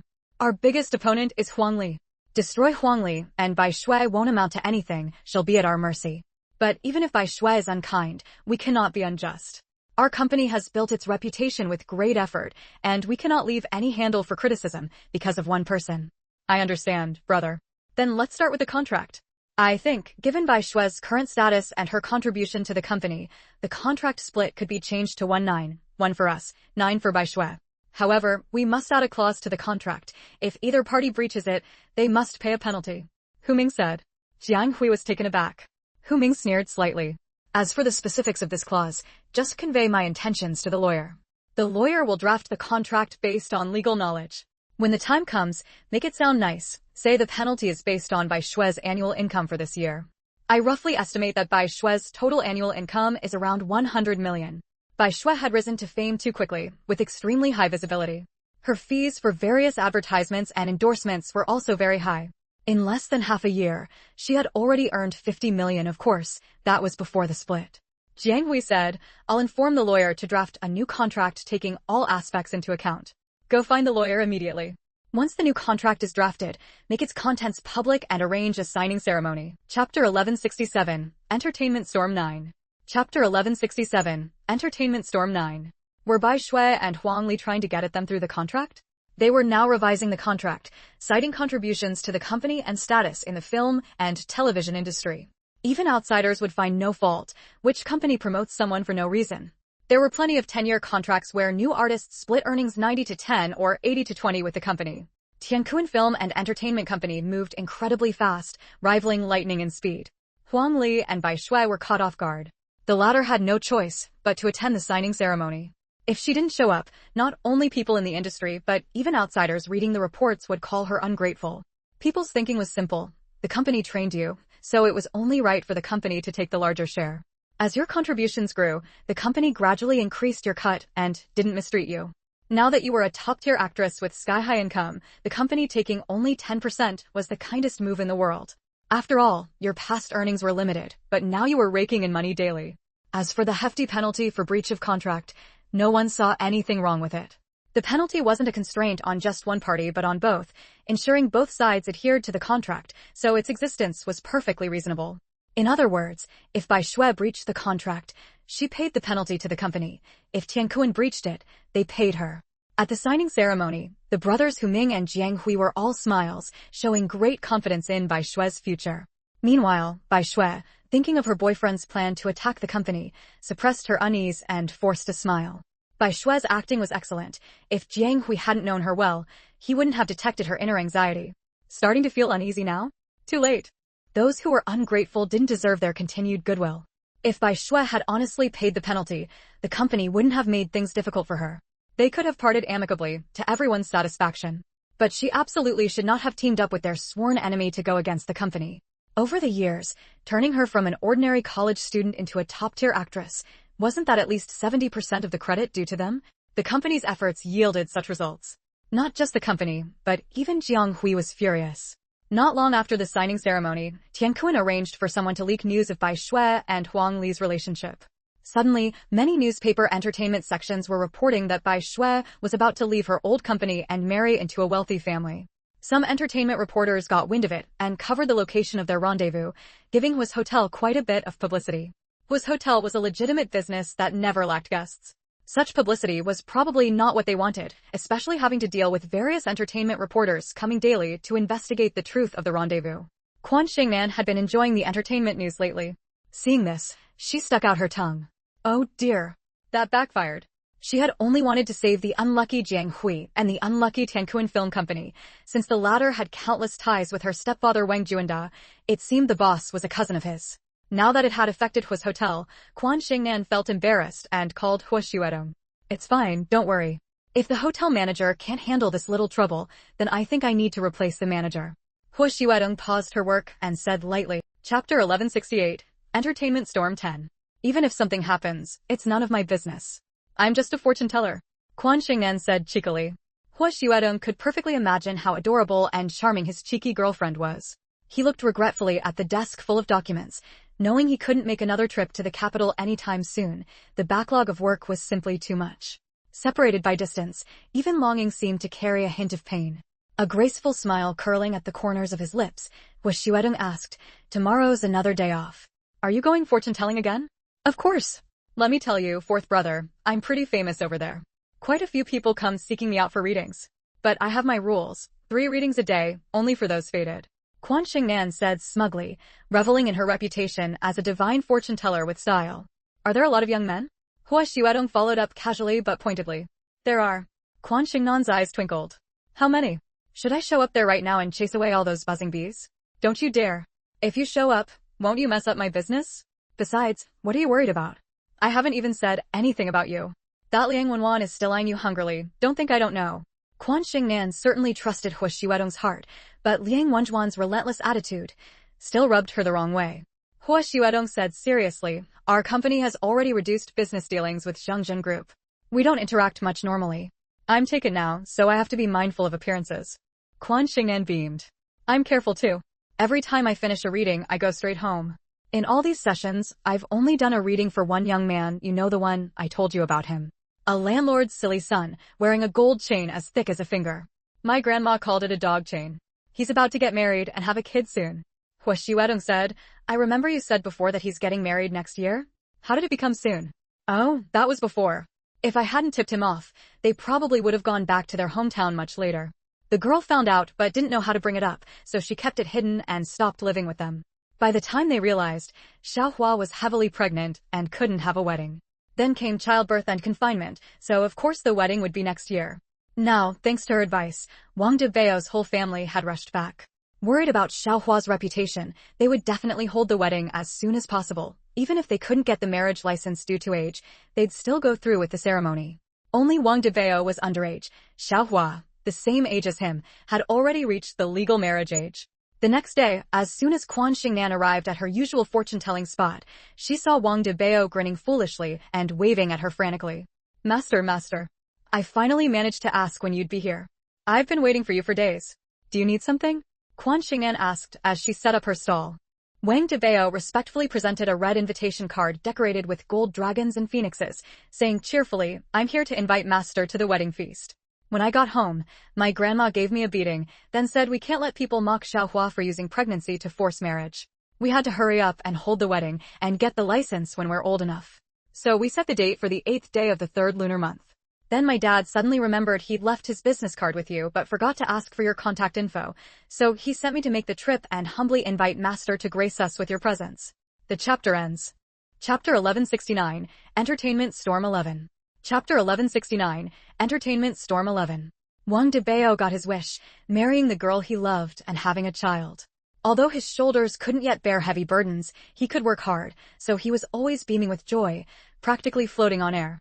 Quan Xingnan accepted the invitation and said with a smile, Congratulations, congratulations. I'll definitely go then. Thank you, master, thank you, master. Having said that, Wang Debao suddenly remembered Xiaohua's instructions before he left. He quickly pulled out a slip of paper and presented it to Quan Xingnan with both hands, saying sheepishly, "I almost forgot. This is our detailed address. If Xiaohua hadn't reminded me, and my grandma, dad, and mom didn't mention it, I probably wouldn't have thought of it. Also, master, could you give me your contact information? That way, I can reach you easily if something comes up." Xiaohua's belly is getting bigger, so from now on, I'll stay home to accompany her and won't travel far. Quan Xingnan took the slip of paper and glanced at it. The wedding banquet was set in their rural hometown. The Wang family really did things their own way. She hadn't planned to give Wang Debao her contact information, but he was so persistent that she eventually gave him her phone number. "My surname is Quan. I'm giving you this number, but you can't casually tell anyone else. Don't worry, master. I won't give it to anyone except my grandma, dad, mom, and Xiaohua. You're a master, a person of high standing, and shouldn't be disturbed by ordinary folks." Wang Debao looked down as he entered the number into his phone, labeling it. "Is it the safe Quan? Or the all-powerful Quan? The complete Quan? Master Quan, that sounds really impressive. Safe, all-powerful, complete, aren't they all the same Quan? That has nothing to do with me. My surname is the Quan for rights." Hearing this, Wang Debao smiled sheepishly. Quan Xingnan looked him over. He had thick eyebrows, big eyes, double eyelids, a high nose bridge, and dark skin, a sunny, handsome young man. Dressed in simple casual clothes, his muscles faintly visible as if inherited from his father, and without a blinding gold chain around his neck, he didn't have the flashy style of a nouveau riche. In society, some people liked to mock the nouveau riche, saying they had no taste. But in Quan Xingnan's view, as long as there were no moral or character issues, dressing according to one's own preferences was perfectly natural. No one had the right to mock someone who dressed differently from them. Many in high society dressed exquisitely and spoke elegantly, but everyone was equal, and they shouldn't consider themselves superior because of that. "Wang Debao, you gave me your gold chain as a divination fee, so you didn't buy a new one?" Quan Xingnan teased. Honestly, it felt a bit unusual. At the root of it, Wang Debao's first impression was just too strong. Wang Debao chuckled happily. "I used that money to buy Xiaohua gold bracelets, gold rings, gold earrings, and a gold necklace. From now on, I'll buy her jewelry. Xiaohua looks good, and she's really pretty wearing gold. Didn't expect you to dote on your wife so much. A wife is meant to be cherished. A man who doesn't cherish his wife isn't a good man, and a man who doesn't earn money for his wife is the most useless. If my dad didn't cherish my mom or give her his earnings, she'd definitely hit him with a rolling pin. But Xiaohua is different from my mom. My Xiaohua is wonderful. After she gives birth, my grandma and mom will stay home to take care of the baby and keep her company. I'll go work with my dad and hand over my wages to Xiaohua." Wang Debao grinned from ear to ear, and anyone could feel his heartfelt joy. End of chapter. Chapter 1170, Entertainment Storm 12. Chapter 1170, Entertainment Storm 12. Quan Xingnan immediately felt a surge of respect. "The men in your family are all good men. Make sure to keep it up, it brings benefits, not harm. Many people's values, personalities, and thoughts come from the teachings and examples of their elders. The way Wang Debao and his father think must have been passed down from the previous generation. Harmony between husband and wife is a sign of prosperity. No wonder their family's fortune is so good. As society develops and morality declines, good men like this are becoming rarer and rarer, worth cherishing. Thank you, master. I will treat Xiaohua very well." With the matter settled, Wang Debao was eager to return home. After bidding farewell to Quan Xingnan, he quickly ran off. He had already booked plane tickets several times, booking, canceling, and rebooking, afraid that after meeting Quan Xingnan, he wouldn't have time to buy a ticket home. Wasting a bit of money was fine. His family wasn't short on cash anyway. Going home to accompany Xiaohua was more important. Quan Xingnan shook her head with a smile and lowered her head to set up her stall. "Little girl, you're quite skilled. You've only been here a few days, and every day someone comes to thank you. Such a wealthy family even invited you to their wedding feast." A fortune teller sitting not far to her left couldn't help but speak up. The man was about 60 years old, with a white beard and a face full of weariness. Quan Xingnan looked up at him and said indifferently, "I'm different from you." "What's the difference? Aren't we both fortune tellers?" "Fortune telling has many branches. I see you talk with great authority, so you must have studied quite a few metaphysical texts. Don't you know about the 5 calamities and 3 deficiencies in this profession? The fortune tellers around here were all healthy, having only learned a fraction of the surface level. They couldn't really be called frauds, but following texts by rote meant they were wrong 9 times out of 10. True masters of metaphysics all suffer from the 5 calamities and 3 deficiencies. In her past life, Quan Xingnan had no familial ties either. It was only after being reborn that she was freed from these constraints. Hearing this, the fortune teller stared at Quan Xingnan and fell silent. There really was such a saying in their line of work. Any fortune teller with even a bit of fame had some kind of flaw: bald, blind, lame, without family, or unable to hold on to money. In short, everyone had at least one of the 5 calamities or 3 deficiencies. Even those old masters didn't give him the same mysterious, unfathomable feeling that Quan Xingnan did. Quan Xingnan opened for business earlier than usual today. As soon as she set up her stall, a haggard woman staggered over, sat down on the small stool prepared for customers, and placed a 100 yuan bill in front of Quan Xingnan. Quan Xingnan looked up at the customer. She was around 30 years old, extremely thin skin and bones. In this era of rising living standards, it was rare to see someone so gaunt. Her eyes were sunken, her cheekbones prominent, and her complexion sallow, a clear sign of malnutrition and excessive grief. She put the 100 yuan bill in front of Quan Xingnan and said in a hoarse voice, "I heard you have divine foresight. You once calculated that my little Yaya was killed by her grandmother. Is that true? Calculate for me, was it that old witch who killed my little Yaya?" As she spoke, tears streamed down her face. "Your mother-in-law is?" Quan Xingnan had a rough idea. "Li Xiaoyan." The woman gritted her teeth, her face instantly filled with bone-deep hatred, her gaze chillingly cold. Quan Xingnan had guessed correctly. She let out a breath. "Ma'am, you shouldn't be coming to me. You should go to the police. I can tell fortunes, but I can't control others' fates. The law is the weapon of justice." Very happy today, happily updating 12 chapters, / amazed face, / End of this chapter. Chapter 1171, Secret Protection 1. Chapter 1171, Secret Protection 1. The other party seemed not to have expected Quan Xingnan to say this, and couldn't help but freeze for a moment. It took a while before she reacted, looking at Quan Xingnan with tear-filled eyes, her pained expression mixed with a hint of bewilderment. Quan Xingnan sighed, rummaged around, and finally pulled out an unused handkerchief from her backpack, handing it to her. She said softly, "I'm just a fortune teller. I can calculate things ordinary people don't know or give necessary warnings, but cases involving life and death need the police to help. Only with solid evidence can the murderer be caught. Did she kill my little Yaya? I don't know. The police have to investigate to give the final result. When I looked at Li Xiaoyan earlier, I could see she was haunted by vengeful spirits, probably involving 3 lives. Even a newborn baby, no matter how small, is a life. Whether it's true or not, as I said, the police will decide. I have no right to judge whether someone is a murderer. I should have thought of it sooner." The woman, having wiped away her tears, started crying again, her voice dripping with blood. "When little Yaya was born, she was so healthy, chubby, and plump. She really put me through a lot of pain, but the doctor told me I had a big, healthy daughter. In the hospital, she was fine the whole time, opening her dark, shiny eyes with a hint of blue in the whites. She was so adorable. After my parents, brother, and sister-in-law came to see her, they loved her so much. They all said that at the full moon banquet, they would give her a set of gold jewelry, gold bracelets, gold anklets, and a gold pendant. She would wear them as a child, and when she grew up and couldn't wear them anymore, she could exchange them for new ones at the mall as part of her dowry." Quan Xingnan listened quietly, not interrupting. It was clear, both from her words and her tone, that this girl's birth was filled with the expectations of her mother and all the elders in her maternal family. "I should have thought of it sooner. Yaya's death couldn't have been that simple." The woman was full of regret, unconsciously repeating herself. "I used to hear the neighbors chatting about the past, saying that old witch favored boys over girls and drowned her own 2 daughters. That kind of thing happened so often back then. Sometimes I'd hear my mom talk about the old days, saying that in the village where she lived, there was a pond, and every year you could see the bodies of baby girls floating on it. Sometimes it was so full it was terrifying." At this point, a hint of pity appeared on her face, and she continued, "I've seen it too. It was around 1990, when the family planning policy was especially strict. Many women pregnant with a 2nd or 3rd child were taken to the hospital for abortions by the family planning office. When I went back to my husband's hometown to visit relatives, I saw with my own eyes piles of unborn flesh thrown into the river and ditches. They said they had gender tests done. If it was a boy, they kept it. If it was a girl, they aborted it.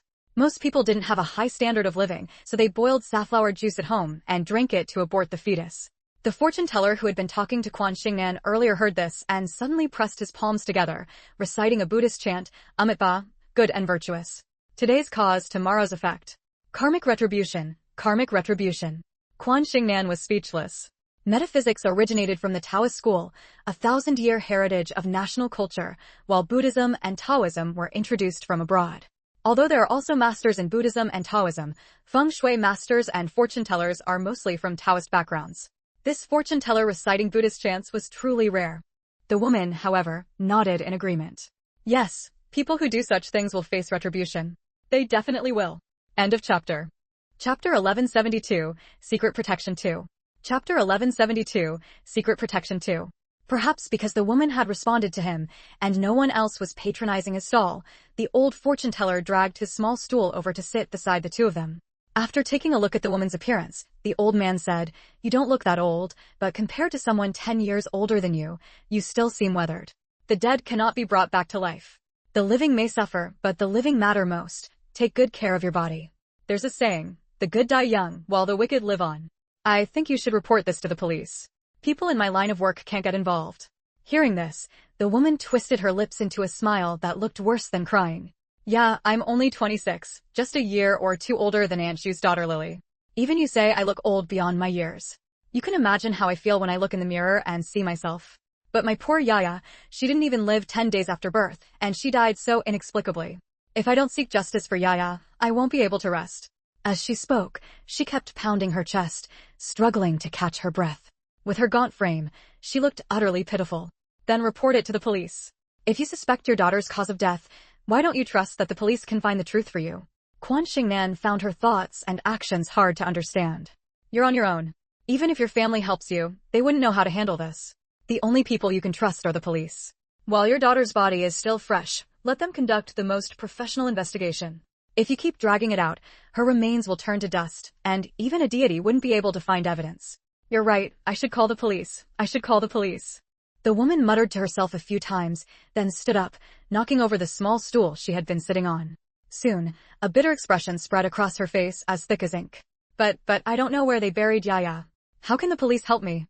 They can't just arrest people for no reason. At the time, I was still in my postpartum confinement, devastated with grief. My husband said he didn't want me to see Yaya's body, so he and that old witch took her away, saying they had buried her and even invited a high monk to perform the funeral rites. Quan Xingnan sighed and pulled out a pen and paper. "I took your 100 yuan, so I'll calculate where your daughter is buried."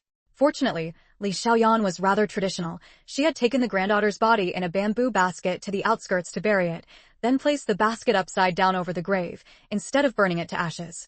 A child who died before being weaned was called a basket ghost in folklore. With that, Quan Xingnan scribbled something on the paper and handed it to the woman, who had never once given her name.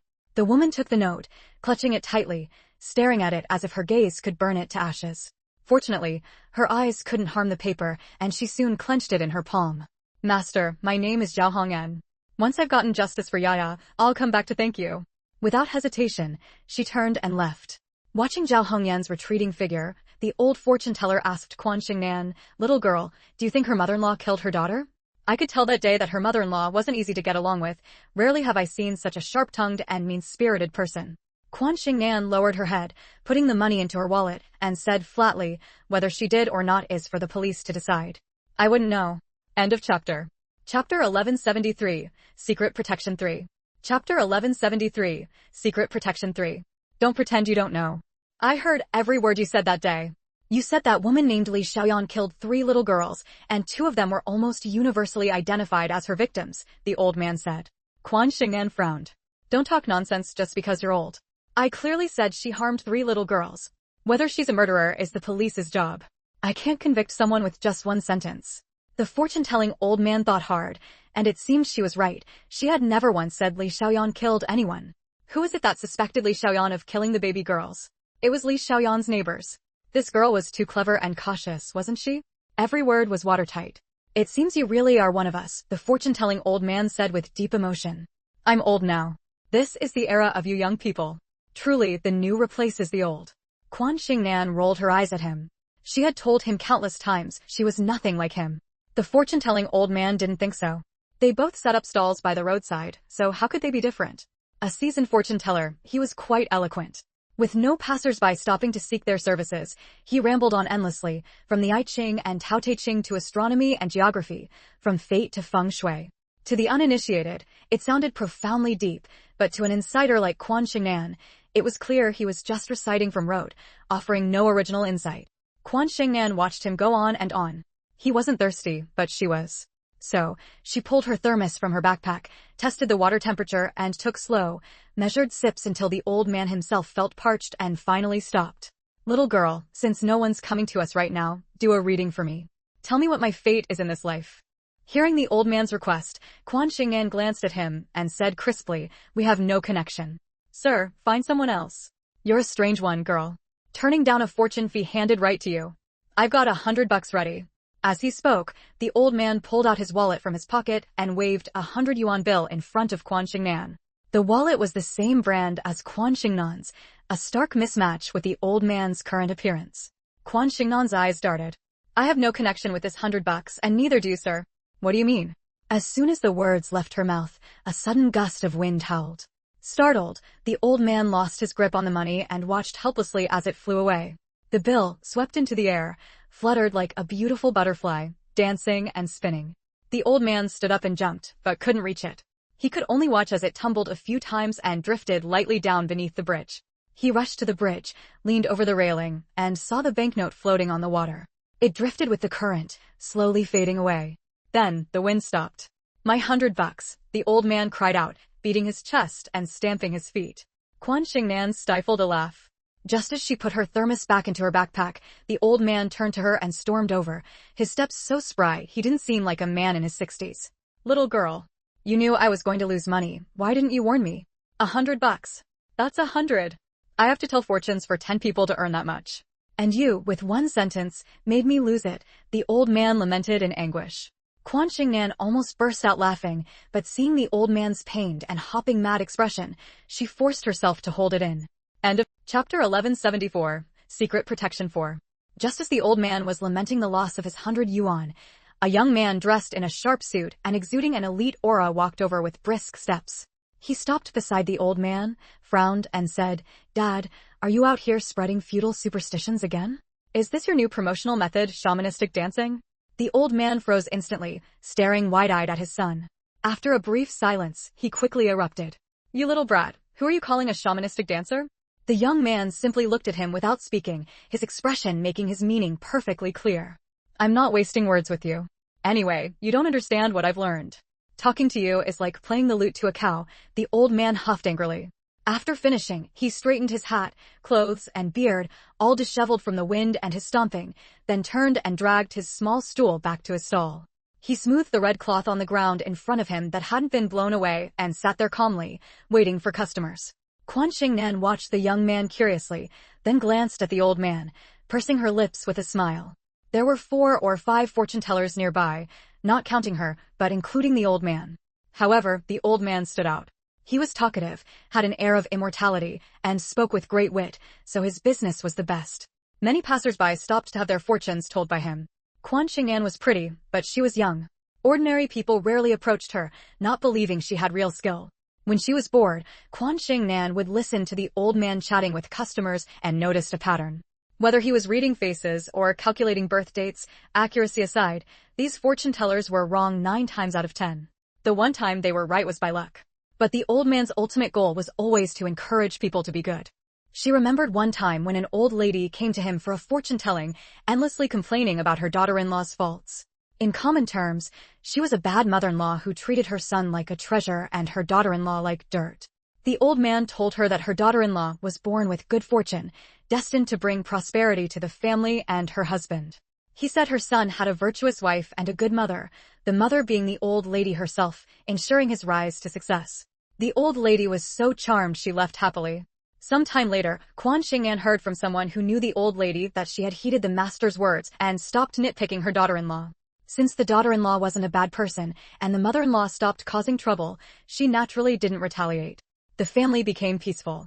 With no conflict at home, the son focused entirely on work and soon earned his boss's approval. Though he hadn't been promoted yet, he got a raise.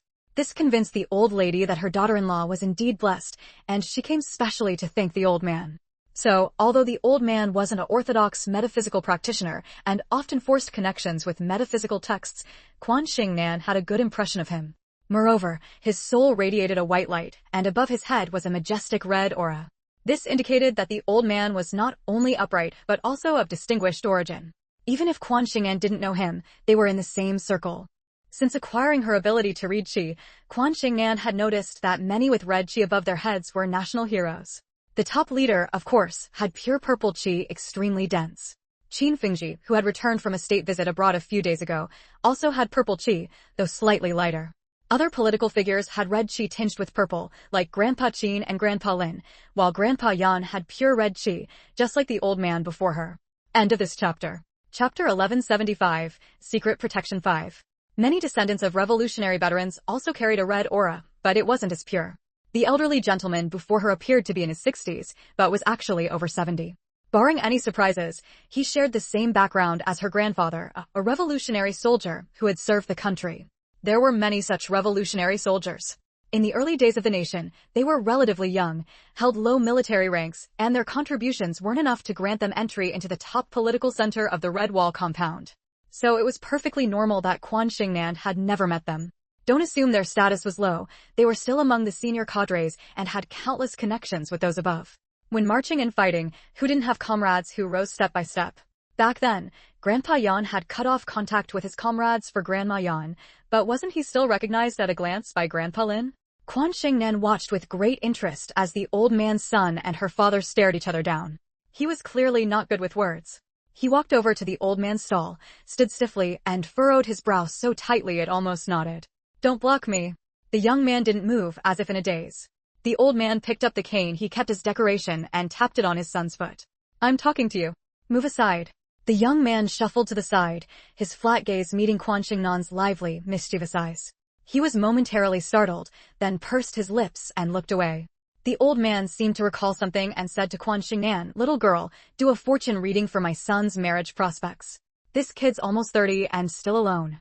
Plenty of my friends and relatives have introduced him to people, but not a single one worked out. You brat, hurry up and give Master Quan $100. His last sentence was shouted at his son, but the son only raised an eyebrow. "Master Quan?" Quan Xingnan smiled warmly. "My surname is Quan. Welcome. Fortune-telling requires payment up front, $100, no credit." The young man hesitated for a moment, then tentatively asked, "Does Master Quan know Huasheng?" The old man whipped his head around to look at Quan Xingnan, nearly twisting his neck, his eyes wide with disbelief.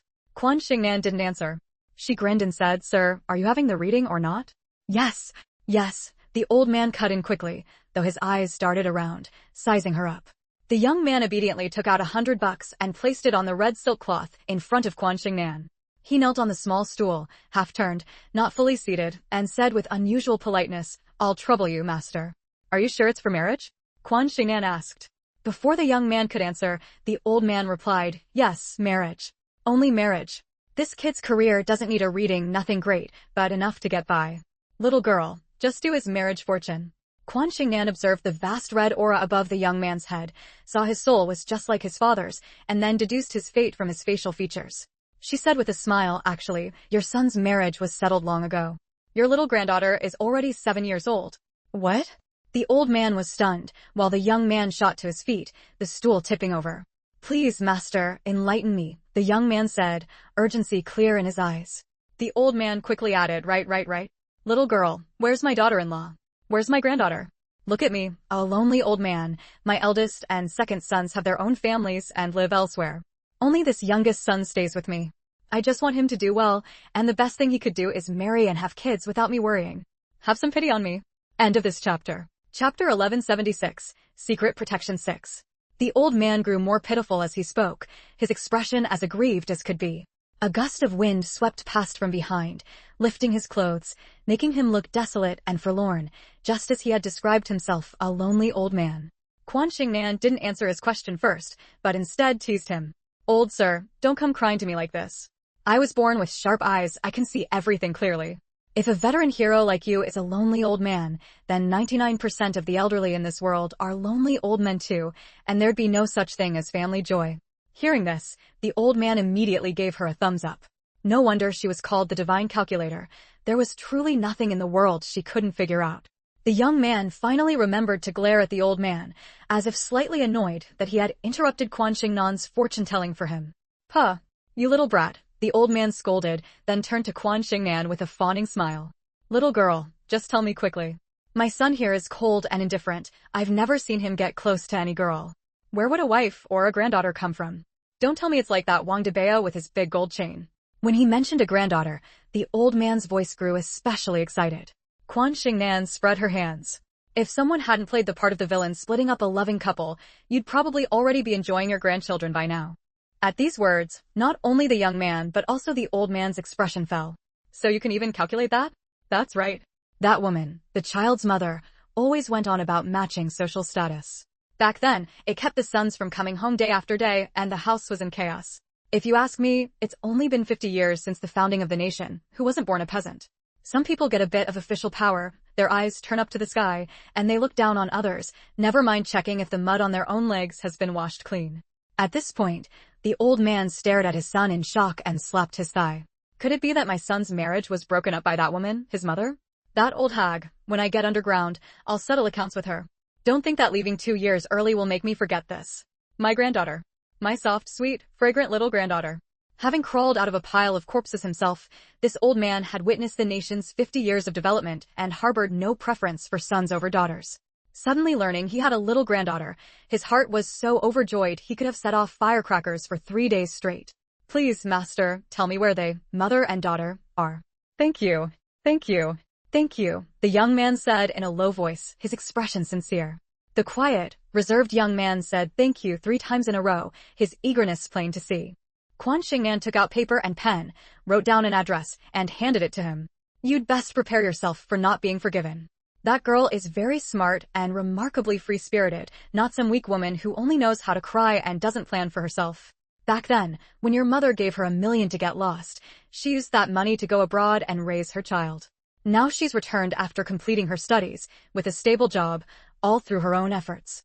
Sir, reaping without sowing isn't exactly a virtue, you know. Hearing that his late wife had once given $1 million to send his son's girlfriend away, the old man's eyes dimmed for a moment, and then he let out a deep sigh. Back then, he had noticed $1 million missing from the household. When he asked his wife, she refused to say, and it was eventually dropped. If he had pressed further and learned the truth, would his youngest son have married long ago, and would he already be holding his little granddaughter? This chapter ends. Chapter 1177, Secret Protection 7. Chapter 1177, Secret Protection 7. His son simply wouldn't give him any time to reminisce about the past.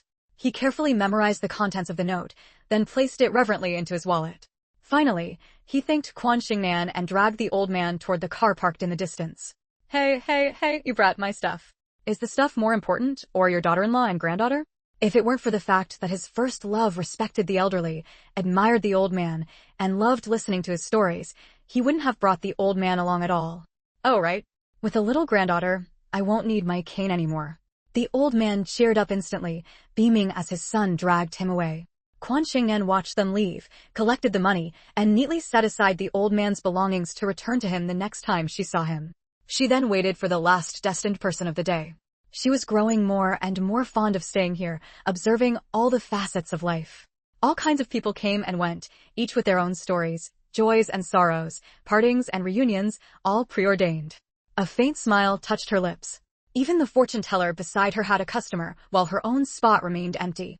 Quan Xingnan casually pulled out a book, not a text on metaphysics today, but a thread-bound edition of Dream of the Red Chamber. She loved reading Dream of the Red Chamber, adored many of its characters, and especially admired Chao Shuichin's fluid, delicate prose. By 11 o'clock, the third destined person still hadn't appeared. Quan Xingnan quickly packed up her tools and cheerfully headed toward a nearby beef noodle shop. She had recently discovered it. The beef noodles here were especially delicious. The handmade noodles were chewy and smooth, the 5-spice beef deeply flavorful, giving an irresistible sensation. There was even a faint hint of familiarity, as if she had tasted it somewhere before. The noodle shop was clean and bright, small in size, but comfortable to the heart. At 11 o'clock, neither early nor late, 2 or 3 people inside were noisily slurping their noodles with great gusto. Southerners were delicate and graceful, Northerners bold and unrestrained. Each had their own beauty, regardless of gender. Boss, 1 bowl of beef noodles, and add an extra 10 yuan's worth of beef on top. Quan Xingnan ordered her meal crisply, then pulled out money to pay the boss.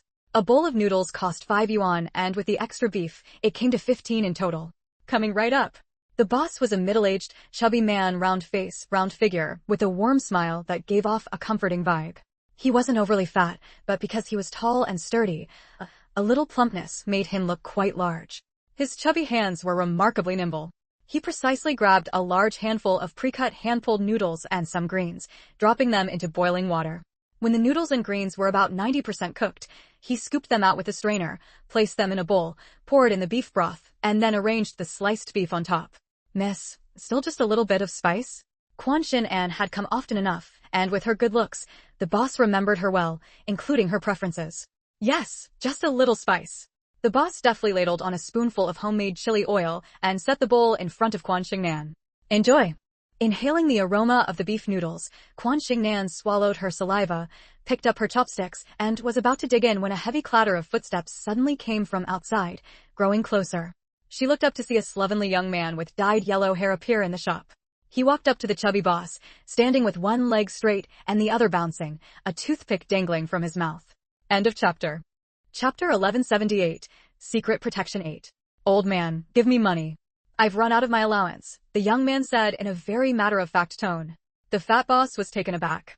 How, it's only been a few days and you've already spent 1,000 yuan. Let's talk, just say whether you're giving it or not. The young man slapped his hand on the cashier's table, perhaps using too much force. The table bounced back against his hand, causing him to wince in pain and barely managed to keep a fierce expression. The fat boss let out a low sigh. How, it's not that I don't have money, but even if I did, I can't let you squander it. You old fool, what did you say? You dare not give me money? Do you believe I'll smash this crappy shop of yours? You're my father, and you won't support your own son? Who do you want to support? Those two little sluts. The young man called How had a terrifyingly dark expression. The customers who had been eating noodles quietly got up and left. It was obvious at a glance that this young man was no good. If a fight broke out, what if they got caught in the crossfire? Quan Xin-an silently ate her noodles, taking a bite and then looking up to observe the father and son in conflict. The fat boss also noticed the situation in the shop. He didn't have time to regret the customers who left without paying. After hearing what his son said, his face turned cold. Aha, where are your manners? Where's your upbringing? Aunt Nyo is my lawful wife, and Tsue is your sister. How dare you use such shameless and despicable words to insult them? So, what if I call them sluts? What can you do about it? Ahau raised his chin, looking at the fat boss with a rebellious and contemptuous gaze. If you do the first, don't blame me for doing the 15th. You abandoned my mother and married that old slut, so you have to face the consequences. Quan Xin-an quickly understood. It seemed that after the fat boss divorced Ahau's mother, he remarried another woman. The son from the first marriage was resentful and often came to cause trouble for the fat boss, speaking foully about his stepmother and stepsister. However, Quan Xin-an had long read the fat boss's fortune. He was an honest and kind-hearted man, trustworthy in his dealings, and ran his shop fairly without cheating anyone. Although he was destined to have 2 marriages, the pain from the first was completely overshadowed by the happiness of the second. In other words, the divorce and remarriage were not his fault. It was his unfaithful ex-wife who was to blame. Infidelity during marriage was never limited to men. In Quan Xin-an's view, whether man or woman, cheating was immoral. The first time she saw the fat boss's son, she could tell at a glance that he was a wicked person, rotten to the core. And sure enough, there was a female ghost clinging to him, biting and tearing at him. The female ghost was very beautiful, around 17 or 18 years old, naked and covered with signs of violation. Black aura emanated from her, showing the depth of her resentment and hatred. Without needing to ask, Quan Xin-an could guess the cause of the female ghost's death and knew that the young man was the culprit. She let out a low sigh. Holding chopsticks in one hand, she quietly made a gesture with the other. A coat that had been draped over her backpack appeared on the female ghost, covering her exposed body.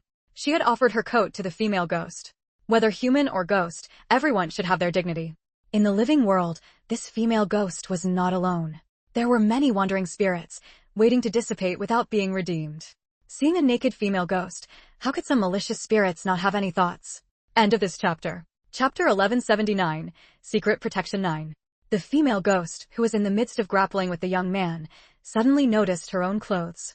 She abruptly stopped and looked at Quan Xin-an. Soon, countless tears welled up in her eyes, streaming down like a waterfall.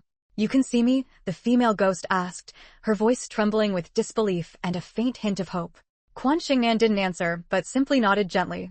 The female ghost knelt before her, about to speak, when the young man suddenly noticed Quan Xin-an eating noodles. His eyes lit up with a startling gleam, filled with lust. He stepped forward, passing through the female ghost's spirit body, and stood in front of Quan Xin-an, his face breaking into a grin like a blooming flower. He wasn't particularly good-looking to begin with, and this expression made him even more unsightly. Hey, eating noodles alone? This is my old man shop. I'll treat you, no charge, the young man said ingratiatingly, then glared at the fat boss. Old geezer, hurry up and slice some beef and bring it over. The fat boss was furious. Zhang Jiahao, what do you think you're doing? Get out. He secretly regretted not kicking Quan Xingnan out before his son entered the shop. What was he going to do now? His son had been spoiled by his ex-wife and her current husband. Usually, he just loafed around, but now he had his eyes on this young girl. How could that be good? Besides, this girl was delicate and refined, with an extraordinary temperament, clearly not from an ordinary family. In the capital, there was never a shortage of wealthy and powerful families. Zhang Jiahao spat out the broken toothpick he was chewing. What am I doing? Old geezer. Mind your own business. The fat boss clenched the rolling pin in his hand, then suddenly turned to Quan Xingnan. Little girl, I'm closing up for the day. You should go. Come back another time, and I'll make up for the noodles you didn't finish today. Before he could finish, Zhang Jiahao punched him in the nose. Old geezer, try to ruin my fun and see what happens. Zhang Jiahao. The fat boss touched his nose and saw blood on his hand. Quan Xingnan stood up and handed him a roll of napkins meant for customers to wipe their mouths. Boss, wipe off the blood. Little girl, leave quickly. Get far away from here. Zhang Jiahao reached out to grab Quan Xingnan, but she suddenly sat back down, causing him to miss. Before he could react, Quan Xingnan called out toward the door, Alexander, if you don't come out now, I'll tell fourth brother to dock your pay. Don't think I don't know you've been hiding around me. No sooner had she spoken than Alexander and another bodyguard entered. Little girl, don't go tattling to the boss. Docking pay is the least of it. The worst is when he doesn't dock pay but punishes us in other ways. Alexander said with a smile, but his gaze at Zhang Jiahao was as cold as ice. How dare he lay a hand on their future, Mrs. Hua? He must be tired of living. The outside world was a mix of good and bad, nothing like the red-walled courtyards or their own circles. How could Hu Xuedong feel at ease letting Quan Xingnan set up a fortune-telling stall alone? What if she ran into unruly customers who trashed her stall? So, by the second time Quan Xingnan went to set up her stall, Alexander and the other bodyguard were already there, protecting her in secret. How did Hu Xuedong know that many young men were trying to strike up conversations with Quan Xingnan to get their fortunes told? It was because Alexander reported every detail to him daily. Of course, Hu Xuedong wasn't petty enough to get jealous over such a small matter. No one trusted his girlfriend's feelings for him more than he did. End of chapter. Chapter 1180, Secret Protection 10. Chapter 1180, Secret Protection 10. Quan Xingnan picked up a few strands of noodles. If you don't want me to tattle, then deal with the matter in front of you cleanly and quickly. Don't disturb me while I'm eating, and don't wreck the owner's noodle shop. Got it. As long as she didn't report him to Hu Xuedong, anything was fine. Alexander directly dragged Zhang Jiahao out, while the other bodyguards stayed by Quan Xingnan's side. Seeing the towering Alexander, the previously arrogant Zhang Jiahao instantly cowered. Swallowing the noodles in her mouth, Quan Xingnan said to the plump owner, whose eyes showed a hint of worry, Boss, don't worry. My bodyguards know their limits. They won't cause physical harm. What if the police get involved? My bodyguards prefer to reason things out.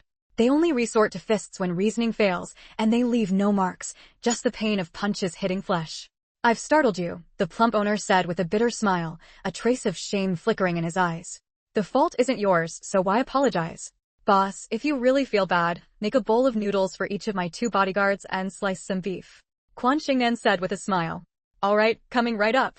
The plump owner quickly washed his face and hands. His nose had stopped bleeding, so he changed his apron and got to work. 2 steaming bowls of large beef noodles were brought to the table, along with a large plate of sliced beef. Alexander came in, rolled down his sleeves, and sat across from Quan Xingnan. Zhang Jiahao was nowhere behind him. Turning to see the worry in the plump owner's eyes, Alexander said, Don't worry. He's gone. Not a single bruise on him.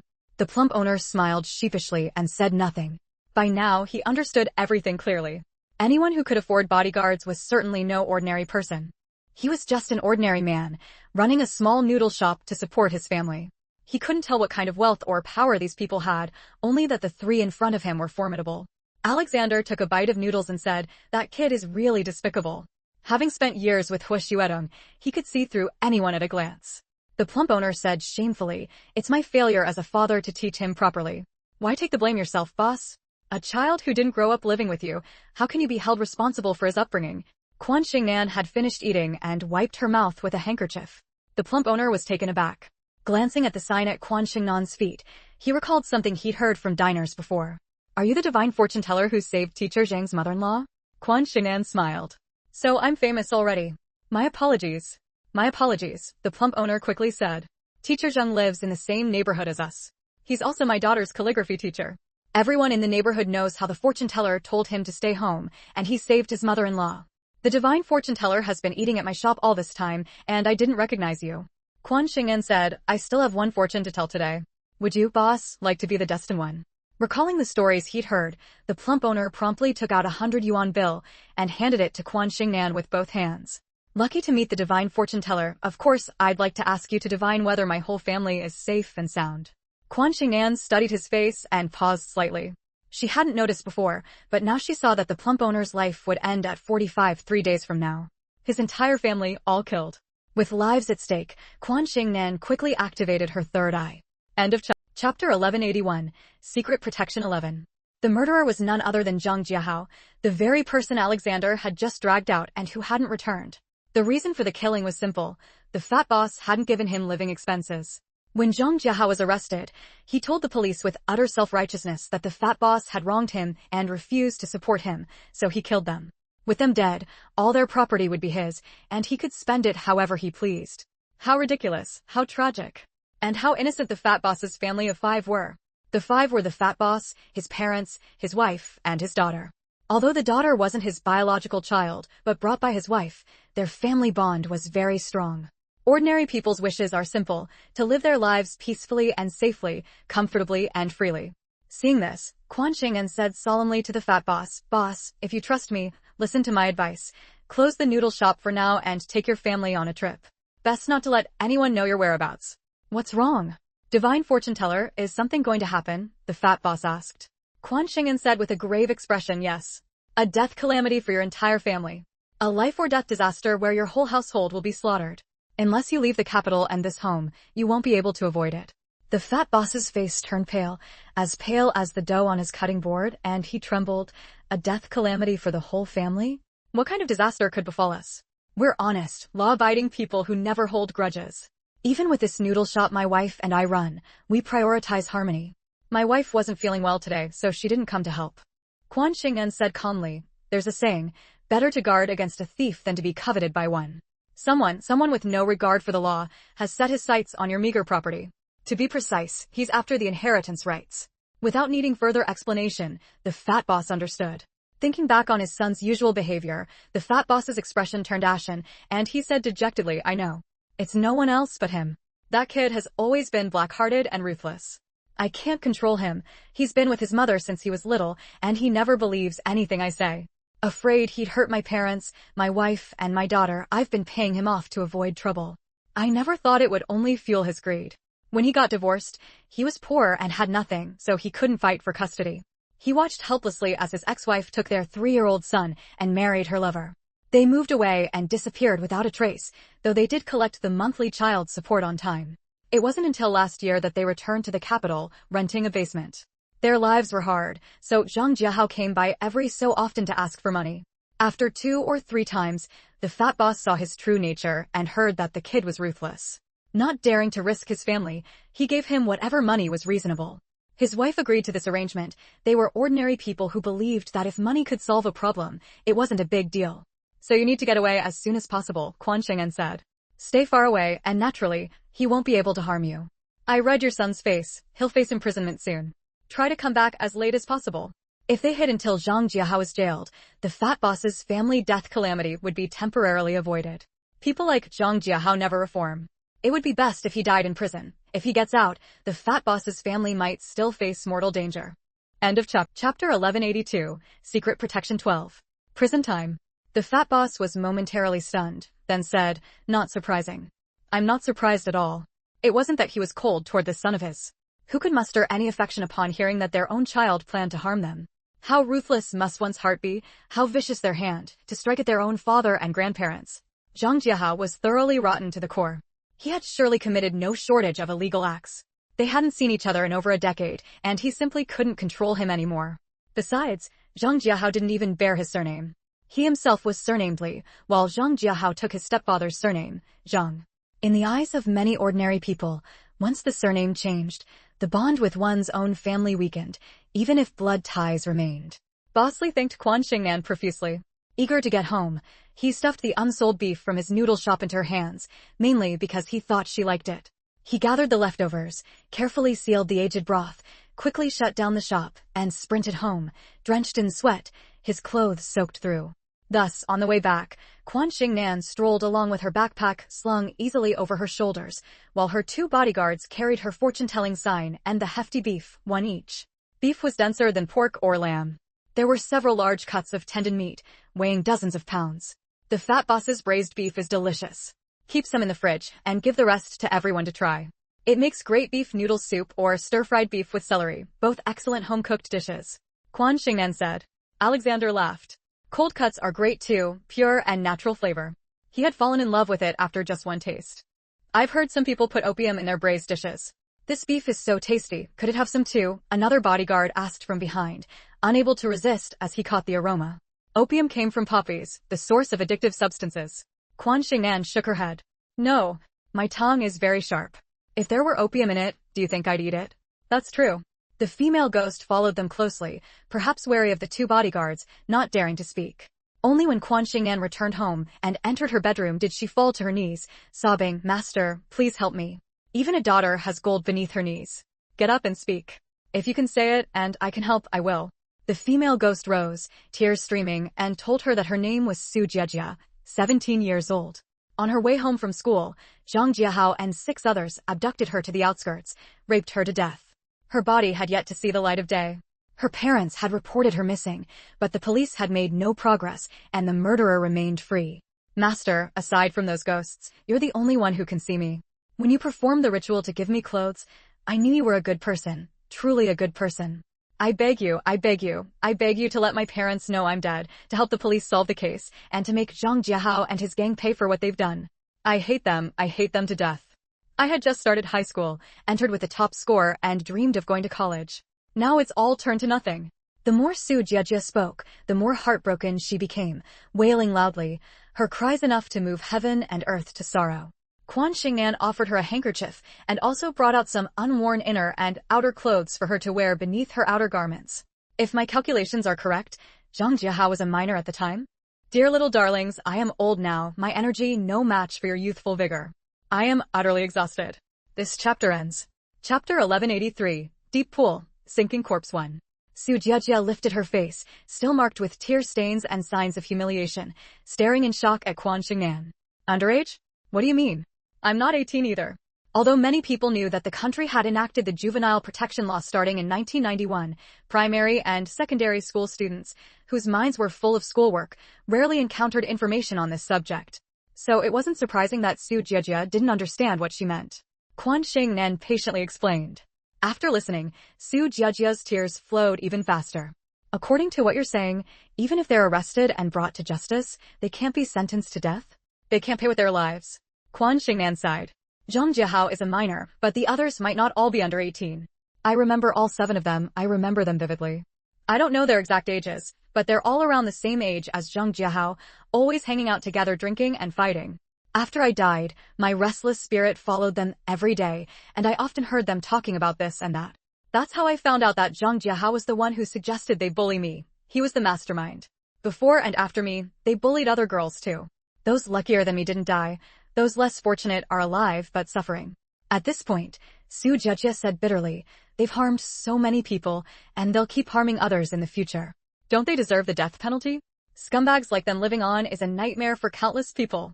Su Jiejia's voice was very sharp, filled not only with grief and anger, but also with disappointment and pain.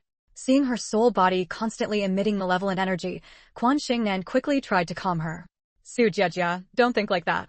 You have to trust the country, trust the police, and trust that the law will give you justice. Justice? The justice I want is for those who harm me to die. Su Jiejia's face was full of deep-seated hatred. Die? Su Jiejia, think about it this way. If they die, the living can't do anything to them. But if they live, there are plenty of people who will make their lives a living hell. You said it yourself, they didn't just harm you. There must be no shortage of people who want revenge on them. Here in the capital, if there's one thing there's no shortage of, it's people with power and influence. Even some old man picking through trash might have a wealthy relative. Quan Xingnan tried to use other angles to calm Su Jiejia's anger. In truth, Quan Xingnan herself felt that the juvenile protection law had both advantages and disadvantages. The advantage was that it protected many minors who needed protection. The disadvantage was that too many ruthless minors used it as a shield, relying on the fact that they wouldn't be sentenced to death no matter what they did, and committing murder and arson without restraint. After hearing Quan Xingnan's words, Su Jiejia's brow gradually relaxed. That makes sense. What you said makes sense. Death, letting them die, is too easy for them.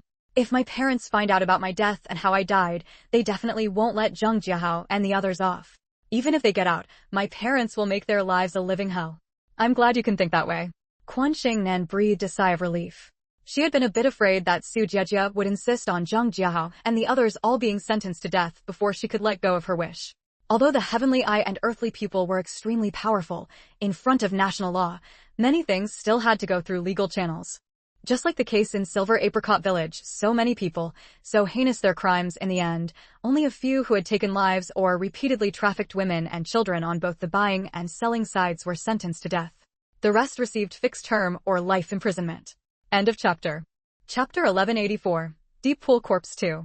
The top priority was to expose the location where Su Jiejia's body was hidden. When a life is at stake and a deceased person is discovered, the police naturally send their own personnel to handle the matter. Su Jiejia told Quan Xingnan that 2 of the 7 people in Zheng Jiahao's group had left afterward. The remaining 5, with 4 of them whistling and jeering with smirks, watched as Zheng Jiahao strangled her to death with a belt. She had been following Zheng Jiahao all along, and it wasn't without reason. The suggestion had been Zheng Jiahao's, and he was the one who killed her. After she breathed her last, those 5 people tied a large stone to her body and sank her in a deep pool not far from where the incident occurred. It was early spring and cold, otherwise, the saying about delicate hands untouched by cold water wouldn't exist. In such weather and water temperature, no one would go down into the pool for no reason, so Su Jiejia's body had remained submerged, undiscovered. Having turned into a ghost, if she hadn't met Quan Xingnan, she would have had no way to voice her grievance. Perhaps when the weather warmed up and the water temperature rose, someone might go into the water and find her buried in the silt, but by then her body would likely be unrecognizable. In fact, half a month had already passed since her death. Her parents had filed a missing person report and waited for news every day, their hair turning half white from worry. Su Jiejia's eyes filled with tears again.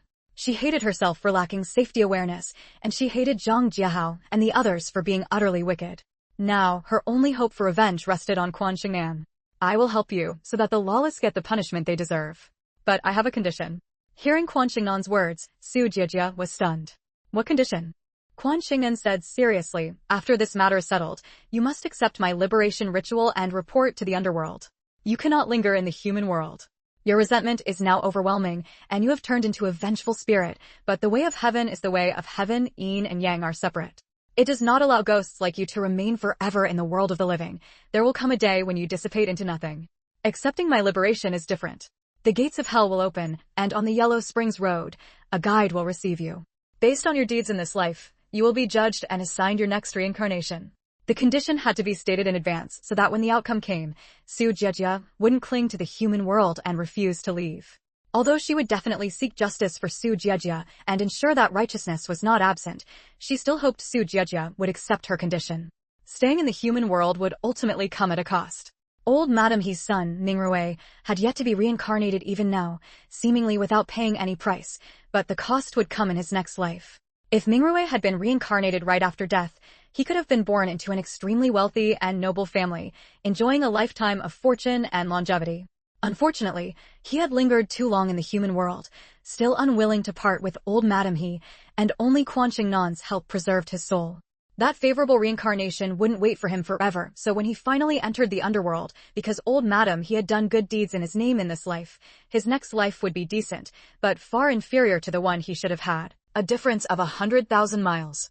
Quan Xingnan hadn't seen through this at the time and had indulged Mingrui's wish to stay in the human world. Only recently, with her power greatly increased, had she come to understand, and she planned to inform old Madame He and Mingrui when she saw them.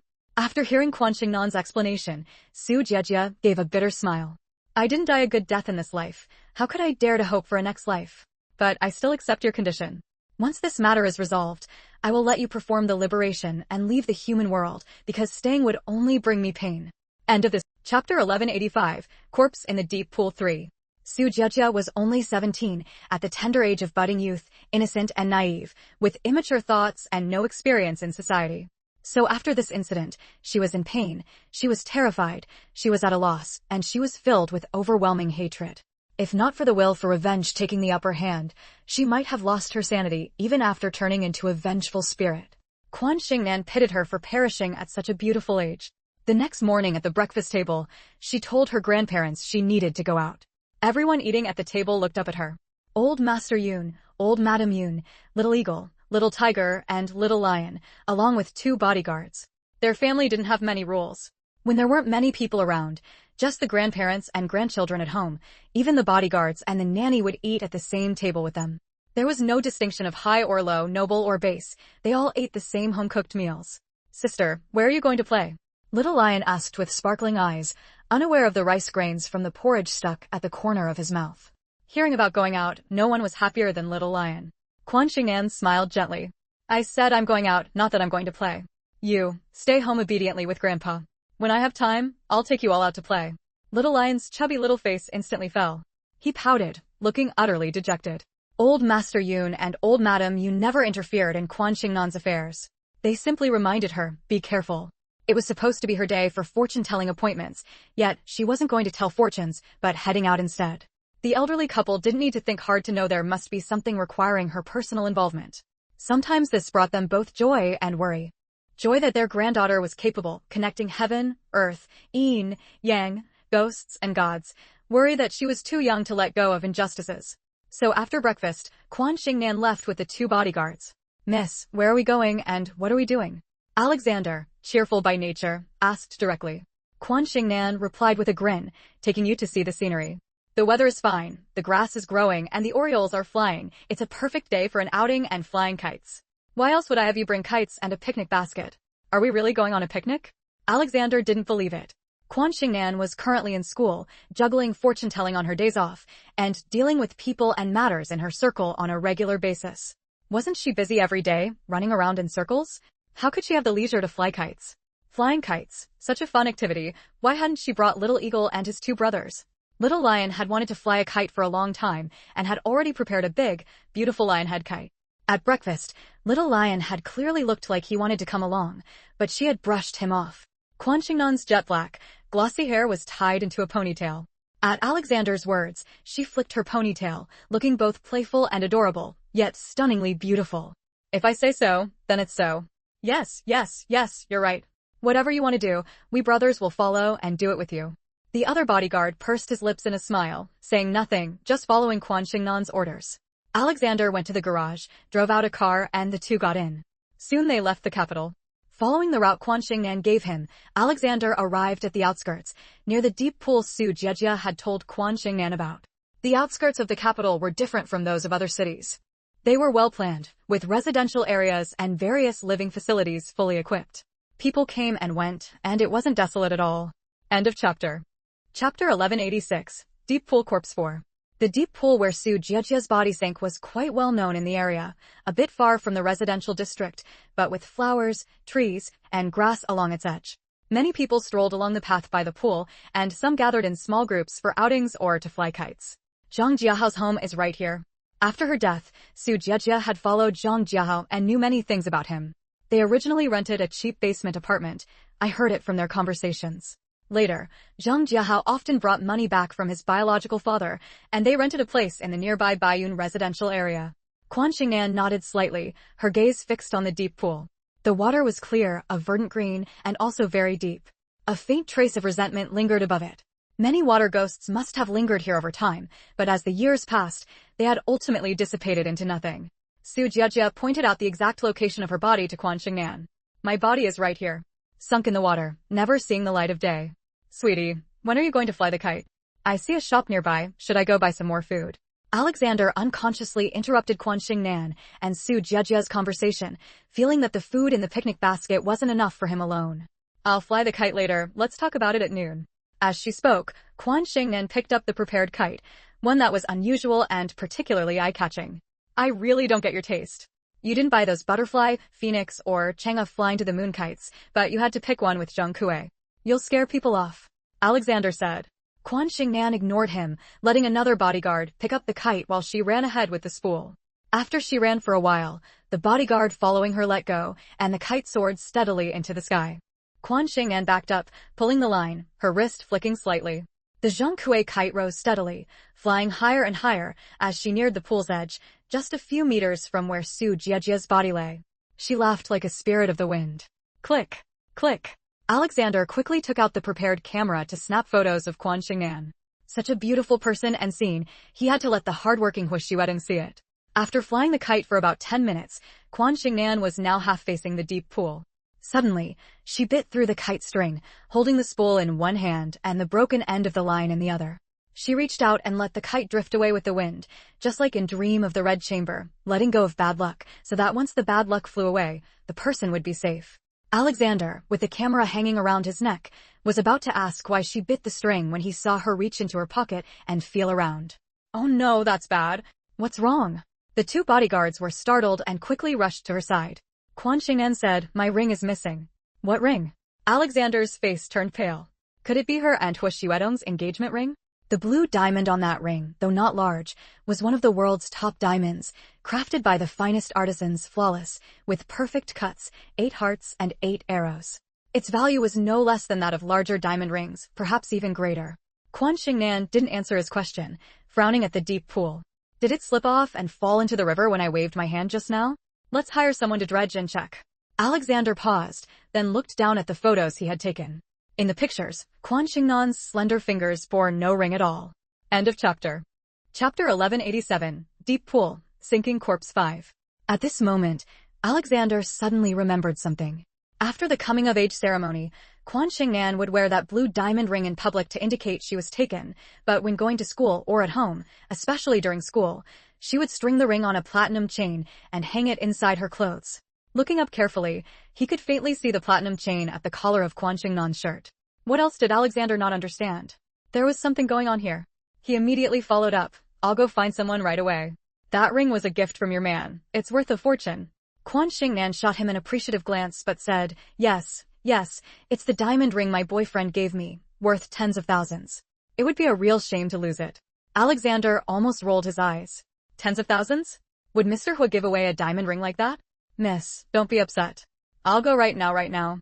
I can see this pool is very deep. Find a professional diver to search for me. I don't mind spending some money. Hearing Quan Xingnan's orders, Alexander agreed readily and directly picked up his phone to call the person in charge of a diving club under Huishuedong's name, asking them to send 2 professionals to help.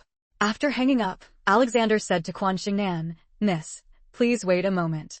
They'll be here soon." Quan Xingnan nodded. "I hope they come quickly and help me retrieve the ring soon." Some people nearby, who were out for a walk, flying kites, or enjoying the scenery, heard that Quan Xingnan's ring had fallen off and might have dropped into the water. Out of curiosity, they slowly gathered around. Seeing how stunningly beautiful Quan Xingnan was, they offered words of comfort. "This pool is really deep. If it really fell into the water, it might be hard to find.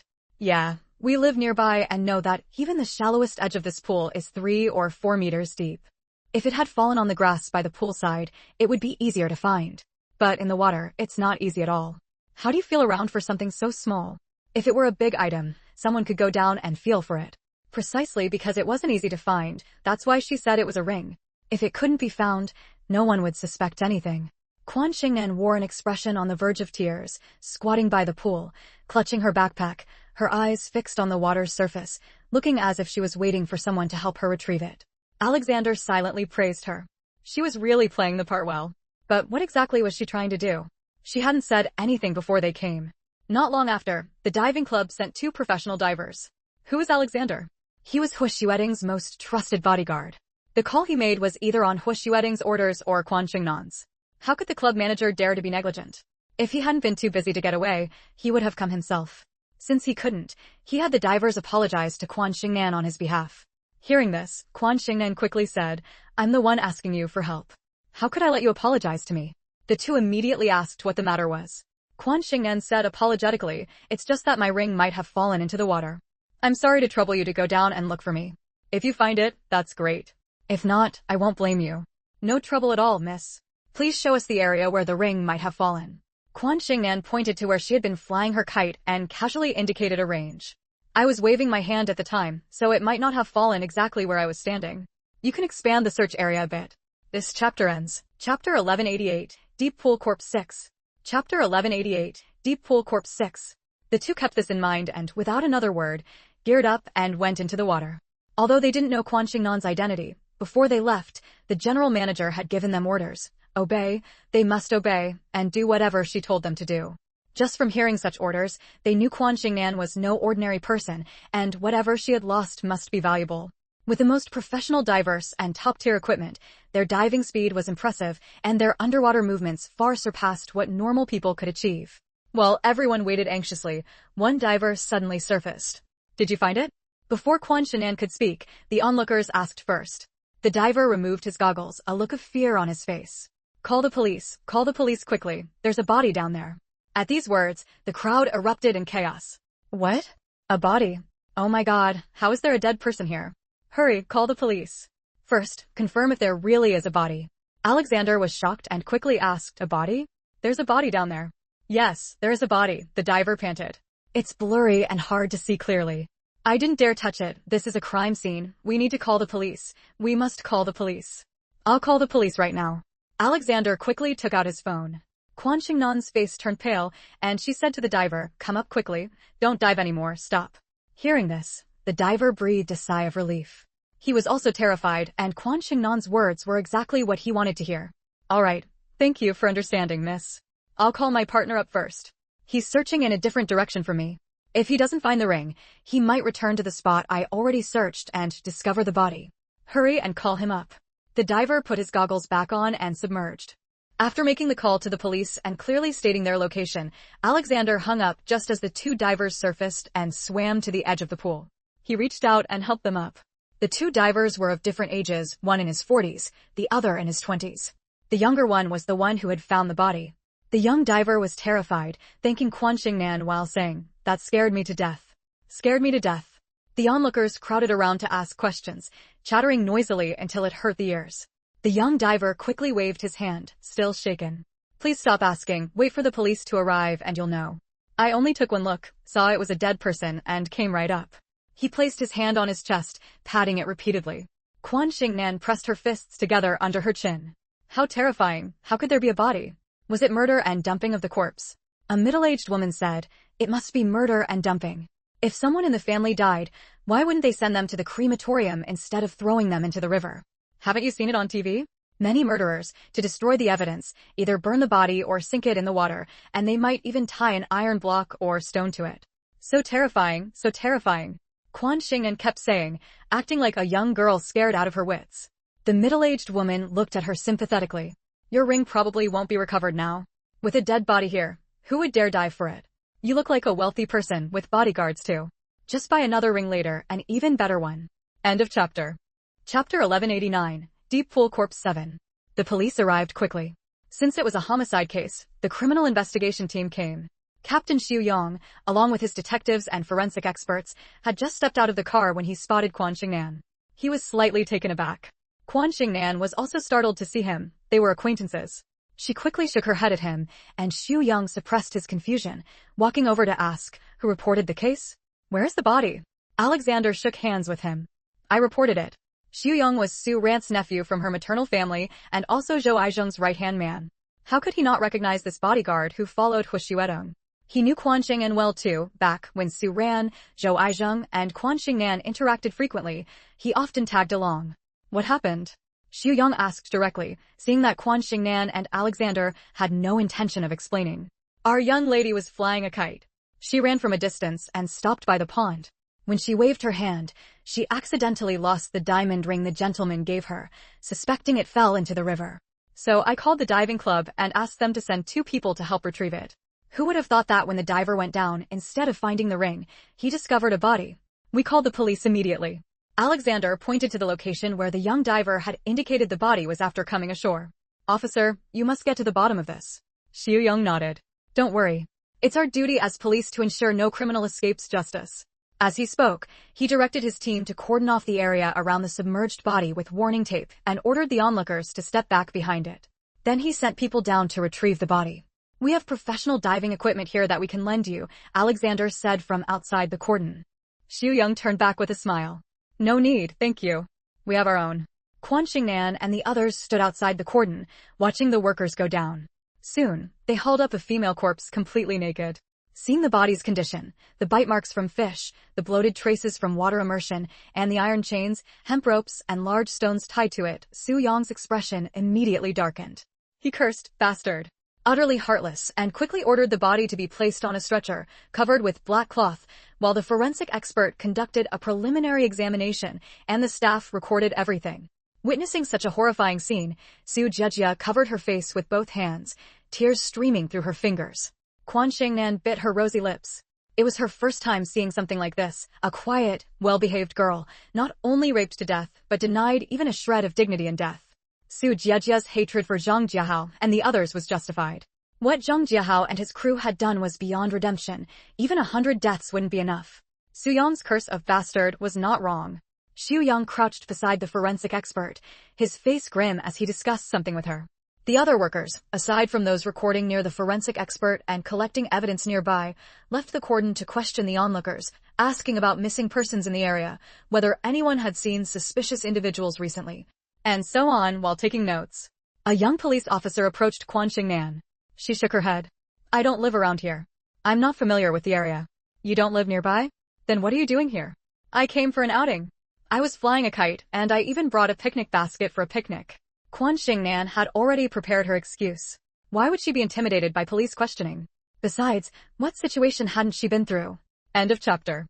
Chapter 1190, Deep Pool Corpse 8. Chapter 1190, Deep Pool Corpse 8. Xu Yang turned sideways and saw the scene, unable to help but call out loudly, "Xiao Wang, come over here." The young police officer who was questioning Quan Xingnan was startled at first, then responded, ducking back into the cordon and walking up to Xu Yang in a few steps. "Captain Su, what do you need me for?" "There are so many people, and I haven't finished questioning them yet." Xu Yang patted him on the shoulder.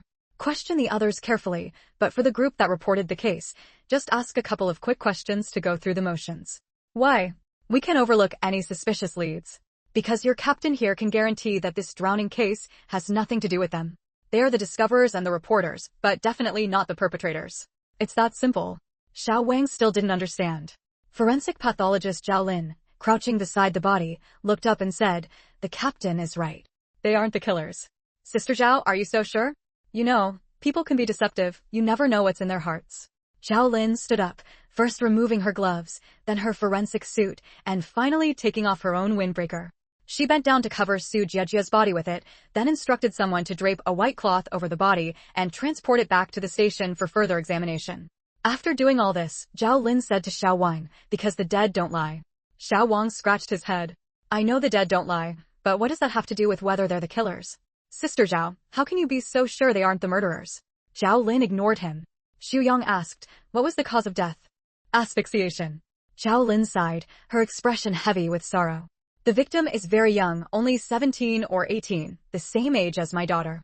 I can't even imagine how devastated and grief-stricken her parents will be when they see her.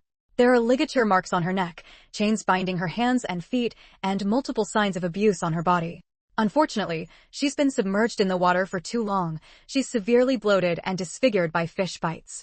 For now, I can't determine her true identity or what the murder weapon looked like.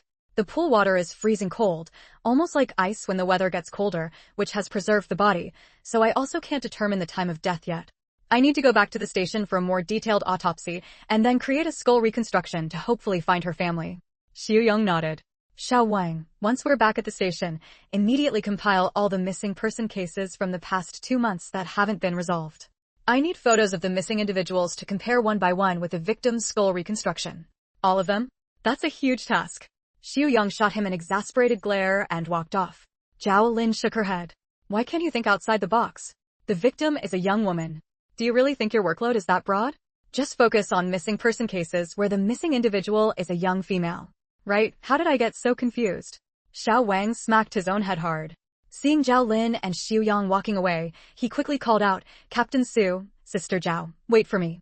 Xu Yang soon reached Quan Xingnan. "If necessary, we may need your assistance later." "It's a citizen's duty." "I won't shirk it," Quan Xingnan said. She glanced at the body being loaded into the vehicle, a flicker of compassion in her eyes. "There are too many onlookers, and the impact is significant. I hope you can solve the case quickly, catch the murderer, let the deceased rest in peace, and bring closure to the living." "We will. It's our duty." End of chapter. Chapter 1191. Deep Pool, Sinking Corpse 9. Su Jiejie died with her eyes wide open, resentment clinging to her. Her greatest wish was to see her enemies brought to justice. So after the criminal investigation team finished their work and took her body back, she followed along. I want to watch Zhang Jiahao and the others get caught and taken to the police station one by one, she said to Quan Xingnan. Captain Xu Yang and forensic doctor Zhao Lin didn't leave with the others, they stayed behind. Zhao Lin had been a forensic doctor for many years and had known Quan Xingnan since her time working with Zhou Aizhong. After Xu Yang finished talking with Quan Xingnan, she greeted her, then got into the car with Xu Yang.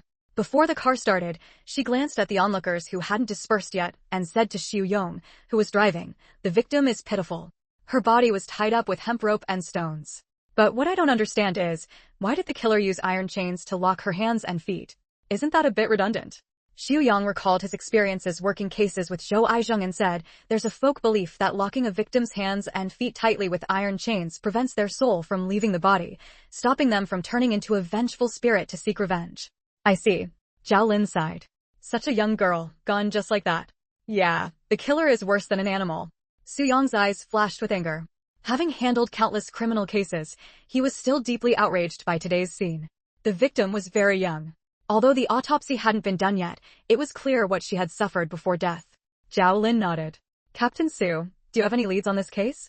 We need to identify the victim first, then investigate based on her identity, mainly focusing on the people around her. That should give us some clues. If we're truly stuck, I'll go find Nan An and ask for her help. Quan Xingnan's uncanny foresight was well known in their circle. Their families had a good relationship, so he could ask for her help and she would listen. Zhao Lin couldn't help but smile. Back then, Director Zhou really wanted Nan An to become a police officer. He said having someone like her in the criminal investigation team would be a huge asset. With her foresight, when they hit a dead end with no clues, they could ask her for help. She's such a delicate, soft, and beautiful young girl. Who would have the heart to let her go to police academy and become a cop? Xu Yang said. Although he hadn't attended Quan Xingnan's coming-of-age ceremony because he was on duty, he always kept up with what was happening in their circle. After all, his Aunt Su Ran was best friends with Quan Xingnan's mother, Lin Xiaoxue, and had always considered herself Quan Xingnan's godmother, sending her large amounts of clothes and shoes from her own company every year. He hadn't forgotten that his other aunt, Su Ling's husband's family, owed everything they had today to Quan Xingnan's efforts. The gold at the bottom of the well had been an enormous fortune for the Chang family back then. With that capital, the Chang family had been able to develop rapidly and was now a well-known wealthy family. Zhao Lin said, that's true. Who would have the heart? I've seen the newspapers. That young lady has wealth that could last several lifetimes. Born into a high-ranking family, with countless assets under her name, none of it was something an ordinary person could achieve in a lifetime. Mentioning this gave Xu Yang a headache. Our family and the Lin family used to interact on similar generational terms. But now, my aunt wants to be Nanan's godmother, and my uncle has to call Huasheng cousin. Zhao Lin laughed heartily. In your circle, I've never been able to figure out the generational hierarchy. End of this. Chapter 1192, Deep Pool Corpse 10. Back at the police station, everyone threw themselves into intense work. As Zhao Lin had said, the victim was very young, and many people present had witnessed the scene of her being pulled from the water. News reports had already come out, and many were concerned about the case, especially those living near the deep pool. They felt that until the murderer was caught, they couldn't rest easy, and they were now watching over their own daughters with meticulous care. Zhao Lin completed the autopsy and also produced a skull reconstruction image. When the image came out, Xiao Wang had also sorted through recent missing person reports, and it quickly matched one of the photos of a young girl. The skull reconstruction and the photo were about 85% similar, essentially confirming the victim's identity. Su Jiejie, a 17-year-old high school girl, had gone missing half a month ago after school. Her parents mobilized relatives and friends to search for her that very night, but found nothing, and then reported it to the police. Xiao Wang finished his oral report to Xu Yang and said, Captain Su, I've already notified the family to come and identify the body. Xu Yang looked at the report he had compiled, the skull reconstruction, the photo, and the autopsy report, his expression darker than the pool water. Xiao Wang didn't understand and glanced at Zhao Lin, who was standing nearby. He whispered, Sister Zhao, what's wrong with Captain Su? I've finished my report, and he hasn't said a word. Zhao Lin shook her head at him. Although Su Jiejie had no relation to Xu Yang, she shared his surname, and 500 years ago, they might have been from the same family. Through the autopsy, it was discovered that the girl had died horribly, having been sexually assaulted before her death, likely by more than one person. All of this was recorded in her report. Xu Yang was a man of justice and passion, otherwise, he wouldn't have chosen this path. Seeing such results, how could he not be furious? He was even more aware of the murderer's cruelty, worse than an animal. Xu Yang asked Xiao Wang, have the family been notified? Already notified, Xiao Wang quickly replied. Based on their registered information, they should be here soon.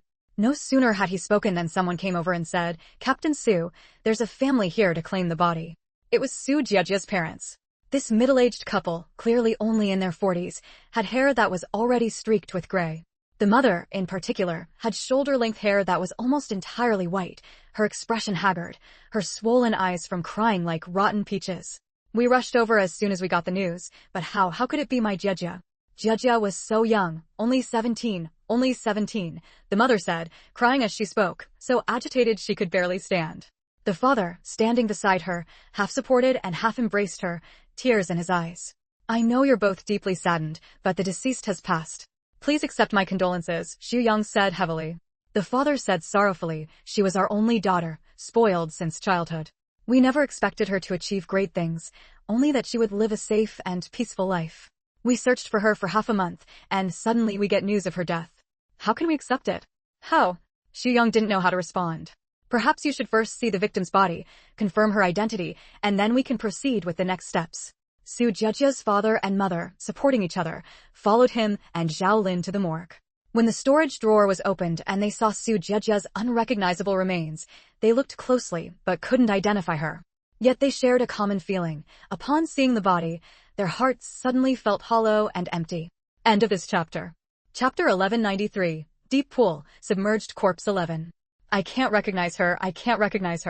How could my Jiejia have become like this?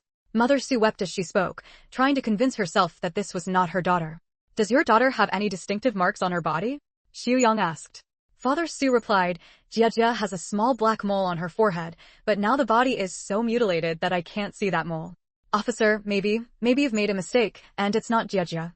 We can show you the skull reconstruction. It has an 85% similarity to her photo. If you still don't believe us, we can take your DNA samples and conduct a paternity test. Of course, this is necessary to confirm the victim's identity with 100% certainty, Zhao Lin, standing nearby, said. Xu Yang continued, I know you can't accept this terrible truth. I don't want to accept that a young girl has been brutally murdered either. But the facts are right in front of us. As police officers, the only thing we can do now is confirm the victim's identity, investigate the cause of death, catch the killer, and let the deceased rest in peace. You may not know this, but after her death, her hands and feet were bound with iron chains. In folk belief, doing this prevents the soul from leaving the body, trapping it forever within the flesh. Hearing this, Father Su and Mother Su were overwhelmed with grief. Even Father Su seemed unsteady on his feet, choking out, all right, we will cooperate. We'll do everything. Please, you must catch the killer, you must. We will, don't worry. Seeing her parents so heartbroken, Su Jiejia was also overcome with tears and hatred for Zhang Jiahao and his gang. Unable to contain herself, she rushed out of the police station and drifted to Zhang Jiahao's home, only to see him tucking an axe into the back of his waistband, looking fierce and ready to leave. His father called after him, Ahao, if your biological father won't give you the money, threaten him with his wife, he'll pay up for sure. I know, stop nagging. If he dares not give me the money, just wait, I'll kill his whole family. Su Jiejia was startled and quickly went to find Quan Xingnan. With a thought, she realized there was an advantage to being a ghost. She appeared right in front of Quan Xingnan. Master, Zhang Jiahao is taking an axe to kill Boss Li and his family. Su Jiejia said urgently. Quan Xingnan was in class. Hearing Su Jiejia's words, she kept her eyes on the teacher at the podium and replied telepathically, don't worry, Boss Li and his family have already gone on a trip. Fearing that Zhang Jiahao might harm innocent people if he couldn't find the fat boss, given his tendency to lash out at others, she had sent her 2 bodyguards to wait for him in the fat boss's neighborhood. Alexander, who had long been convinced by her and understood her advice to the fat boss, had no objections. Sure enough, not long after loitering near the entrance of the fat boss's neighborhood, Alexander spotted Zhang Jiahao and noticed the axe protruding beneath the fabric at his waist. He muttered, here he comes. The 2 bodyguards pretended to be looking for someone, entering the neighborhood ahead of Zhang Jiahao, and lingered near the building where Boss Li lived. Boss Li had been very poor before, but after going into business, he had saved up some money, not a huge amount, and bought a ground-floor apartment. Zhang Jiahao had visited many times. He pounded on the door, but no one answered. Where the hell is everyone? Open up. Open the damn door. Zhang Jiahao roared in fury, kicking the door. The result of kicking the door was that he hopped around on one foot, clutching his injured foot and gasping in pain. End of chapter. Chapter 1194, Deep Pool, Sinking Corpse 12. Furious and in pain, Zhang Jiahao took out the axe he had brought and prepared to chop down the door. A passing resident saw this and couldn't help but frown. While quietly signaling others to discreetly fetch the security guard, he said, "Hey, young man, what do you think you're doing in front of old Li's door? What business is it of yours what I'm doing?" Zhang Jiahao turned back and cursed, "You old bastard." The resident was a man in his 60s. Upon hearing this, his face flushed red with anger, and his body swayed. Standing beside him was likely his daughter or daughter-in-law, around 40 years old, who quickly steadied him. "Dad, don't get angry. If you upset yourself, the whole family will worry." Then she turned to Zhang Jiahao and said, "I recognize you. You're the son old Li's ex-wife took with her when she remarried. Didn't you come last time and injure old Li's mother? What do you want now?" Zhang Jiahao's response was to turn around and wave the axe in his hand at them. The axe was sharp, glinting with a cold, metallic sheen. In the city, axes were rarely seen in ordinary households anymore. The middle-aged woman immediately helped her elderly father step back, whispering, "Dad, let's go. Don't let him rush over and hurt someone." The old man nodded, and as he leaned on his daughter-in-law to leave, he murmured, "If you run into anyone later, tell them to take a detour and avoid this place. Don't let this man's axe hurt them." I will, Dad." Luckily old Li's family is all out traveling. If they were home, who knows what might happen. Zhang Jiahao had sharp ears and actually caught this remark. He froze for a moment, then shouted at their retreating figures, "Stop right there. Who did you say went traveling? That old bastard's whole family won't give me living expenses, and they go off traveling instead." "That's right, they're all out traveling. They're not home, so stop causing trouble here." The middle-aged woman shot back at him over her shoulder, then helped her father-in-law away, moving quickly until they soon disappeared into the distance. Zhang Jiahao turned back and kicked the door again, wincing in pain. "Damn it. The old bastard's not home, so I came all this way for nothing? Shit." He thought about chopping down the door, but it was a security door. He considered the windows, but they had security bars installed. Grumbling in fury, he picked up his axe and limped away, cursing as he went, "Just wait until that old bastard gets back. I'll show him whether I'll let them off easy. Won't support his own son, but insists on supporting that old slut and young slut. The old one's getting on in years, but she's still saucy enough. The young one's young and pretty. Next time, I'll have to get a taste of what she's like." As he muttered, he broke into a lecherous laugh. Most people in the residential area knew each other.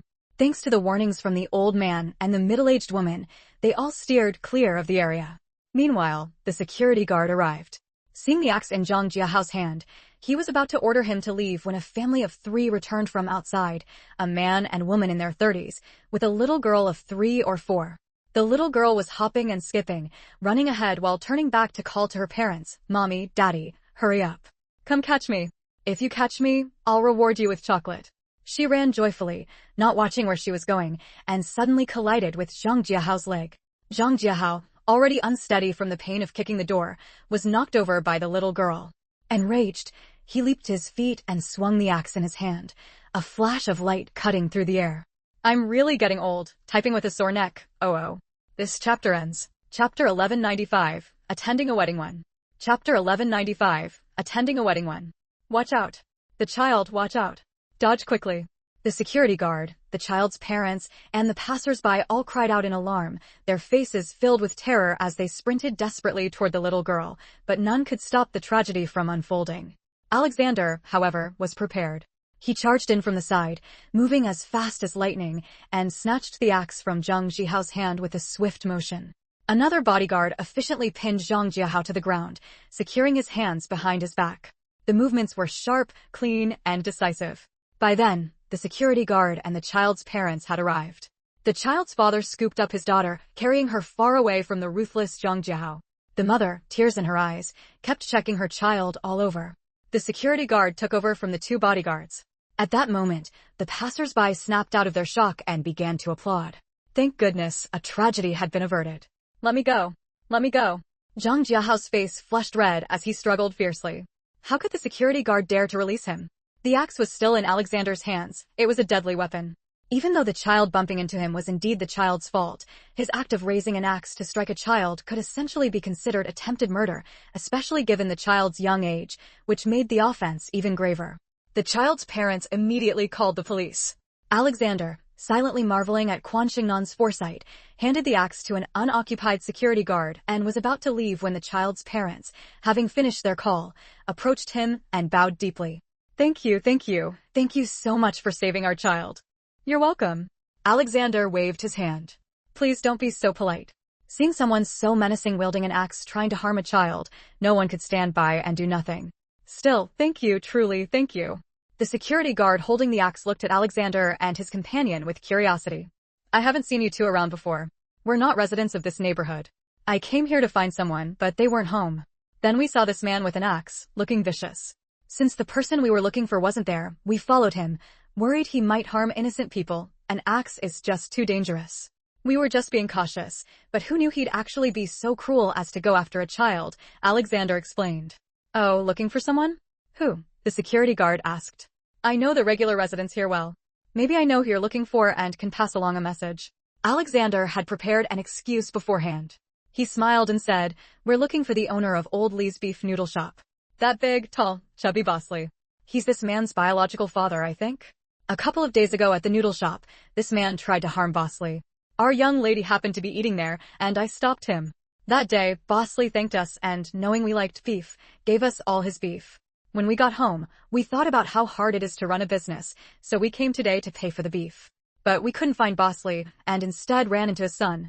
That's the real reason we followed him, otherwise, it wouldn't have been such a coincidence. The person Alexander was looking for was indeed a resident of the neighborhood, and he was well aware of the relationship between Bosley and Zhang Jiahao.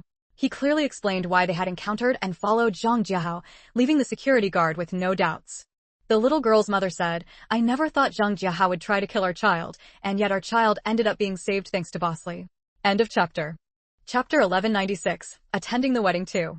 Although Bosley is Bosley, and Zhang Jiahao is Zhang Jiahao, the son commits sins while the father accumulates virtue, leaving the victim's parents unable to describe their feelings, both hating Zhang Jiahao and feeling grateful to Bosley. If Alexander and the others hadn't come to repay Bosley's debt, they wouldn't have been here, and they wouldn't have happened to save the child. How could such a major incident be simple? By now, many passers-by had gathered. After hearing the whole story, their gazes toward Zhang Jiahao were filled with disgust. To strike at such a young child, how vicious must this person be? The elderly man and middle-aged woman who had witnessed Zhang Jiahao's earlier actions in front of Bosley's door were also present. The middle-aged woman immediately told everyone everything she had encountered with Zhang Jiahao. What? He wanted to kill someone from the Li family.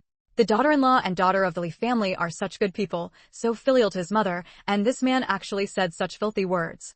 Oh my god, thank goodness the Li family went on a trip, really. Thank goodness. If the Li family hadn't gone on vacation, and Bosley had gone to work at the noodle shop, leaving only the women at home, defenseless, wouldn't he have killed them? A person like this is terrifying. Call the police. Hurry up and call the police. Let the police deal with him. The child's father quickly said, I've already called the police. Carrying an axe and committing violence, the police need to handle this properly. If he's left unchecked, anyone else who runs into him like the child did will surely die. Everyone nodded in agreement. Alexander felt there was nothing left for him to do and offered to take his leave. Everyone hurriedly said, Sir, you can't leave. You're a witness and the hero who saved the child. When the police arrive, you'll need to testify. Prove that this man was targeting the Li family and that he attacked the little girl. The police arrived quickly, led by Xiao Wang. As soon as he saw that one of the witnesses was Alexander, Xiao Wang's eyes widened.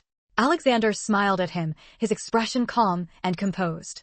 The little girl's parents and the enthusiastic crowd all spoke at once, reporting to Xiao Wang, and finally said, Officer, you need to be thorough. You can't let a dangerous person live among the people. Yes, he came with an axe looking for Old Lee, cursing and swearing. He clearly intended to kill, and he admitted it himself.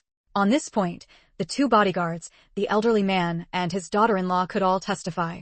Zhang Jiahao had indeed said those words, and his expression didn't seem fake.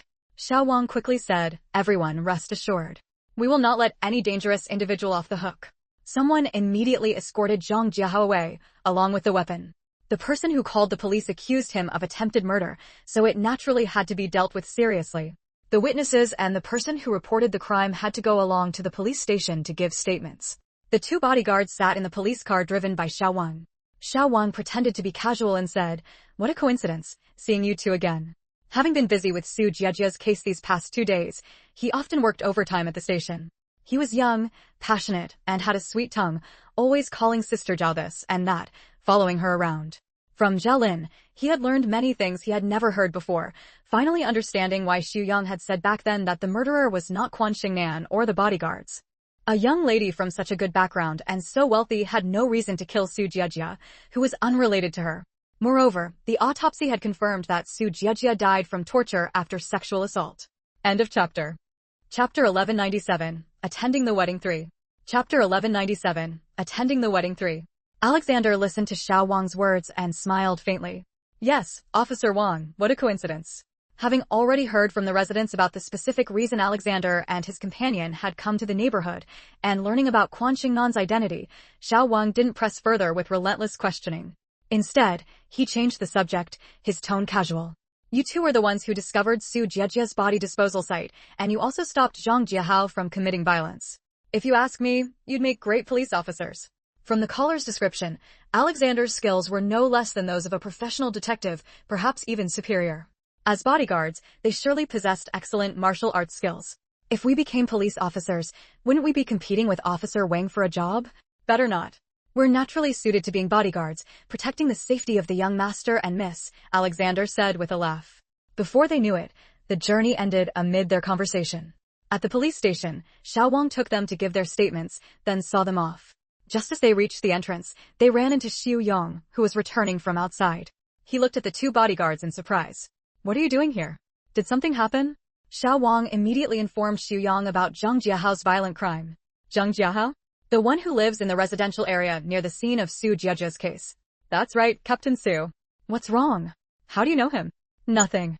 After saying this, Xu Yang furrowed his brow and said in a grave tone, this matter must be handled seriously. Don't let Zhang Jiahao leave for now. He is indeed guilty of attempted murder. Yes, sir. Xiao Wang saluted him. After Xiao Wang left, Xu Yang said to Alexander, perfect timing. I need to ask Nanan about something. I'll drive you back. Sure, that would be a trouble, Captain Su. Alexander didn't refuse. Clearly, Su Jiejia's case had made no progress. There had been many onlookers at the time, and now all sorts of rumors were circulating. Some said Su Jiejia had been improper, others claimed she had been violated before her death, why else would she have been found naked? Some even said she deserved it, that if she hadn't gone out and caught the killer's attention, she wouldn't have met such a fate. When Alexander first heard such nonsense, he was nearly furious. What kind of people were these? What were they saying? A young girl was attacked on her way home from school. She deserved sympathy and outrage. The most important thing now was to work together to find the killer and prevent other girls from suffering the same fate. But these people were essentially saying that Su Jiejia's beauty was a crime, that it had tempted the killer into committing the crime. On the way, he told Xu Yang about it, and Xu Yang's expression turned grim. The world is vast and full of wonders. People really come in all kinds. Instead of teaching men to restrain themselves and stop them from committing crimes, they blame the girl for being beautiful? How utterly ridiculous. Xu Yang was driving. If he had had something in his hands, he would have thrown it to the ground in anger. Such talk was both laughable and despicable. Alexander said, actually, it's pitiful. Only people with filthy minds would say such things. Yes, pitiful. The top priority now is to uncover the truth behind Su Jiejia's death. Xu Yang sighed. Su Jiejia's parents only had her as their child. As government officials, they have their duties and can't wallow in grief. Hearing those rumors, I don't know how they'll get through their current lives and the days ahead. Chapter 1198, Attending a Wedding for. When Xu Yang saw Quan Xingnan, he said the same thing. Su Jiejia's body had been soaking in the water for too long, and with the fish nibbling at it, it's hard to find solid evidence. I've been out investigating for so long and haven't found any meaningful leads, so I had to come to you for help. Master Quan, please show us a clear path. I know this isn't quite right. We should rely on scientific evidence, not superstition. But if it can let the deceased rest in peace and the living find closure, any method is worth trying. Quan Xingnan had long expected Xu Yang to come to her. Of course, she believed that if there was enough time, Xu Yang would find more clues about Su Jiejia's victimization, and the killer would inevitably be exposed. But wasn't the issue that time was tight now? The uproar outside was too intense, and they were under a lot of pressure. Don't you really have any clues at all? I don't believe it. You're the most professional major case team in the criminal police force. Hearing Quan Xingnan's words, Xu Yang gave a bitter smile. Even if we're a major case team, our manpower is limited. We're not omnipotent. I do have some clues that aren't convenient to disclose, but they're very fragmented and can't be pieced together into a complete lead. Su Jiejia's parents had bought her a gold lucky bead bracelet. After they provided it to the police, they found the jewelry store that had purchased it, but the person who sold the bracelet wasn't Zhang Jiahao. Quan Xingnan nodded slightly. The criminal police team of the Capital Public Security Bureau, weren't they all elites among elites? If such elites had no leads at all, they wouldn't deserve to be called elites. Aside from having Su Jiejia's body discovered, Quan Xingnan didn't plan to meddle in the case. It wasn't appropriate. The most perfect resolution for Su Jiejia's case was for the law to determine the killer's fate. Even though, if the killer didn't die, it would be hard to quell Su Jiejia's resentment. Actually, your direction is correct. If you keep investigating along that path, you'll definitely find something. Quan Xingnan could see that Xu Yang had already traced things back to Zhang Jiahao, but he lacked concrete evidence. Still, the next step should be investigating Zhang Jiahao. He probably hadn't expected Zhang Jiahao to deliver himself to them. Zhang Jiahao's arrest for intentional homicide was an unexpected boon for Xu Yang. Starting from Zhang Jiahao, there was no fear of not uncovering the truth about his harm to Su Jiejia. Xu Yang's eyes lit up. Really? Of course. Quan Xingnan smiled faintly. I knew it, this kind-hearted busybody, wouldn't show up there for no reason. A trace of a long-lost smile crept into Xu Yang's expression. Even though the places you appear always have all kinds of wrongful cases, the discoveries you spark truly let countless deceased rest in peace. Uncle wanted you to work with us. That idea wasn't wrong, really. Nanan, you're especially suited to be in our criminal police team. With you, it's like having a compass when we're lost at sea. A compass? She might as well be a north-pointing needle. Quan Xingnan said, drop that idea right now. I'm not going to become a police officer. I have my profession, you have yours. We each do our jobs, and the world stays peaceful. Wouldn't that be wonderful if the world were peaceful? Who didn't want peace in the world? For police officers, the most hoped-for thing was to come to work every day with nothing to do, drink tea, chat, read the paper. The last thing they wanted was for someone to report a case, especially a homicide, because every report meant someone had lost their life. The next day, Xu Yang went to work. Just as he arrived at the police station and was about to interrogate Zhang Jiahao, Xiao Wang suddenly ran in. He was holding a phone in a transparent evidence bag. Captain Su, you won't believe what I ran into. You'd never guess. This 1199, Chapter 1199, Attending the Wedding 5. What is it? Did Zhang Jiahao's phone bring us good news? Hearing Su Yang's words, Xiao Wang gave him a thumbs up. No wonder I'm just a small cop and you're Captain Su. Truly brilliant and wise. You're right, you'd never guess that Zhang Jiahao is actually connected to Su Jiejia's case. After Zhang Jiahao was accused of intentional homicide yesterday, his phone was confiscated. Wasn't I on duty? The phone was right there in front of me. Later, Su Jiejia's parents identified it as the phone they bought for their daughter, which she usually left with her teacher and picked up after school. Cut the crap, get to the point. Xu Yang desperately needed good news to ease the external pressure. Xiao Wang gave a mysterious smile. Late at night, someone called Zhang Jiahao. I answered but didn't speak. I heard it clearly. The person said right away, Zhang Jiahao, be careful lately. Don't get into any trouble, or the cops will catch you. That female student we took care of together, her body was found. It's all over the news now, causing a huge uproar. Everyone's looking for the murderer. You have to burn all the evidence from that day. Don't leave a single trace. Xu Yang clapped his hands together. Great. What else did he say? He said, oh, I remember now. He said, we shouldn't contact each other for a while. I'll notify the others. We all need to forget this ever happened. Remember, this never happened. We didn't do it. No one is allowed to mention it. Anyone who dares to say a single word is a traitor among us brothers. Even if they run to the ends of the earth, it won't matter. Whoever the traitor is, we'll take them out. You had the phone, did the other person notice anything off? No. Xiao Wang was extremely proud. I deliberately lowered my voice to imitate Zhang Jiahao's. It wasn't a perfect match, but in the middle of the night, it's normal for someone woken from sleep to sound hoarse and low. I didn't claim to be Zhang Jiahao, but I intentionally led him to follow my lead. And I recorded it all, every bit of it. Xu Yang gave him a firm pat on the shoulder. Good work, Xiao Wang. Let's interrogate Zhang Jiahao immediately. Yes, sir. Xiao Wang saluted. The police never overlook any tiny clue. Although the evidence from Xiao Wang's phone call came at just the right time, Xu Yang wasn't without other leads. Interrogating Zhang Jiahao was entirely justified. Once a thread was found, the rest came easily. Within 2 days, Quan Xingnan learned that Su Jiejia's case had been solved. 7 people had been arrested and brought to justice. However, the outcome was that none of them were sentenced to death. Zhang Jiahao, who committed the murder, was a minor at the time of the crime. Even though he later attempted intentional homicide in the neighborhood as an adult, it still didn't warrant the death penalty. Zhang Jiahao was already an adult when he attempted intentional homicide, but the word attempted was crucial. It determined the severity of the crime.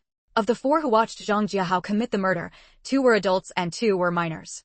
But they didn't take part in the killing, they merely stood by and helped dispose of the body. Even with the added charge of rape, it still didn't warrant the death penalty. The 2 who left early and didn't witness Su Jiajia's death, 1 adult and 1 minor, had even lighter offenses. The 7 individuals came from various backgrounds, rich and poor alike. But none received a pardon, even as their families spent money endlessly to pull strings, repeatedly issued public apologies on behalf of their sons, and constantly tried to control the narrative. It was useless. The law is just. It does not grant pardons simply because someone is wealthy. Before the law, everyone is equal, regardless of wealth or status. End of chapter. Chapter 1200, Attending a Wedding 6. This case had attracted widespread attention from start to finish, and the outcome left many people indignant. They said that someone like Zhang Jiahao deserved the death penalty to truly satisfy their anger and to prevent him from harming others again after being released. Since ancient times, there have been those who turned over a new leaf and were worth more than gold, but more often than not, a dog cannot change its habit of eating shit. Otherwise, the idiom, to become even more aggressive, wouldn't exist. In their eyes, Zhang Jiahao was the kind of person rotten to the core, with flesh, blood, and marrow all as black as ink. Zhang Jiahao was now an adult, so he was sent to prison rather than a juvenile detention center. He was punished for multiple crimes. Quan Xingnan had no patience to listen to people discussing how many years of imprisonment each of them had received, or how many years the minors needed to stay in juvenile detention, or how much money needed to be paid to Su's parents. Nor did she have the patience to hear people say that after Zhang Jiahao entered prison, his mother and stepfather had packed up and fled, fearing retaliation from Su Jiajia's family. Now, Quan Xingnan looked at Su Jiajia with clear eyes, watching as the resentment gradually dissipated from her. As the resentment faded, Su Jiajia's soul became unstable, wavering and showing signs of dispersing. She had remained in the mortal world solely on the strength of her resentment. I feel my time is running out, Master Quan. Please send me to the underworld. Thank you. I agreed to your request back then, and now I realize it was for my own good. My parents already know the truth about my death and are determined to live well and not let those who harmed me have an easy time. They have some power and understand the rules of the official world, so they can fully achieve this. My wish has been fulfilled. Apart from my parents, there is nothing left for me to cling to. I want to go to the Naiha Bridge and drink that bowl of mangpa soup, so I can forget all the pain and start anew. Su Jiajia took a deep look at Quan Xingnan and bowed to her. Quan Xingnan was already accustomed to such scenes. She nodded slightly at her and softened her voice. Su Jiajia, go in peace. I will also keep an eye on things. Some mistakes can be forgiven if one acknowledges and corrects them, but some things cannot be erased with just an apology or a vow to reform. Petty theft, promiscuity, and other flaws could be tempered, but murder and human trafficking could not. The tragedy had already occurred, and it was irreversible. Thank you, Master Quan. Truly, thank you. Please also take care of my parents in the future. Su Jiajia couldn't stop her tears, still worried about her grief-stricken parents. I'm no longer here, and they are left alone. Master Quan, please keep an eye on them. If it's within your power, please lend them a hand. I will. I will ensure your parents enjoy a peaceful old age. It was time to establish this project under the foundation, specifically targeting parents who had lost their children and had no other offspring to care for them in their old age, for example, Su's parents or Mao's parents. Those in need would be given jobs, and those who didn't would have their later years looked after, with visits during holidays to ensure their homes wouldn't remain cold and empty. Su Jiajia listened carefully, a joyful expression appearing on her face. Master Quan, thank you, thank you. My parents are still young. If their health allows, let them have another brother or sister for me. I don't want them to live out their old age without children. As she spoke these words, her own facial features seemed to change. Quan Xingnan was slightly startled, then smiled. Su Jiajia, let me tell you some good news. End of chapter.